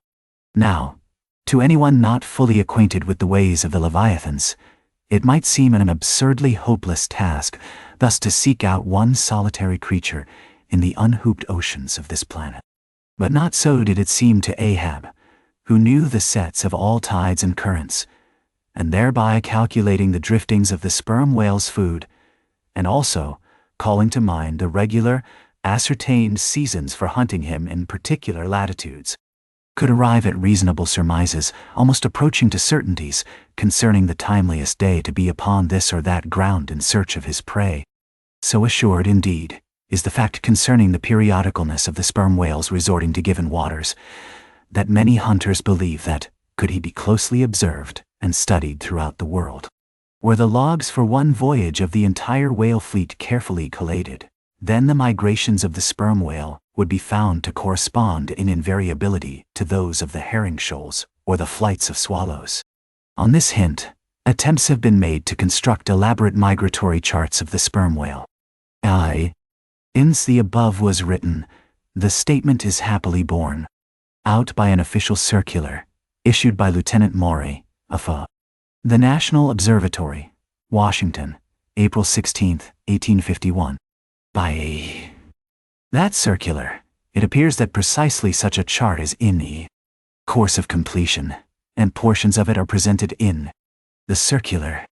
This chart divides the ocean into districts of 5 degrees of latitude by 5 degrees of longitude, perpendicularly through each of which districts are 12 columns for the 12 months, and horizontally through each of which districts are 3 lines, one to show the number of days that have been spent in each month in every district, and the 2 others to show the number of days in which whales, sperm or right, have been seen. Besides, when making a passage from one feeding ground to another, the sperm whales, guided by some infallible instinct, say, rather, secret intelligence from the deity, mostly swim in veins as they are called, continuing their way along a given ocean line with such undeviating exactitude that no ship ever sailed her course by any chart with 1/10 of such marvelous precision. Though in these cases, the direction taken by any one whale be straight as a surveyor's parallel, and though the line of advance be strictly confined to its own unavoidable, straight way, yet the arbitrary vein in which at these times he is said to swim generally embraces some few miles in width, more or less, as the vein is presumed to expand or contract, but never exceeds the visual sweep from the whale ship's mastheads when circumspectly gliding along this magic zone. The sum is, that at particular seasons within that breadth, and along that path, migrating whales may with great confidence be looked for, and hence not only at substantiated times, upon well-known separate feeding grounds, could Ahab hope to encounter his prey, but in crossing the widest expanses of water between those grounds he could, by his art, so place and time himself on his way, as even then not to be wholly without prospect of a meeting. There was a circumstance which at first sight seemed to entangle his delirious, but still methodical scheme. But not so in the reality, perhaps. Though the gregarious sperm whales have their regular seasons for particular grounds, yet in general you cannot conclude that the herds which haunted such and such a latitude or longitude this year, say, will turn out to be identically the same with those that were found there the preceding season, though there are peculiar and unquestionable instances where the contrary of this has proved true. In general, the same remark, only within a less wide limit, applies to the solitaries and hermits among the matured, aged sperm whales. So that though Moby Dick had in a former year been seen, for example, on what is called the Seychelles ground in the Indian Ocean, or Volcano Bay on the Japanese coast, yet it did not follow that were the Pequod to visit either of those spots at any subsequent corresponding season, she would infallibly encounter him there. So too with some other feeding grounds, where he had at times revealed himself. But all these seemed only his casual stopping places and ocean inns, so to speak, not his places of prolonged abode. And where Ahab's chances of accomplishing his object have hitherto been spoken of, allusion has only been made to whatever wayside, antecedent, extra prospects were his, ere particular set time or place were attained, when all possibilities would become probabilities, and, as Ahab fondly thought, every possibility the next thing to a certainty. That particular set time and place were conjoined in the one technical phrase, the season on the line. For there and then, for several consecutive years, Moby Dick had been periodically descried, lingering in those waters for a while, as the sun, in its annual round, loiters for a predicted interval in any one sign of the zodiac. There it was, too, that most of the deadly encounters with the white whale had taken place. There, the waves were storied with his deeds. There also was that tragic spot where the monomaniac old man had found the awful motive to his vengeance. But, in the cautious comprehensiveness and unloitering vigilance with which Ahab threw his brooding soul into this unfaltering hunt, he would not permit himself to rest all his hopes upon the one crowning fact above mentioned, however flattering it might be to those hopes. Nor in the sleeplessness of his vow could he so tranquilize his unquiet heart as to postpone all intervening quest. Now, the Pequod had sailed from Nantucket at the very beginning of this season on the line. No possible endeavor then could enable her commander to make the great passage southwards, double Cape Horn, and then running down 60 degrees of latitude arrive in the equatorial Pacific, in time to cruise there. Therefore he must wait for the next ensuing season. Yet the premature hour of the Pequod's sailing had perhaps been correctly selected by Ahab, with a view to this very complexion of things, because an interval of 365 days and nights was before him, an interval which, instead of impatiently enduring ashore, he would spend in a miscellaneous hunt, if by chance the white whale, spending his vacation in seas far remote from his periodical feeding grounds, should turn up his wrinkled brow off the Persian Gulf, or in the Bengal Bay, or China Seas, or in any other waters haunted by his race. So that monsoons, pampas, nor westers, harmatins, trades, any wind but the Levanter and Simoon, might blow Moby Dick into the devious zigzag world circle of the Pequod's circumnavigating wake. But granting all this, yet, regarded discreetly and coolly, seems it not but a mad idea, this, that in the broad boundless ocean, one solitary whale, even if encountered, should be thought capable of individual recognition from his hunter, even as a white-bearded mufti in the thronged thoroughfares of Constantinople. Yes, for the peculiar snow-white brow of Moby Dick, and his snow-white hump, could not but be unmistakable. And have I not tallied the whale, Ahab would mutter to himself, as after poring over his charts till long after midnight, he would throw himself back in reveries, tallied him, and shall he escape? His broad fins are bored, and scalloped out like a lost sheep's ear. And here, his mad mind would run on in a breathless race, till a weariness and faintness of pondering came over him, and in the open air of the deck he would seek to recover his strength. Ah, God!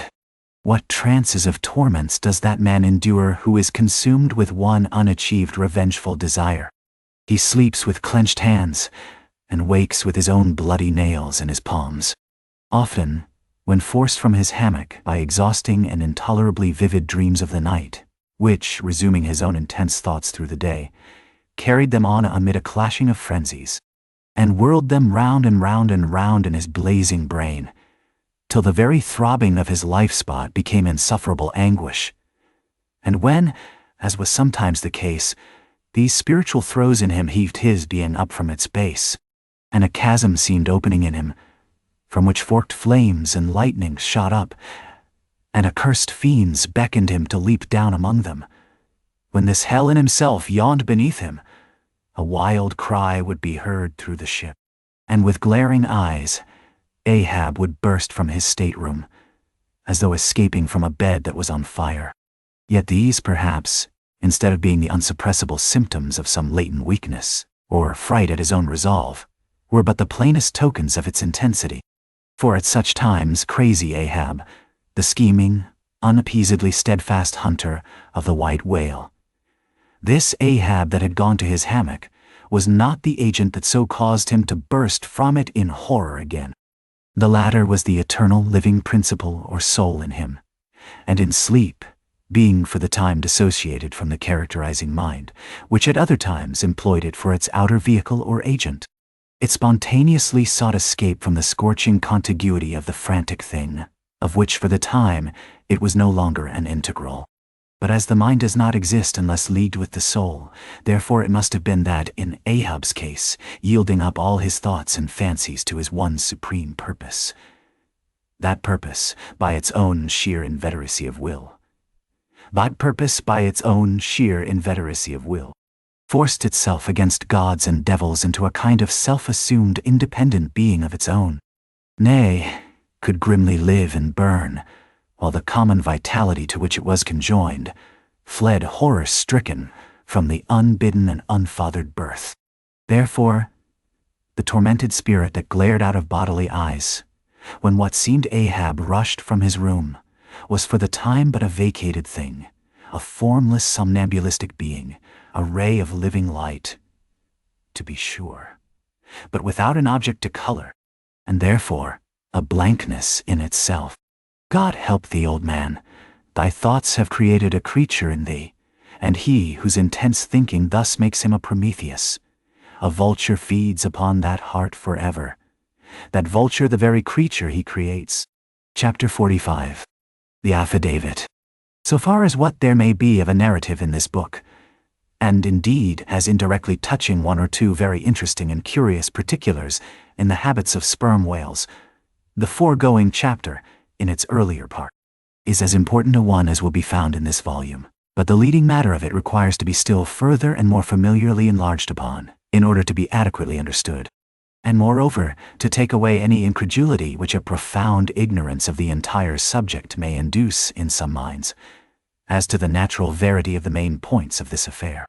I care not to perform this part of my task methodically, but shall be content to produce the desired impression by separate citations of items, practically or reliably known to me as a whaleman, and from these citations, I take it, the conclusion aimed at will naturally follow of itself. First, I have personally known 3 instances where a whale, after receiving a harpoon, has effected a complete escape, and, after an interval, in one instance of 3 years, has been again struck by the same hand and slain, when the 2 irons, both marked by the same private cipher, have been taken from the body. In the instance where 3 years intervened between the flinging of the 2 harpoons, and I think it may have been something more than that, the man who darted them happening, in the interval, to go in a trading ship on a voyage to Africa, went ashore there, joined a discovery party, and penetrated far into the interior, where he traveled for a period of nearly 2 years, often endangered by serpents, savages, tigers, poisonous miasmas, with all the other common perils incident to wandering in the heart of unknown regions. Meanwhile, the whale he had struck must also have been on its travels, No doubt it had thrice circumnavigated the globe, brushing with its flanks all the coasts of Africa. But to no purpose. This man and this whale again came together, and the one vanquished the other.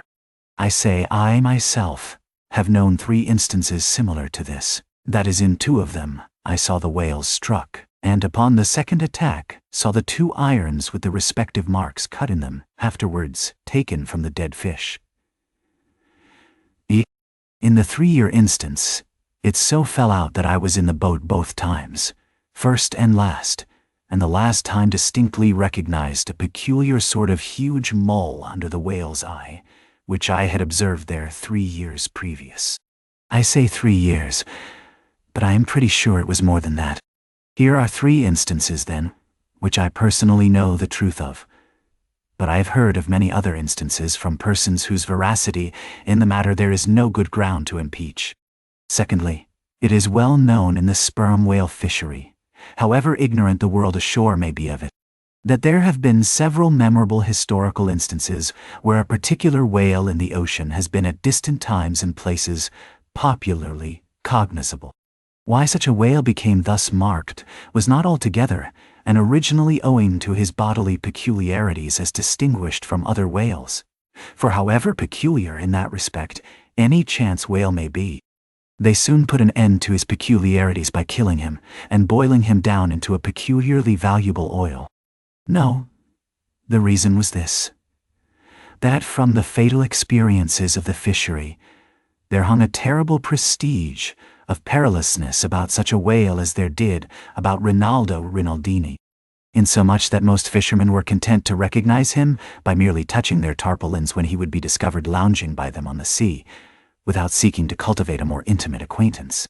Like some poor devils ashore that happen to know an irascible great man, they make distant unobtrusive salutations to him in the street, lest if they pursued the acquaintance further, they might receive a summary thump for their presumption.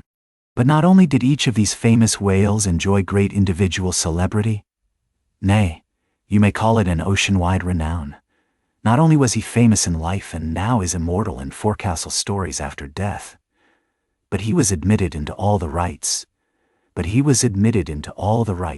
Privileges and distinctions of a name, had as much a name indeed as Cambyses or Caesar.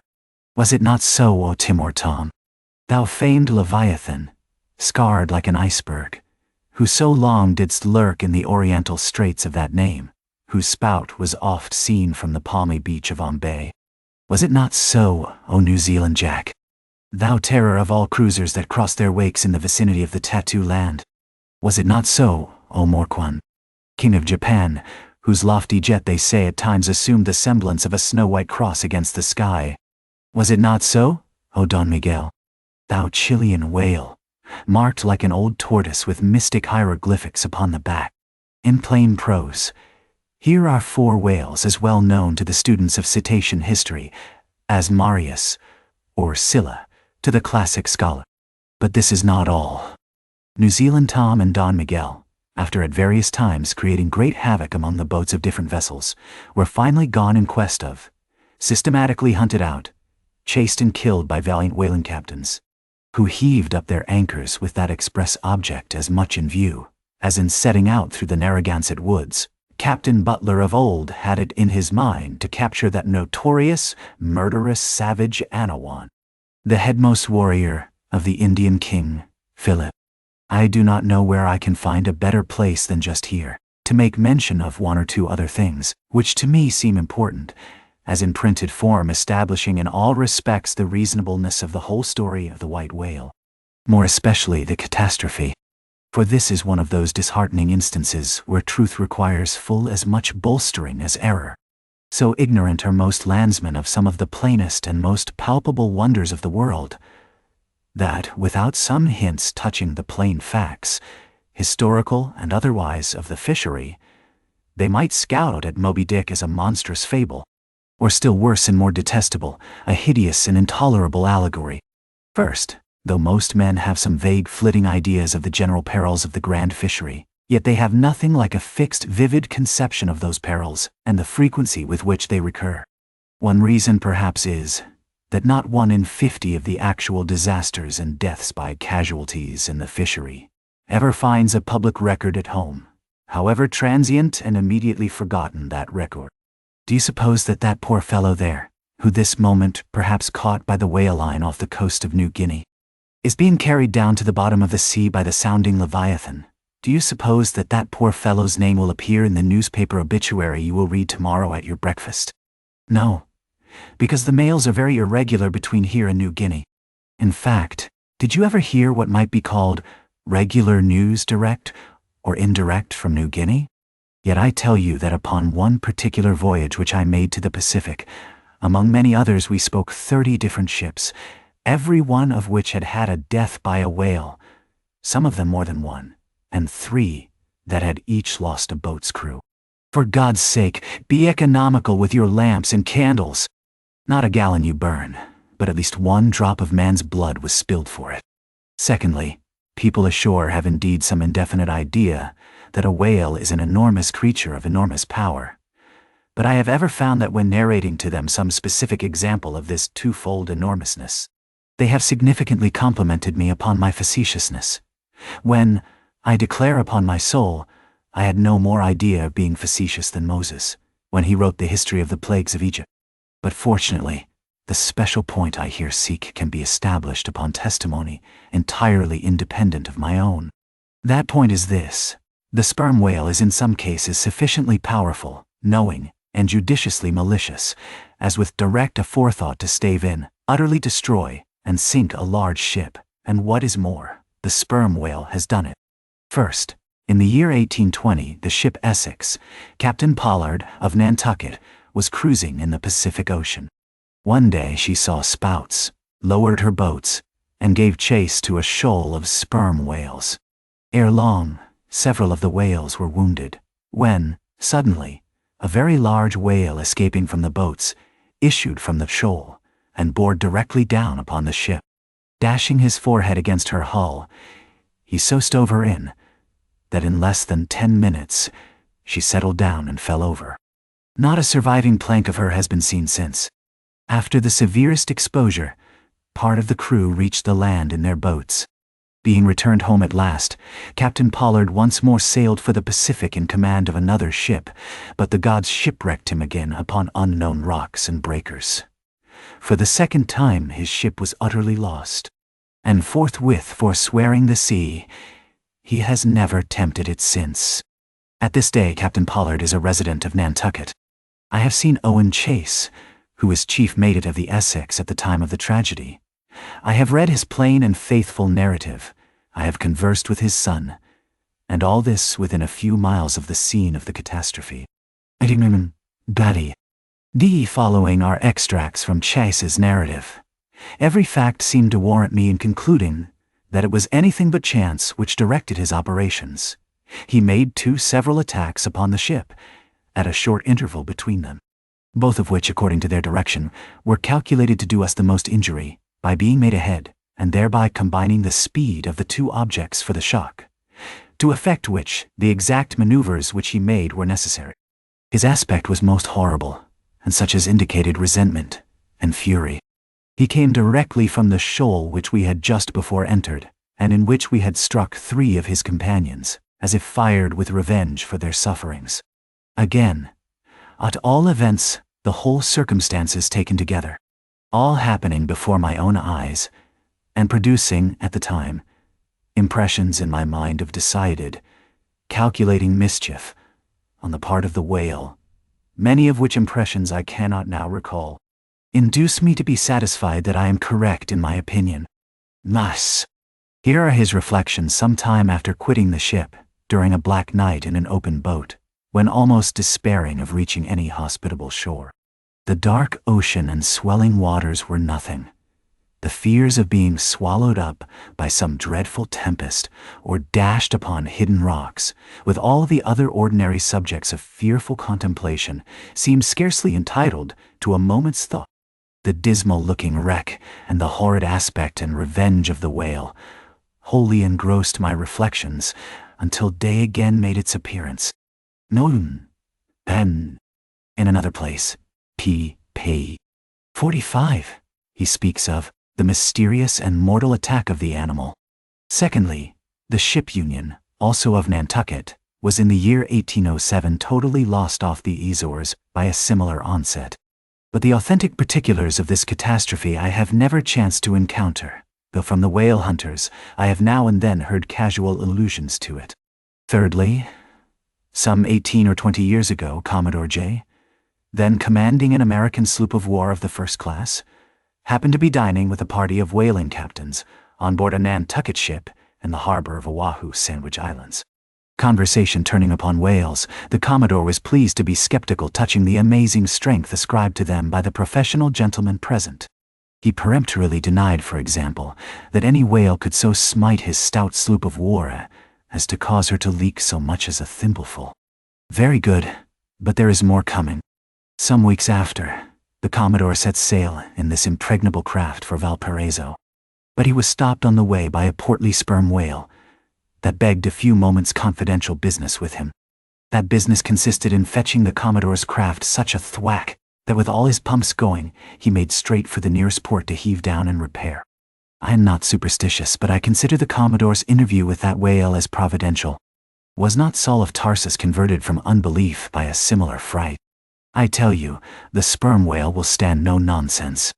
I will now refer you to Langsdorff's Voyages for a little circumstance in point, peculiarly interesting to the writer hereof. Langsdorff, you must know by the way, was attached to the Russian Admiral Krusenstern's famous discovery expedition in the beginning of the present century. Captain Langsdorff thus begins his 17th chapter. By the 13th of May our ship was ready to sail, and the next day we were out in the open sea, on our way to Okatch. The weather was very clear and fine, but so intolerably cold that we were obliged to keep on our fur clothing. For some days we had very little wind. It was not till the 19th that a brisk gale from the northwest sprang up. An uncommon large whale, the body of which was larger than the ship itself, lay almost at the surface of the water, but was not perceived by anyone on board till the moment when the ship, which was in full sail, was almost upon him, so that it was impossible to prevent its striking against him. We were thus placed in the most imminent danger, as this gigantic creature, setting up its back, raised the ship 3 feet at least out of the water. The masts reeled, and the sails fell altogether, while we who were below all sprang instantly upon the deck, concluding that we had struck upon some rock. Captain Dolph applied immediately to the pumps to examine whether or not the vessel had received any damage from the shock. But we found that very happily it had escaped entirely uninjured. Now, the Captain Wolf here alluded to as commanding the ship in question is a New Englander, who after a long life of unusual adventures as a sea captain, this day resides in the village of Dorchester, near Boston. I have the honor of being a nephew of his. I have particularly questioned him concerning this passage in Langsdorff. He substantiates every word. The ship, however, was by no means a large one. A Russian craft built on the Siberian coast and purchased by my uncle after bartering away the vessel in which he sailed from home. In that up-and-down manly book of old-fashioned adventure, so full, too, of honest wonders, The Voyage of Lionel Wafer, one of Ancient Dampier's old chums, I found a little matter set down so like that, just quoted from Langsdorff, that I cannot forbear inserting it here for a corroborative example, if such be needed. Lionel, it seems, was on his way to John Ferdinando, as he calls the modern Juan Fernandez. In our way thither, he says, about 4 o'clock in the morning, when we were about 150 leagues from the main of America, our ship felt a terrible shock, which put our men in such consternation that they could hardly tell where they were or what to think. But everyone began to prepare for death. And indeed, the shock was so sudden and violent that we took it for granted the ship had struck against a rock. But when the amazement was a little over, we cast the lead and sounded, but found no ground.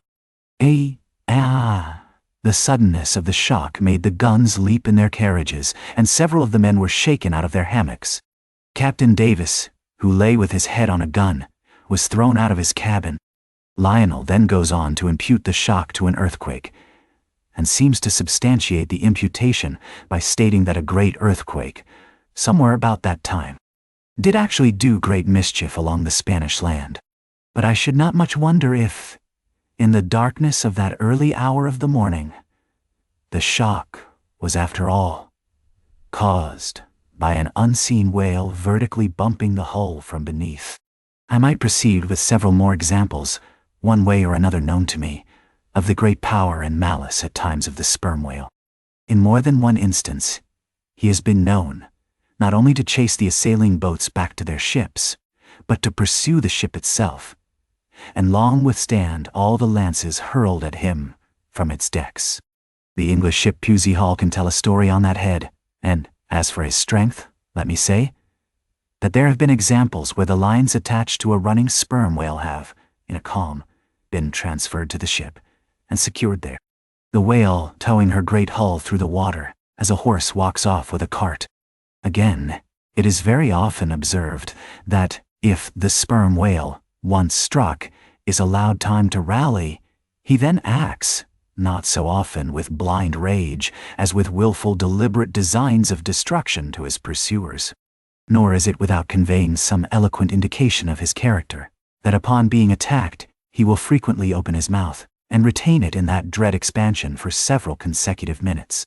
But I must be content with only one more, and a concluding illustration, a remarkable and most significant one, by which you will not fail to see that not only is the most marvelous event in this book corroborated by plain facts of the present day, but that these marvels, like all marvels, are mere repetitions of the ages, so that for the millionth time we say Amen with Solomon, verily there is nothing new under the sun.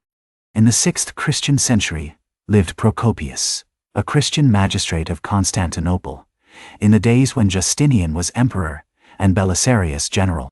As many know, he wrote the history of his own times, a work every way of uncommon value.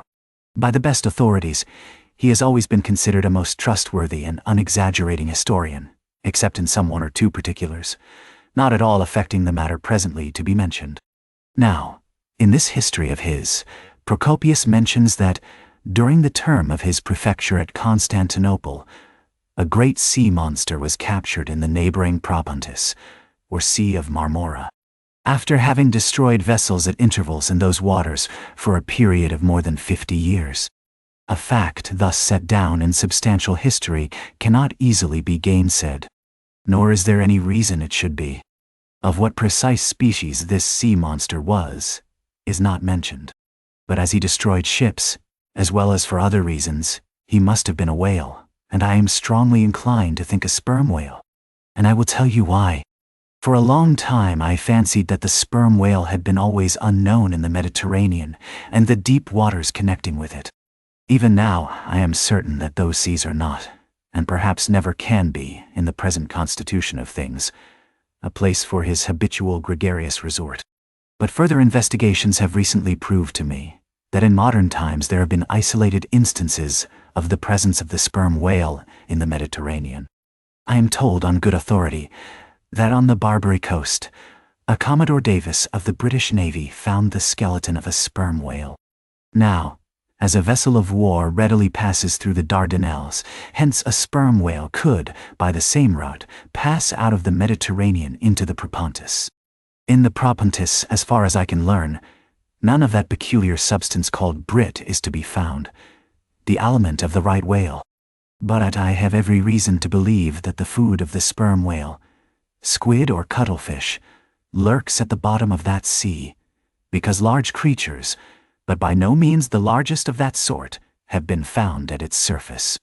If, then, you properly put these statements together, and reason upon them a bit, you will clearly perceive that, according to all human reasoning, Procopius's sea monster, that for half a century stove the ships of a Roman emperor, must in all probability have been a sperm whale. Chapter 46. Surmises. Though consumed with the hot fire of his purpose, Ahab in all his thoughts and actions ever had in view the ultimate capture of Moby Dick, though he seemed ready to sacrifice all mortal interests to that one passion. Nevertheless, it may have been that he was by nature, and long habituation, far too wedded to a fiery whaleman's ways, altogether to abandon the collateral prosecution of the voyage. Or at least, if this were otherwise, there were not wanting other motives much more influential with him. It would be refining too much perhaps, even considering his monomania, to hint that his vindictiveness towards the white whale might have possibly extended itself, in some degree, to all sperm whales. And that the more monsters he slew by so much, the more he multiplied the chances that each subsequently encountered whale would prove to be the hated one he hunted. But if such an hypothesis be indeed exceptionable, there were still additional considerations which, though not so strictly according with the wildness of his ruling passion, yet were by no means incapable of swaying him. To accomplish his object, Ahab must use tools, and of all tools used in the shadow of the moon, men are most apt to get out of order. He knew, for example, that however magnetic his ascendancy in some respects was over Starbuck, yet that ascendancy did not cover the complete spiritual man, any more than mere corporeal superiority involves intellectual mastership. For to the purely spiritual, the intellectual but stand in a sort of corporeal relation. Starbuck's body and Starbuck's coerced will were Ahab's, so long as Ahab kept his magnet at Starbuck's brain. Still he knew that for all this, the chief mate in his soul abhorred his captain's quest, and could he, would joyfully disintegrate himself from it, or even frustrate it. It might be that a long interval would elapse ere the white whale was seen. During that long interval, Starbuck would ever be apt to fall into open relapses of rebellion against his captain's leadership, unless some ordinary prudential circumstantial influences were brought to bear upon him. Not only that, but the subtle insanity of Ahab respecting Moby Dick was no ways more significantly manifested than in his superlative sense and shrewdness in foreseeing that, for the present, the hunt should in some way be stripped of that strange imaginative impiousness which naturally invested it. That the full terror of the voyage must be kept withdrawn into the obscure background, for few men's courage is proof against protracted meditation unrelieved by action. That when they stood their long night watches, his officers and men must have some nearer things to think of than Moby Dick.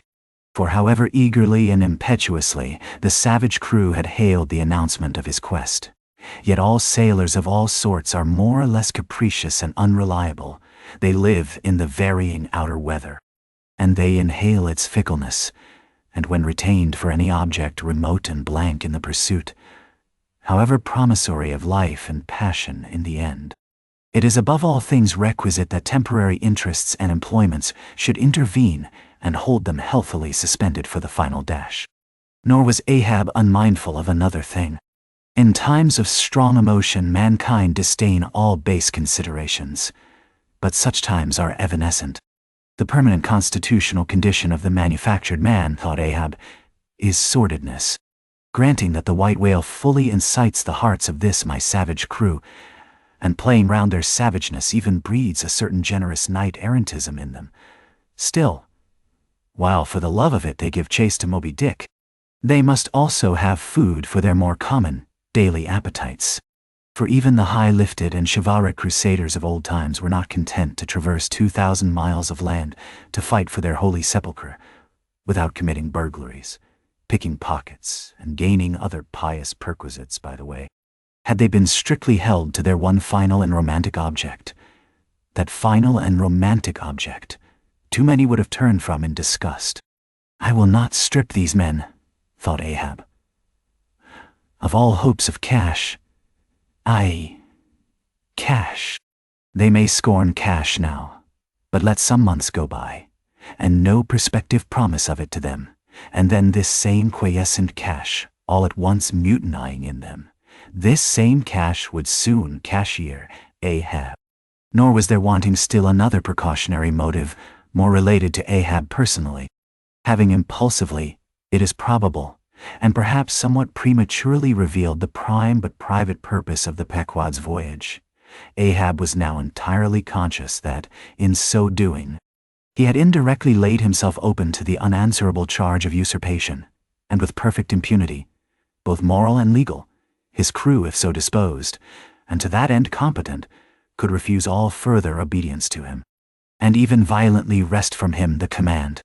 From even the barely hinted imputation of usurpation, and the possible consequences of such a suppressed impression gaining ground, Ahab must of course have been most anxious to protect himself.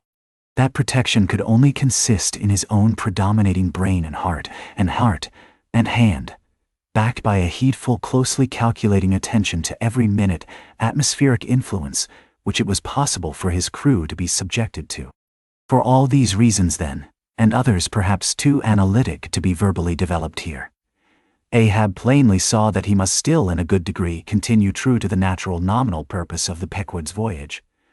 Observe all customary usages, and not only that, but force himself to evince all his well-known passionate interest in the general pursuit of his profession. Be all this as it may, his voice was now often heard hailing the 3 mastheads and admonishing them to keep a bright lookout, and not omit reporting even a porpoise. This vigilance was not long without reward. Chapter 47. The Mat Maker. It was a cloudy, sultry afternoon. The seamen were lazily lounging about the decks, or vacantly gazing over into the lead-colored waters. Queequeg and I were mildly employed weaving what is called a sword mat, for an additional lashing to our boat. So still and subdued, and yet somehow preluding, was all the scene, and such an incantation of reverie lurked in the air, that each silent sailor seemed resolved into his own invisible self. I was the attendant or page of Queequeg while busy at the mat. As I kept passing and repassing the filling or woof of marline between the long yarns of the warp, using my own hand for the shuttle, and as Queequeg, standing sideways, ever and anon slid his heavy oaken sword between the threads, and idly looking off upon the water, carelessly and unthinkingly drove home every yarn. I say so strange a dreaminess did there then reign all over the ship and all over the sea, only broken by the intermitting dull sound of the sword, that it seemed as if this were the loom of time, and I myself were a shuttle mechanically weaving and weaving away at the fates. There lay the fixed threads of the warp subject to but one single, ever-returning, unchanging vibration, and that vibration merely enough to admit of the crosswise interblending of other threads with its own. This warp seemed necessity, and here, thought I, with my own hand, I ply my own shuttle and weave my own destiny into these unalterable threads. Meantime, Queequeg's impulsive, indifferent sword, sometimes hitting the woof slantingly, or crookedly, or strongly, or weakly, as the case might be, and by this difference in the concluding blow producing a corresponding contrast in the final aspect of the completed fabric. This savage's sword, thought I, which thus finally shapes and fashions both warp and woof. This easy, indifferent sword must be chance. Chance, free will, and necessity, nowise incompatible, all interweavingly working together. The straight warp of necessity, not to be swerved from its ultimate course, its every alternating vibration, indeed, only tending to that. Free will still free to ply her shuttle between given threads, and chance, though restrained in its play within the right lines of necessity, and sideways in its motions directed by free will, though thus prescribed to by both, chance by turns rules either, and has the last featuring blow at events.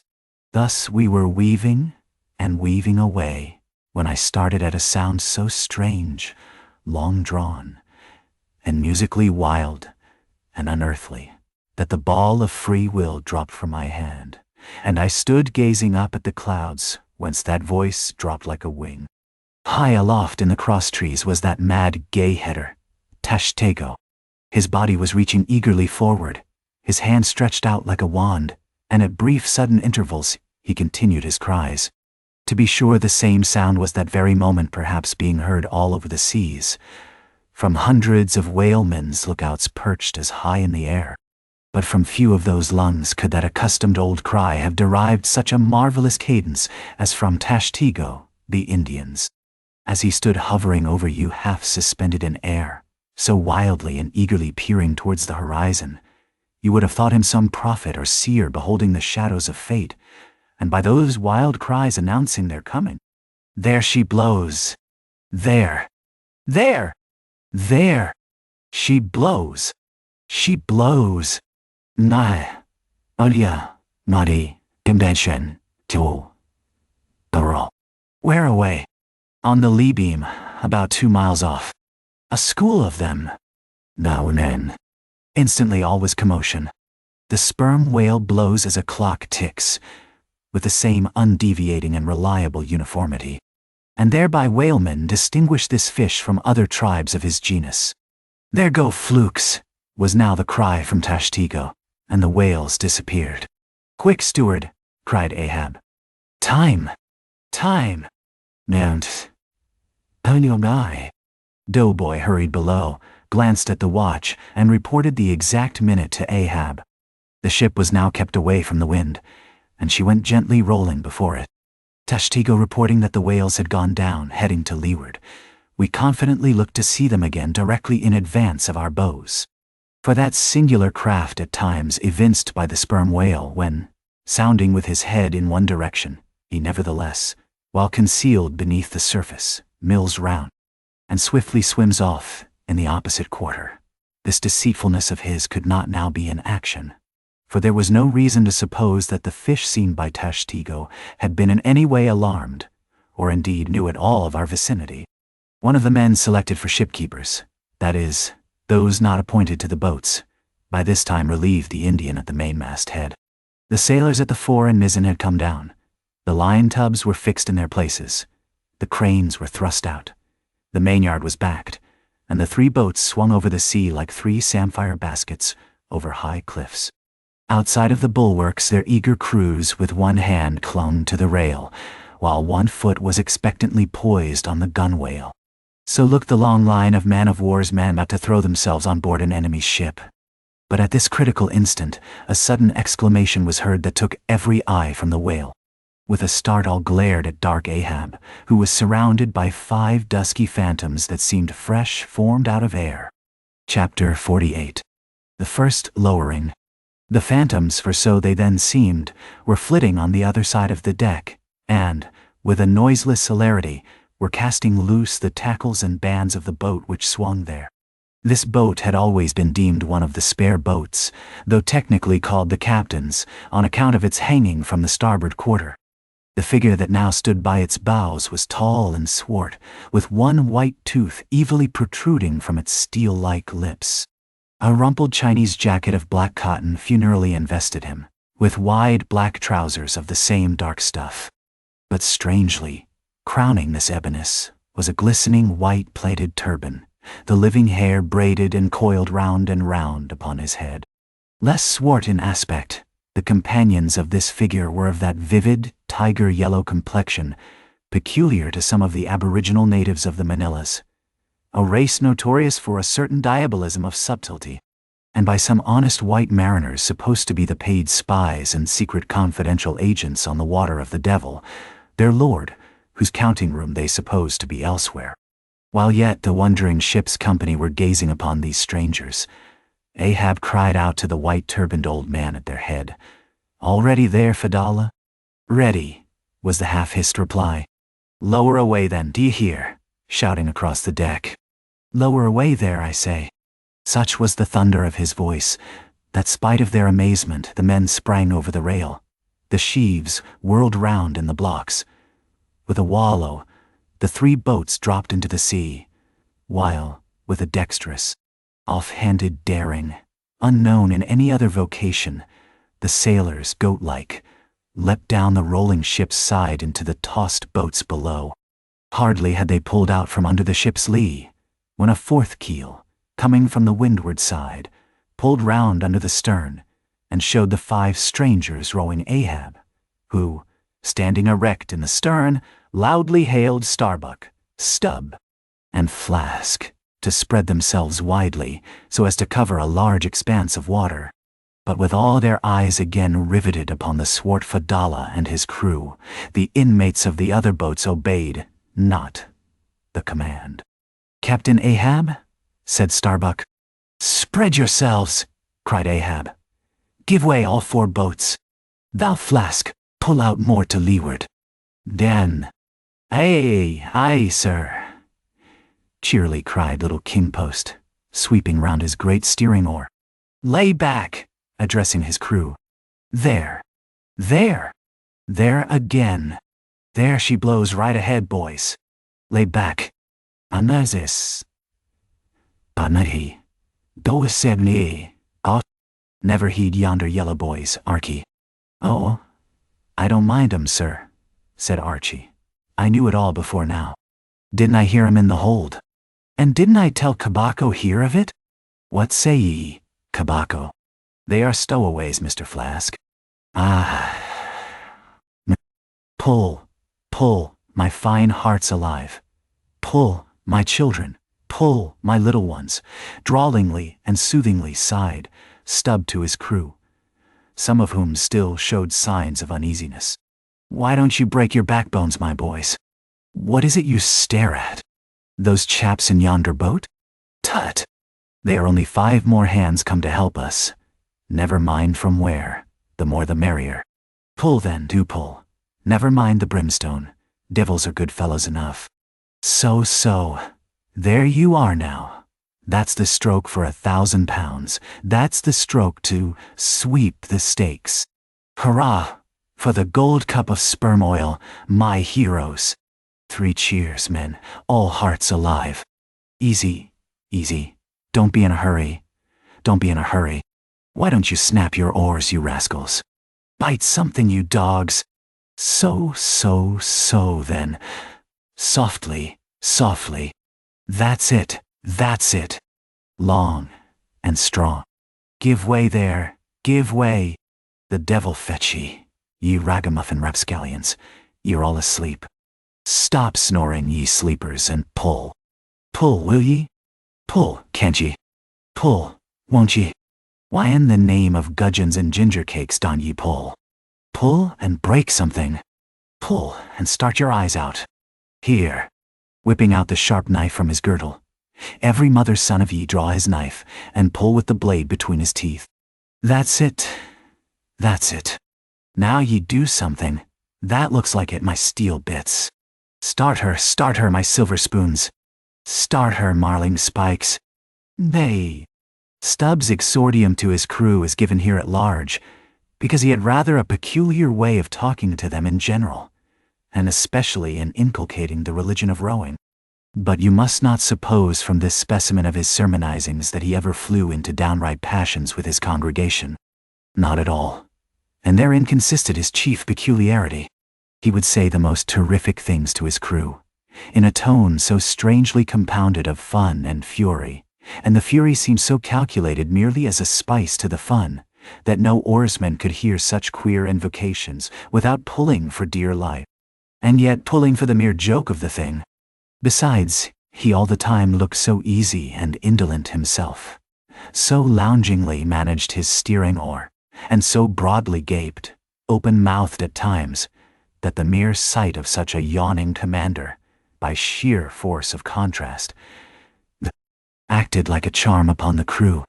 Then again, Stubb was one of those odd sort of humorists, whose jollity is sometimes so curiously ambiguous as to put all inferiors on their guard in the matter of obeying them.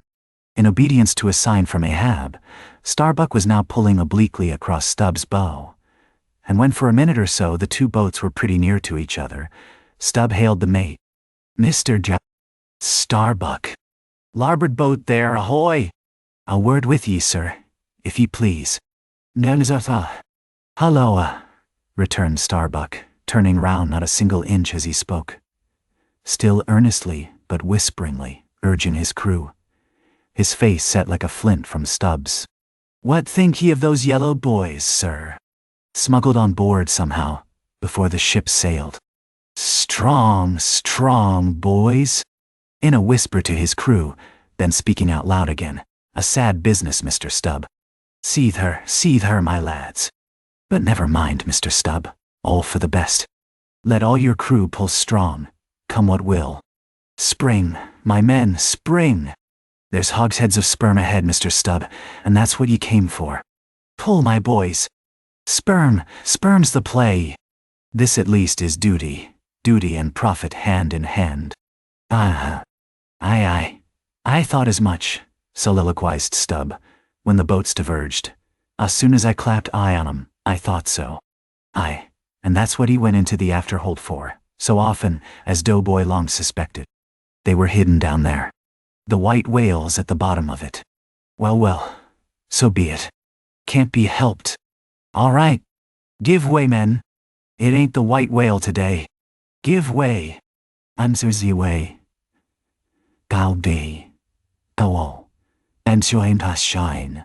Now the advent of these outlandish strangers at such a critical instant as the lowering of the boats from the deck, this had not unreasonably awakened a sort of superstitious amazement in some of the ship's company. But Archy's fancied discovery having some time previous got abroad among them, though indeed not credited then, this had in some small measure prepared them for the event. It took off the extreme edge of their wonder. And so what with all this and Stubb's confident way of accounting for their appearance, they were for the time freed from superstitious surmisings. Though the affair still left abundant room for all manner of wild conjectures as to dark Ahab's precise agency in the matter from the beginning. For me, I silently recalled the mysterious shadows I had seen creeping on board the Pequod during the dim Nantucket dawn, as well as the enigmatical hintings of the unaccountable Elijah. Meantime Ahab, out of hearing of his officers, having sighted the furthest to windward, was still ranging ahead of the other boats, a circumstance bespeaking how potent a crew was pulling him. Those tiger-yellow creatures of his seemed all steel and whalebone. Like 5 trip hammers, they rose and fell with regular strokes of strength, which periodically started the boat along the water like a horizontal burst boiler out of a Mississippi steamer.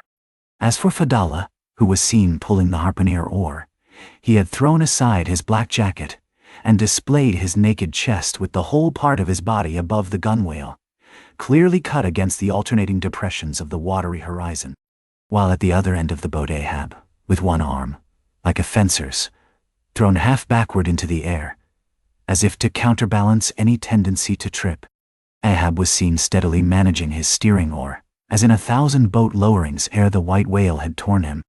All at once the outstretched arm gave a peculiar motion, and then remained fixed, while the boat's 5 oars were seen simultaneously peaked. Boat and crew sat motionless on the sea. Instantly, the 3 spread boats in the rear paused on their way.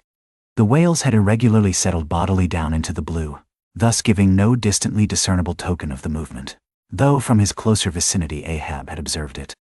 "Every man look out along his oars," cried Starbuck. "Thou, Queequeg, stand up!"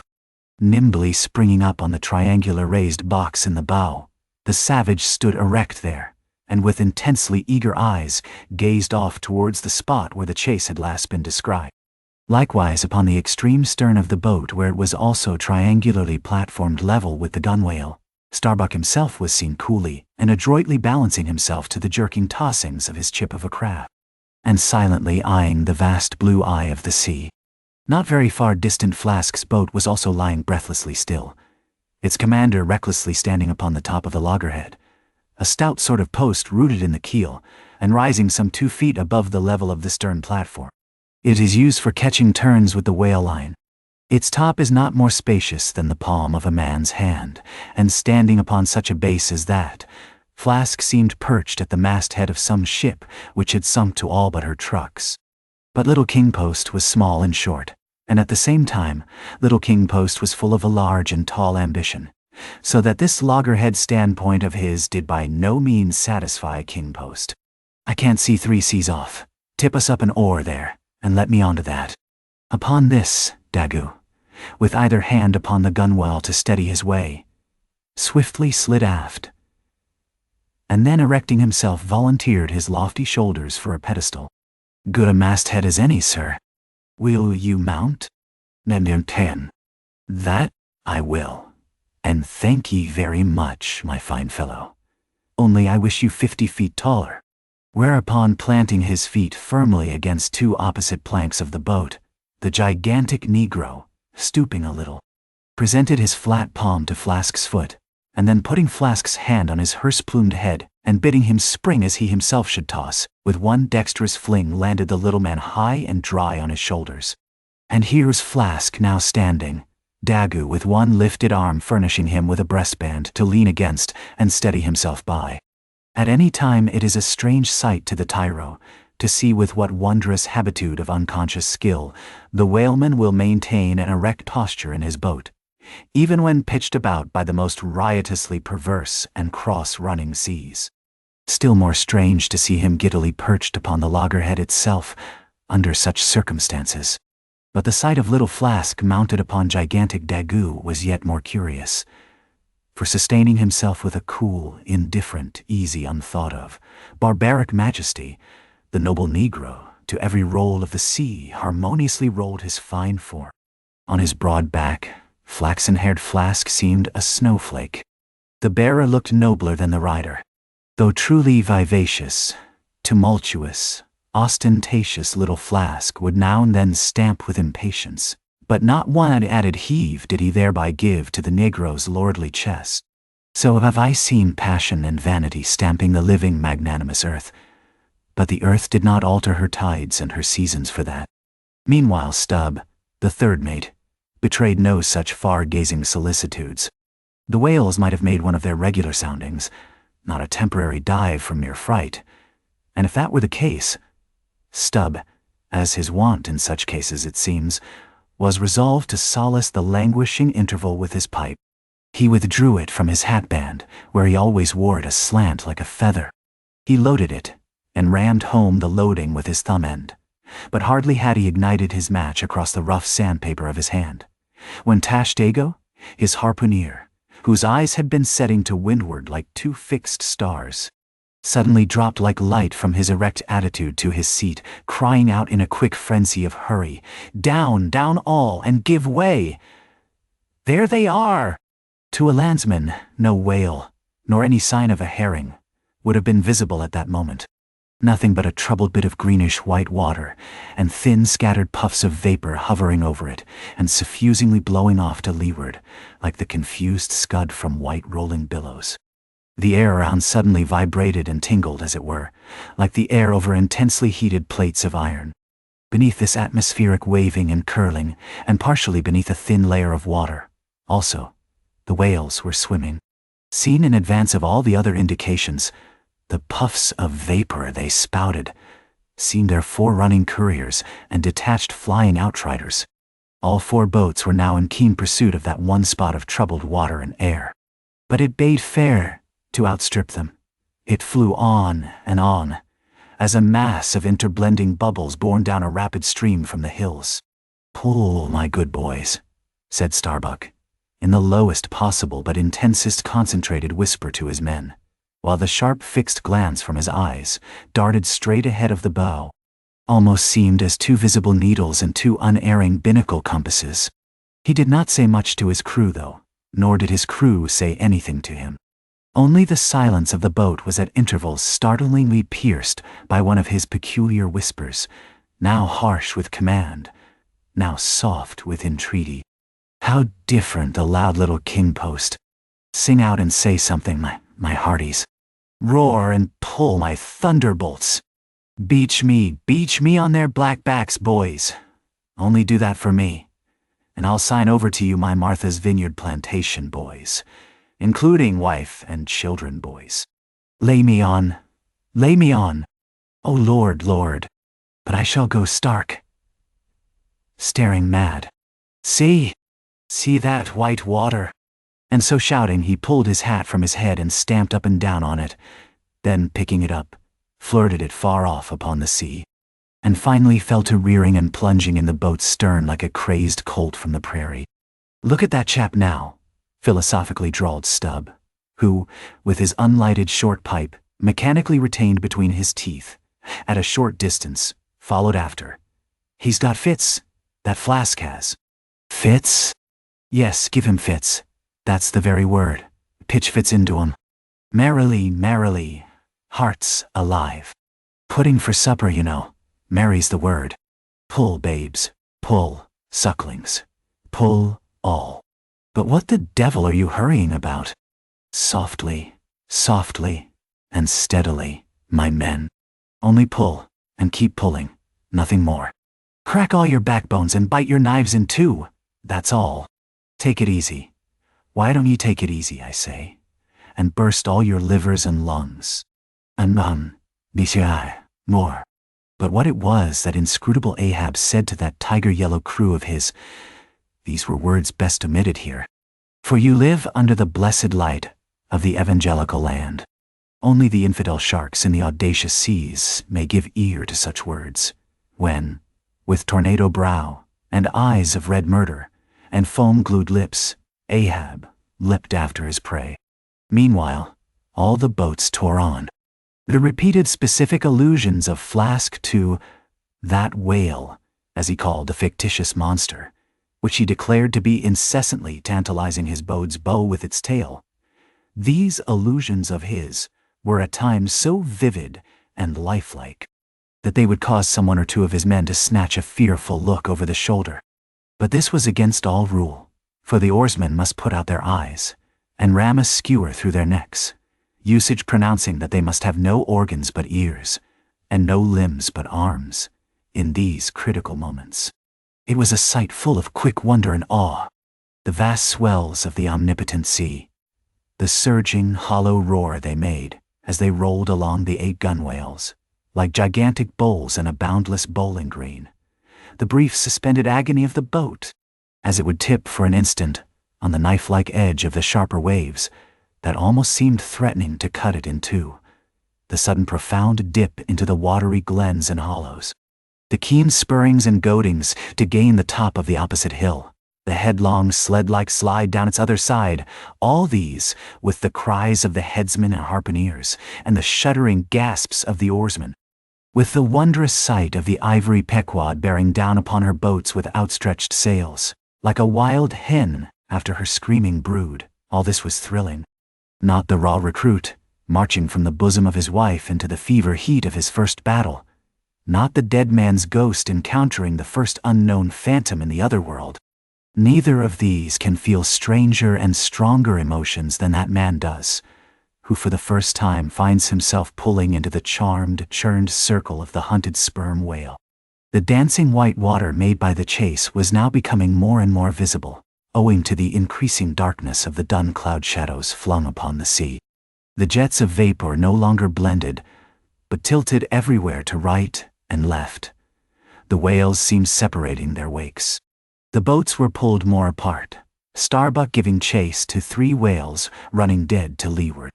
Our sail was now set, and with the still rising wind we rushed along, the boat going with such madness through the water that the lee oars could scarcely be worked rapidly enough to escape being torn from the rowlocks.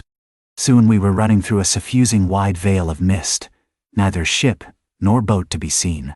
"Give way, men," whispered Starbuck, drawing still further aft the sheet of his sail. "There is time to kill a fish yet before the squall comes.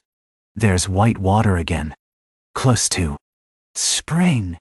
None said her.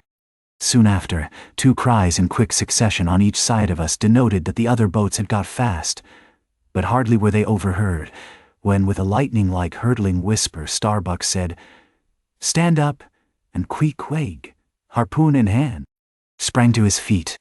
Though not one of the oarsmen was then facing the life-and-death peril so close to them ahead, yet with their eyes on the intense countenance of the mate in the stern of the boat, they knew that the imminent instant had come. They heard, too, an enormous wallowing sound, as of 50 elephants stirring in their litter. Meanwhile the boat was still booming through the mist, the waves curling and hissing around us like the erected crests of enraged serpents. "That's his hump. There, give it to him," whispered Starbuck. A short rushing sound leaped out of the boat. It was the darted iron of Queequeg. Then, all in one welded commotion, came an invisible push from astern, while forward the boat seemed striking on a ledge. The sail collapsed and exploded. A gush of scalding vapor shot up nearby. Something rolled and tumbled like an earthquake beneath us. The whole crew were half suffocated as they were tossed helter-skelter into the white curdling cream of the squall. Squall, whale, and harpoon had all blended together, and the whale, merely grazed by the iron, escaped. Though completely swamped, the boat was nearly unharmed. Swimming round it, we picked up the floating oars, and lashing them across the gunwale, tumbled back to our places.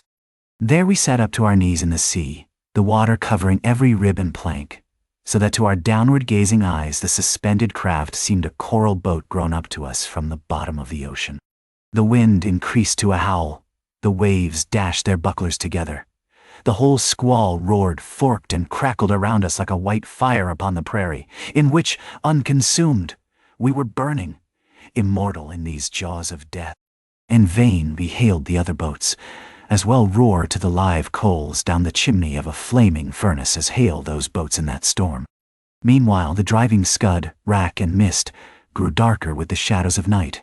No sign of the ship could be seen. The rising sea forbade all attempts to bail out the boat. The oars were useless as propellers, performing now the office of life preservers. So, cutting the lashing of the waterproof match keg, after many failures Starbuck contrived to ignite the lamp in the lantern. Then, stretching it on a waif pole, handed it to Queequeg as the standard bearer of this forlorn hope. There then, he sat, holding up that imbecile candle in the heart of that almighty forlornness. There, then, he sat, the sign and symbol of a man without faith, hopelessly holding up hope in the midst of despair. Wet, drenched through, and shivering cold, despairing of ship or boat, we lifted up our eyes as the dawn came on. The mist still spread over the sea. The empty lantern lay crushed in the bottom of the boat. Suddenly Queequeg started to his feet, hollowing his hand to his ear. We all heard a faint creaking, as of ropes and yards hitherto muffled by the storm. The sound came nearer and nearer. The thick mists were dimly parted by a huge, vague form.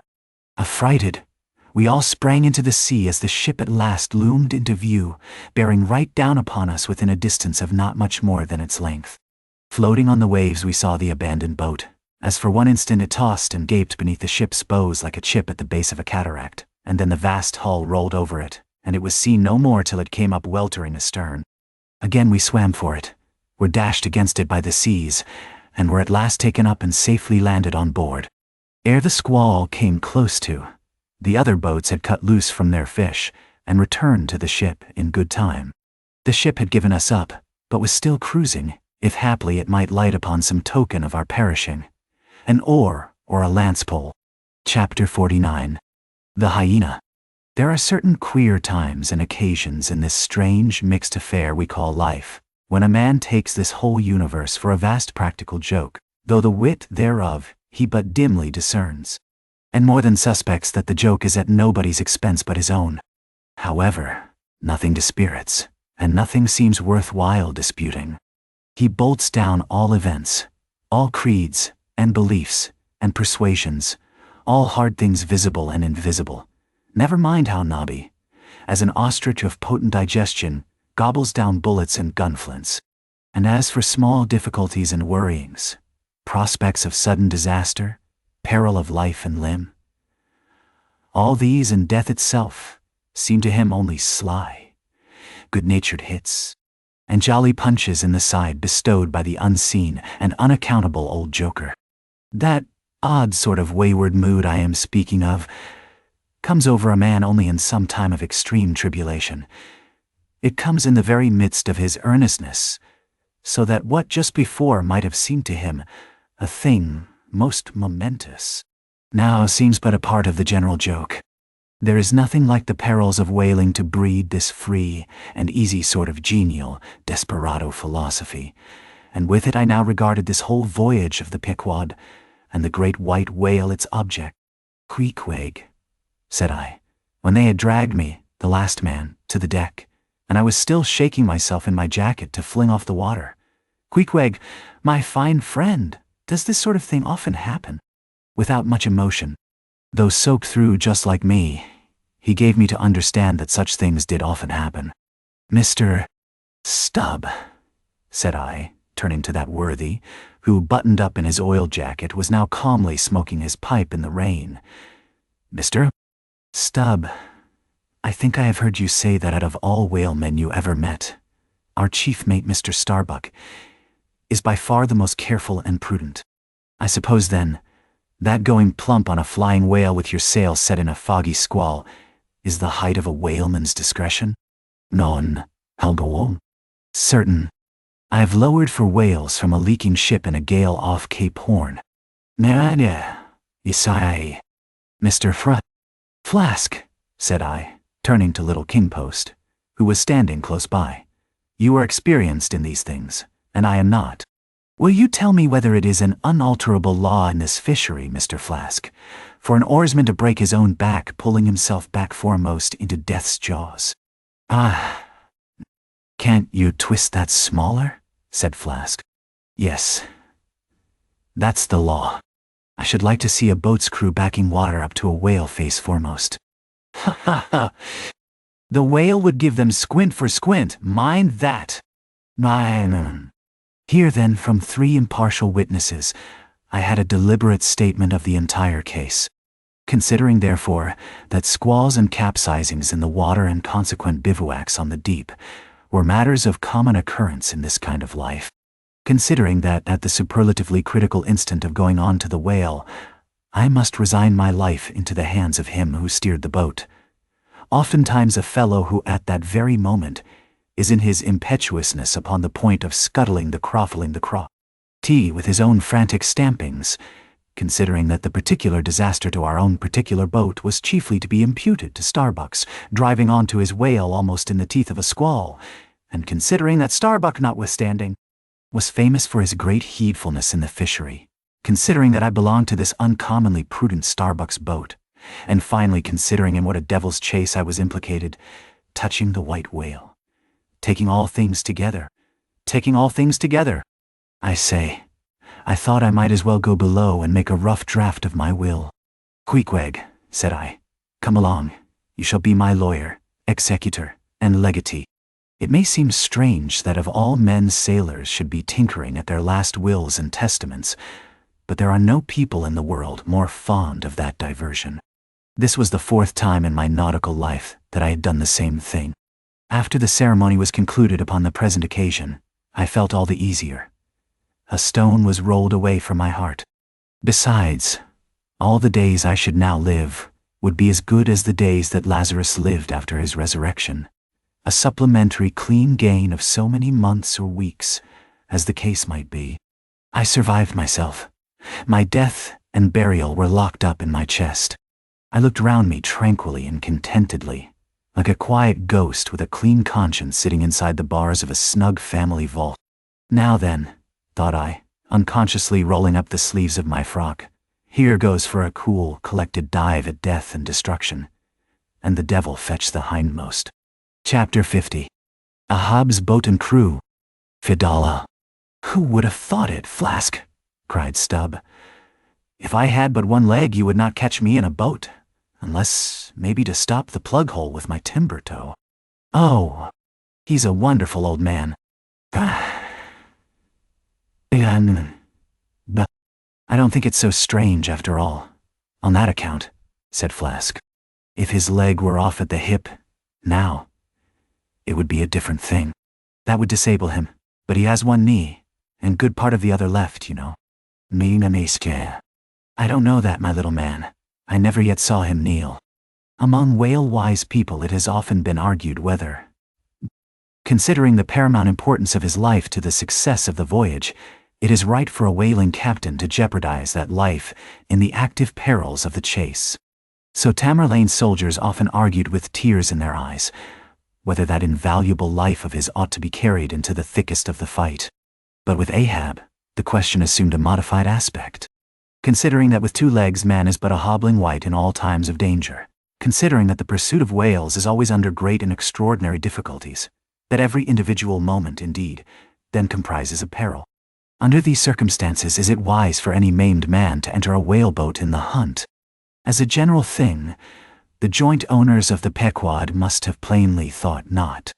Ahab well knew that although his friends at home would think little of his entering a boat in certain comparatively harmless vicissitudes of the chase, for the sake of being near the scene of action and giving his orders in person, yet for Captain Ahab to have a boat actually apportioned to him as a regular headsman in the hunt, above all for Captain Ahab to be supplied with 5 extra men as that same boat's crew, he well knew that such generous conceits never entered the heads of the owners of the Pequod. Therefore, he had not solicited a boat's crew from them, nor had he in any way hinted his desires on that head. Nevertheless, he had taken private measures of his own touching all that matter. Until Cabaco's published discovery, the sailors had little foreseen it, though to be sure when, after being a little while out of port, all hands had concluded the customary business of fitting the whaleboats for service. When some time after this Ahab was now and then found bestirring himself in the matter of making thole-pins with his own hands for what was thought to be one of the spare boats, and even solicitously cutting the small wooden skewers, which when the line is running out, are pinned over the groove in the bow. When all this was observed in him, and particularly his solicitude in having an extra coat of sheathing in the bottom of the boat, as if to make it better withstand the pointed pressure of his ivory limb, and also the anxiety he evinced in exactly shaping the thigh-board, or clumsy cleat, as it is sometimes called, the horizontal piece in the boat's bow for bracing the knee against in darting or stabbing at the whale. When it was observed how often he stood up in that boat with his solitary knee fixed in the semicircular depression in the cleat, and with the carpenter's chisel, gouged out a little here, and straightened it a little there. All these things, I say, had awakened much interest and curiosity at the time. But almost everybody supposed that this particular preparative heedfulness in Ahab must only be with a view to the ultimate chase of Moby Dick, for he had already revealed his intention to hunt that mortal monster in person. But such a supposition did by no means involve the remotest suspicion as to any boat's crew being assigned to that boat. Now, with the subordinate phantoms, what wonder remained soon waned away, for in a whaler, wonders soon wane. Besides, now and then such unaccountable odds and ends of strange nations come up from the unknown nooks and ash-holes of the earth to man these floating outlaws of whalers, and the ships themselves often pick up such queer castaway creatures found tossing about the open sea on planks, bits of wreck, oars, whaleboats, canoes, blown-off Japanese junks, and what not, that Beelzebub himself might climb up the side and step down into the cabin to chat with the captain, and it would not create any unsubduable excitement in the forecastle. But be all this as it may, certain it is that while the subordinate phantoms soon found their place among the crew, though still as it were somehow distinct from them, yet that hair-turbaned Fedallah remained a muffled mystery to the last. Whence he came in a mannerly world like this, by what sort of unaccountable tie, he soon evinced himself to be linked with Ahab's peculiar fortunes, nay, so far as to have some sort of a half-hinted influence. Heaven knows. Heaven knows. But it might have been even authority over him. All this none knew. But one cannot sustain an indifferent air concerning Fedallah.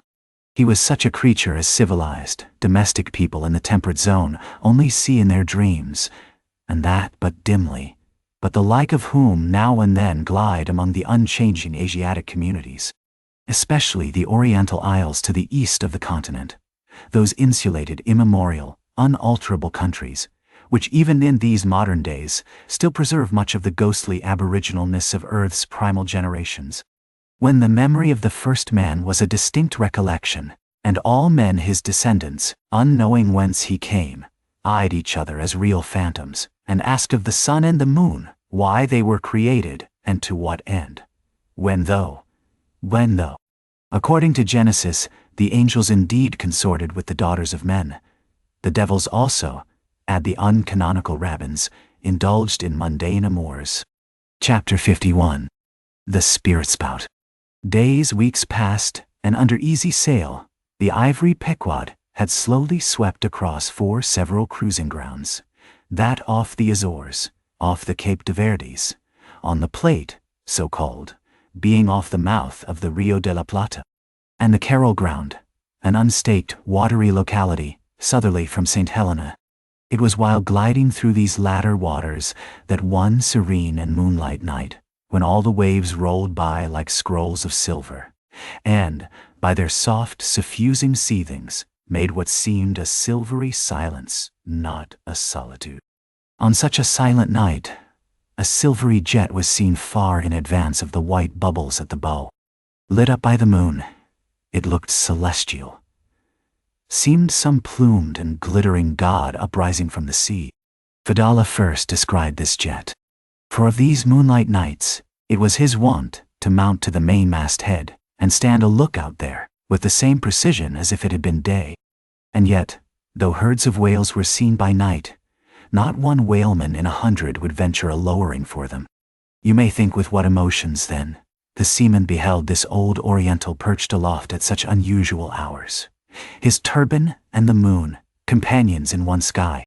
But when, after spending his uniform interval there for several successive nights without uttering a single sound, when, after all this silence, his unearthly voice was heard announcing that silvery, moonlit jet, every reclining mariner started to his feet as if some winged spirit had lighted in the rigging and hailed the mortal crew. There she blows. Had the trump of judgment blown, they could not have quivered more. Yet still, they felt no terror. Rather, pleasure. For though it was a most unwonted hour, yet so impressive was the cry, and so deliriously exciting, that almost every soul on board instinctively desired a lowering. Walking the deck with quick side-lunging strides, Ahab commanded the t-gallant sails and royals to be set, and every stunsail spread. The best man in the ship must take the helm. Then, with every masthead manned, the piled-up craft rolled down before the wind. The strange upheaving, lifting tendency of the taffrail breeze, filling the hollows of so many sails, made the buoyant, hovering deck to feel like air beneath the feet, while still she rushed along, as if two antagonistic influences were struggling in her, one to mount direct to heaven, the other to drive yawingly to some horizontal goal. And had you watched Ahab's face that night, you would have thought that in him also two different things were warring. While his one live leg made lively echoes along the deck, every stroke of his dead limb sounded like a coffin tap. On life and death, this old man walked. But though the ship so swiftly sped, and though from every eye, like arrows, the eager glances shot, yet the silvery jet was no more seen that night. Every sailor swore he saw it once, but not a second time.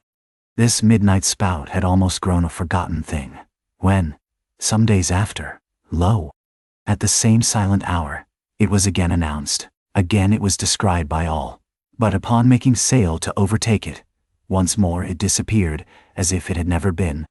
And so it served us night after night, till no one heeded it but to wonder at it.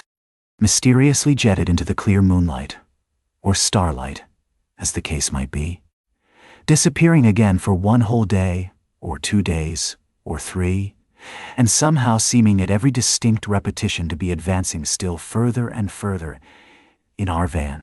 This solitary jet seemed forever alluring us on, nor with the immemorial superstition of their race, and in accordance with the preternaturalness, as it seemed, which in many things invested the Pequod, were there wanting some of the seamen who swore that whenever and wherever descried, at however remote times, or in however far apart latitudes and longitudes, that unnearable spout was cast by one self-same whale, and that whale, Moby Dick.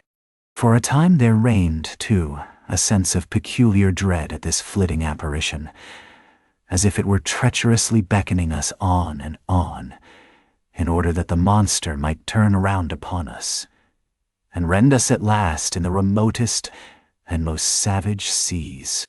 These temporary apprehensions, so vague but so awful, derived a wondrous potency from the contrasting serenity of the weather, in which, beneath all its blue blandness, some thought there lurked a devilish charm.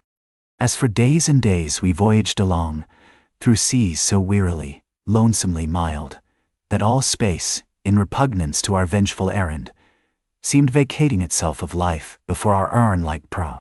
But at last, when turning to the eastward, the Cape winds began howling around us, and we rose and fell upon the long, troubled seas that are there, when the ivory-tusked Pequod sharply bowed to the blast, and gored the dark waves in her madness, till, like showers of silver chips, the foam flakes flew over her bulwarks. Then all this desolate vacuity of life went away, but gave place to sights more dismal than before. Close to our bows, strange forms in the water darted hither and thither before us, while thick in our rear flew the inscrutable sea ravens. And every morning, perched on our stays, rows of these birds were seen, and spite of our hootings, for a long time obstinately clung to the hemp, as though they deemed our ship some drifting, uninhabited craft, a thing appointed to desolation. and therefore fit roosting place for their homeless selves. And heaved, still unrestingly heaved the black sea, as if its vast tides were a conscience, and the great mundane soul were in anguish and remorse for the long sin and suffering it had bred. Cape of Good Hope, do they call ye? Rather Cape Tormentoso, as called of yore. For long allured by the perfidious silences that before had attended us, we found ourselves launched into this tormented sea, where guilty beings transformed into those fowls and these fish seemed condemned to swim on everlastingly without any haven in store, or beat that black air without any horizon. But calm, snow-white, and unvarying, still directing its fountain of feathers to the sky, still beckoning us on from before, the solitary jet would at times be descried. During all this blackness of the elements, Ahab, though assuming for the time the almost continual command of the drenched and dangerous deck, manifested the gloomiest reserve, and more seldom than ever addressed his mates. In tempestuous times like these, after everything above and aloft has been secured, nothing more can be done but passively to await the issue of the gale. Then captain and crew become practical fatalists. So, with his ivory leg inserted into its accustomed hole, and with one hand firmly grasping a shroud, Ahab for hours and hours would stand gazing dead to windward, while an occasional squall of sleet or snow would all but congeal his very eyelashes together. Meantime, the crew, driven from the forward part of the ship by the perilous seas that burstingly broke over its bows, stood in a line along the bulwarks in the waist, and the better to guard against the leaping waves. Each man had slipped himself into a sort of bowline secured to the rail, in which he swung as in a loosened belt. Few or no words were spoken, and the silent ship, as if manned by painted sailors in wax, day after day tore on through all the swift madness and gladness of the demoniac waves. By night the same muteness of humanity before the shrieks of the ocean prevailed. Still in silence the men swung in the bowlines. Still wordless Ahab stood up to the blast. Even when wearied nature seemed demanding repose, he would not seek that repose in his hammock. Never could Starbuck forget the old man's aspect, when one night going down into the cabin to mark how the barometer stood, he saw him with closed eyes sitting straight in his floor-screwed chair. The rain and half-melted sleet of the storm from which he had some time before emerged, still slowly dripping from the unremoved hat and coat. On the table beside him lay unrolled one of those charts of tides and currents, which have previously been spoken of. His lantern swung from his tightly clenched hand. Though the body was erect, the head was thrown back so that the closed eyes were pointed towards the needle of the telltale that swung from a beam in the ceiling. It is shine. The cabin compass is called the telltale because without going to the compass at the helm, the captain, while below, can inform himself of the course of the ship. Terrible old man, thought Starbuck with a shudder, sleeping in this gale. Still thou steadfastly eyest thy purpose. Chapter 52. The Albatross. Southeastward from the Cape, off the distant Crozettes, a good cruising ground for right whalemen, a sail loomed ahead, the Goni, Albatross, by name. As she slowly drew nigh, from my lofty perch at the foremast head, I had a good view of that sight so remarkable to a tyro in the far ocean fisheries, a whaler at sea, and long absent from home. As if the waves had been fullers, this craft was bleached like the skeleton of a stranded walrus. All down her sides, this spectral appearance was traced with long channels of reddened rust, while all her spars and her rigging were like the thick branches of trees furred over with hoarfrost. Only her lower sails were set. A wild sight it was to see her long-bearded lookouts at those three mastheads. They seemed clad in the skins of beasts, so torn and bee-patched the raiment that had survived nearly 4 years of cruising. Standing in iron hoops nailed to the mast, they swayed and swung over a fathomless sea. And though, when the ship slowly glided close under our stern, we 6 men in the air came so nigh to each other that we might almost have leapt from the mastheads of one ship to those of the other, yet those forlorn-looking fishermen, mildly eyeing us as they passed, said not one word to our own lookouts, while the quarterdeck hail was being heard from below. "Ship ahoy! Have you seen the white whale? Man." But as the strange captain, leaning over the pallid bulwarks, was in the act of putting his trumpet to his mouth, it somehow fell from his hand into the sea, and the wind, now rising amain, he in vain strove to make himself heard without it. Meantime, his ship was still increasing the distance between, while in various silent ways, the seamen of the Pequod were evincing their observance of this ominous incident at the first mere mention of the white whale's name to another ship. Ahab for a moment paused. It almost seemed as though he would have lowered a boat to board the stranger, had not the threatening wind forbade. But taking advantage of his windward position, he again seized his trumpet, and knowing by her aspect that the stranger vessel was a Nantucketer and shortly bound home, he loudly hailed, "Ahoy there! This is the Pequod, bound round the world.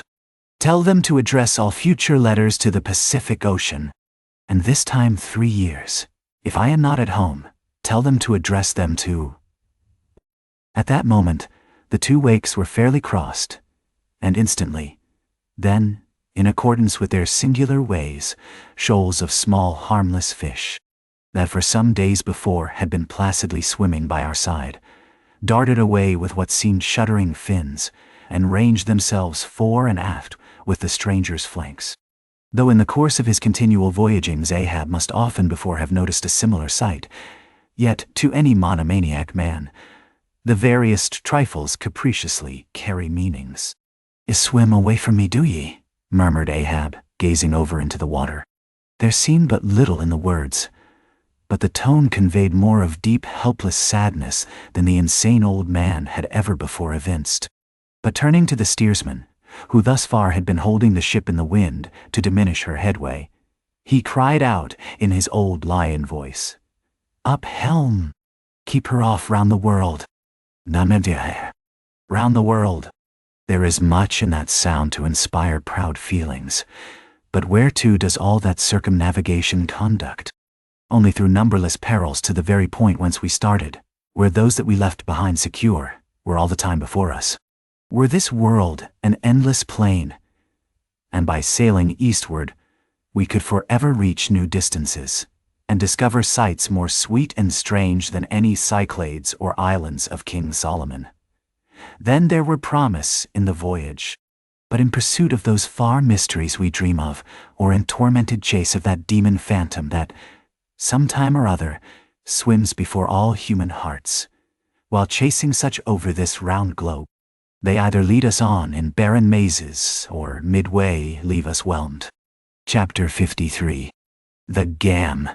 The ostensible reason why Ahab did not go on board of the whaler we had spoken was this: the wind and sea betokened storms.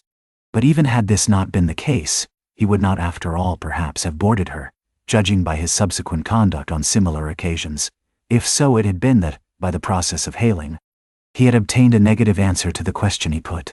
For, as it eventually turned out, he cared not to consort, even for 5 minutes, with any stranger captain, except he could contribute some of that information he so absorbingly sought. But all this might remain inadequately estimated, were not something said here of the peculiar usages of whaling vessels when meeting each other in foreign seas, and especially on a common cruising ground. If two strangers crossing the Pine Barrens in New York State, or the equally desolate Salisbury Plain in England, if casually encountering each other in such inhospitable wilds, these twain, for the life of them, cannot well avoid a mutual salutation, and stopping for a moment to interchange the news, and perhaps sitting down for a while and resting in concert. Then, how much more natural that upon the illimitable Pine Barrens and Salisbury Plains of the sea, two whaling vessels descrying each other at the ends of the earth, off Lon Fanning's Island or the faraway King's Mills, how much more natural, I say, how much more natural, I say, that under such circumstances these ships should not only interchange hails, but come into still closer, more friendly and sociable contact. And especially would this seem to be a matter of course, in the case of vessels owned in one seaport, and whose captains, officers, and not a few of the men are personally known to each other, and consequently, have all sorts of dear domestic things to talk about. For the long-absent ship, the outward bounder perhaps, has letters on board, At any rate, she will be sure to let her have some papers of a date a year or two later than the last one on her blurred and thumb-worn file. And in return for that courtesy, the outward-bound ship would receive the latest whaling intelligence from the cruising ground to which she may be destined, a thing of the utmost importance to her. And in degree, all this will hold true concerning whaling vessels crossing each other's track on the cruising ground itself, even though they are equally long absent from home. For one of them may have received a transfer of letters from some third, and now far remote vessel, and some of those letters may be for the people of the ship she now meets. Besides, they would exchange the whaling news, and have an agreeable chat. For not only would they meet with all the sympathies of sailors, but likewise with all the peculiar congenialities arising from a common pursuit and mutually shared privations and perils. Nor would difference of country make any very essential difference, that is, so long as both parties speak one language, as is the case with Americans and English. Though to be sure, from the small number of English whalers, such meetings do not very often occur, and when they do occur there is too apt to be a sort of shyness between them. For your Englishman is rather reserved, and your Yankee, he does not fancy that sort of thing in anybody but himself. Besides, the English whalers sometimes affect a kind of metropolitan superiority over the American whalers, regarding the long, lean Nantucketer, with his nondescript provincialisms, as a sort of sea peasant. But where this superiority in the English whaleman does really consist, it would be hard to say, seeing that the Yankees in one day, collectively, kill more whales than all the English, collectively, in 10 years. But this is a harmless little foible in the English whale hunters, which the Nantucketer does not take much to heart, probably because he knows that he has a few foibles himself. So then, we see that of all ships separately sailing the sea, the whalers have most reason to be sociable, and they are so. Whereas some merchant ships crossing each other's wake in the mid-Atlantic will oftentimes pass on without so much as a single word of recognition, mutually cutting each other on the high seas, like a brace of dandies in Broadway, and all the time indulging perhaps in finical criticism upon each other's rig. As for men of war, when they chance to meet at sea, they first go through such a string of silly bowings and scrapings, such a ducking of ensigns, that there does not seem to be much right down-hearty goodwill and brotherly love about it at all. As touching slave ships meeting, why, they are in such a prodigious hurry, they run away from each other as soon as possible. And as for pirates, when they chance to cross each other's cross bones, the first hail is, "How many skulls?" The same way that whalers hail, "How many barrels?" And that question once answered, pirates straightway steer apart. For they are infernal villains on both sides, and don't like to see over much of each other's villainous likenesses. But look at the godly, honest, unostentatious, hospitable, sociable, free, and easy whaler. What does the whaler do when she meets another whaler in any sort of decent weather? She has a gam, a thing so utterly unknown to all other ships that they never heard of the name even, and if by chance they should hear of it, they only grin at it, and repeat gamesome stuff about spouters and blubber boilers, and such like pretty exclamations. Why it is that all merchant seamen, and also all pirates and man-of-war's men, and slave ship sailors, cherish such a scornful feeling towards whale ships, this is a question it would be hard to answer.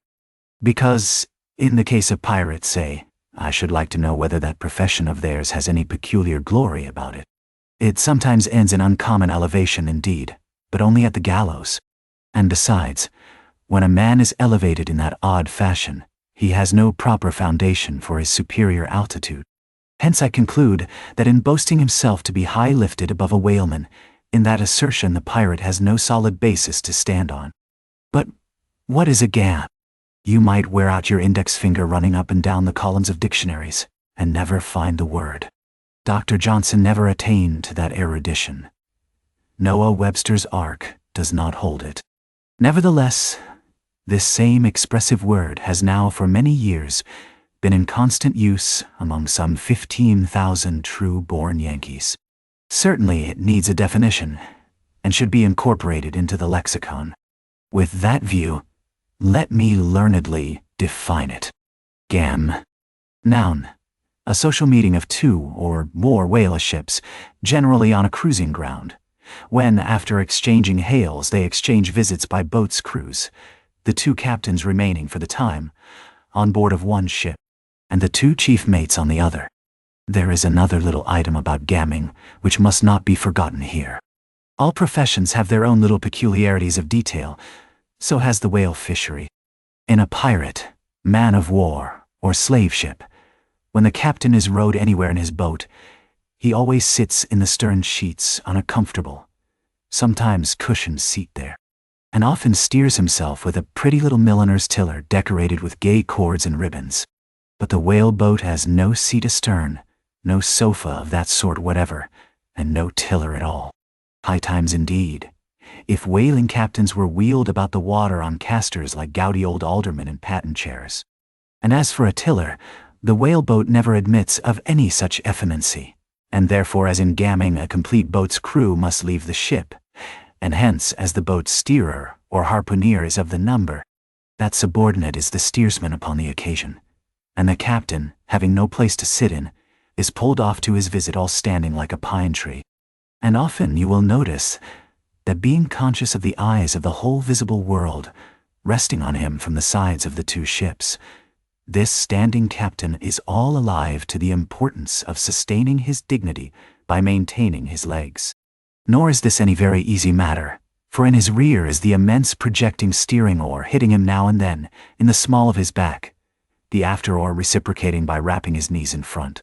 He is thus completely wedged before and behind, and can only expand himself sideways by settling down on his stretched legs.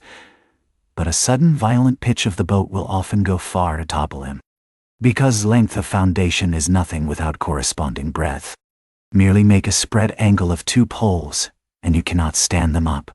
Then again, it would never do in plain sight of the world's riveted eyes.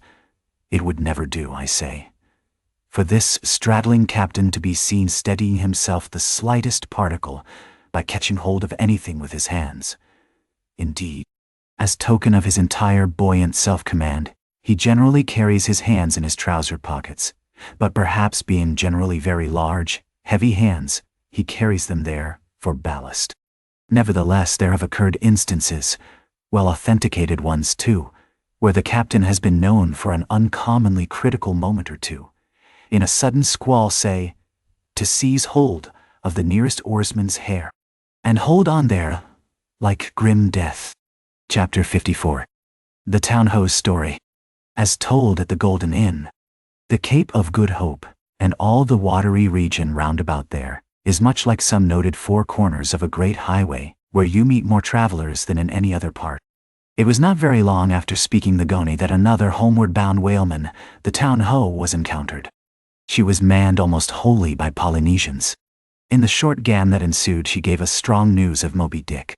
To some, the general interest in the white whale was now wildly heightened by a circumstance of the Town Ho's story, which seemed obscurely to involve with the whale a certain wondrous, inverted visitation of one of those so-called judgments of God which at times are said to overtake some men.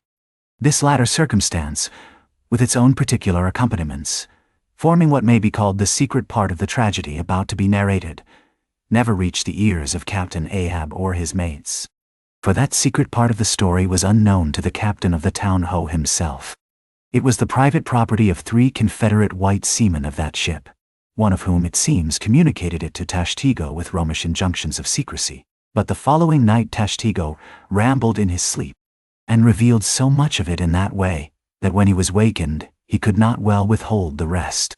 Nevertheless, so potent an influence did this thing have on those seamen in the Pequod who came to the full knowledge of it, and by such a strange delicacy, to call it so, were they governed in this matter, that they kept the secret among themselves, so that it never transpired abaft the Pequod's main mast.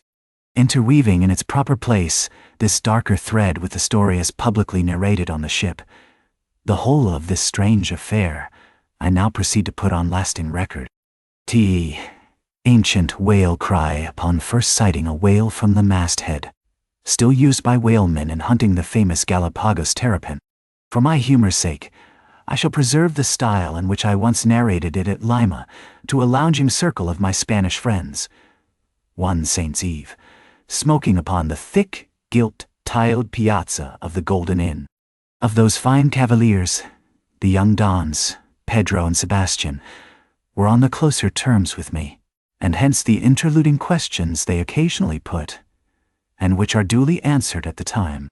Some 2 years prior to my first learning the events which I am about rehearsing to you, gentlemen, the town-ho sperm whaler of Nantucket was cruising in your Pacific here, not very many days' sail eastward from the eaves of this good Golden Inn. She was somewhere to the northward of the line. One morning upon handling the pumps, according to daily usage, it was observed that she made more water in her hold than common. They supposed a swordfish had stabbed her, gentlemen. But the captain, having some unusual reason for believing that rare good luck awaited him in those latitudes, and therefore being very averse to quit them, and the leak not being then considered at all dangerous, though, indeed, they could not find it after searching the hold as low down as was possible in rather heavy weather, the ship still continued her cruisings, the mariners working at the pumps at wide and easy intervals, but no good luck came. More days went by. And not only was the leak yet undiscovered, but it sensibly increased. So much so, that now taking some alarm, the captain, making all sail, stood away for the nearest harbor among the islands, there to have his hull hove out and repaired. Though no small passage was before her, yet, if the commonest chance favored, he did not at all fear that his ship would founder by the way, because his pumps were of the best, and being periodically relieved at them, those 36 men of his could easily keep the ship free, never mind if the leak should double on her. In truth, well nigh the whole of this passage being attended by very prosperous breezes, the town-ho had all but certainly arrived in perfect safety at her port, without the occurrence of the least fatality. Had it not been for the brutal overbearing of Radney, the mate, a vineyarder, and the bitterly provoked vengeance of Steelkilt, a lakeman and desperado from Buffalo. "Lakeman, pray, what is a lakeman, and where is Buffalo?" said Don Sebastian, rising in his swinging mat of grass. "On the eastern shore of our Lake Erie, Don, but I crave your courtesy, maybe you shall soon hear further of all that. Now, gentlemen, in square-sail brigs and three-masted ships, well nigh as large and stout as any that ever sailed out of your old Callao to far Manila, this lakeman, in the landlocked heart of our America, had yet been nurtured by all those agrarian freebooting impressions popularly connected with the open ocean. For in their interflowing aggregate, those grand freshwater seas of ours, Erie and Ontario and Huron and Superior and Michigan, possess an ocean-like expansiveness, with many of the ocean's noblest traits, with many of its rimmed varieties of races and of climes. They contain round archipelagos of romantic isles, even as the Polynesian waters do. In large part are shored by two great contrasting nations, as the Atlantic is. They furnish long maritime approaches to our numerous territorial colonies from the east, dotted all round their banks, here and there frowned upon by batteries, and by the goat-like craggy guns of lofty Mackinaw. They have heard the fleet thunderings of naval victories. At intervals, they yield their beaches to wild barbarians, whose red-painted faces flash from out their peltry wigwams, for leagues and leagues are flanked by ancient and unentered forests, where the gaunt pines stand like serried lines of kings in Gothic genealogies, those same woods harboring wild Afric beasts of prey, and silken creatures whose exported furs give robes to Tartar emperors. They mirror the paved capitals of Buffalo and Cleveland, as well as Winnebago villages. They float alike the full-rigged merchant ship, the armed cruiser of the state, the steamer, and the beach canoe. They are swept by borean and dismasting blasts, as direful as any that lash the salted wave. They know what shipwrecks are, for out of sight of land, however inland, they have drowned full many a midnight ship with all its shrieking crew. Thus, gentlemen, though an inlander, Steelkilt was wild ocean born, and wild ocean nurtured, as much of an audacious mariner as any. And for Radney, though in his infancy he may have laid him down on the lone Nantucket beach, to nurse at his maternal sea, though in afterlife he had long followed our austere Atlantic and your contemplative Pacific. Yet was he quite as vengeful and full of social quarrel as the backwoods seaman, fresh from the latitudes of buckhorn-handled bowie knives. Yet was this Nantucketer a man with some good-hearted traits, and this Lakeman a mariner, who, though a sort of devil indeed, might yet by inflexible firmness, only tempered by that common decency of human recognition which is the meanest slave's right. Thus treated, this steel-kilt had long been retained harmless and docile. At all events he had proved so thus far. But Radney was doomed and made mad, and steel-kilt. But, gentlemen, you shall hear. It was not more than a day or two at the furthest after pointing her prow for her island haven, that the town-hose leak seemed again increasing, but only so as to require an hour or more at the pumps every day. You must know that in a settled and civilized ocean like our Atlantic, for example, some skippers think little of pumping their whole way across it, though of a still, sleepy night, should the officer of the deck happen to forget his duty in that respect, the probability would be that he and his shipmates would never again remember it, on account of all hands gently subsiding to the bottom. Nor in the solitary and savage seas far from you to the westward, gentlemen, is it altogether unusual for ships to keep clanging at their pump handles in full chorus, even for a voyage of considerable length. That is, if it lie along a tolerably accessible coast, or if any other reasonable retreat is afforded them. It is only when a leaky vessel is in some very out-of-the-way part of those waters, some really landless latitude, that her captain begins to feel a little anxious. Much this way had it been with the town-ho, so when her leak was found gaining once more, there was in truth some small concern manifested by several of her company, especially by Radney the mate. He commanded the upper sails to be well hoisted, sheeted home anew, and every way expanded to the breeze. Now this Radney, I suppose, was as little of a coward, and as little inclined to any sort of nervous apprehensiveness touching his own person as any fearless, unthinking creature on land or on sea that you can conveniently imagine, gentlemen. Therefore, when he betrayed this solicitude about the safety of the ship, some of the seamen declared that it was only on account of his being a part owner in her. So when they were working that evening at the pumps, there was on this head no small gamesomeness slily going on among them, as they stood with their feet continually overflowed by the rippling clear water, clear as any mountain spring. Gentlemen, that bubbling from the pumps ran across the deck, and poured itself out in steady spouts at the lee scupper holes.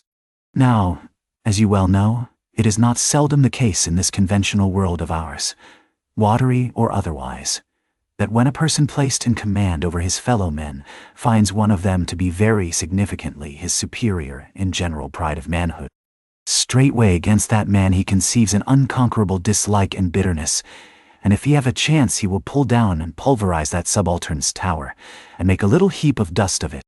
Be this conceit of mine as it may, gentlemen, at all events Steelkilt was a tall and noble animal with a head like a Roman, and a flowing golden beard like the tasseled housings of your last viceroy's snorting charger, and a brain, and a heart, and a soul in him, gentlemen, which had made Steelkilt Charlemagne, had he been born son to Charlemagne's father. But Radney, the mate, was ugly as a mule, yet as hardy, as stubborn, as malicious. He did not love Steelkilt, and Steelkilt knew it. Espying the mate drawing near as he was toiling at the pump with the rest, the lakeman affected not to notice him, but unawed, went on with his gay banterings. "Aye, aye, my merry lads, it's a lively leak this. Hold a cannikin, one of ye, and let's have a taste. By the Lord, it's worth bottling. I tell ye what, men, old Rad's investment must go for it. He had best cut away his part of the hull and tow it home. The fact is, boys, that swordfish only began the job. He's come back again with a gang of ship carpenters, sawfish, and filefish, and what not. And the whole posse of them are now hard at work cutting and slashing at the bottom. Making improvements, I suppose. If old Rad were here now, I'd tell him to jump overboard and scatter 'em. They're playing the devil with his estate, I can tell him. But he's a simple old soul, Rad, and a beauty, too. Boys, They say the rest of his property is invested in looking-glasses. I wonder if he'd give a poor devil like me the model of his nose. Damn your eyes. What's that pump stopping for? Roared Radney, pretending not to have heard the sailor's talk. Thunder away at it. Me. In abyssis. Aye, aye, sir, said Steelkilt, merry as a cricket. Lively, boys, lively, now. And with that, the pump clanged like 50 fire engines. The men tossed their hats off to it, and ere long that peculiar gasping of the lungs was heard which denotes the fullest tension of life's utmost energies. Quitting the pump at last, with the rest of his band, the lakeman went forward all panting, and sat himself down on the windlass, his face fiery red, his eyes bloodshot, and wiping the profuse sweat from his brow. Now what cozening fiend it was, gentlemen, that possessed Radney to meddle with such a man in that corporeally exasperated state, I know not, but so it happened. Intolerably striding along the deck, the mate commanded him to get a broom and sweep down the planks, and also a shovel, and remove some offensive matters consequent upon allowing a pig to run at large. Now, gentlemen, sweeping a ship's deck at sea is a piece of household work, which in all times but raging gales is regularly attended to every evening. It has been known to be done in the case of ships actually foundering at the time. Such, gentlemen, is the inflexibility of sea usages and the instinctive love of neatness in seamen, some of whom would not willingly drown without first washing their faces. But in all vessels, this broom business is the prescriptive province of the boys, if boys there be aboard. Besides, it was the stronger men in the town ho that had been divided into gangs, taking turns at the pumps, and being the most athletic seaman of them all, Steelkilt had been regularly assigned captain of one of the gangs. Consequently, he should have been freed from any trivial business not connected with truly nautical duties, such being the case with his comrades. I mention all these particulars so that you may understand exactly how this affair stood between the two men. But there was more than this. The order about the shovel was almost as plainly meant to sting and insult Steelkilt, as though Radney had spat in his face. Any man who has gone sailor in a whale ship will understand this, and all this, and doubtless much more, the lakeman fully comprehended when the mate uttered his command. But as he sat still for a moment, and as he steadfastly looked into the mate's malignant eye, and perceived the stacks of powder casks heaped up in him, and the slow match silently burning along towards them, as he instinctively saw all this, that strange forbearance and unwillingness to stir up the deeper passionateness in any already ireful being, a repugnance most felt, when felt at all, by really valiant men, even when aggrieved, this nameless phantom feeling, gentlemen, stole over Steelkilt. Therefore, in his ordinary tone, only a little broken by the bodily exhaustion he was temporarily in, he answered him saying that sweeping the deck was not his business, and he would not do it. And then, without at all alluding to the shovel, he pointed to 3 lads as the customary sweepers, who, not being billeted at the pumps, had done little or nothing all day. To this, Radney replied with an oath, in a most domineering and outrageous manner, unconditionally reiterating his command. Meanwhile, advancing upon the still-seated lakeman, with an uplifted Cooper's Club hammer which he had snatched from a cask nearby.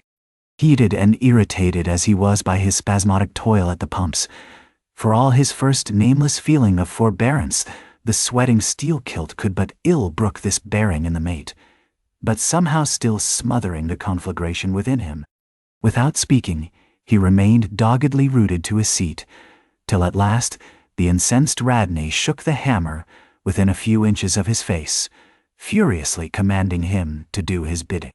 Steelkilt rose, and slowly retreating round the windlass, steadily followed by the mate with his menacing hammer, deliberately repeated his intention not to obey. Seeing, however, that his forbearance had not the slightest effect, by an awful and unspeakable intimation with his twisted hand, he warned off the foolish and infatuated man. But it was to no purpose. And in this way the two went once slowly round the windlass, when, resolved at last no longer to retreat, bethinking him that he had now forborne as much as comported with his humor. The lakeman paused on the hatches and thus spoke to the officer. "Mr. Radney, I will not obey you. Take that hammer away, or look to yourself." But the predestinated mate, coming still closer to him, where the lakeman stood fixed, now shook the heavy hammer within an inch of his teeth, meanwhile repeating a string of insufferable maledictions. Retreating not the 1,000th part of an inch, stabbing him in the eye with the unflinching poniard of his glance, Steelkilt, clenching his right hand behind him and creepingly drawing it back, told his persecutor that if the hammer but grazed his cheek, he, Steelkilt, would murder him. But, gentlemen, the fool had been branded for the slaughter by the gods. Immediately the hammer touched the cheek. The next instant, the lower jaw of the mate was stove in his head. He fell on the hatch, spouting blood like a whale. Ere the cry could go aft, Steelkilt was shaking one of the backstays leading far aloft to where two of his comrades were standing their mastheads. They were both canalers. "Canalers!" cried Don Pedro. "We have seen many whale ships in our harbors, but never heard of your canalers." "Pardon, what are they?" Canalers, Don, are the boatmen belonging to our Grand Erie Canal. You must have heard of it." Ishmael. "Nay, senor. Hereabouts in this dull, warm, most lazy and hereditary land, we know but little of your vigorous north." "Aye. Well then, Don, refill my cup. Your chicha's very fine, and ere proceeding further I will tell ye what our canalers are, for such information may throw sidelight upon my story. For 360 miles, gentlemen, through the entire breadth of the state of New York, through numerous populous cities and most thriving villages, through long, dismal, uninhabited swamps and affluent, cultivated fields, unrivaled for fertility, by billiard room and bar room, through the holy of holies of great forests, on Roman arches over Indian rivers, through sun and shade, by happy hearts or broken, through all the wide contrasting scenery of those noble Mohawk counties, and especially by rows of snow-white chapels whose spires stand almost like milestones, flows one continual stream of Venetianly corrupt and often lawless life.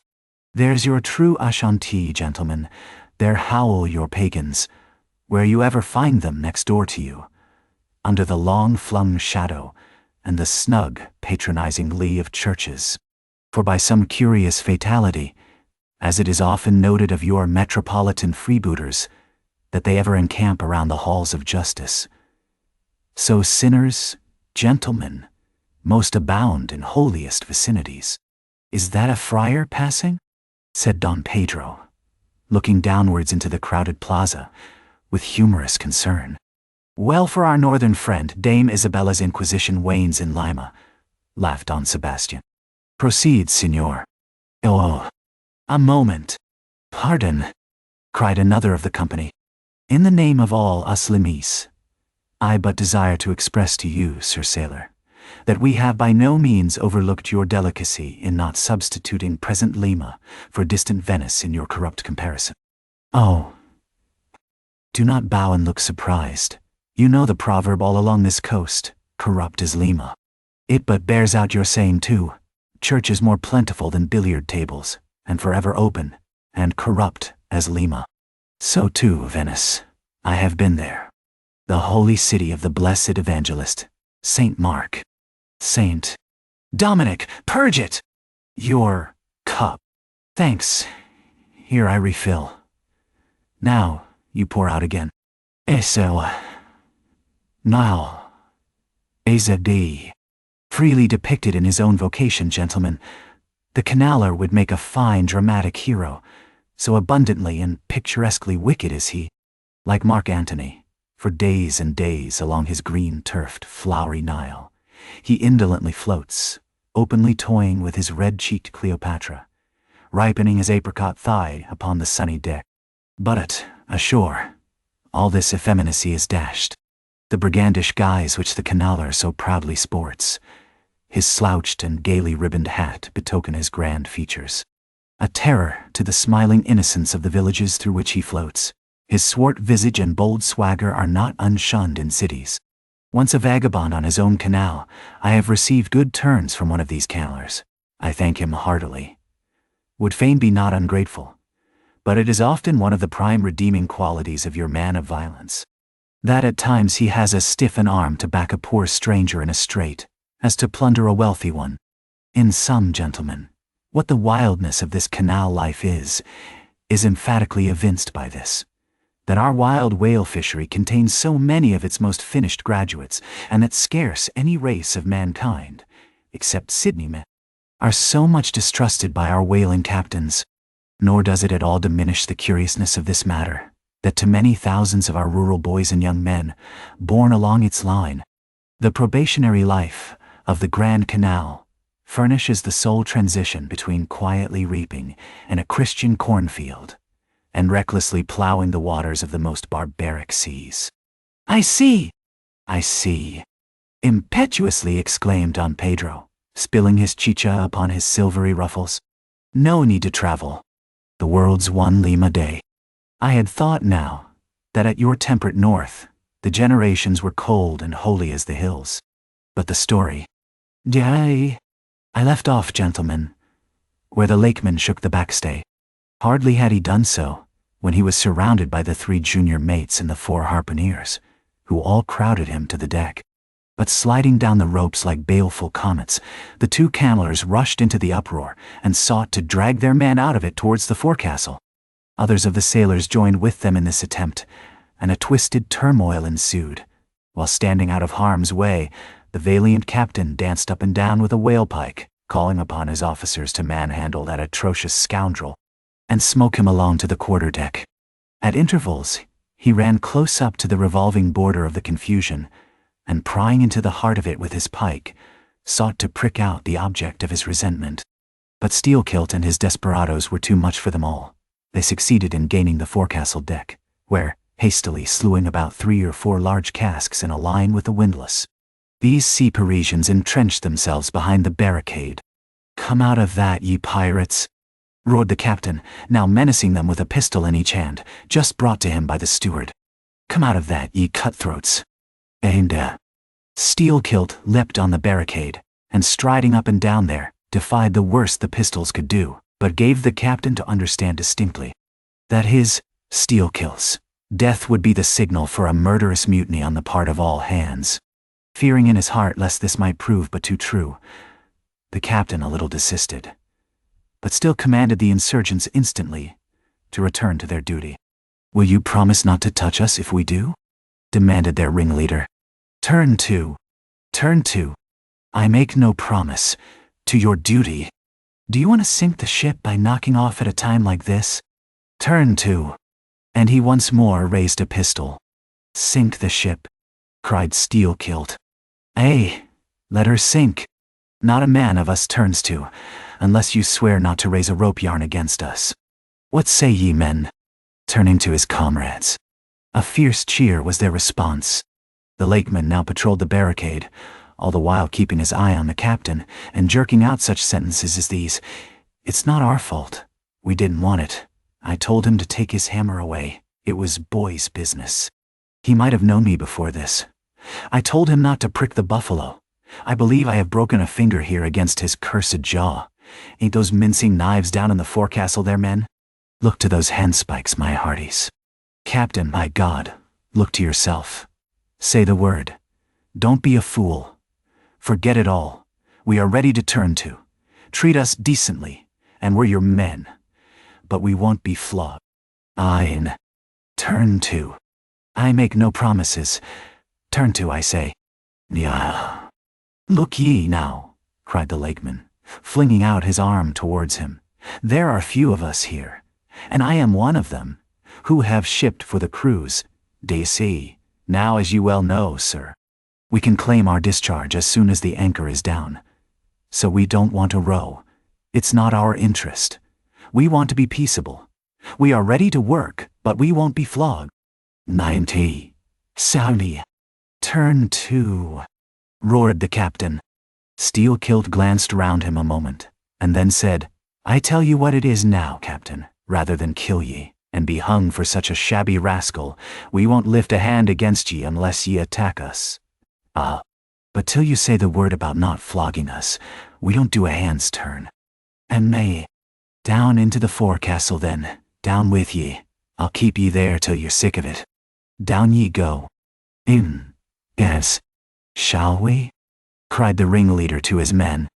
Most of them were against it, but at length in obedience to Steelkilt, they preceded him down into their dark den, growlingly disappearing, like bears into a cave.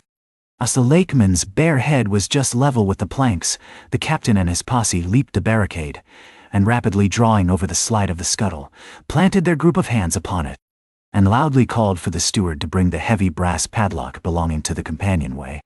Then opening the slide a little, the captain whispered something down the crack, closed it, and turned the key upon them. 10 in number, leaving on deck some 20 or more, who thus far had remained neutral.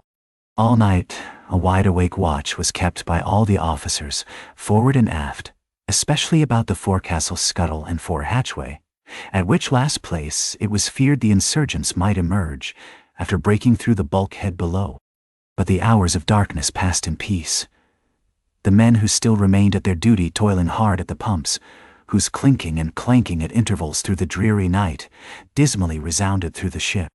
At sunrise the captain went forward, and knocking on the deck, summoned the prisoners to work, but with a yell they refused. Water was then lowered down to them, and a couple of handfuls of biscuit were tossed after it, when again turning the key upon them and pocketing it, the captain returned to the quarterdeck. Twice every day for 3 days this was repeated. But on the 4th morning, a confused wrangling, and then a scuffling was heard, as the customary summons was delivered, and suddenly 4 men burst up from the forecastle, saying they were ready to turn to. The fetid closeness of the air, and a famishing diet, united perhaps to some fears of ultimate retribution, had constrained them to surrender at discretion. Emboldened by this, the captain reiterated his demand to the rest, but Steelkilt shouted up to him a terrific hint to stop his babbling and betake himself where he belonged.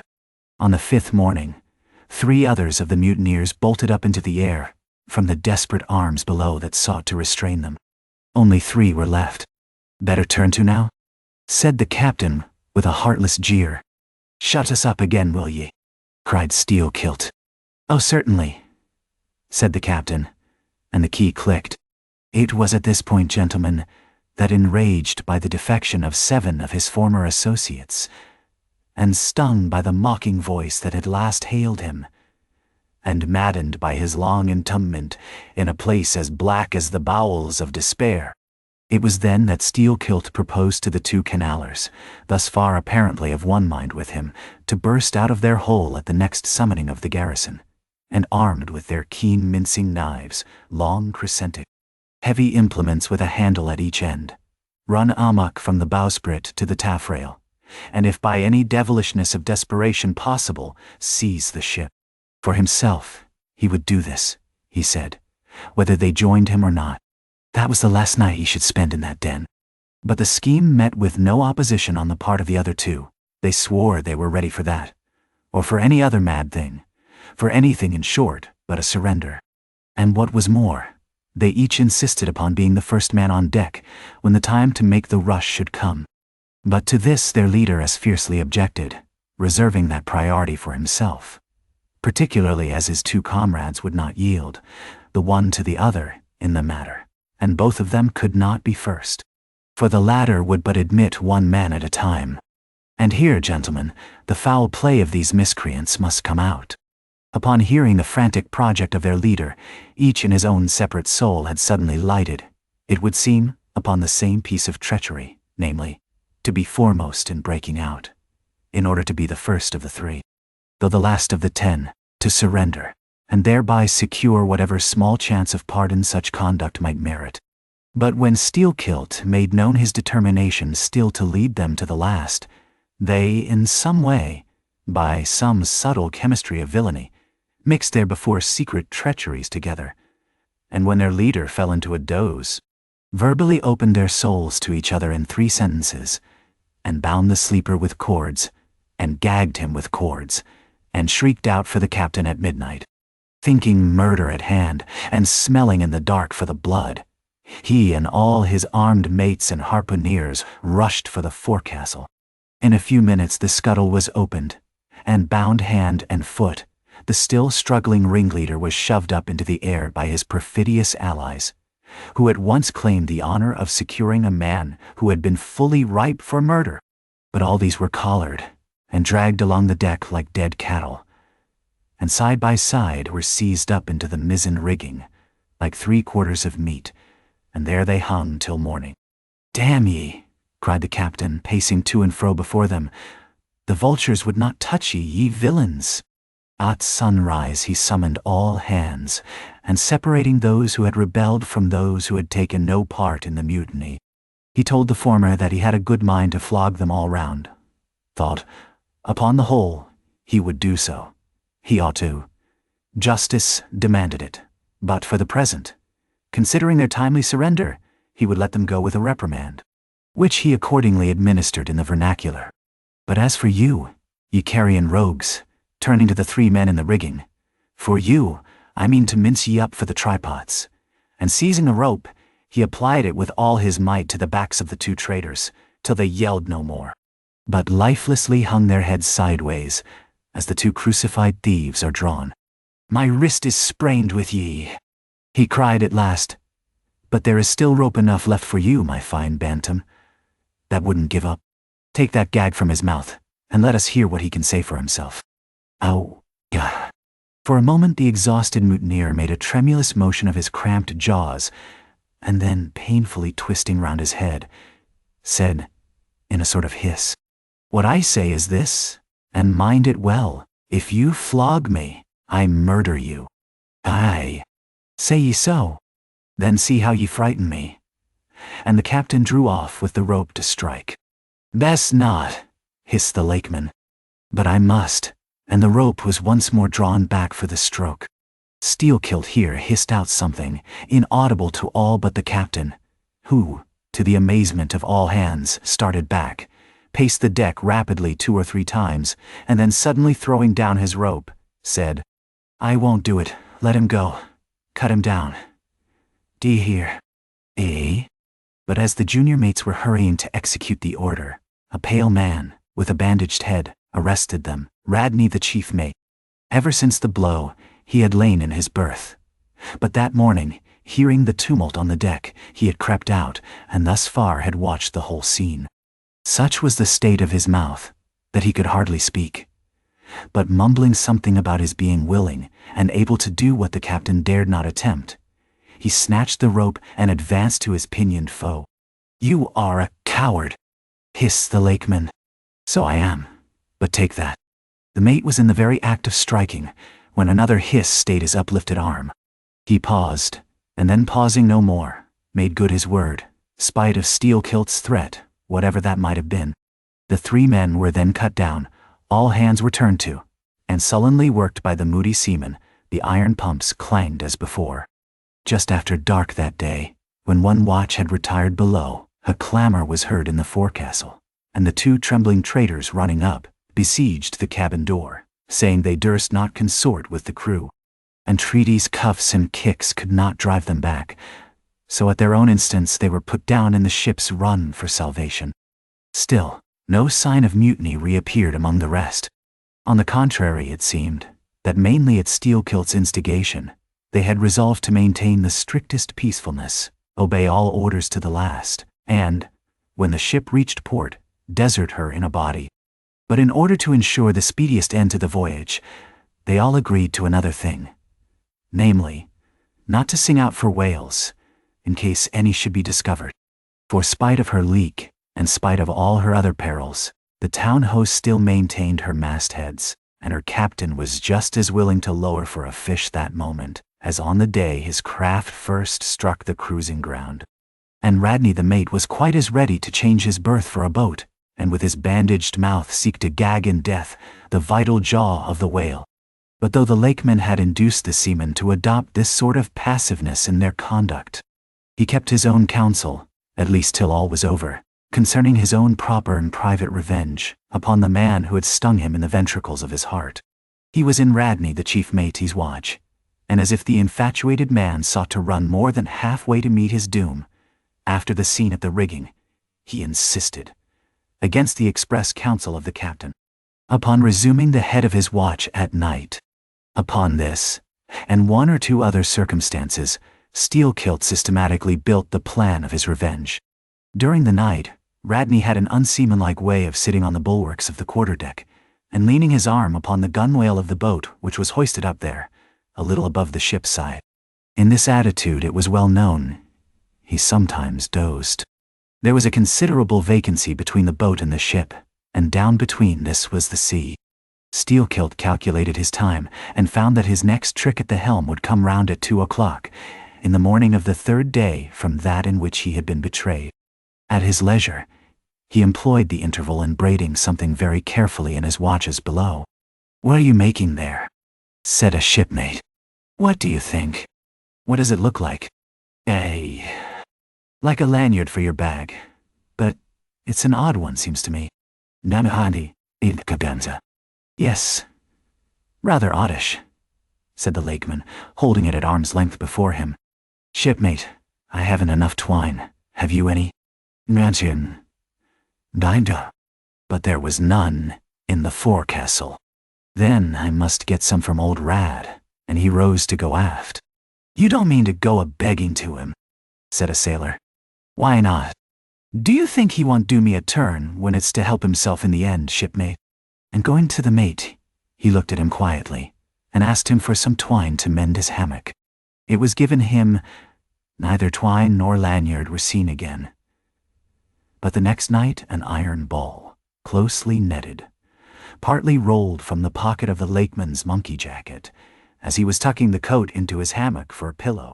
24 hours after, his trick at the silent helm, nigh to the man who was apt to doze over the grave, always ready dug to the seaman's hand, that fatal hour was then to come, and in the foreordaining soul of Steelkilt. The mate was already stark and stretched as a corpse, with his forehead crushed in. But, gentlemen, a fool saved the would-be murderer from the bloody deed he had planned. Yet complete revenge he had, and without being the avenger. For by a mysterious fatality, heaven itself seemed to step in to take out of his hands into its own the damning thing he would have done. It was just between daybreak and sunrise of the morning of the second day, when they were washing down the decks, that a stupid Tenerife man, drawing water in the main chains, all at once shouted out, "There she rolls! There she rolls! Jesu, what a whale!" It was Moby Dick. "What? Moby Dick!" cried Don Sebastian. "So, Dominic, Sir Sailor, but do whales have christenings? Whom call you Moby Dick?" "Kashila, a very white and famous and most deadly immortal monster, Don. But that would be too long a story." "Kishon, Gedior." "How? How?" cried all the young Spaniards, crowding. "Nay, Dons, nay, nay. I cannot rehearse that now. Let me get more into the air, sirs. God. The chicha! The chicha!" cried Don Pedro. "Our vigorous friend looks faint. Fill up his empty glass." "No need, gentlemen. One moment, and I proceed. Now, gentlemen." So suddenly perceiving the snowy whale within 50 yards of the ship, forgetful of the compact among the crew, in the excitement of the moment, the Tenerife man had instinctively and involuntarily lifted his voice for the monster, though for some little time past it had been plainly beheld from the 3 sullen mastheads. All was now a frenzy. "The white whale! The white whale!" was the cry from captain, mates, and harpooneers, who, undeterred by fearful rumors, were all anxious to capture so famous and precious a fish, while the dogged crew eyed askance, and with curses, the appalling beauty of the vast milky mass, that, lit up by a horizontal spangling sun, shifted and glistened like a living opal in the blue morning sea. Gentlemen, a strange fatality pervades the whole career of these events, as if verily mapped out before the world itself was charted. The mutineer was the bowsman of the mate, and when fast to a fish, it was his duty to sit next him, while Radney stood up with his lance in the prow, and haul in or slacken the line, at the word of command. Moreover, when the 4 boats were lowered, the Mahdies got the start, and none howled more fiercely with delight than did Steelkilt, as he strained at his oar. After a stiff pull, their harpooner got fast, and spear in hand, Radney sprang to the bow. He was always a furious man, it seems, in a boat. And now his bandaged cry was, to beach him on the whale's topmost back. Nothing loath, his bowsman hauled him up and up, through a blinding foam that blent 2 whitenesses together, till of a sudden the boat struck as against a sunken ledge, and keeling over, spilled out the standing mate. That instant, as he fell on the whale's slippery back, the boat righted, and was dashed aside by the swell, while Radney was tossed over into the sea, on the other flank of the whale. He struck out through the spray, and for an instant was dimly seen through that veil, wildly seeking to remove himself from the eye of Moby Dick. But the whale rushed round in a sudden maelstrom, seized the swimmer between his jaws, and rearing high up with him, plunged headlong again, and went down. Meantime, at the first tap of the boat's bottom, the lakeman had slackened the line, so as to drop astern from the whirlpool. Calmly looking on, he thought his own thoughts. But a sudden, terrific, downward jerking of the boat quickly brought his knife to the line. He cut it, and the whale was free. But, at some distance, Moby Dick rose again, with some tatters of Radney's red woolen shirt, caught in the teeth that had destroyed him. All 4 boats gave chase again, but the whale eluded them, and finally wholly disappeared. In good time, the town-ho reached her port, a savage, solitary place, where no civilized creature resided. There, headed by the lakeman, all but 5 or 6 of the foremastmen deliberately deserted among the palms, eventually, as it turned out, seizing a large double war canoe of the savages and setting sail for some other harbor. The ship's company being reduced to but a handful, the captain called upon the islanders to assist him in the laborious business of heaving down the ship to stop the leak. But to such unresting vigilance over their dangerous allies was this small band of whites necessitated, both by night and by day, and so extreme was the hard work they underwent, that upon the vessel being ready again for sea, they were in such a weakened condition that the captain durst not put off with them in so heavy a vessel. After taking counsel with his officers, he anchored the ship as far offshore as possible, loaded and ran out his 2 cannon from the bows, stacked his muskets on the poop, and warning the islanders not to approach the ship at their peril, took 1 man with him, and setting the sail of his best whaleboat, steered straight before the wind for Tahiti, 500 miles distant, to procure a reinforcement to his crew. On the 4th day of the sail, a large canoe was descried, which seemed to have touched at a low isle of corals. He steered away from it, but the savage craft bore down on him, and soon the voice of Steelkilt hailed him to heave to, or he would run him under water. The captain presented a pistol. With 1 foot on each prow of the yoked war canoes, the lakeman laughed him to scorn, assuring him that if the pistol so much as clicked in the lock, he would bury him in bubbles and foam. "What do you want of me?" cried the captain. "Where are you bound? And for what are you bound?"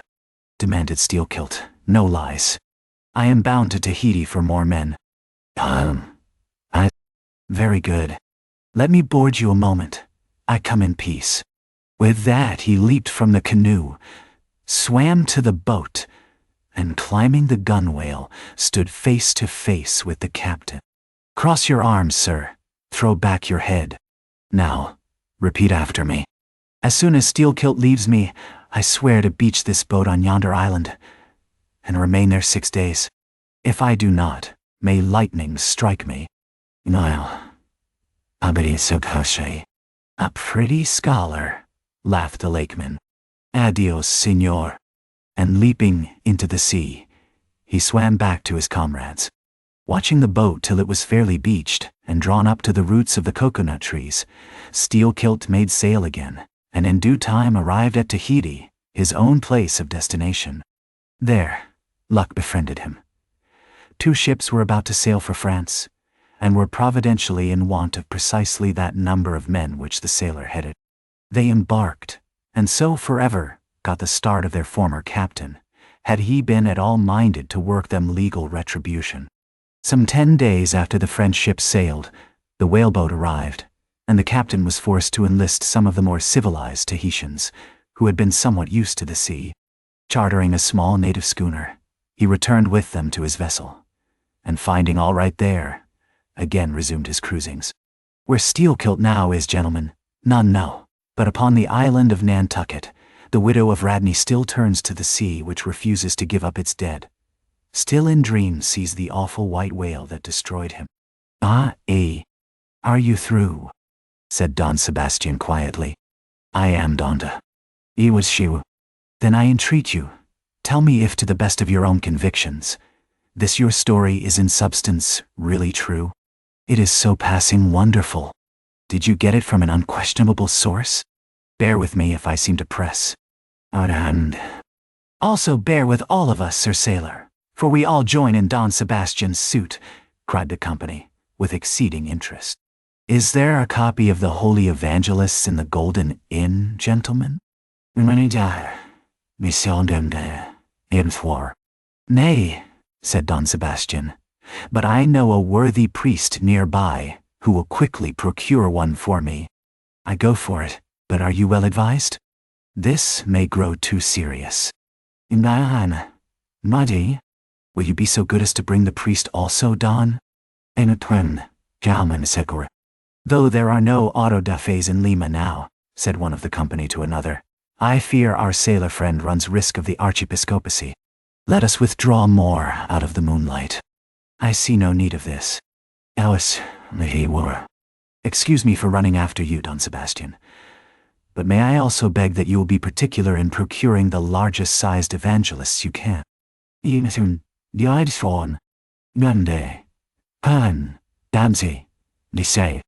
"This is the priest. He brings you the evangelists," said Don Sebastian gravely, returning with a tall and solemn figure. "Let me remove my hat. Now, venerable priest, further into the light, and hold the holy book before me that I may touch it.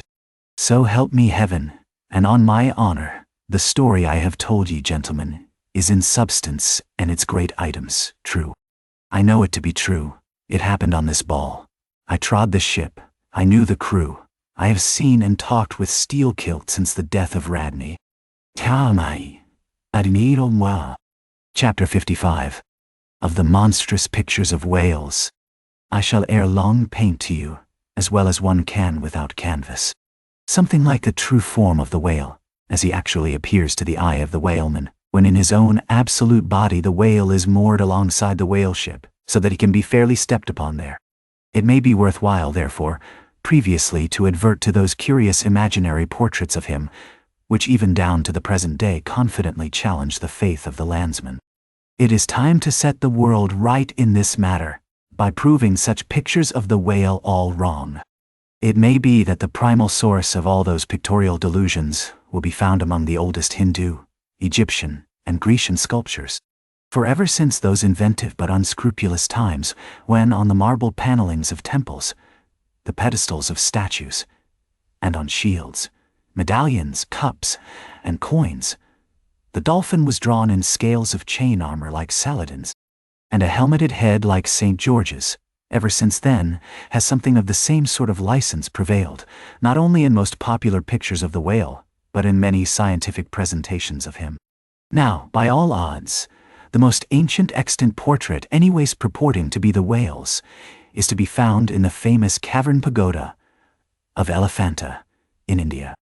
The Brahmins maintain that in the almost endless sculptures of that immemorial pagoda, all the trades and pursuits, every conceivable avocation of man, were prefigured ages before any of them actually came into being.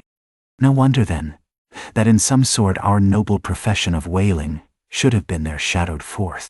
The Hindu whale referred to occurs in a separate department of the wall, depicting the incarnation of Vishnu in the form of Leviathan, learnedly known as the Matsya avatar. But though this sculpture is half man and half whale, so as only to give the tail of the latter, yet that small section of him is all wrong. It looks more like the tapering tail of an anaconda than the broad palms of the true whale's majestic flukes. But go to the old galleries and look now at a great Christian painter's portrait of this fish, for he succeeds no better than the antediluvian Hindu. It is Guido's picture of Perseus rescuing Andromeda from the sea monster or whale. Where did Guido get the model of such a strange creature as that? Nor does Hogarth, in painting the same scene in his own Perseus Descending, make out one whit better. The huge corpulence of that Hogarthian monster undulates on the surface, scarcely drawing 1 inch of water. It has a sort of howdah on its back, and its distended, tusked mouth into which the billows are rolling might be taken for the Trader's Gate leading from the Thames by water into the Tower. Then there are the prodromous whales of old Scotch Sibbald and Jonah's whale, as depicted in the prints of old Bibles and the cuts of old primers. What shall be said of these? As for the bookbinder's whale winding like a vine stalk round the stalk of a descending anchor, as stamped and gilded on the backs and title pages of many books both old and new, that is a very picturesque but purely fabulous creature, imitated, I take it, from the like figures on antique vases. Though universally denominated a dolphin, I nevertheless call this bookbinder's fish an attempt at a whale, because it was so intended when the device was first introduced. It was introduced by an old Italian publisher somewhere about the 15th century, during the revival of learning. And in those days, and even down to a comparatively late period, dolphins were popularly supposed to be a species of the Leviathan. In the vignettes and other embellishments of some ancient books, you will at times meet with very curious touches at the whale, where all manner of spouts, jets d'eau, hot springs and cold, Saratoga and Baden-Baden, come bubbling up from his unexhausted brain. In the title page of the original edition of The Advancement of Learning, you will find some curious whales. But quitting all these unprofessional attempts, let us glance at those pictures of Leviathan purporting to be sober, scientific delineations by those who know. In old Harris's collection of voyages, there are some plates of whales extracted from a Dutch book of voyages, AD 1671, entitled A Whaling Voyage to Spitzbergen in the Ship, Jonas in the Whale, Peter Peterson of Friesland, Master. In one of those plates the whales, like great rafts of logs, are represented lying among ice isles, with white bears running over their living backs. In another plate, the prodigious blunder is made of representing the whale with perpendicular flukes. Then again, there is an imposing quarto, written by one Captain Colnett, a post-captain in the English Navy, entitled A Voyage Round Cape Horn into the South Seas, for the purpose of extending the spermaceti whale fisheries. In this book is an outline purporting to be a picture of a physeter or spermaceti whale, drawn by scale from one killed on the coast of Mexico, August 1793, and hoisted on deck. I doubt not the captain had this veracious picture taken for the benefit of his marines. To mention but one thing about it, let me say that it has an eye which applied, according to the accompanying scale, to a full-grown sperm whale, would make the eye of that whale a bow window some 5 feet long. Ah, my gallant captain, why did you not give us Jonah looking out of that eye? Nor are the most conscientious compilations of natural history for the benefit of the young and tender, free from the same heinousness of mistake. Look at that popular work, Goldsmith's Animated Nature. In the abridged London edition of 1807, there are plates of an alleged whale and a narwhal. I do not wish to seem inelegant, but this unsightly whale looks much like an amputated sow. And as for the narwhal, one glimpse at it is enough to amaze one, that in this 19th century, such a hippogriff could be palmed for genuine upon any intelligent public of schoolboys. Then again, in 1825, Bernard Germain, Count de la Cepede, a great naturalist, published a scientific systemized whale book, wherein are several pictures of the different species of the Leviathan. All these are not only incorrect, but the picture of the Mysticetus or Greenland whale, that is to say, the right whale. Even Scoresby, a long experienced man, as touching that species, declares not to have its counterpart in nature. But the placing of the capsheaf to all this blundering business was reserved for the scientific Frederick Cuvier, brother to the famous Baron. In 1836, he published a natural history of whales, in which he gives what he calls a picture of the sperm whale. Before showing that picture to any Nantucketer, you had best provide for your summary retreat from Nantucket. In a word, Frederick Cuvier's sperm whale is not a sperm whale, but a squash. Of course, he never had the benefit of a whaling voyage. Such men seldom have. But whence he derived that picture, who can tell? Perhaps he got it as his scientific predecessor in the same field, Desmarest, got one of his authentic abortions, that is, from a Chinese drawing. And what sort of lively lads with the pencil those Chinese are, many queer cups and saucers inform us. As for the sign painters' whales seen in the streets hanging over the shops of oil dealers, what shall be said of them? They are, generally, Richard III. Whales with dromedary humps and very savage, breakfasting on 3 or 4 sailor tarts, that is whaleboats full of mariners, their deformities floundering in seas of blood and blue paint. But these manifold mistakes in depicting the whale are not so very surprising after all. Consider! Most of the scientific drawings have been taken from the stranded fish, and these are about as correct as a drawing of a wrecked ship, with broken back, would correctly represent the noble animal itself in all its undashed pride of hull and spars. Though elephants have stood for their full lengths, the living Leviathan has never yet fairly floated himself for his portrait. The living whale, in his full majesty and significance, is only to be seen at sea in unfathomable waters. And afloat the vast bulk of him is out of sight, like a launched line of battleship. And out of that element, it is a thing eternally impossible for mortal man to hoist him bodily into the air, so as to preserve all his mighty swells and undulations. And not to speak of the highly presumable difference of contour between a young sucking whale and a full-grown Platonian leviathan.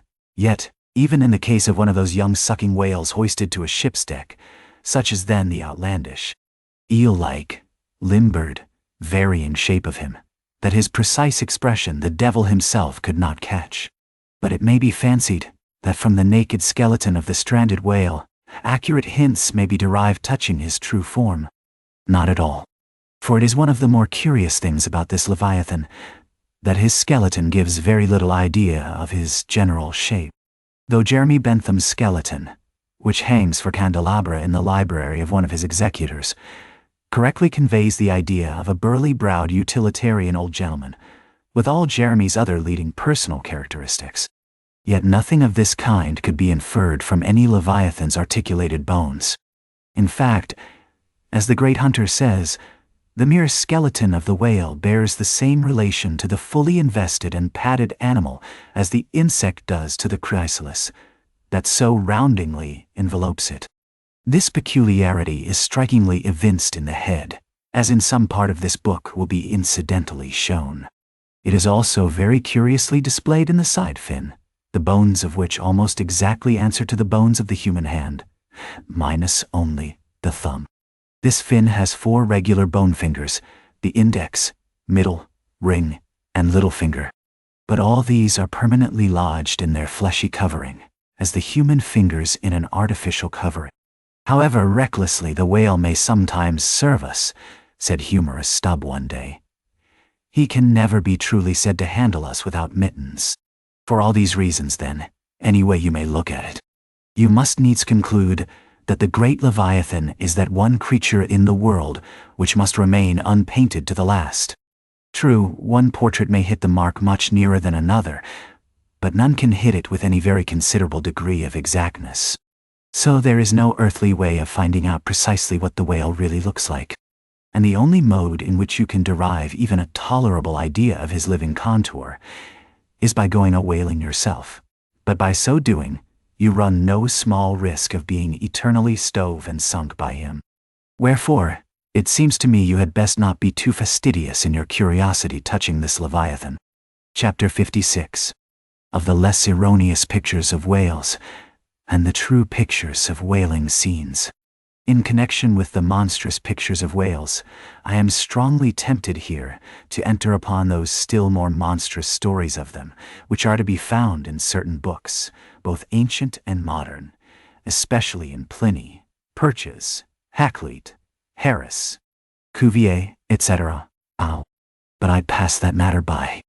I know of only 4 published outlines of the great sperm whale: Kaunitz, Huggins, Frederick Cuvier's, and Beale's. In the previous chapter, Kaunitz and Cuvier have been referred to. Huggins is far better than theirs, but by great odds, Beale's is the best. All Beale's drawings of this whale are good, excepting the middle figure in the picture of 3 whales in various attitudes, capping his second chapter. His frontispiece, boats attacking sperm whales, though no doubt calculated to excite the civil skepticism of some parlor men, is admirably correct and lifelike in its general effect. Some of the sperm whale drawings in J. Ross Brown are pretty correct in contour, but they are wretchedly engraved. That is not his fault, though. Of the right whale, the best outline pictures are in Scoresby, but they are drawn on too small a scale to convey a desirable impression. He has but 1 picture of whaling scenes, and this is a sad deficiency, because it is by such pictures only, when at all well done, that you can derive anything like a truthful idea of the living whale as seen by his living hunters. But, taken for all in all, by far the finest, though in some details not the most correct, presentations of whales and whaling scenes to be anywhere found, are 2 large French engravings, well executed, and taken from paintings by one Garner. Respectively, they represent attacks on the sperm and right whale. In the first engraving, a noble sperm whale is depicted in full majesty of might, just risen beneath the boat from the profundities of the ocean, and bearing high in the air upon his back the terrific wreck of the stoven planks. The prow of the boat is partially unbroken, and is drawn just balancing upon the monster's spine, and standing in that prow, for that one single incomputable flash of time, you behold an oarsman, half shrouded by the incensed boiling spout of the whale, and in the act of leaping, as if from a precipice. The action of the whole thing is wonderfully good and true. The half-emptied line tub floats on the whitened sea. The wooden poles of the spilled harpoons obliquely bob in it. The heads of the swimming crew are scattered about the whale in contrasting expressions of affright, while in the black stormy distance the ship is bearing down upon the scene. Serious fault might be found with the anatomical details of this whale, but let that pass, since, for the life of me, I could not draw so good a one. In the second engraving, the boat is in the act of drawing alongside the barnacled flank of a large running right whale that rolls his black weedy bulk in the sea like some mossy rock slide from the Patagonian cliffs. His jets are erect, full, and black like soot, so that from so abounding a smoke in the chimney, you would think there must be a brave supper cooking in the great bowels below. Seafowls are pecking at the small crabs, shellfish and other sea candies and macaroni, which the right whale sometimes carries on his pestilent back. And all the while, the thick-lipped Leviathan is rushing through the deep, leaving tons of tumultuous white curds in his wake, and causing the slight boat to rock in the swells like a skiff caught nigh the paddle wheels of an ocean steamer. Thus, the foreground is all raging commotion, but behind, in admirable artistic contrast, is the glassy level of a sea becalmed, the drooping unstarched sails of the powerless ship, and the inert mass of a dead whale, a conquered fortress, with the flag of capture lazily hanging from the whale pole inserted into his spout hole. Who Garnery the painter is, or was, I know not, but my life for it, he was either practically conversant with his subject, or else marvelously tutored by some experienced whaleman. The French are the lads for painting action. Go and gaze upon all the paintings of Europe, and where will you find such a gallery of living and breathing commotion on canvas, as in that triumphal hall at Versailles, where the beholder fights his way, pell-mell, through the consecutive great battles of France, where every sword seems a flash of the northern lights, and the successive armed kings and emperors dash by, like a charge of crowned centaurs. Not wholly unworthy of a place in that gallery are these sea battle pieces of garnery. The natural aptitude of the French for seizing the picturesqueness of things seems to be peculiarly evinced in what paintings and engravings they have of their whaling scenes. With not 1/10 of England's experience in the fishery, and not the 1,000th part of that of the Americans, they have nevertheless furnished both nations with the only finished sketches at all capable of conveying the real spirit of the whale hunt. For the most part, the English and American whale draftsmen seem entirely content with presenting the mechanical outline of things, such as the vacant profile of the whale, which, so far as picturesqueness of effect is concerned, is about tantamount to sketching the profile of a pyramid. Even Scoresby, the justly renowned right whaleman, after giving us a stiff full length of the Greenland whale, and 3 or 4 delicate miniatures of narwhales and porpoises, treats us to a series of classical engravings of boathooks, chopping knives and grapnels, and with the microscopic diligence of a leeuwenhoek submits to the inspection of a shivering world 96 facsimiles of magnified Arctic snow crystals. I mean no disparagement to the excellent voyager. I honor him for a veteran, but in so important a matter, it was certainly an oversight not to have procured for every crystal a sworn affidavit taken before a Greenland justice of the peace.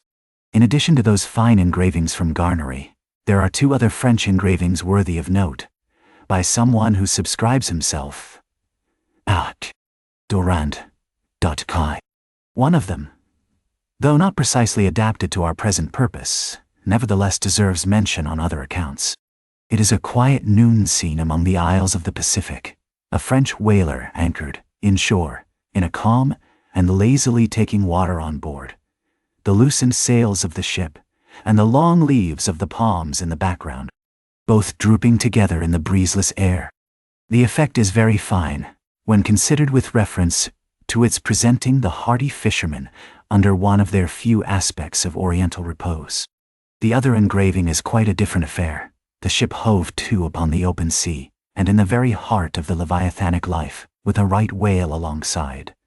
The vessel, in the act of cutting in, hove over to the monster as if to a quay, and a boat, hurriedly pushing off from this scene of activity, is about giving chase to whales in the distance. The harpoons and lances lie leveled for use. 3 oarsmen are just setting the mast in its hole, while from a sudden roll of the sea, the little craft stands half erect out of the water, like a rearing horse.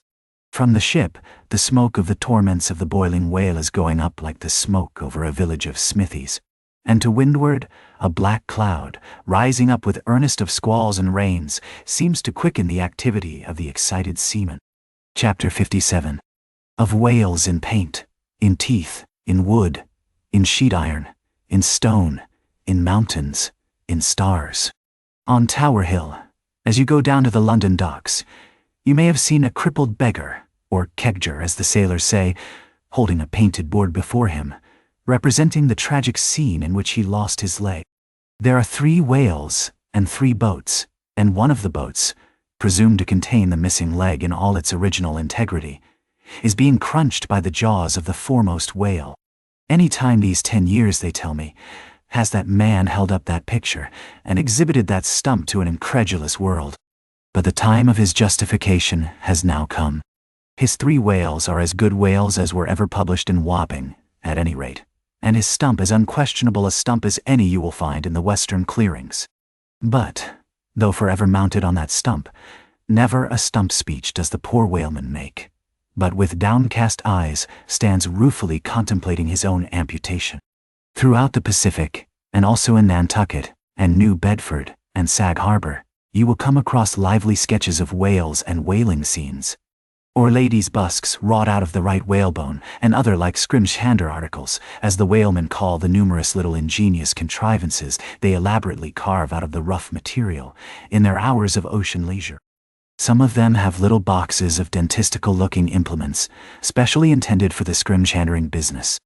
But, in general, they toil with their jackknives alone, and, with that almost omnipotent tool of the sailor, they will turn you out anything you please, in the way of a mariner's fancy. Long exile from Christendom and civilization inevitably restores a man to that condition in which God placed him, i.e., what is called savagery. Your true whale hunter is as much a savage as an Iroquois. I myself am a savage, owning no allegiance but to the king of the cannibals, and ready at any moment to rebel against him. Now, one of the peculiar characteristics of the savage in his domestic hours is his wonderful patience of industry. An ancient Hawaiian war club or spear paddle, in its full multiplicity and elaboration of carving, is as great a trophy of human perseverance as a Latin lexicon. For, with but a bit of broken seashell or a shark's tooth, that miraculous intricacy of wooden network has been achieved, and it has cost steady years of steady application. As with the Hawaiian savage, so with the white sailor savage. With the same marvelous patience, and with the same single shark's tooth of his one poor jackknife, he will carve you a bit of bone sculpture, not quite as workmanlike, but as close-packed in its maziness of design, as the Greek savage, Achilles' shield, and full of barbaric spirit and suggestiveness as the prince of that fine old Dutch savage, Albert Dürer. Wooden whales, or whales cut in profile out of the small dark slabs of the noble South Sea warwood, are frequently met with in the forecastles of American whalers. Some of them are done with much accuracy. At some old gable-roofed country houses you will see brass whales hung by the tail for knockers to the roadside door. When the porter is sleepy, the anvil-headed whale would be best. But these knocking whales are seldom remarkable as faithful essays. On the spires of some old-fashioned churches you will see sheet-iron whales placed there for weathercocks, but they are so elevated, and besides that, are to all intents and purposes so labeled with "hands off," you cannot examine them closely enough to decide upon their merit. In bony, ribby regions of the earth, where at the base of high broken cliffs masses of rock lie strewn in fantastic groupings upon the plain, you will often discover images as of the petrified forms of the Leviathan partly merged in grass, which of a windy day breaks against them in a surf of green surges. Then again, in mountainous countries where the traveler is continually girdled by amphitheatrical heights, here and there from some lucky point of view you will catch passing glimpses of the profiles of whales defined along the undulating ridges. But you must be a thorough whaleman to see these sights, and not only that, but if you wish to return to such a sight again, you must be sure and take the exact intersecting latitude and longitude of your first standpoint. Else so chance-like are such observations of the hills that your precise previous standpoint would require a laborious rediscovery, like the Saloma Islands, which still remain incognita, though once high-ruffed Mandana trod them, and old Figuera chronicled them. Nor when expandingly lifted by your subject, can you fail to trace out great whales in the starry heavens and boats in pursuit of them, as when long filled with thoughts of war the eastern nations saw armies locked in battle among the clouds. Thus at the north have I chased Leviathan round and round the pole, with the revolutions of the bright points that first defined him to me. And beneath the effulgent Antarctic skies I have boarded the Argo Navis, and joined the chase against the starry Cetus far beyond the utmost stretch of Hydrus and the flying fish. With a frigate's anchors for my bridle bits and fasces of harpoons for spurs, would I could mount that whale and leap the topmost skies, to see whether the fabled heavens with all their countless tents really lie encamped beyond my mortal sight. Chapter 58. Brit died. Steering northeastward from the Crozettes, we fell in with vast meadows of brit, the minute yellow substance, upon which the right whale largely feeds. For leagues and leagues it undulated round us, so that we seemed to be sailing through boundless fields of ripe and golden wheat.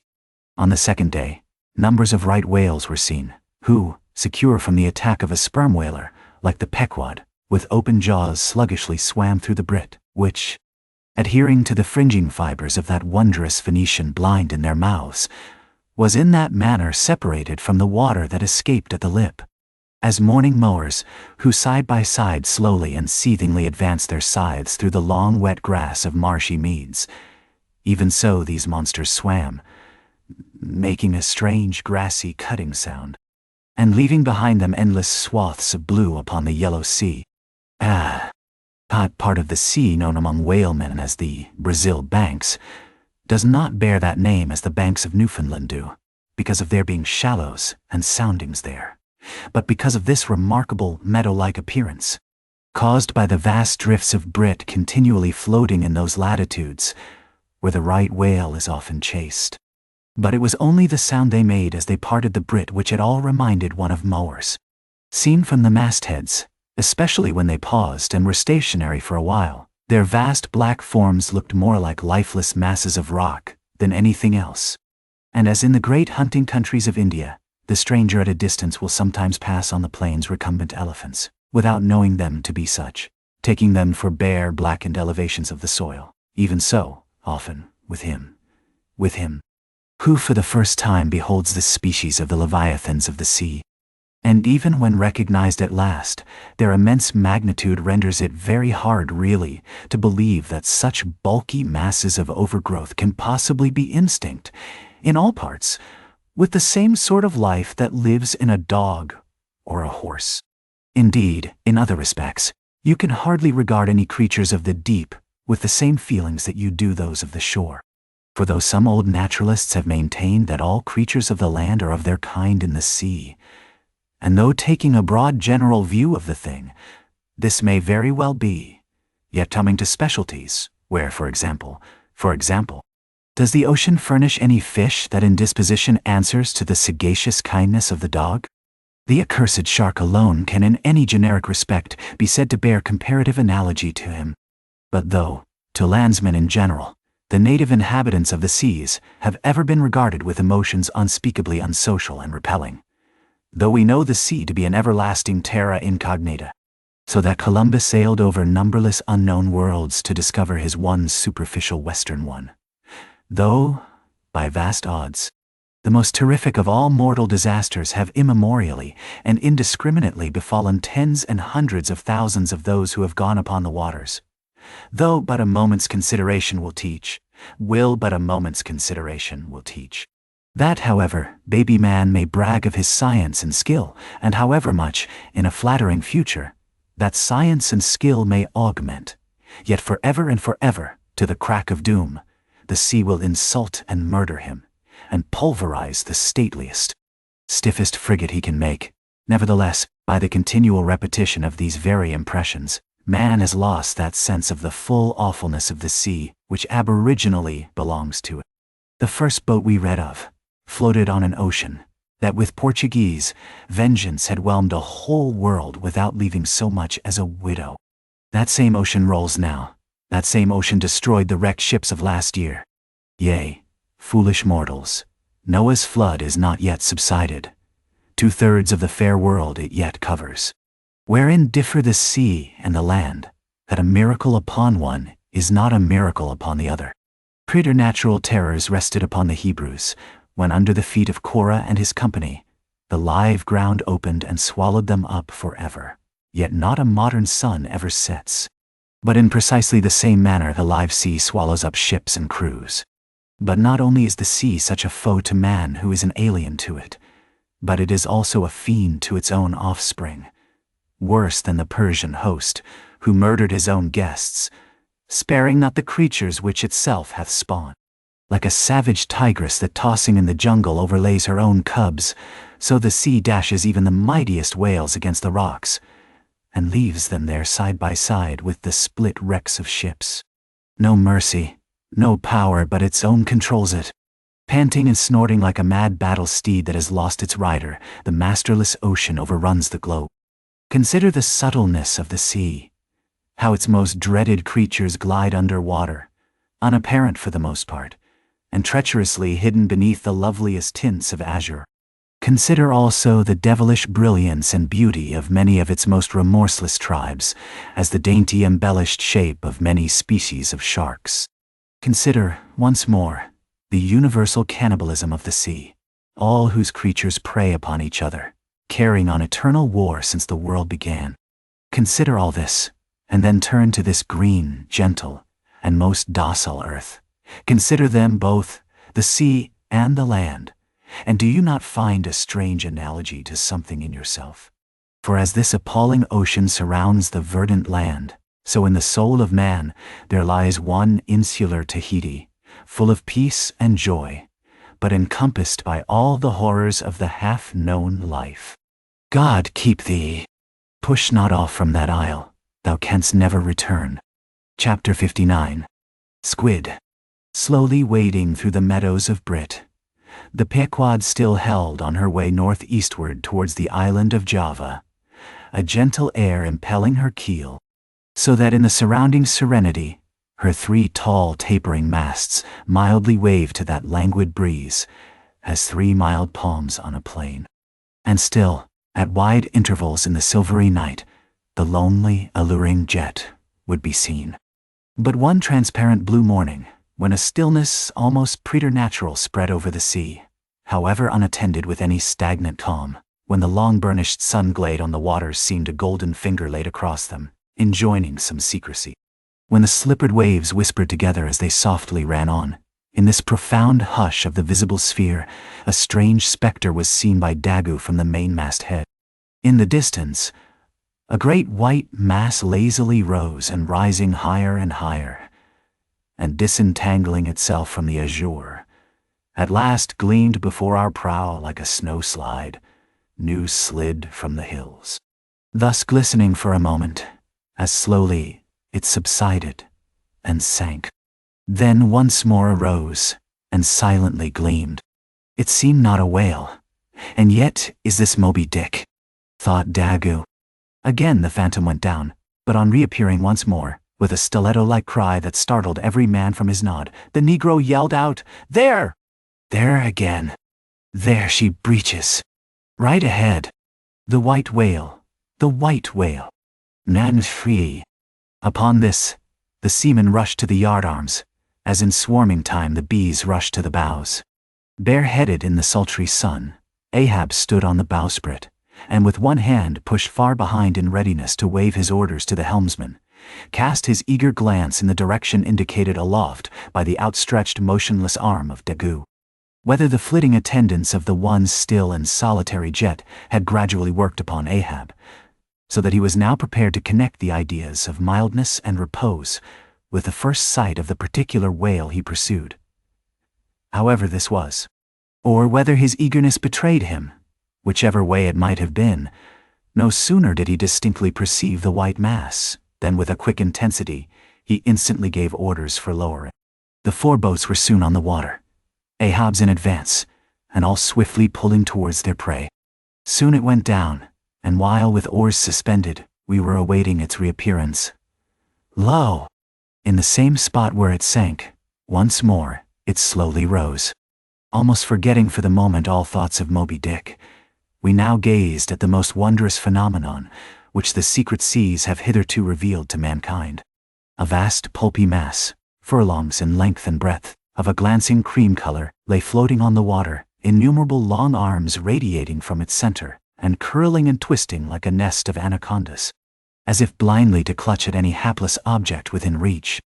No perceptible face or front did it have, no conceivable token of either sensation or instinct, but undulated there on the billows, an unearthly, formless, chance-like apparition of light. As with a low sucking sound it slowly disappeared again, Starbuck still gazing at the agitated waters where it had sunk, with a wild voice exclaimed, "Almost rather had I seen Moby Dick and fought him, than to have seen thee, thou white ghost." "What was it, sir?" said Flask. "The great live squid, which, they say, few whale ships ever beheld, and returned to their ports to tell of it." But Ahab said nothing. Turning his boat, he sailed back to the vessel, the rest as silently following. Whatever superstitions the sperm whalemen in general have connected with the sight of this object, certain it is that a glimpse of it being so very unusual, that circumstance has gone far to invest it with portentousness. So rarely is it beheld, that though one and all of them declare it to be the largest animated thing in the ocean, yet very few of them have any but the most vague ideas concerning its true nature and form. Notwithstanding, they believe it to furnish to the sperm whale his only food. For though other species of whales find their food above water, and may be seen by man in the act of feeding, the spermaceti whale obtains his whole food in unknown zones below the surface, and only by inference is it that anyone can tell of what, precisely, that food consists. At times, when closely pursued, he will disgorge what are supposed to be the detached arms of the squid, some of them thus exhibited exceeding 20 and 30 feet in length. They fancy that the monster to which these arms belonged ordinarily clings by them to the bed of the ocean, and that the sperm whale, unlike other species, is supplied with teeth in order to attack and tear it. There seems some ground to imagine that the great kraken of Bishop Pontoppidan may ultimately resolve itself into squid. The manner in which the bishop describes it, as alternately rising and sinking, with some other particulars he narrates, in all this the two correspond. But much abatement is necessary with respect to the incredible bulk he assigns it. By some naturalists who have vaguely heard rumors of the mysterious creature, here spoken of, it is included among the class of cuttlefish, to which, indeed, in certain external respects it would seem to belong, but only as the anak of the tribe. Chapter 60. The Line.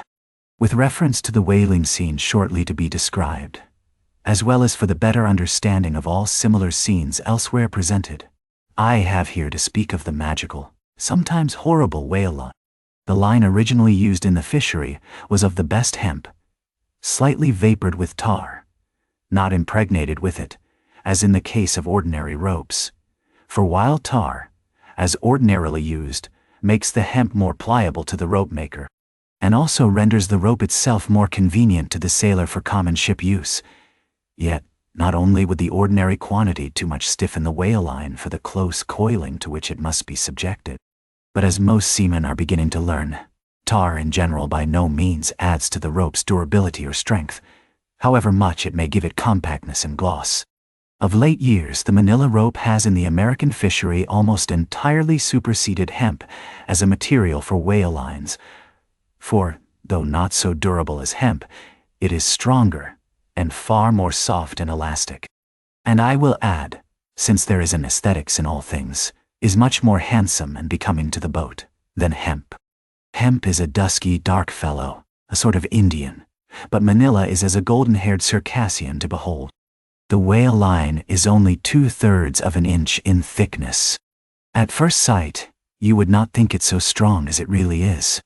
By experiment, its 1 in 50 yarns will each suspend a weight of 120 pounds, so that the whole rope will bear a strain nearly equal to 3 tons. In length, the common sperm whale line measures something over 200 fathoms.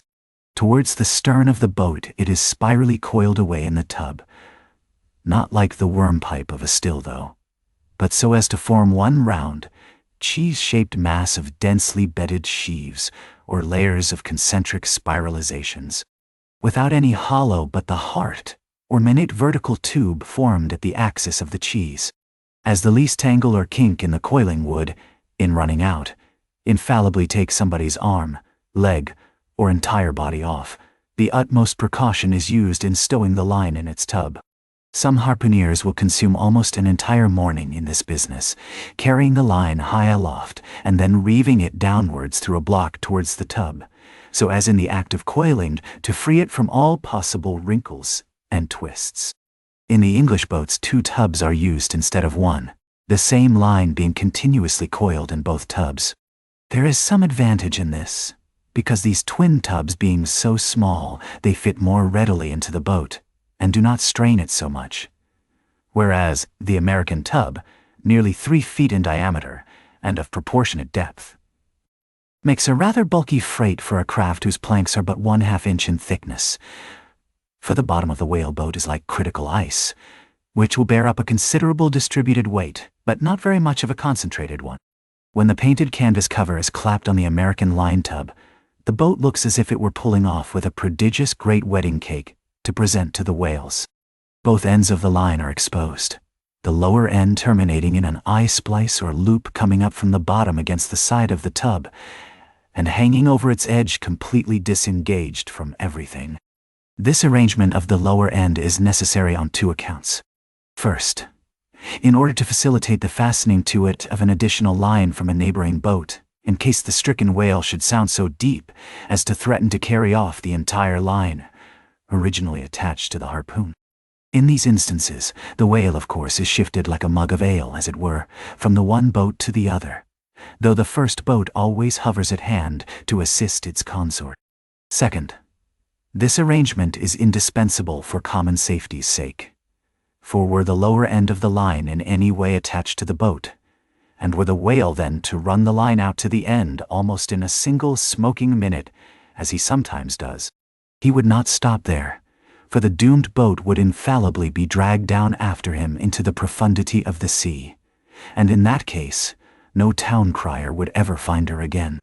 Before lowering the boat for the chase, the upper end of the line is taken aft from the tub, and passing round the loggerhead there, is again carried forward the entire length of the boat, resting crosswise upon the loom or handle of every man's oar, so that it jogs against his wrist in rowing, and also passing between the men, as they alternately sit at the opposite gunwales, to the leaded chocks or grooves in the extreme pointed prow of the boat, where a wooden pin or skewer the size of a common quill prevents it from slipping out. From the chocks it hangs in a slight festoon over the bows, and is then passed inside the boat again, and some 10 or 20 fathoms, called boxline, being coiled upon the box in the bows. It continues its way to the gunwale still a little further aft, and is then attached to the short warp, the rope which is immediately connected with the harpoon. But previous to that connection, the short warp goes through sundry mystifications too tedious to detail.